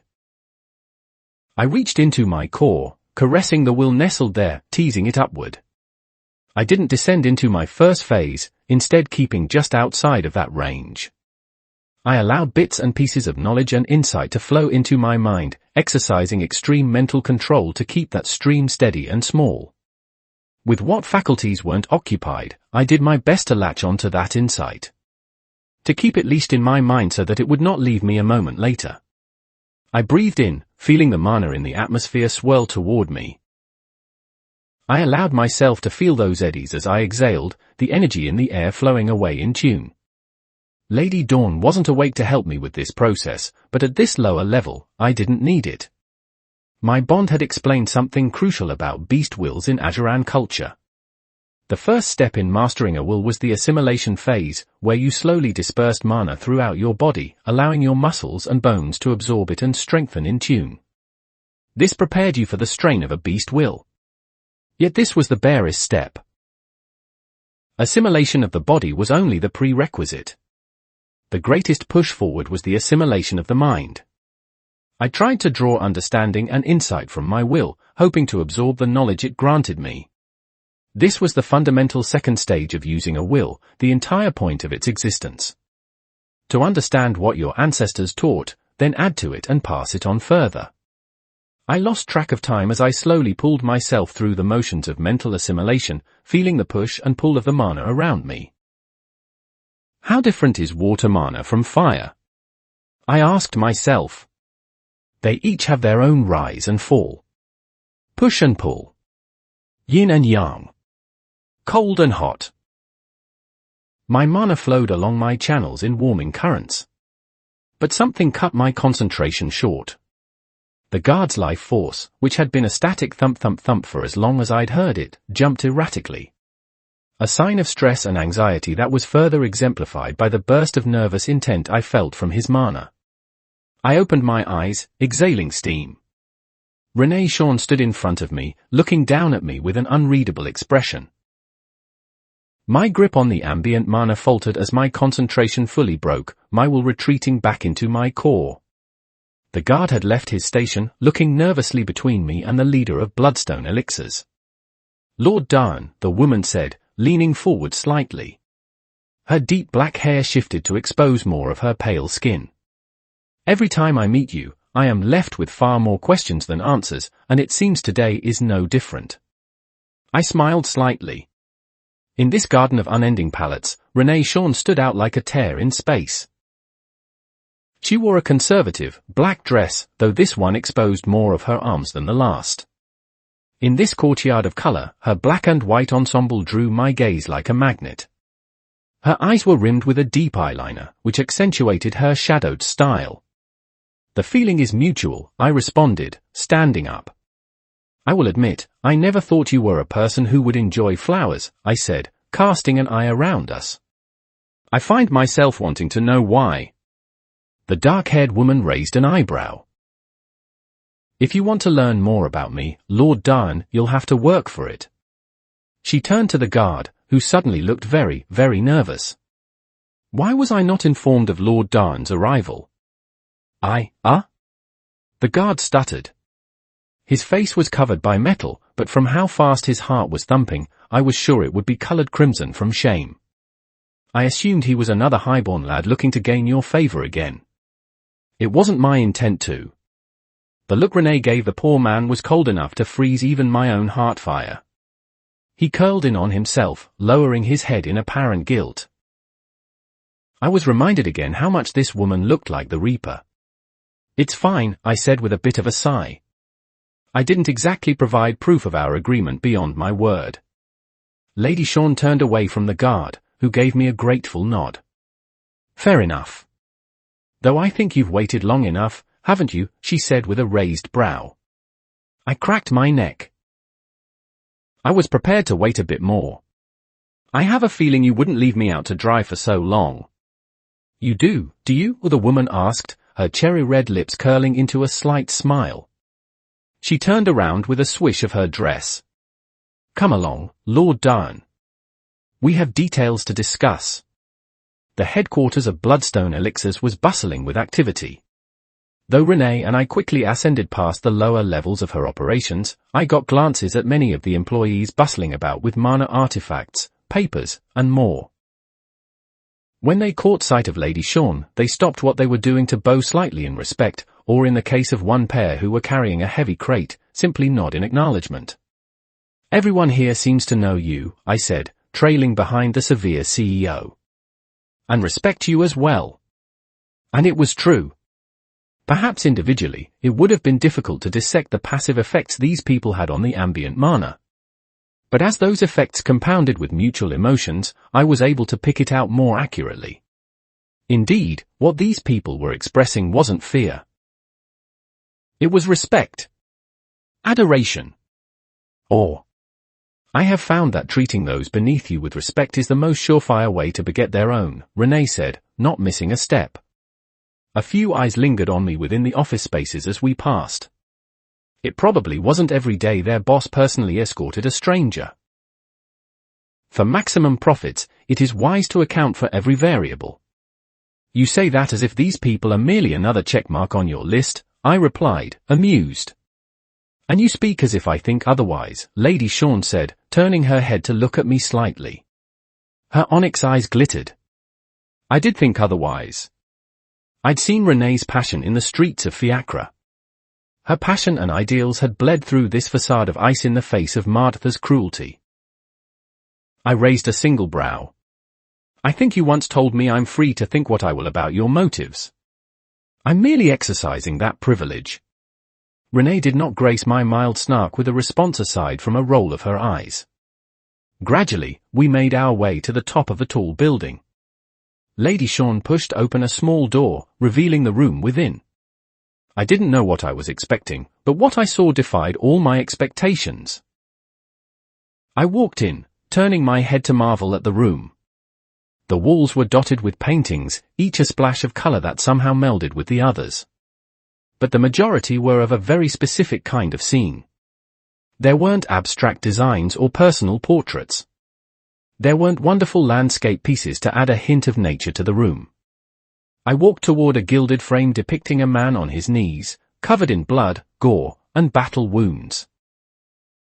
He stared blankly at the sky, the bodies of dozens around him coating the plains crimson. A spear point pierced the soldier's arm. The detail was remarkable. I could pick out a drop of sweat that rolled down his nose. The caption underneath read, "Too often we forget what we fight for and simply fight." That piece was painted in the aftermath of the failure of the Redwater Initiative, Lady Shawn said, standing by my side. I hadn't sensed her move there. It's called The Kneeling Man. There was only one copy produced. It is one of my favorites in my collection. All the artwork around the room depicted gruesome battlefields. Mud, blood, and sweat were king. It was a brutal contrast to the hearty atmosphere just beyond these walls. What was the Redwater Initiative? I asked. I didn't know enough about Alacrian history to comment on wars. Renee turned away from the painting, strolling toward a large desk. She opened one of the compartments, retrieving a few items. I recognized one of them as a sovereign's quarrel board. It was a bit like chess, except the pieces you had were far more limited. Instead of a king, players needed to protect their century while sending forth casters, shields, and strikers to outmaneuver their opponents. The other items were more surprising. A teapot, a couple of intricately painted porcelain cups, and a small packet of what I suspected were tea leaves. The Redwater Initiative was the penultimate battle of the war between Vetcher and Segsklar several decades ago, Renee began. It was the final push of the Segsklarian infantry against the Vokorian flank on the banks of Eensgar's mighty river, the prim woman continued. Renee moved toward a couple of mirrored leather chairs, setting the contents of her arms onto a small table in between. It was a catastrophic loss for our dominion, and nearly lost us the war. Renee retrieved a jug of clear, pristine water from a dimensional storage, then deftly poured some into the teapot. I sat in the opposing leather chair, wondering where this story went. If I remember correctly, the last war between Vetcher and Segsklar, the Red Feud War, if I'm right, didn't have a conclusive winner. Just two losers. What changed? Lady Shawn looked up at me, a measuring look on her face. Feeling slightly embarrassed, I cleared my throat. History is probably my weakest subject, I said. The only tutor I had in noble arts was lacking in funds to purchase any textbooks, so you'll have to enlighten me. Arlen had been a stern and well-meaning man, but he was also just as poor as Norgan and I. Renee shrugged. The armies of Vetcher were primed to sail across the Vritra's Moor Sea, she said, turning toward one of the windows in the room. It provided a splendid view of the ocean beyond. But the newly appointed Scythe Ceres challenged Scythe Kelligan to single combat to turn the tides. Being the brash and brutish man he was, Scythe Kelligan accepted. He lost. Completely and utterly. And for a time, there was no replacement worthy of the title of Scythe of Vetcher, which utterly demolished their war machine. Afterward, the Victoriad was instituted as a way to keep scythes from butchering each other on battlefields. The pale woman held the teapot out to me. Would you mind, Tauren? I hummed, taking the teapot from her with a pulse of psychokinesis. I flexed my mana, lighting a fire underneath the pot and leaving it to hover in the air. Renee looked at the floating teapot with a magical flame underneath with an approving twist of her lips. Perhaps I should have lobbied harder for you to work for me, Tauren. Your talents are very useful. I snorted. I think I can do better in my career than being a water boiler full-time. Don't be so sure, Renee said loftily. You be working directly under me. It's quite difficult to surpass that station. Arrogant, I thought. Or confident. I leaned back in the leather seat, crossing one leg over the other. I'd argue working with you, Renee, is a greater station than working for you, regardless of what I'd be doing. Speaking of which, I think it's about time we talked about how this agreement of ours is going to play out. Lady Shawn began to set up the Sovereign's quarrel board. Her slim, dainty hands put piece after piece down on the intricately etched playing field, setting it up with the ease of practice. We will. But we have more than enough time to play a game beforehand, don't we? I leaned forward, inspecting the board. The truth was, I had little confidence in winning a game of what was essentially chess against Renee. I'd seen the measures she set in place with Cassian, slowly building him up to take down her competitors. And the advances she'd made toward recruiting me were masterful. If I were in any other circumstance, they would have sealed a new hire without a sweat. I looked from the Sovereign's quarrel board to the brutal paintings all around us. There was a strange kind of beauty in them despite their grim depictions. But at their core, they showed the ugliness of war. Of us versus them. Of fighting your enemy without care for the consequences. Renee's onyx eyes sparkled with something I couldn't decipher as I made a slow inspection of the room. Do you still view me as an adversary to conquer? I asked honestly, sparing a glance at the one-on-one board between us. I personally thought we were past that. Lady Shawn chuckled lightly, the sound of her demure laughter echoing through the still room. I realized after a moment I'd never heard her laugh before. We are, Tauren. You are an ally now.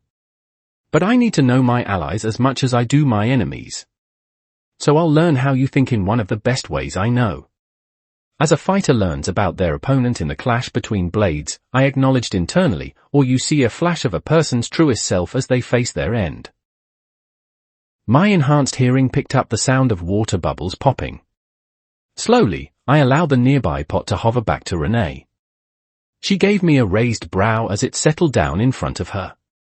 With a deft hand, she handed me one of the porcelain cups. A strainer with ground, red leaves sat atop the rim. Lady Shawn leaned forward over the table, her navy-streaked black hair falling in tresses along her shoulders and chest. Her perfume was something floral, though different from all the flowers planted below. It was utterly distinct. She slowly poured boiling hot water into the teacup, then proceeded to do the same for her own. Thank you, I said, swirling the tea slightly to disperse the leaves. What type of tea is this? I asked, genuinely curious. I could swear I felt some vague mana fluctuations from the leaves in the strainer, which was beginning to taint the clear water a silky red. I sensed some mana from it, but it's murky. Indistinct. Your senses are sharp, Renee complimented. Better than most. I looked at the raven-haired CEO. Despite my elevation to silver core, I still could not pierce her cloaking artifact. Either it was extremely well made, or she was far stronger than I was. The latter is nigh impossible, I thought logically. Where did she get a cloaking artifact that can even suppress her heartfire from my ears, I wonder? Such a thing would be extremely useful. I've been able to suppress my Azuran mana signature with relative ease, but once I start unleashing my Phoenix will, that becomes more difficult. With an artifact like hers, it would become a non-issue. Not enough to detect your own mana, though, I said. One day I'll be powerful enough to do so. I invite you to try, the woman said, resting a finger on one of her striker pieces. Though to answer your first question, I'll need to tell you another story. Are you free to hear, or are you still impatient to talk business alone? She asked with a hint of a teasing tone. I huffed through my nose.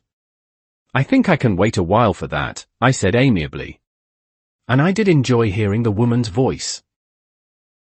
It was smooth and measured in a way that made me feel grounded. You were saying. Renee moved her striker forward, taking what I assumed was an aggressive opening move as she shifted it up several spaces. It is rumored that a battle between many great Ajuran warriors ended at the headwaters of the Redwater River, she said, brushing her finger over the intricately carved pieces. Thousands of lessers died, their cries lost to the ages. The land was rent apart as great powers clashed. And eventually, one inevitably fell. Her eyes flicked up to me. Your move, Tauren. I scrutinized the board, taking stock of my options. The strikers were best at taking pieces, but they could be stalled by the shields. The casters could move in more complex directions, namely, anywhere within 5 spaces, but once a striker piece got in close, casters had very little defense to protect from being captured.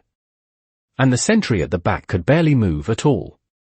After a minute to contemplate, I hesitantly moved one of my shield pieces forward, blocking off Renee's advance. I determined I was going to play more cautiously.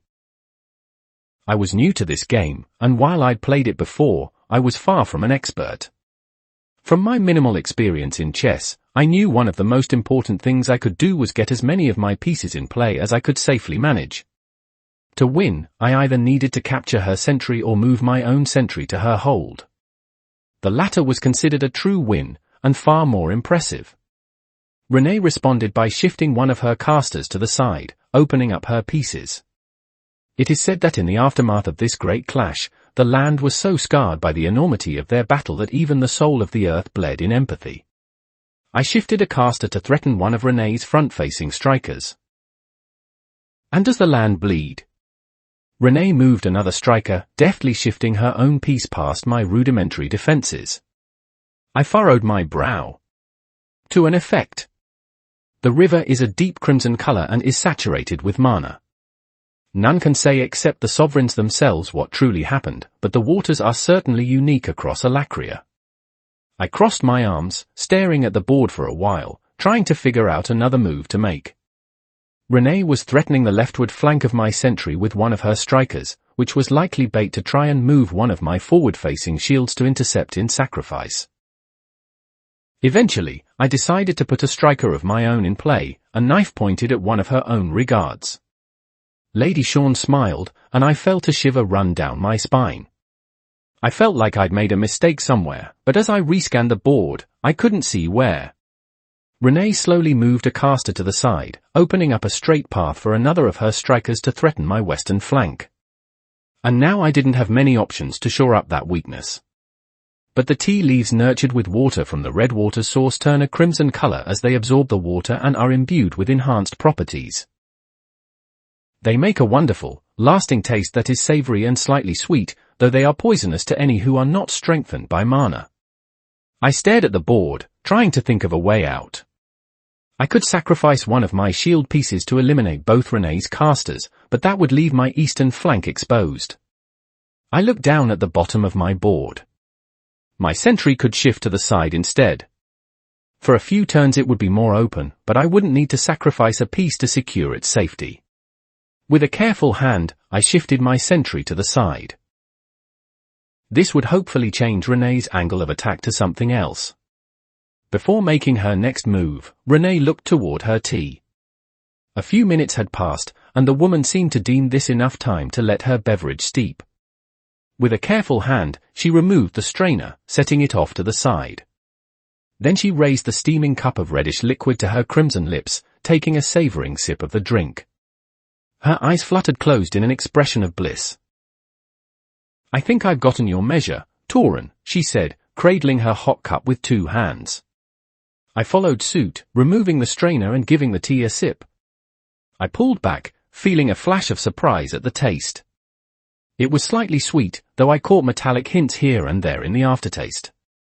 I hadn't expected to actually like the taste, after all, I was far more of a coffee person. But I found the drink to be utterly unique. And what do you think you've learned about me? I asked, still staring at the reddish tea in my hands.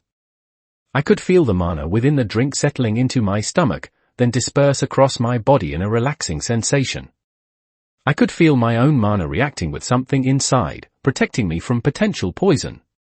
She told me the truth about the tea, I thought. Why am I surprised by that? You hesitate to sacrifice the pieces you have available, Renee said, making a single move with one of her rear shields. I exhaled, my eyes widening as I took in the new board state. A striker near the rear of Lady Shaunt's board had been opened up to attack the exact space I'd moved my sentry to. She'd predicted my move exactly. I took a gulp of my tea, feeling the near-boiling beverage trail down my throat. With the level of mana in my body, it couldn't hurt me at all, but I used that warmth to center myself. You could have easily avoided this exact scenario had you sacrificed your shield instead. But though I know you saw the option, you took the chance at moving your most important piece to the side instead, foregoing the difficult decision of sacrifice. Renee sipped at her tea, then licked her lips slowly. And now you struggle further because the only options you have involved that sacrifice. I looked up at the demure owner of Bloodstone Elixirs. There was a deeper tinge of red around her lips from the tea she'd been drinking. I almost imagined it could have been blood. Despite the warmth in my gut from the tea, I felt a bit of adrenaline course through my veins. This had become its own kind of battle, even if we didn't use swords or magic. I looked back at my board, hesitating for several minutes. But no matter what scenario I tried in my head, it all came back to the same conclusion. Renee was correct. Sacrifice was inevitable. Finally, I shifted one of my shields to cover my sentry's exposed position. As it became clear that Renee would inevitably win this board game, I shifted my aim from winning to bleeding her pieces for every victory they took. I tried to make each sacrifice as meaningful as possible, reaping more damage than they took. As the minutes wore on, Lady Shaunt gradually adapted to my own tactics, masterfully circumventing me and getting closer to inevitable victory. I stared, stunned, at the end result of our little mental duel. My sentry was cornered near the edge of the board, almost entirely surrounded. Next turn, it would inevitably be taken. Except for the fact that, somehow, Renee's own sentry had managed to entirely cross the board, landing it solidly in my hold. A true win for the enigmatic owner of Bloodstone Elixirs. I narrowed my eyes at Renee. You toyed with me, I half accused. That wasn't very polite. Lady Shaunt reached a hand toward her tea. When she noticed it was no longer hot, however, she reluctantly set it back down. She sighed in disappointment. Perhaps. But this has been enlightening, has it not? I have a much better idea of how I need to work with you now. I leaned back into my chair, feeling a bit tired from the back and forth I'd had with this mercilessly clever woman. I think I can say the same, I said. Renee leaned forward slightly. Oh? And what do you think you've discovered? Well, I started, you told me I'd have to work to understand you, I said a bit haughtily. And I think I've put in a bit of work. Lady Shaunt folded her hands over her lap, tilting her head. Her earrings, both a striking silver, flashed in the low light. I'm curious what you think of me, Tauren. I raised my hand. Well, for one, I said, lowering a finger for each point, you very much enjoy a good mental spar. 2, you are invested in history. 3, you like to pretend like you're not an idealist. And 4. I said, trailing off. I flared my mana, engaging my telekinetic emblem to latch onto Lady Shaunt's lukewarm tea. She tracked it with her onyx pupils as it floated over to me, watching as the delicate porcelain settled into my grip. Once again, I called on the fire mana in the air. With a bare effort of will, I imbued the tea with a helpful measure of warmth. After several seconds, it began to steam again. I swirled the cup, looking at the contents. Then I raised it to my lips, taking a measured sip. Yeah, it was warm enough. Renee watched me with something akin to amusement on her face, her eyes shifting amidst the vapor rising from her tea. Gently, I handed the steaming brew back to the pale woman. She took it from me, her hands brushing mine for a moment too long. 4th, I continued, is that you like your tea hot, Renee? Renee smiled. For the first time since I'd met her, her lips stretched fully across her face, showing teeth whiter than her skin. It was a predatory expression. You learn quickly, Tauren, she said, taking another sip herself. But I think it's time we talked about how you're going to display your music. Chapter 116, Chapter 115, Namolo. 4,265 words. Torn down. The mood shifted for a while as Renee and I hashed out initial details about my first concert. I'd had some time to think about what I wanted since our first agreement, so when the topic finally reached where I wanted the venue to be, I knew my answer. I was thinking of doing the show outside Fiacre. Maybe by the Segs River, I said, taking a final sip of my tea. I looked at the bottom of the cup a bit forlornly. I might have been a coffee person, but Renee had good taste. And I'd like to make it free to attend. The aforementioned businesswoman looked up from her pad of paper, a confused cast to her face. Such a location and lack of entrance fee would not be conducive to profit, Renee replied. I set my teacup down. Renee had finished her own cup a while before me. Well, I'm not really looking for money, I said honestly. The profits I'd made from scouring the relic tombs so far were more than enough to let me live comfortably, and truthfully, that was all I needed. I want everyone to be able to see me play, regardless of their wealth. Renee tapped a pen against her little pad of paper. It will be difficult to sway those of financial means to attend something if there is no monetary transaction involved. It lends a sense of exclusivity to the venue. Furthermore, I will be making a loss on setting up such a show if there is no way to recoup funds. I'd thought of this, too. While it would be difficult to attract noble attention right off the bat, I felt sure my music would gradually draw people in regardless of any ticket prices. But I still understood Renee's concerns. You could sell some sort of merchandise for those who could afford it, I interjected. Something exclusive to the venue.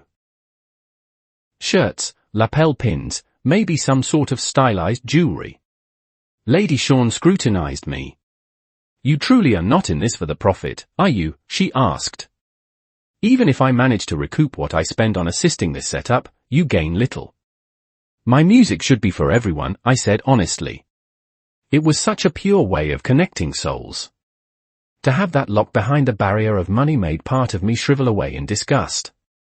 Perhaps we can plan exclusive venues where you do charge an entrance fee, but I'd also play to the public for free as well. I'd rather not charge at all, but the problem of capital wasn't something I could do away with my idealism. Renee snapped her little notebook shut with a crisp click. I can work with this. In a few weeks, I'll send out advertisements and have you practice for the show. Do you think you're ready for this, Torun?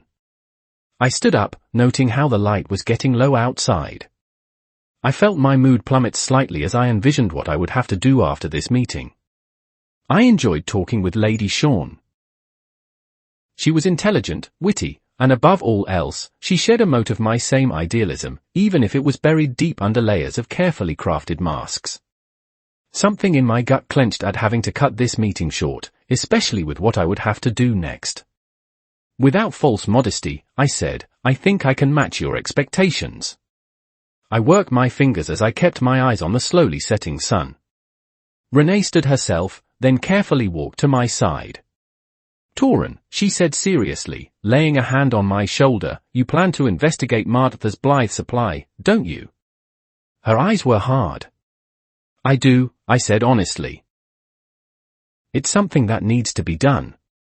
The threat of Scythe Ceres won't keep him chained forever. Lady Shawn tilted her head. I might have been able to protect your people in East Fiacre from the Vicar of Plague's retribution, she said sternly, but should you follow this path, I will not be able to shelter you from the powers that surround this. There is only so much I can do. I clenched my teeth, feeling a bit of irrational anger surge through me. I suppressed it, speaking in what I hoped was a measured tone. I'm more powerful than I let most believe, I said honestly. And what I say is true. He won't stay back forever. He's a rabid dog, an animal that knows no restraint. Only the fear of the whip keeps him from lashing out. But that whip will not always be there. My words came out clipped and harsh. The mana around me flexed involuntarily. Renee's perfect brows furrowed as she retrieved her hand. The demure woman took a step backward, and I found myself missing that floral perfume of hers and the warmth of her palm on my shoulder. I'll say it again, Lord Darn. This is a path of ruin. Do not follow it, not without more time. I sighed. I don't work for you, Lady Sean, I said tiredly. There are things in this world that need to be done regardless of the danger to myself.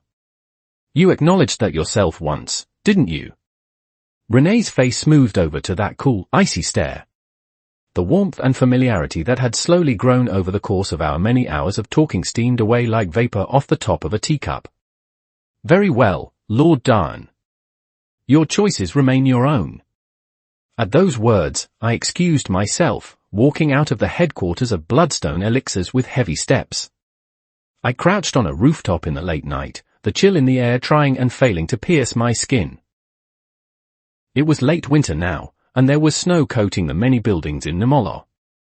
I felt a flash of nostalgia as I surveyed the many homey rooftops. Just like my excursions with the rats so many months ago, I thought. The capital city of Etriel was more densely populated than Fiacre, with a greater focus on mining expeditions into the base of Mount Nishan to the northwest. The active volcano provided a myriad of exotic and rare materials which allowed the Nurmulans to prosper. I felt a stirring in my mind. I smiled slightly, withdrawing a certain feathered relic from my dimension ring. I felt Aurora's touch as she slowly connected to the feather in my hands, the relic glowing bright white momentarily as it shifted into a now familiar steampunk sparrow. Welcome back, I said as the phoenix shade manifested next to me. Are you feeling better?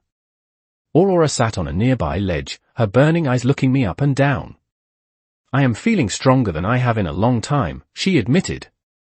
And piloting this little creature gives me a measure of influence I thought long gone. The clockwork bird chirped slightly, hopping up to my shoulder and settling itself down. I felt a quiet warmth thrum over our bond, reinforcing her earlier words. Did the artificer give you leave to take this relic? He did, I replied. So long as you catalogue how you actually control it. He still wants to learn the secrets of ether. My bond drooped slightly, no doubt remembering our conversation in the wake of Severin's confrontation with her. I opened my mouth to say something, maybe provide a bit of comfort, but she shook herself, seeming to banish some of that darkness. I am curious though, contractor, why you wear that mask? I raised my hands to my face, running my fingers down the antique filigree that lined my deep steel mask. Twin horns stretched from the side of the solid cover. When I bought my first mask, I did it because I thought it looked intimidating, I said honestly. What I wore was nearly exactly the same as that first doctrination mask from so many months ago. But now, I think it's thematic. I'm going to infiltrate one of Mardatha's old bases while wearing the old masks of his order. Aurora frowned, then turned to the side. In the distance, a cathedral stretched into the sky, dwarfing the structures around it. The moon cast it in an eerie light. I couldn't help but see it as a predator's den. I shall test the limits of this puppet of mine, the Ajuran spirit said, flexing her fingers. The little clockwork bird on my shoulder whirred, then stretched its wings with the sound of scraping knives. It is a perfect scout for our purposes. I nodded as the bird made a few hops, then leapt off my shoulder with wings spread wide. I watched as it struggled for a second or two to balance itself, then began to fly with remarkable ease toward the distant structure. It has been so long since I have felt the joy of flight, Aurora said, her voice wistful, even if it is merely by proxy. She shifted her fingers in a complicated gesture, and I heard the threads of life force around us twist. The mechanical bird, now just a bronzish speck in the night, did a barrel roll midair, then stretched its wings wide. Lady Dawn smiled. It is such a wonderful thing, to be relieved from the tyranny of the ground. I hummed as the clockwork bird entered a broken window near the top of the abandoned cathedral. Hoful had told me Mardatha's last stronghold in Etriel had been based out of this temple in Nimolo. What he saw here had deeply scarred him, but I knew if I wanted to understand Mardatha's true goals, I needed to brave these depths. The inside of the temple seems to be abandoned, Aurora said, her fingers moving intermittently. That wasn't unexpected. Mardith had practically been chased from Etril by Scythe Melsry. From a cursory glance over your thoughts, Aurora began, you met with that Renee Shawn again. Did you reach a satisfactory agreement on this concert thing? I shifted slightly on my perch. The way Aurora asked me about the concert had the air of a parent awkwardly questioning their son about their friends at school. I looked at the Azuran shade, opening my mouth to respond. Then the majority of my meeting with Renee Shawn replayed in my mind. Most of it didn't involve discussing my eventual concerts in the slightest. I remembered the woman's blood-red lips curling into a wide smile as I handed her back her tea. Flashes of those onyx eyes burning holes into my own. I felt myself flush slightly. Yeah, we got a plan in place, I said a bit too quickly. In a couple of weeks, I'm going to play on the fields of Fiacre. Hopefully to a crowd. Lady Dawn clearly sensed the shift in my emotion. She raised a perfect red brow, ready to ask me something else, but then her hands twitched. I believe I have found the entrance to this Vickers lower labs, she said, making me settle slightly. Frowning, I reached my hands out to the strange tethers of life force stretching from Aurora's hands. As my fingers brushed the air, I got flashes of what the little construct was seeing. A dark, dimly lit expanse funneled toward an ominous door near the back of the altar. Aurora floated her bird puppet a bit closer. The door was opened the barest of cracks, and I saw a nauseatingly familiar stretch of stairs trailing into the darkness. I exhaled a shaky breath. Yeah, I think you found our target. The Phoenix looked at me. Be careful, Tauren. You don't know what is beneath this stone. I will, I affirmed, before dropping from the rooftop. I used a slight telekinetic push to cushion my fall. A small nimbus of snow pushed out from me at the center as I landed. My breath steamed in the air. The massive temple was larger than the one in East Fiacre. On the inside, it was even more grand, though potentially more decrepit. There was a hole in the roof that let in the moonlight, and the elements that had entered had slowly worn away the structures within. I slowly meandered toward the back room, feeling sweat tickle the back of my neck. In the Fiacran temple, a large mosaic of a basilisk's human form oversaw the entire inner chamber. Its eyes would stare into the soul of each individual worshipper. Judging them. Weighing them. Determining their worth. Here, there was no such mosaic. Instead, 100 eyes peered in from the stained glass windows, the colors refracting strangely in the dim light. Instead of one, all-powerful God, this created the illusion of countless watchers. No matter where you look, eyes will be at your back, I thought, feeling my spine tingle. As I approached the door, I was forcefully reminded of the last time I'd investigated Martha's basements. I desired deeply that I wouldn't see something akin to the last torture room. I could only hope so. The door loomed large as the jaws of any ether beast I'd faced. Aurora steampunk sparrow landed on my shoulder as I inspected the door. It chirped, the noise somewhere between a whir and a bird call. Thanks for the vote of confidence, I said a bit sarcastically. You are welcome, Lady Dawn replied. I took a deep breath as I stared at the solid iron slab, then pushed it aside. It was heavier than expected, but under my increased strength, it shifted easily. The steps down to the basement were slick with snowmelt. As I walked down the stone path, my boots clicked against the rock. I had to be careful to avoid slipping. As the moonlight from above faded, I had to conjure a flame in my palm to light the way. The warm orange glow of my mana-empowered fire defied the cool depths I traversed. But as I reached the bottom, I was not disappointed. Rows upon rows of old chemistry equipment lined the room. Beakers, bowls, and diagrams charted a dozen different tables. It was like a rendition of what film directors expected a meth lab to look like, except it had been industrialized and expanded upon. I swept my hand around, shedding light on objects that must not have seen it in an age. I walked through the rows upon rows of vials, the stale, musk air scratching at my mask. Keep an eye out for anything noteworthy, I said to my bond. I'm not exactly a chemist, but anything that looks important we should grab for inspection later. The little clockwork bird left my shoulder, darting around the room on bladed wings. I am no scientist either, Torin, Aurora said, using our mental link alone. But I shall keep wary for anything that catches my eye. I walked past a many-faced device that appeared to take several inputs, funneling them through a crystal-clear tubing network that centered around a final beaker. I held my firelight closer, noticing a strange discrepancy in the glass. Peppered along one of the tubes, a few small crystalline shards flashed under the light. They were a deep crimson red, one that felt strangely familiar. I furrowed my brows beneath my mask, trying to grasp why those shards scratched at my subconscious. Acting on a hunch, I moved to another table. This contraption wasn't as complex as the one I'd looked at before, but that wasn't the point.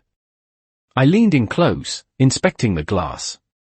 Those blood-red crystal shards reflected my firelight again. I straightened my back, feeling like I was onto something. I darted from beaker to beaker, quickly inspecting each container. Each and every one of them had a bit of those crystals. Why do I find these so familiar? I asked myself, trying to rack my brain. Torin, Aurora's voice said in my mind. I do believe I've found something of import. I turned toward where I felt the slow pulse of heartfire which denoted the Jinn relic. I slowly meandered toward it, anticipation building in my bones. My hand clenched tightly on the hilt of oath.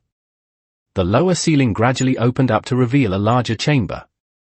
The thrumming of Aurora's little bronze construct drew me like a magnet, the only light the flame that floated over my palm. As I entered the larger room, funneled more mana into the flame, making it pop a couple of times before enlarging. And I stalled in my tracks. In front of me was a massive chunk of crimson material. Looking at it, I had trouble distinguishing if it was metal or crystal, the light washing over the edges and casting strange shadows. It was the same substance that had lined the inside of the glasses before. Aurora's clockwork bird landed on my shoulder, shaking itself contentedly. It is nearly 5 times your size. And considering how it appears to have been chipped away at, I'd reckon it was once larger. I felt a light bulb go off in my head as I finally realized what I was looking at. I drew oath from its scabbard, the red-patterned metal pristine. I looked at the striations of red metal that ran along my saber's length, comparing it to the massive chunk in front of me. Severin said this was a material called basilisk blood, I said, walking forward. He said it was one of the few materials that could conduct Vritra mana without immediately decaying and was used for weapons because of that. That begs the question, Aurora responded, why does this Vicar of Plague inject it into his concoctions? I opened my mouth to respond, but a shift in the air alerted my sensitive ears. I spun, looking toward where I'd come from. An indistinguishable number of pulsing heartbeats were descending the staircase at a rapid pace. Thoughts of the basilisk blood and what it implied vanished from my mind as my thoughts oriented on this new threat. I clenched my hands around the fire in my palm, extinguishing it and casting the room in darkness once more. I focused on pulling my mana inward, masking both my bare intent and suppressing my mana signature. I can't sense their mana signatures, I thought. They have some sort of stealth spell engaged which is making them hard to detect. Which means they don't want to be found. Aurora's steampunk sparrow landed on my shoulder as I peered around the massive chamber I was in, trying to spot any other exits. Can you suppress the bits of light that bird gives off? I asked. For a moment, nothing happened. Then the pulses of orange-purple light surrounding the relic dimmed. With some effort, I can, my bond replied. Good, I thought, then unceremoniously grabbed the metal bird. Aurora made an affronted sound as I stuffed the bird into my black tunic, hiding it safely away from the air. That was unnecessary, my bond complained as I exited the room. I could come back later, but now I needed to find a place to hide. I didn't want to be discovered down here, and the chances these were doctrination forces were too high. Maybe it was, I thought as I scanned the long room of beakers and chemical contraptions. There were many places to hide here, but there was an objective best choice. Imbuing my legs with a bit of mana, I jumped upward, using the barest application of my emblem to lash myself to the ceiling. I exhaled, flexing my will to keep the mana I used from exiting my control and leaving a trail. Pulling on some mana from my core, I funneled some of it to my eyes, aspecting it with fire along the way. Trying something I'd only just understood from my recent assimilation process, I altered the flow of mana around my pupils. Suddenly, the colors in the room shifted as fire mana swirled. Most of the room appeared dull and lifeless. That wasn't far off. It was the tail end of winter, and there was no heat to be found. The stone had been soaked through with snow earlier, sapping it of further warmth. But a few figures leaving the stairwell glowed orange with warmth. The spell I'd cast allowed me to see heat signatures, and though the mags that slowly filtered into the underground lab were able to expertly suppress their mana, their body heat was something else. I smirked under my mask, feeling a jolt of adrenaline as I shifted on the ceiling, slowly meandering toward the exit. A slight push of sound magic muffled any noises I made, allowing me to smoothly approach. The mags that had entered were dressed in dark clothing similar to my own, but to my surprise, it wasn't the black-on-red robes of the Doctrination. As I slowly edged toward the exit, I found myself wondering why they were there. Had I tripped some sort of alarm? Or had someone been following me I hadn't noticed? I found the latter option more likely. Considering I'd been able to sense the life force of these mags as they'd gotten close, I was certain I hadn't been tailed. The bright orange dots moved through the darkness with purpose, honing in on the room I'd just left with the precision of a pack of wolves. There were 5 I could count in total, their features indistinct in the emptiness. I watched them pass under me, inadvertently holding my breath. I didn't need to, not with my sound spell dampening the noises I made. But there was something nerve-wracking about hoping you would go unnoticed. About counting down the seconds as a threat passed by. I exhaled as the mags began to close in on the room, passing my spot on the ceiling. Now was the time to make my escape while those bright dots were focused on the room with the colossal crystal. My feet made no noise as I darted for the stairwell, my vision of the floor inverted. But just as I reached the doorway, which glowed softly with moonlight from far above, I felt a shift in the ambient mana. Intent, something I'd grown adept at sensing, told me of hidden bloodlust. Of a quiet desire to kill. I spun, barely sensing the spell coming. A blackness that seemed even darker than this unlit room blew toward me like a scythe, the edges of the spell indistinct in the low light. My mind spun through a dozen possibilities, but it didn't take a genius for me to recognize this as some sort of retroaspected spell. I couldn't afford to take it head-on. I let myself drop from the ceiling, releasing my telekinetic emblem in the process. The cutting arc of void wind dug into the stone where I'd just been, carving a furrow so deep I couldn't see the end. I felt mana pulse in my veins as I prepared to confront another spell from the side, but once again, the darkness proved my enemy. A tendril of something dark and murky latched onto my ankle, the spell spearing up from the never-ending shadows around me. I reacted quickly, unwilling to let myself be taken unawares further. Oath hummed with sound mana as it severed the tendril, but I was still sent flying by a sudden jerk. I grit my teeth, using a couple of psychokinetic pushes on myself to reorient midday. From that barest touch, my mana barrier had nearly been eaten through entirely. I engaged my telekinetic shroud as I flew, hoping it would serve as a better protection. But the aspect of stealth was already lost. When I landed with a slight skid in the large, cavernous room from before, the 5 mags I'd circumvented before were shocked into motion. With barely a beat of hesitation, they moved to surround me on all sides. Their intent flared, the ambient mana conveying their anger and lust for blood. I knew one of your kind would be back, an angry feminine voice echoed from all around. My eyes darted every which way, trying to find the source of the voice. And so I waited. Waited for so long. A burst of black shadow swirled around the door to the room. My mana-enhanced eyes gave me the barest flash of something pale within before it dispersed. The mags around me suddenly seemed even more predatory as this new figure emerged, bolstered by her presence. The woman's white hair was cut short to their head, and a set of red eyes promised me a slaughter. Their ears came to a point, something I hadn't seen before. Their umbral dress swirled with dark mana, and now that they had pulled away from the shadows, I was able to hear their heartbeat. It was powerful, thundering with the weight of 100 souls. I could almost feel the decay-tainted heartfire throb in her chest. A palpable wave of killing intent wafted from this mage like a tide.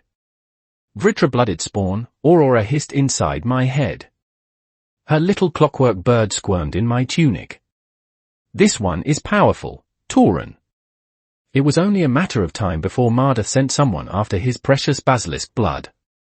And now you've delivered yourself to me, the woman said, a sneer on her lips. But despite the near absence of light, I recognized my foe. Her appearance was too striking, too distinct. And her power belied the truth of her identity. Morwa, the retainer of Etriel, barred my sole path of escape. Chapter 117, Chapter 116, Retainer.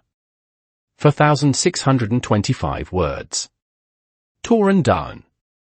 Retainer Morwa, I said, altering my voice with sound magic. Mana thrummed through my body, strengthening it to absurd levels. I felt my heartbeat pound against my ears, my pulse quickening as I recognized the threat in front of me.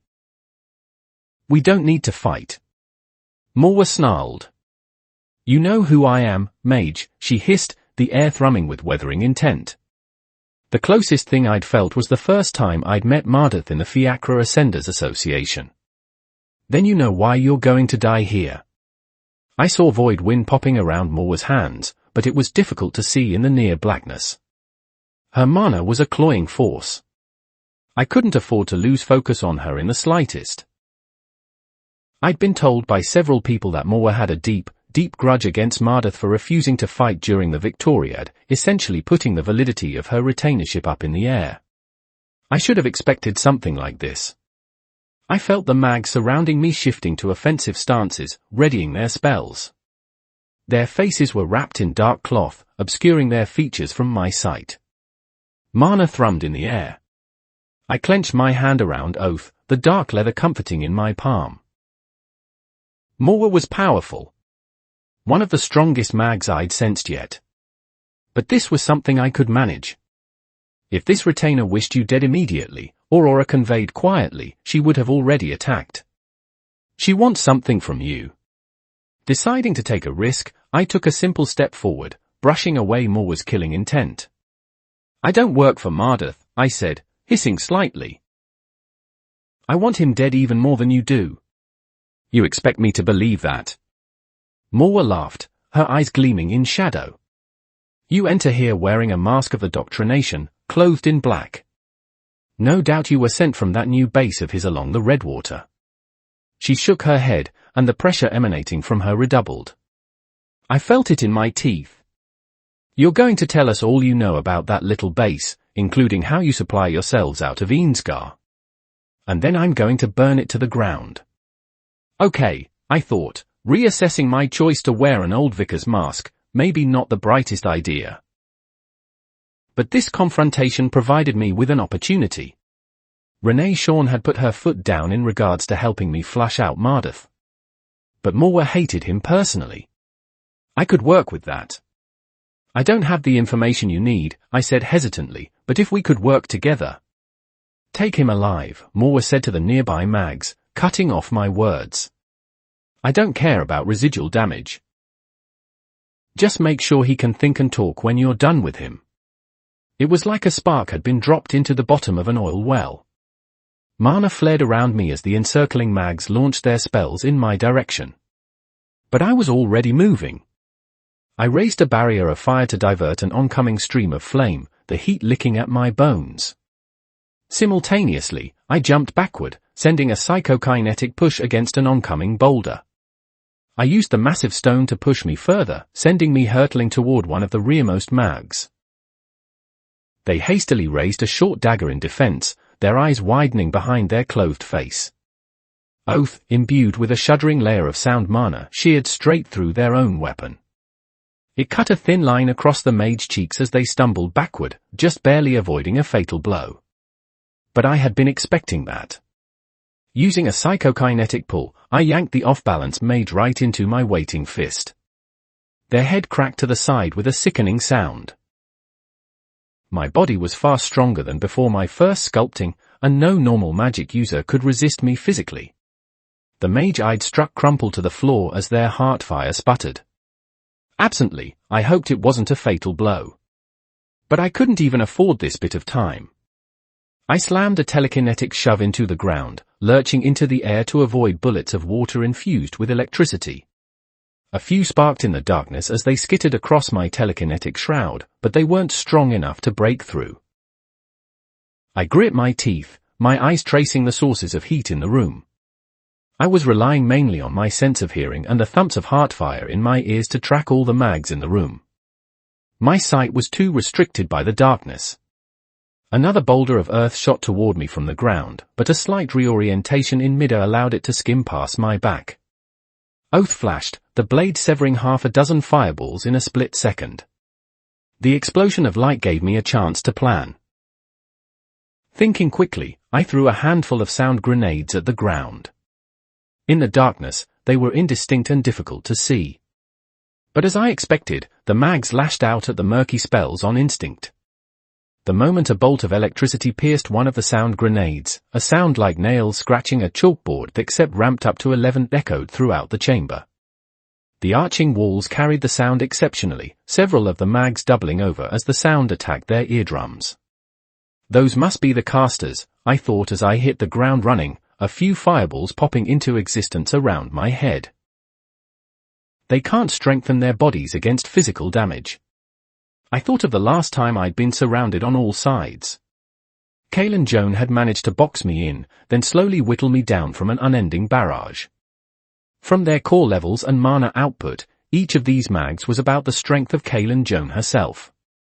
My heart hammered in my head as I circumvented the careful encirclement these mags had created. Now, they were nothing but prey. I darted for one of the groaning casters, intent on capitalizing on their weakness.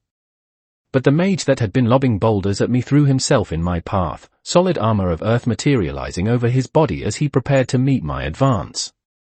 The fool. I slid around the mage, far too fast for him to catch.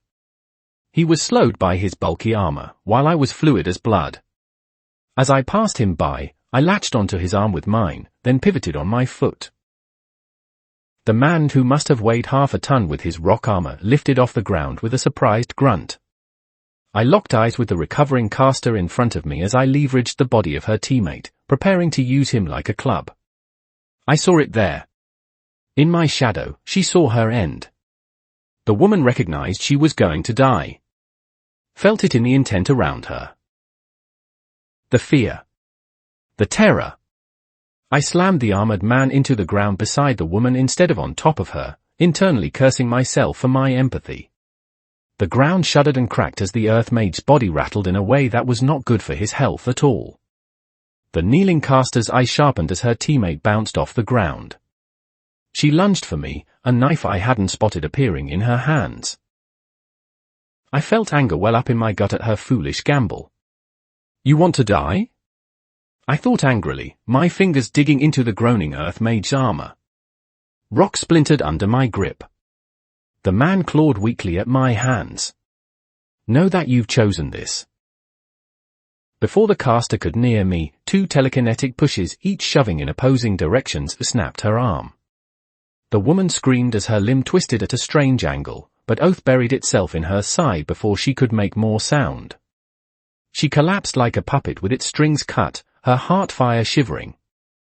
I snarled, turning as more spells bombarded me. Water and electricity combined to make a piercing and conducting spiral, intent on my heart. I threw the earth mage, still armored, at the approaching beam. I heard one of the casters call out for the spell to stop as their teammate was nearly struck. Thankfully for him, they managed to cull their mana before he was hit.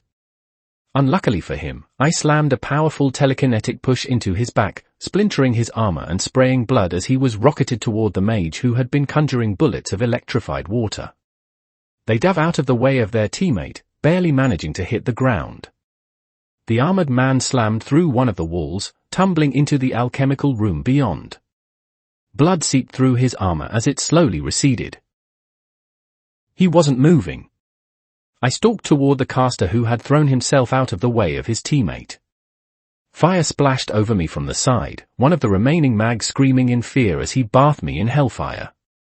It washed over my telekinetic shroud ineffectually as I slowly loped toward the caster who had thrown the combination of water and electricity. The ambient mana stank of fear. It was a cloying scent that invaded my sinus cavities, the intent of each mage conveying their terror. "Come out, Morwa," I hissed. The retainer had vanished in a swirl of void wind the moment the battle had started. My anger thrummed through my veins in tandem with my mana as I hunted these mags. My voice, altered by sound magic, was pitched low and menacing. "You're content to let these men die? Throw them into the meat grinder for a quick hint of my abilities." That was what she was doing, after all. I was certain the young retainer was still here, watching me. I could just barely sense her power around me, but it was indistinct like the wind. It was fleeting, like a breeze across the face. The only people I'd killed before this moment had been the Jones. But every one of those I'd killed had been personal. Kalen Joan had murdered my brother. Loris Joan was the catalyst. And Laurent was a monster who poisoned the masses. But from the diminishing heart fires around me, I knew those I'd attacked would die without medical attention. Yet they weren't part of some vendetta. I could not say they were dying justly, that they deserved an end. They were simply fodder. And my hand had been forced to deal those heavy blows. "Behind you, Tauren," Aurora whispered, sensing my fury. I turned. Morwa stood imperiously, her form billowing with dark wind. I could see better now, lingering fires around us casting the room in an eerie light. From how the massive chunk of basilisk blood was framed, it almost looked like a heart. She stood between me and the exit. "You're more than a simple lackey," Morwa said. The shadows cast her face in a deathly pallor. For a second, I thought she looked unsure of herself. Perhaps a flash of timidity. It was gone in an instant. "That just means I don't need to hold back. I'll draw the answers I need from your broken body." I flourished oath, flicking it clean of a few drops of blood. Then I ran my fingers along its edge, the bright red glow of metal following in their wake. My weapon illuminated the dark room just enough. "You will try," I hissed, my voice distorted. Morwa lunged at me, a gusting black wave washing toward me as she waved her hand. I swung my saber, an arc of fire rushing to meet the signature decay attribute wind.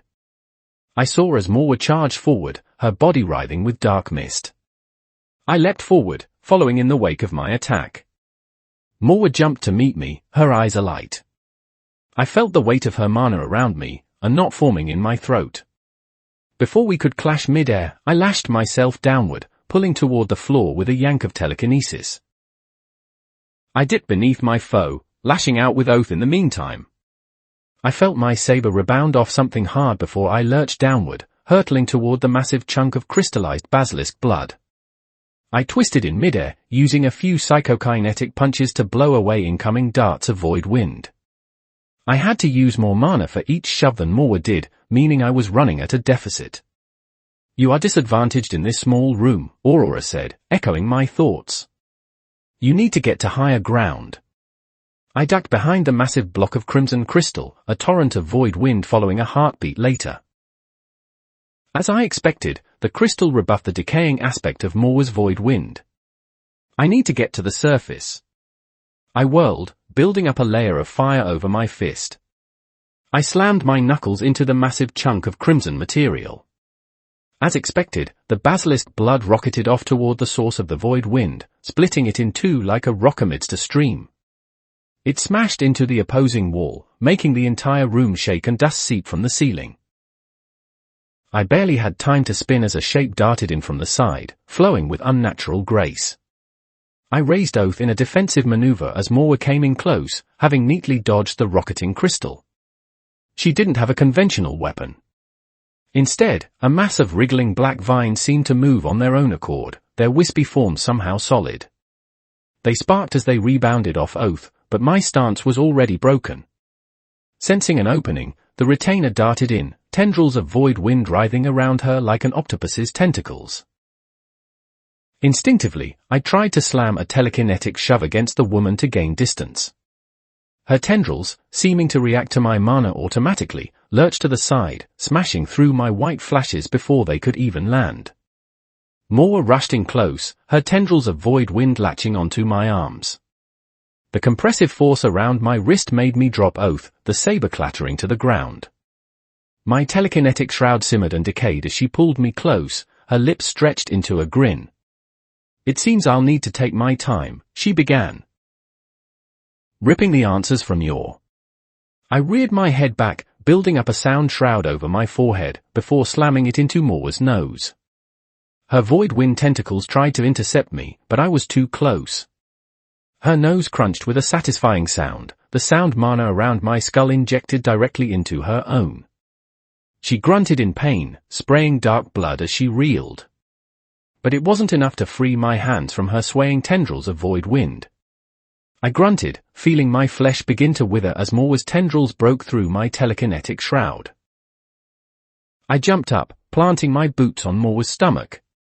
The tendrils stretched like bungee cords as I dug my heels into the disorientated retainer's gut. A few more tentacles of void wind tried to pry my feet away, but Oath soared up to sever them at the source. I growled, building up a large sphere of mana along my boots. "Eat fire, black wind bitch," I hissed.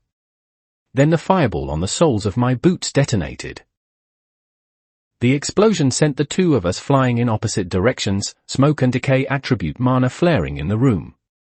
I rolled, feeling the rawness in my wrists as I quickly darted through the underground chemist's room. Moa's scream of fury trailed me from behind, more bestial rage than pain. "I think I've pissed her off," I thought with a mixture of amusement and irritation. I felt the tide of mana chasing me as it consumed practically everything in its way. I spared a glance behind me, feeling Moa's rapidly pulsing life force. Her dress was scorched, though her pale skin underneath was mostly unblemished. Her tendrils of void wind lashed and writhed like an angry hive, anything that came near subject to their decay. I grit my teeth. Yeah, I pissed her off, I thought. Pushing outward with my telekinetic emblem, I latched onto a dozen tables, throwing them Moa's way in an attempt to stall. The woman yelled in anger as the tables blocked her view, but quick sides of cutting wind made them disappear. I ducked to avoid a few dark spells that carved deep cuts into the ground, then spun on my heel to batter a wind bullet away with Oath. I felt the impact travel up my arm. "You're doing nothing but running," Moa yelled in abject fury. "Why are you so afraid?" I darted into the ascending stairwell, flying up the steps with the assistance of telekinetic pulls. Moa was hot on my heels, sending a veritable hurricane of power up in a straight line. I exhaled a breath, then slammed a sound-laden punch into the roof above me. The vibrations traveled throughout the structure, making the whole corridor shudder. Then I punched it once more. Another time. I saw comprehension flash on Moa's face for the briefest of moments. I smiled, all teeth. I was almost out of the stairwell, my back bathed in moonlight as I faced the pursuing Vritra-blooded mage. Then the roof collapsed. I managed to zip out of the stairwell at the last moment, tons upon tons of stone falling inward onto the surprised retainer. "I do not think that was as effective as you wished it to be," Aurora said, the little head of the songbird peeking out of my tunic and staring at the dust rising from the collapsed stairwell. I sighed, filtering my life force over my raw wrists. Fresh, pale skin regrew over my wounds. "I know," I thought. "I can still sense her mana. And her life force hasn't been impacted at all." As if on cue, a dozen snaking tendrils of void wind, each like whips of cord, thrust from the rubble. The rock they touched weathered in real time, the stone crumbling away as if under the effects of millions of years of air instead of a few seconds. Moa pulled herself from the rubble with limbs of misty mana, now covered in dust instead of just scorched. "You've earned yourself an even slower death, miscreant," she said angrily. "Are you done running?" I cracked my neck. "I wasn't running," I said, the moon high behind me. The watching gazes of the many scarlet eyes in the stained glass judged both of us from all around. I was changing the battlefield. I jumped upward, lashing myself to one of the nearby pillars. Compared to that stuffy underground cellar, my mobility up here was infinitely greater. Moa, expectedly, leapt to meet me. Her short white hair absorbed the moonlight as she tried to meet me mid-air, but several controlled telekinetic pulls on the walls and supports allowed me to easily maneuver around her. As she flew past, I peppered her back with an array of fire shot. Her tendrils of void wind widened to absorb the attack automatically, the decay aspect mana easily devouring everything I sent its way. Those tendrils lashed out at me, but I was too nimble. I whipped myself around a pillar, using the centrifugal force to change directions. Moa yelled in anger as I darted about like a fly. I could understand why. Though she was powerful, certainly one of the strongest people I'd faced in pure mana quantities and abilities, she was an unhoned knife. The woman relied heavily on her automated defenses to shield her body from my attacks, and from what I could see of her nose, she didn't have a healing factor as I did. Her tactic seemed to be to steamroll over anything that blocked her path. I zipped around the room, the retainer and I falling into a delicate dance. I tried to break through her protective weave of tentacles, but everything I tried withered on contact. Fire, sound, telekinetic shoves, they all bent before the decay attribute mana. Yet she didn't have the mobility to catch me. But at the rate this is going, I thought, I'll tire before landing a single solid hit. I'm moving around far more than she is, burning away my energy at a faster rate. I'll have to kick this up a notch, then. I cast a weaving sound spell, throwing my voice outward. I see why you hate Mardath so much, I whispered as Oath batted away a tendril that had tried to get in close.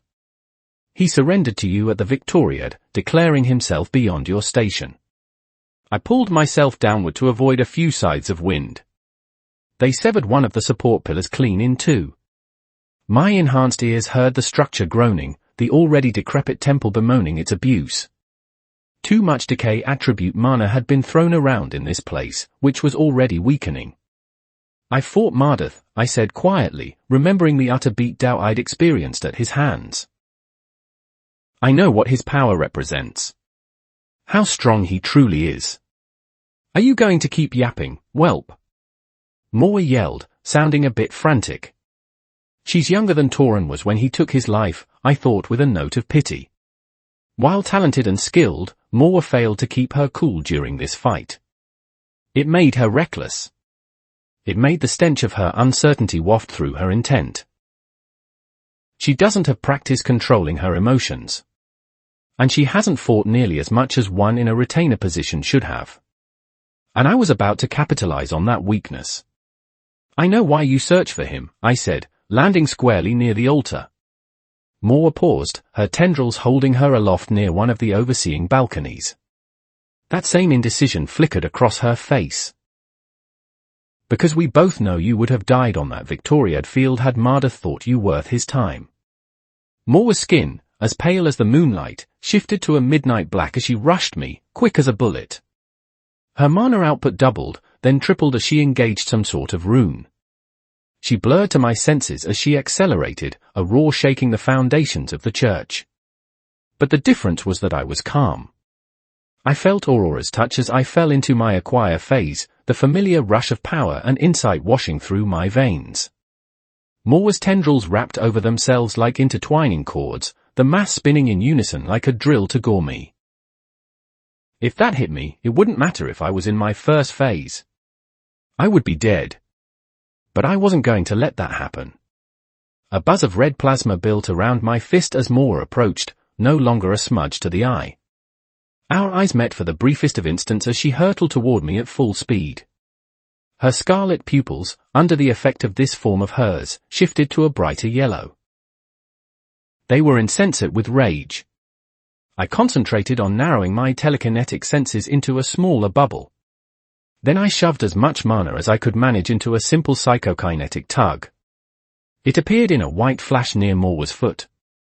Her automatic defenses tried to destroy it, but the majority of her focus was on her forward-facing drill, completely sacrificing her own safety. My spell turned Moa's calculated dive into a tumble. She tried to right herself midair as she careened toward me, but she'd focused too much on that one spell. I threw my fist at her the moment she entered my range. I tilted my head to the side as the writhing mass of dark cord scored my cheek, the attack barely missing my skull. The plasma burning around my hand fought the void wind as it impacted, but this was not Mardatha's sludge.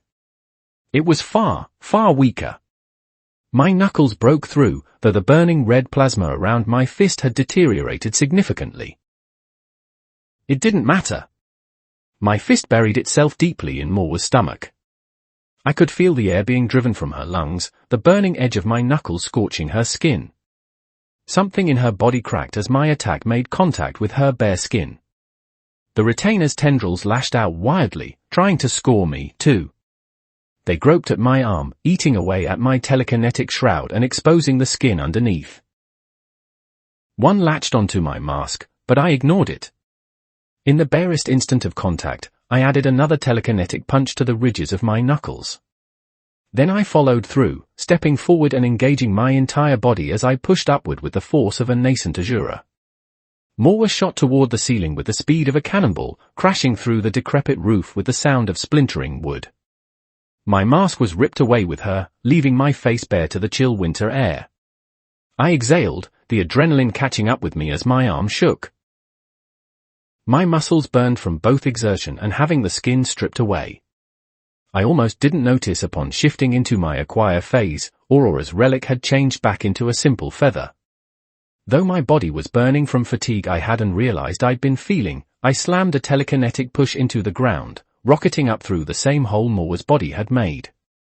The roof of the temple was slightly angled, but the view gave it an edge over all of Namolo. Overhead, the full moon cast its deathly light onto the earth below. Morwa lay crumpled in a heap near one of the pillars.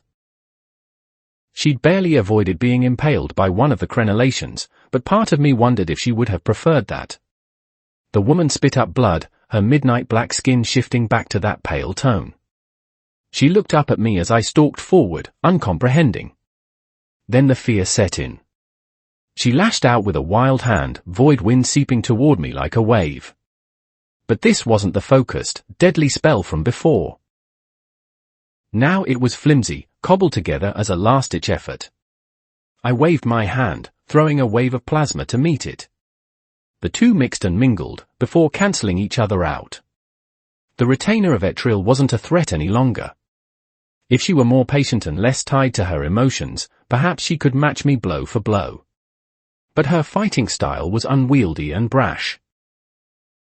Morwa scuttled backward until her back hit a wall, looking up at me as blood trickled down her lips. She was breathing quickly, but each inhale seemed to cause a stab of pain. I was certain that punch of mine had done internal damage, and without a healing factor, it was unlikely she could fight me. My mask was clenched tightly in her hands. She seemed to be waiting for something. I inhaled, let the air suffuse my lungs, then exhaled lightly. Morwa's scarlet eyes trailed my misting breath. I told you the truth, retainer Morwa, I said, feeling my adrenaline seep away.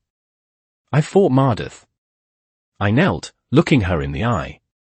From this angle, she looked far more her age. A scared teenager in over her head. I lost. Brutally. Which is why I'm here now. I'm going to find what he's doing, what he's planning, and I'm going to burn it to the ground myself. I tilted my head, watching how the young girl's heart fire flared and pulsed in a heightened, terrified rhythm. With my phoenix will engaged, I could see the black motes that suffused the naturally red embers. Signs of Vritra blood. I came here to find information about him. So you're going to tell me everything you know. Chapter 118, Chapter 117, Leads. 2,688 words.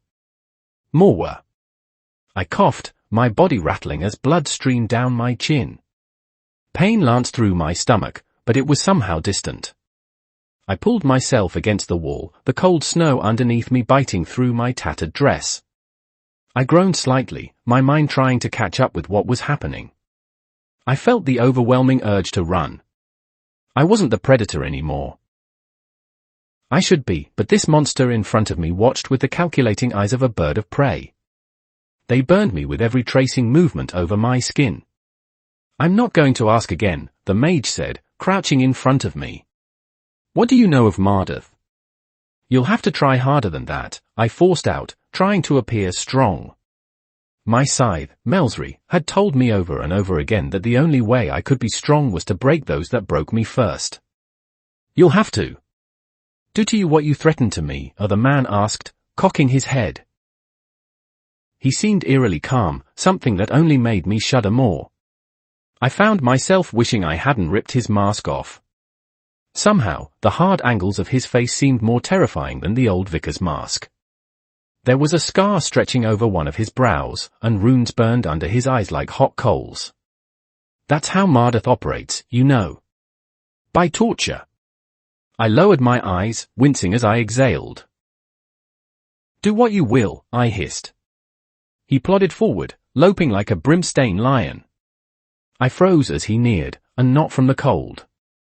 Eventually, he stood not a foot from my crumpled form. I closed my eyes shut, waiting for the end. They'll try and hurt you, daughter, Melsry's voice bounced around in my head. They think you are weak. They think you are unworthy of your position. I am unworthy, I thought, fighting back a stray tear as death loomed closer. I failed. My mask, a voice said from over me. Give it to me. My eyes fluttered open in incomprehension. His mask? I wheezed stupidly for a few seconds, before the dark, riveted metal mask in my hand suddenly alit with a white outline. It yanked itself out of my hands, leaving my fingers grasping for something, anything to anchor me. The mask settled back into the man's hands. The straps around the back were torn away, so he was unable to put it back on. The front had been damaged irreparably by my decaying magic. He stowed it away in a dimension ring with a scoff. You said Mardath had a base along the Redwater, the man's even timbre said. I tried to force mana along my limbs to ward away the cold. It moved like molasses, my core stuttering painfully. That punch had rattled my nexus of power more than I'd ever experienced. He has a new base near the headwaters. At the base of Mount Caution, along the western bank, I responded hazily. He went there after something happened in Fiacre a week ago or so. Something about Scythe Ceres intervening and Scythe Dragath offering asylum. The runes faded from the man's cheeks. The glowing chains, which superimposed themselves over his sleek, dark tunic, shimmered away in turn. The pressure, which I hadn't even realized had suffused the air, dispersed like mist under the sun. Suddenly, each breath felt less painful. That strain on your core will wear off after a while, the mage said.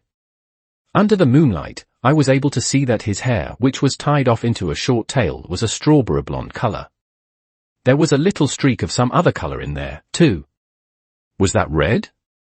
But you won't be able to use your mana at maximum efficiency for a little while. He turned away from me, seemingly putting me out of his thoughts. I felt a primal urge to lash out at his back, to carve it away and reap my vengeance. You might still be able to save the mags in that cave, he said, his voice sounding tired. Don't let them die. Like Mardath would. Shame crept up on me like some sort of plague, clawing at my chest like a ragged claw. Wait, I called out, trying to push myself to my feet. I stumbled, my gut trembling as bones shifted. Wait! The mage paused but didn't look back. You said you fought Mardath, I said. How powerful was he? How strong do I need to be to kill him? The man looked back, those burning orange eyes staring straight into my soul. Let me tell you something, Morwa, he said, his voice low. You might think you have a claim on that man. That he owes you his life. But make no mistake. He is mine to kill. That vicar hurt people very, very close to me. And for that, I'm going to break him before the effigies of his gods. So they can watch and sneer. Do you understand? I swallowed, the killing intent wafting off the man, making my already weakened body tremble. You won't get to kill him, I hissed. His life belongs to me. I said, my voice raw. The man scoffed, then hopped off the roof. I stumbled over to where he'd leapt, trying to find a trace of him, but he was gone. The only remaining proof of our fight was the lingering footprints and creaking timbers of the massive temple. As I numbly stared at the bare evidence of our clash, I belatedly realized I had never demanded his name. I carefully let myself down back into the temple, each movement jostling my ribs. A few were definitely broken, and they'd take a week or so to heal with my level of core refinement. I groaned as I reached the ground, falling to my knees. My hands clenched around the dust on the ground, anger surging through me. That strange, red-haired mage had ruined everything. Maybe he was opposed to Mardath, but all he'd done was spring the trap I'd laid months in advance. Why couldn't he have just let himself die? I thought, a weak whine in my internal voice. Again, Melsry's advice echoed back. They'll all try and fight you, those stupid peasants. They don't understand what they face. You're part of our family now, daughter. And that means you're above them. They need to understand that. My scythe had a strange habit of treating every person in the upper echelons of Alacrian society as if they were part of a giant family. At first, it had unnerved me. Scared me. But the woman tried, in her own strange way, to actually treat me like a mother. Or what she thought a mother should be. She peppered me with gifts. Tried to teach me what she knew. Tried to spend time with me, doing things as simple as eating breakfast together. But I had a feeling she was wrong about us, now. I'd never heard of the man who'd pummeled me so thoroughly. How was I above him? And if he is weaker than Mardath, a traitorous voice whispered, what would that mean about your chances? How can you ever prove yourself worthy to be Melsry's retainer? She calls you daughter. But you aren't. Not really. I staggered toward the collapsed stairwell. With an effort of will, I engaged my regalia, dread Siren's grasp. A few tendrils of solidified void wind stretched from my body, wrapping themselves around the massive chunks of rock and withering them away or tossing them to the side. The monotony of the work helped bury those traitorous thoughts even deeper in my skull. In a few seconds, I'd made a small tunnel for myself. I slowly stumbled down the steps, surveying the wreckage of my fight with that irritatingly nimble mage. I wasn't running, the sharp-jawed mage voice said in my mind. I remembered how his eyes had flared with determination. I was changing the battlefield. I could see it now as I moved through this confined space. That man had toyed with me, pulling on my emotions to make me reckless. To draw me into a place where he had the advantage. He was nimble like a rat, bounding around as if he could fly. He wasn't flying, of that I was certain.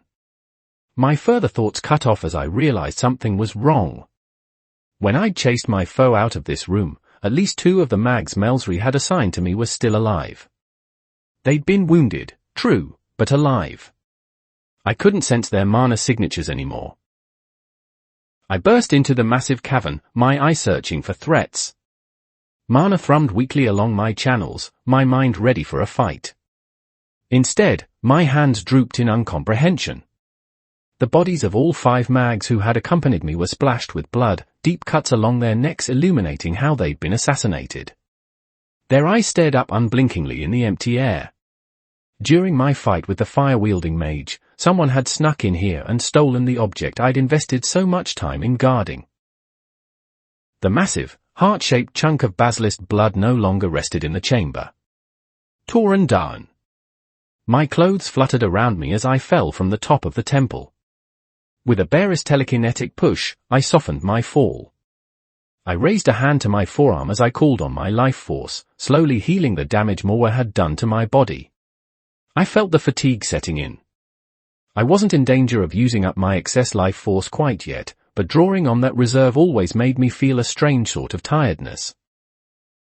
Aurora, now freed from the necessity of stabilizing my acquire phase, took control of the feathered relic once more. The clockwork bird fought its way out of my tunic, and then perched on my shoulder. You conducted yourself well, Aurora complimented. The bird made no noise besides its stereotypical whirs.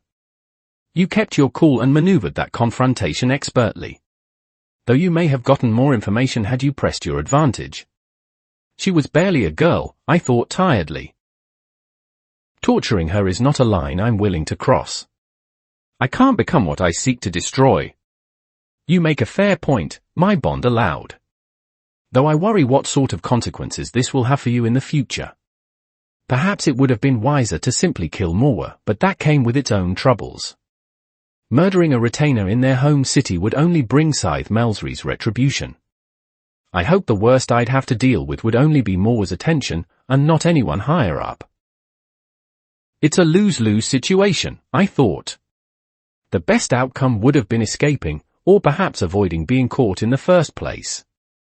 But I need to work with what I have. It was inevitable that I'd run into those higher on the totem pole as I tried to track someone as powerful as Mardath. This was the kind of price I had to be willing to pay. The bird on my shoulder looked to the side. Are you aware of these watching eyes? I rubbed the bridge of my nose with my fingers. Yeah, I replied internally.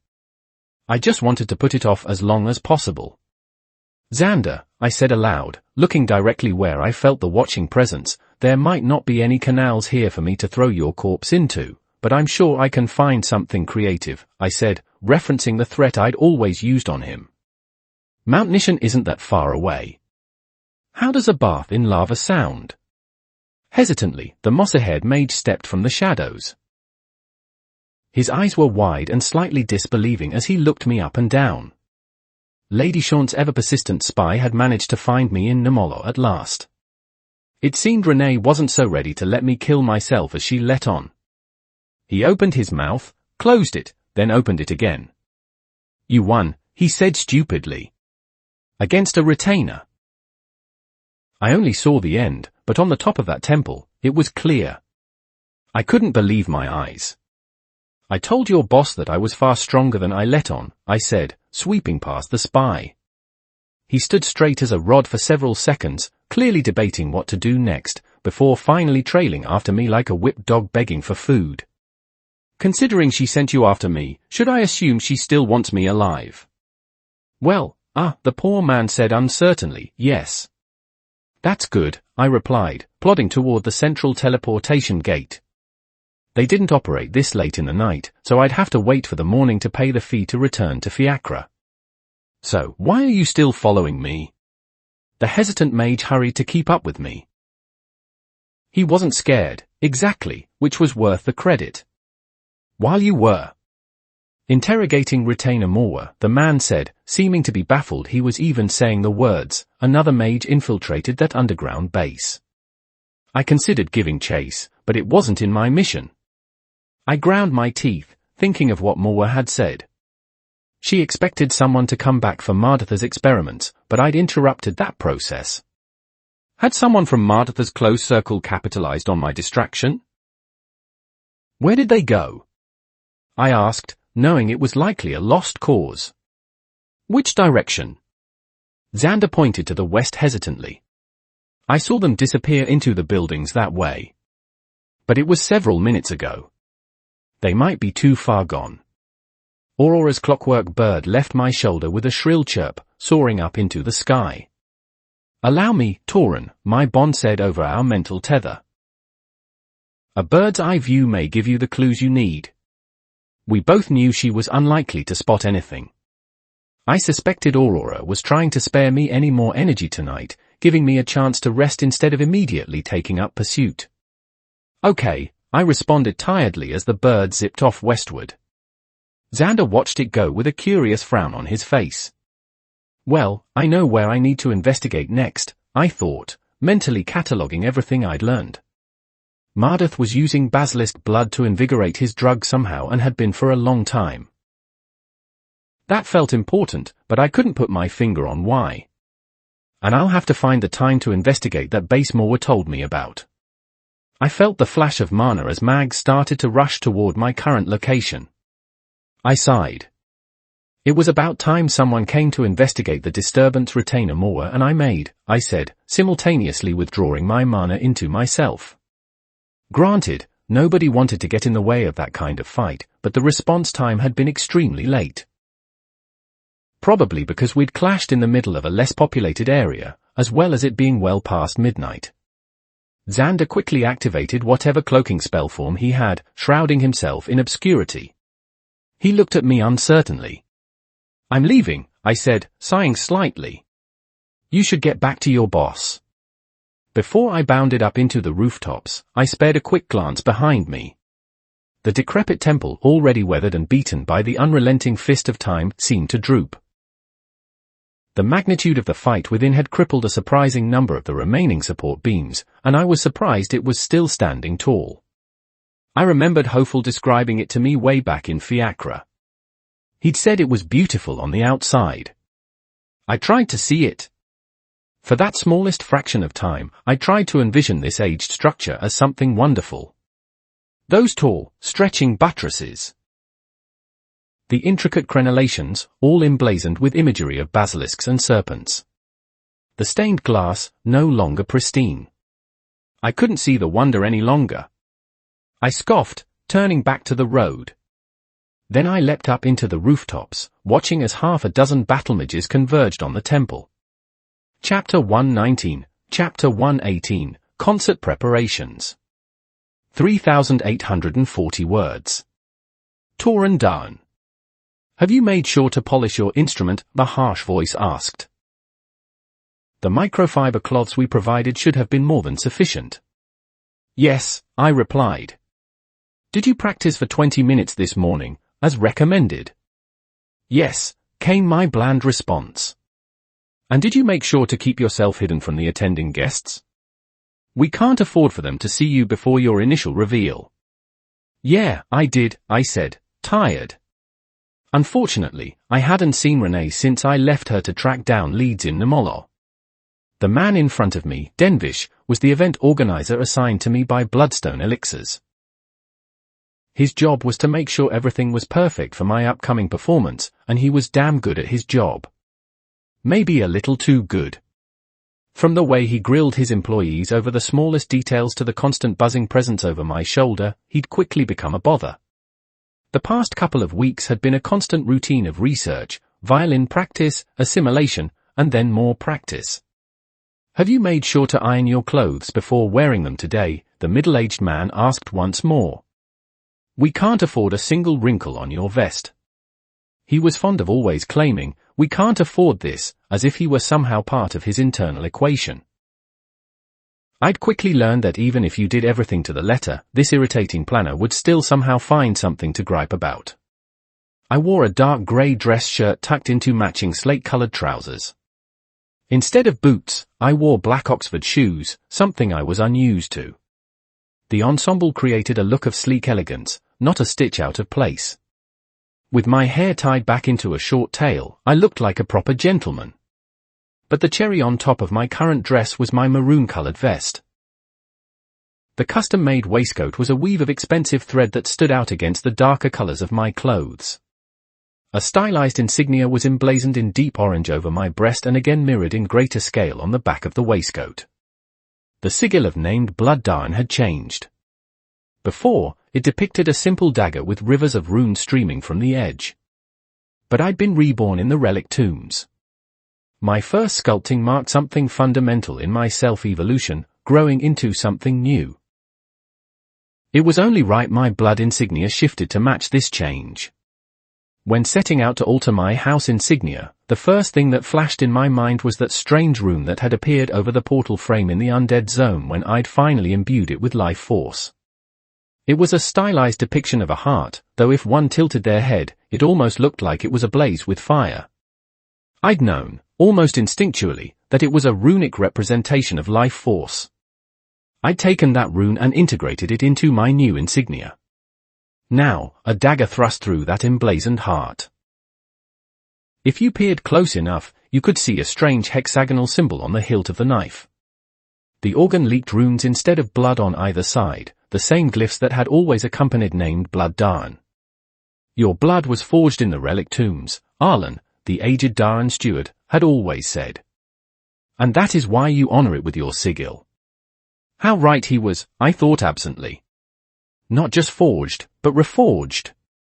remade in the relic tombs, like a dagger that is continuously sharpened. Are you even listening to me? A scathing voice cut across my thoughts. I went cross-eyed as Denvish thrust a hand near my nose, snapping his fingers irritatedly. For someone who is supposed to play music, you are the worst listener I've ever met, Lord Darn. I pushed his hand out of my face, my nose wrinkling in irritation. What is it? I said, my annoyance growing. I asked if you had cleaned the inside of your violin case today, the man said imperiously. His hawk-like eyes narrowed. But you appear to be caught in your own little world. I sighed wearily. Who the hell cleaned their violin case regularly? I'd bet I was literally the only one simply because of this bastard. I did, Denvish. Can you please go bother someone else?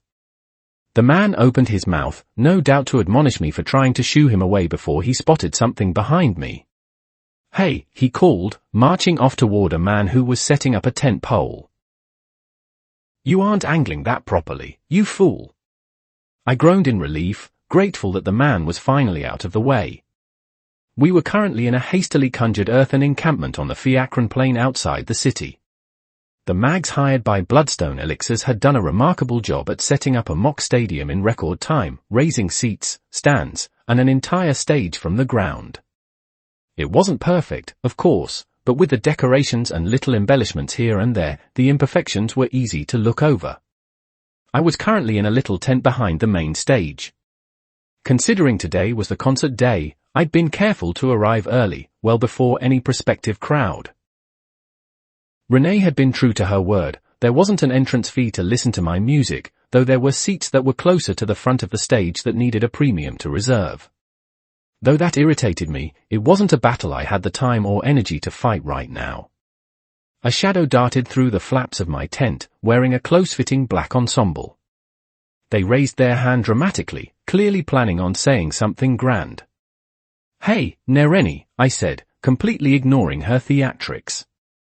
The ice mage lowered her hand dejectedly, then took off her rat mask. Do you need to be such a spoilsport, Tauren? She asked. I just escaped being lectured to by Denvish, I said. I am all out of amusement. Nereni shuddered. He caught me sneaking in one time.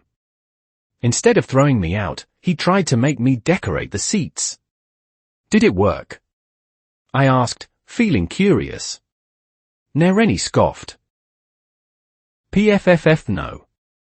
I left the moment he looked away. I snickered slightly. Imagining the small, bulbous man's irate face going red like a cherry did give me some much-needed levity. I got as many people from East Fiacra as I could to leave the city for this, Nereni started. They're already thankful for what you've done, so attending this little concert isn't much for them. I smiled genuinely. As the time for the concert drew nearer, my sense for Heartfire gave me hints as to how many people were attending. There was a surprising amount. Thanks, Nereni. Though I'm worried about the sky. Today was very, very overcast. From a report Denvish had shoved in my face a few hours ago, I knew a surprise storm was sweeping west across the continent. There had been too much setup to postpone the show, but the clouds overhead looked ominous. The man had ranted about how this wouldn't be a problem if you just performed in a theater. Nereni shuffled nervously from side to side, something that was unusual for the brash young striker. Have you learned anything more about Martha's plans? She finally asked. You said a couple of weeks ago that you were chasing a lead. I exhaled softly through my nose. Nereni had her own stake in my face-off with Mardath, one just as personal as my own. It was a blithe overdose that killed her father, after all. The Vicar of Plague has been experimenting with mixing diluted basilisk blood into his blithe mixtures. I've been researching the uses of basilisk blood on elixirs, toxins, and more for the past while, but I'm not a chemist, I said honestly. There's another lead I'll need to track down soon, but I haven't had the time. Nereni wilted slightly. Is there anything I can do? She asked. I feel so helpless in all of this.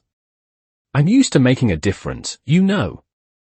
I stood up, walking over and patting my friend on the shoulder. Yeah, I understand what you mean, I said honestly. But I can't do all of this alone. And you are making a difference with the rats, even if it's small. It's just... Nereni sighed. It feels like you're moving on and up, and leaving the rest of us behind. Wade, Cassian, Hopeful and we're trying to keep East Fiacre together. But you're off dancing with the high bloods. She didn't say it in an accusing way. Just sorrowful. I felt a knot of guilt tie itself in my throat. The first people in this world who had truly been there for me, who had dedicated themselves as my allies and friends, had been the rats. And it was true that I was drifting away. I opened my mouth to respond, but Nereni laughed in a self-deprecating manner. Never mind that, she said. I hope your concert goes well. She brushed away my hand, sliding out of the tent without another word. I watched her go, feeling like I could have done more. Aurora's clockwork puppet perched on the back of a nearby chair. Its burning eyes watched the young rat go with what I thought was a complicated expression. I still do not trust the intentions of this Renee Shawn, Aurora said as the unseen world washed over my vision. The Azuran shade sat in a tall back chair, her flowing robes making her seem like some sort of old, martial master. The hole in her chest had stopped bleeding since her recovery. To go to such lengths to display your music with so little return does not sit well with me. As far as I was aware, Renee wasn't here to see this concert of mine. I felt a momentary stab of disappointment regarding that before I buried it.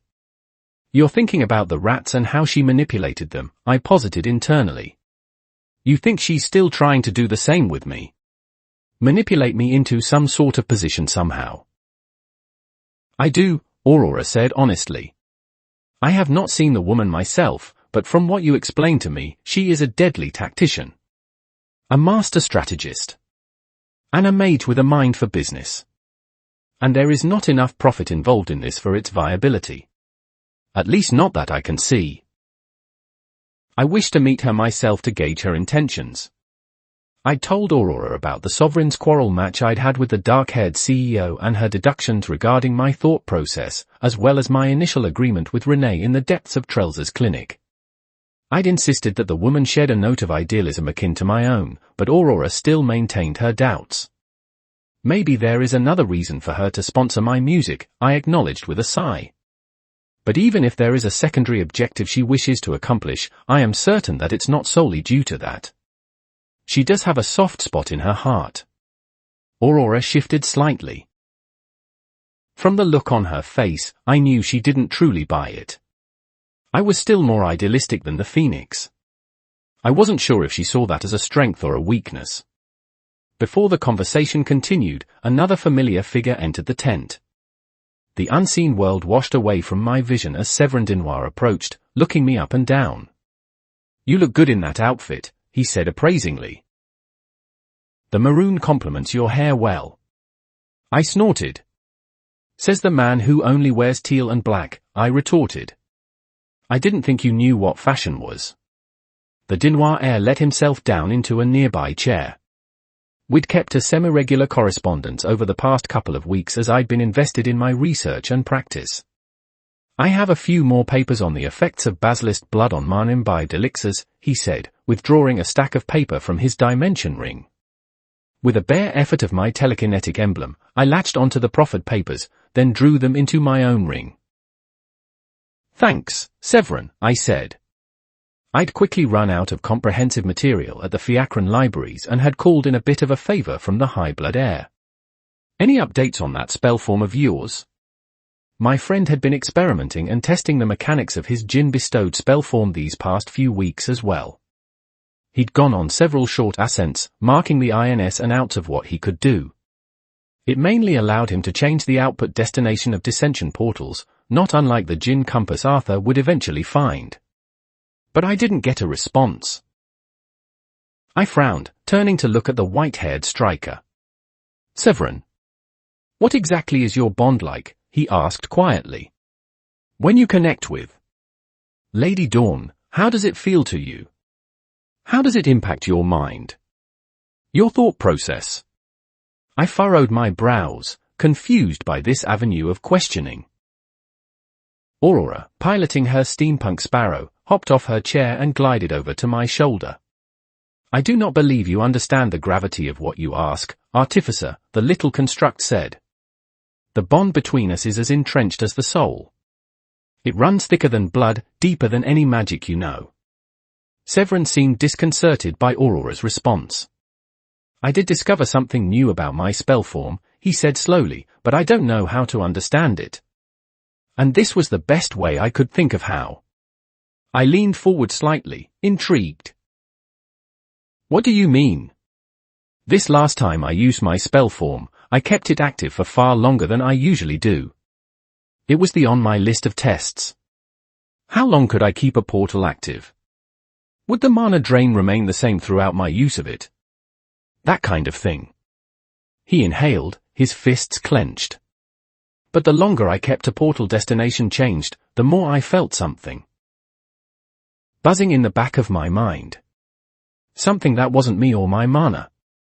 So you're asking if this is what our bond is like, I replied, filling in the gaps. You think something is connected to you? I know something is connected to me, the white-haired striker responded, emphasizing the word. But I have no point of reference for this. The feeling diminished once I got far enough away from the portal, but still, he said, trailing off. I sat down heavily in a nearby chair, trying to figure out what this was. Was there another djinn in the relic tombs he was connecting to, somewhere? Or was it some sort of embedded part of that rune? I'm afraid runes aren't my area of expertise in magic, I replied honestly. I told you a little while back that my magic is unique. It's somewhat akin to the Dicathian methods, so I'm not sure what is possible or impossible with runes. But my tether to Lady Dawn isn't a buzzing. It's...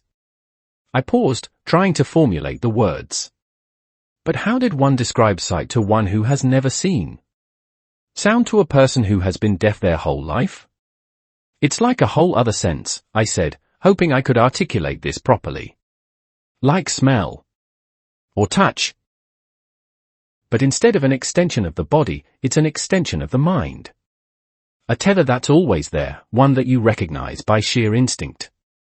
When I'd first felt the presence of my bond with Aurora, I'd known instantly what it was with an intuitive accuracy. Severin was frowning. It's not like that. Not nearly as intimate. But at least that rules out one possibility. He shook his head. I get flashes of things, though. Sensations. Visions.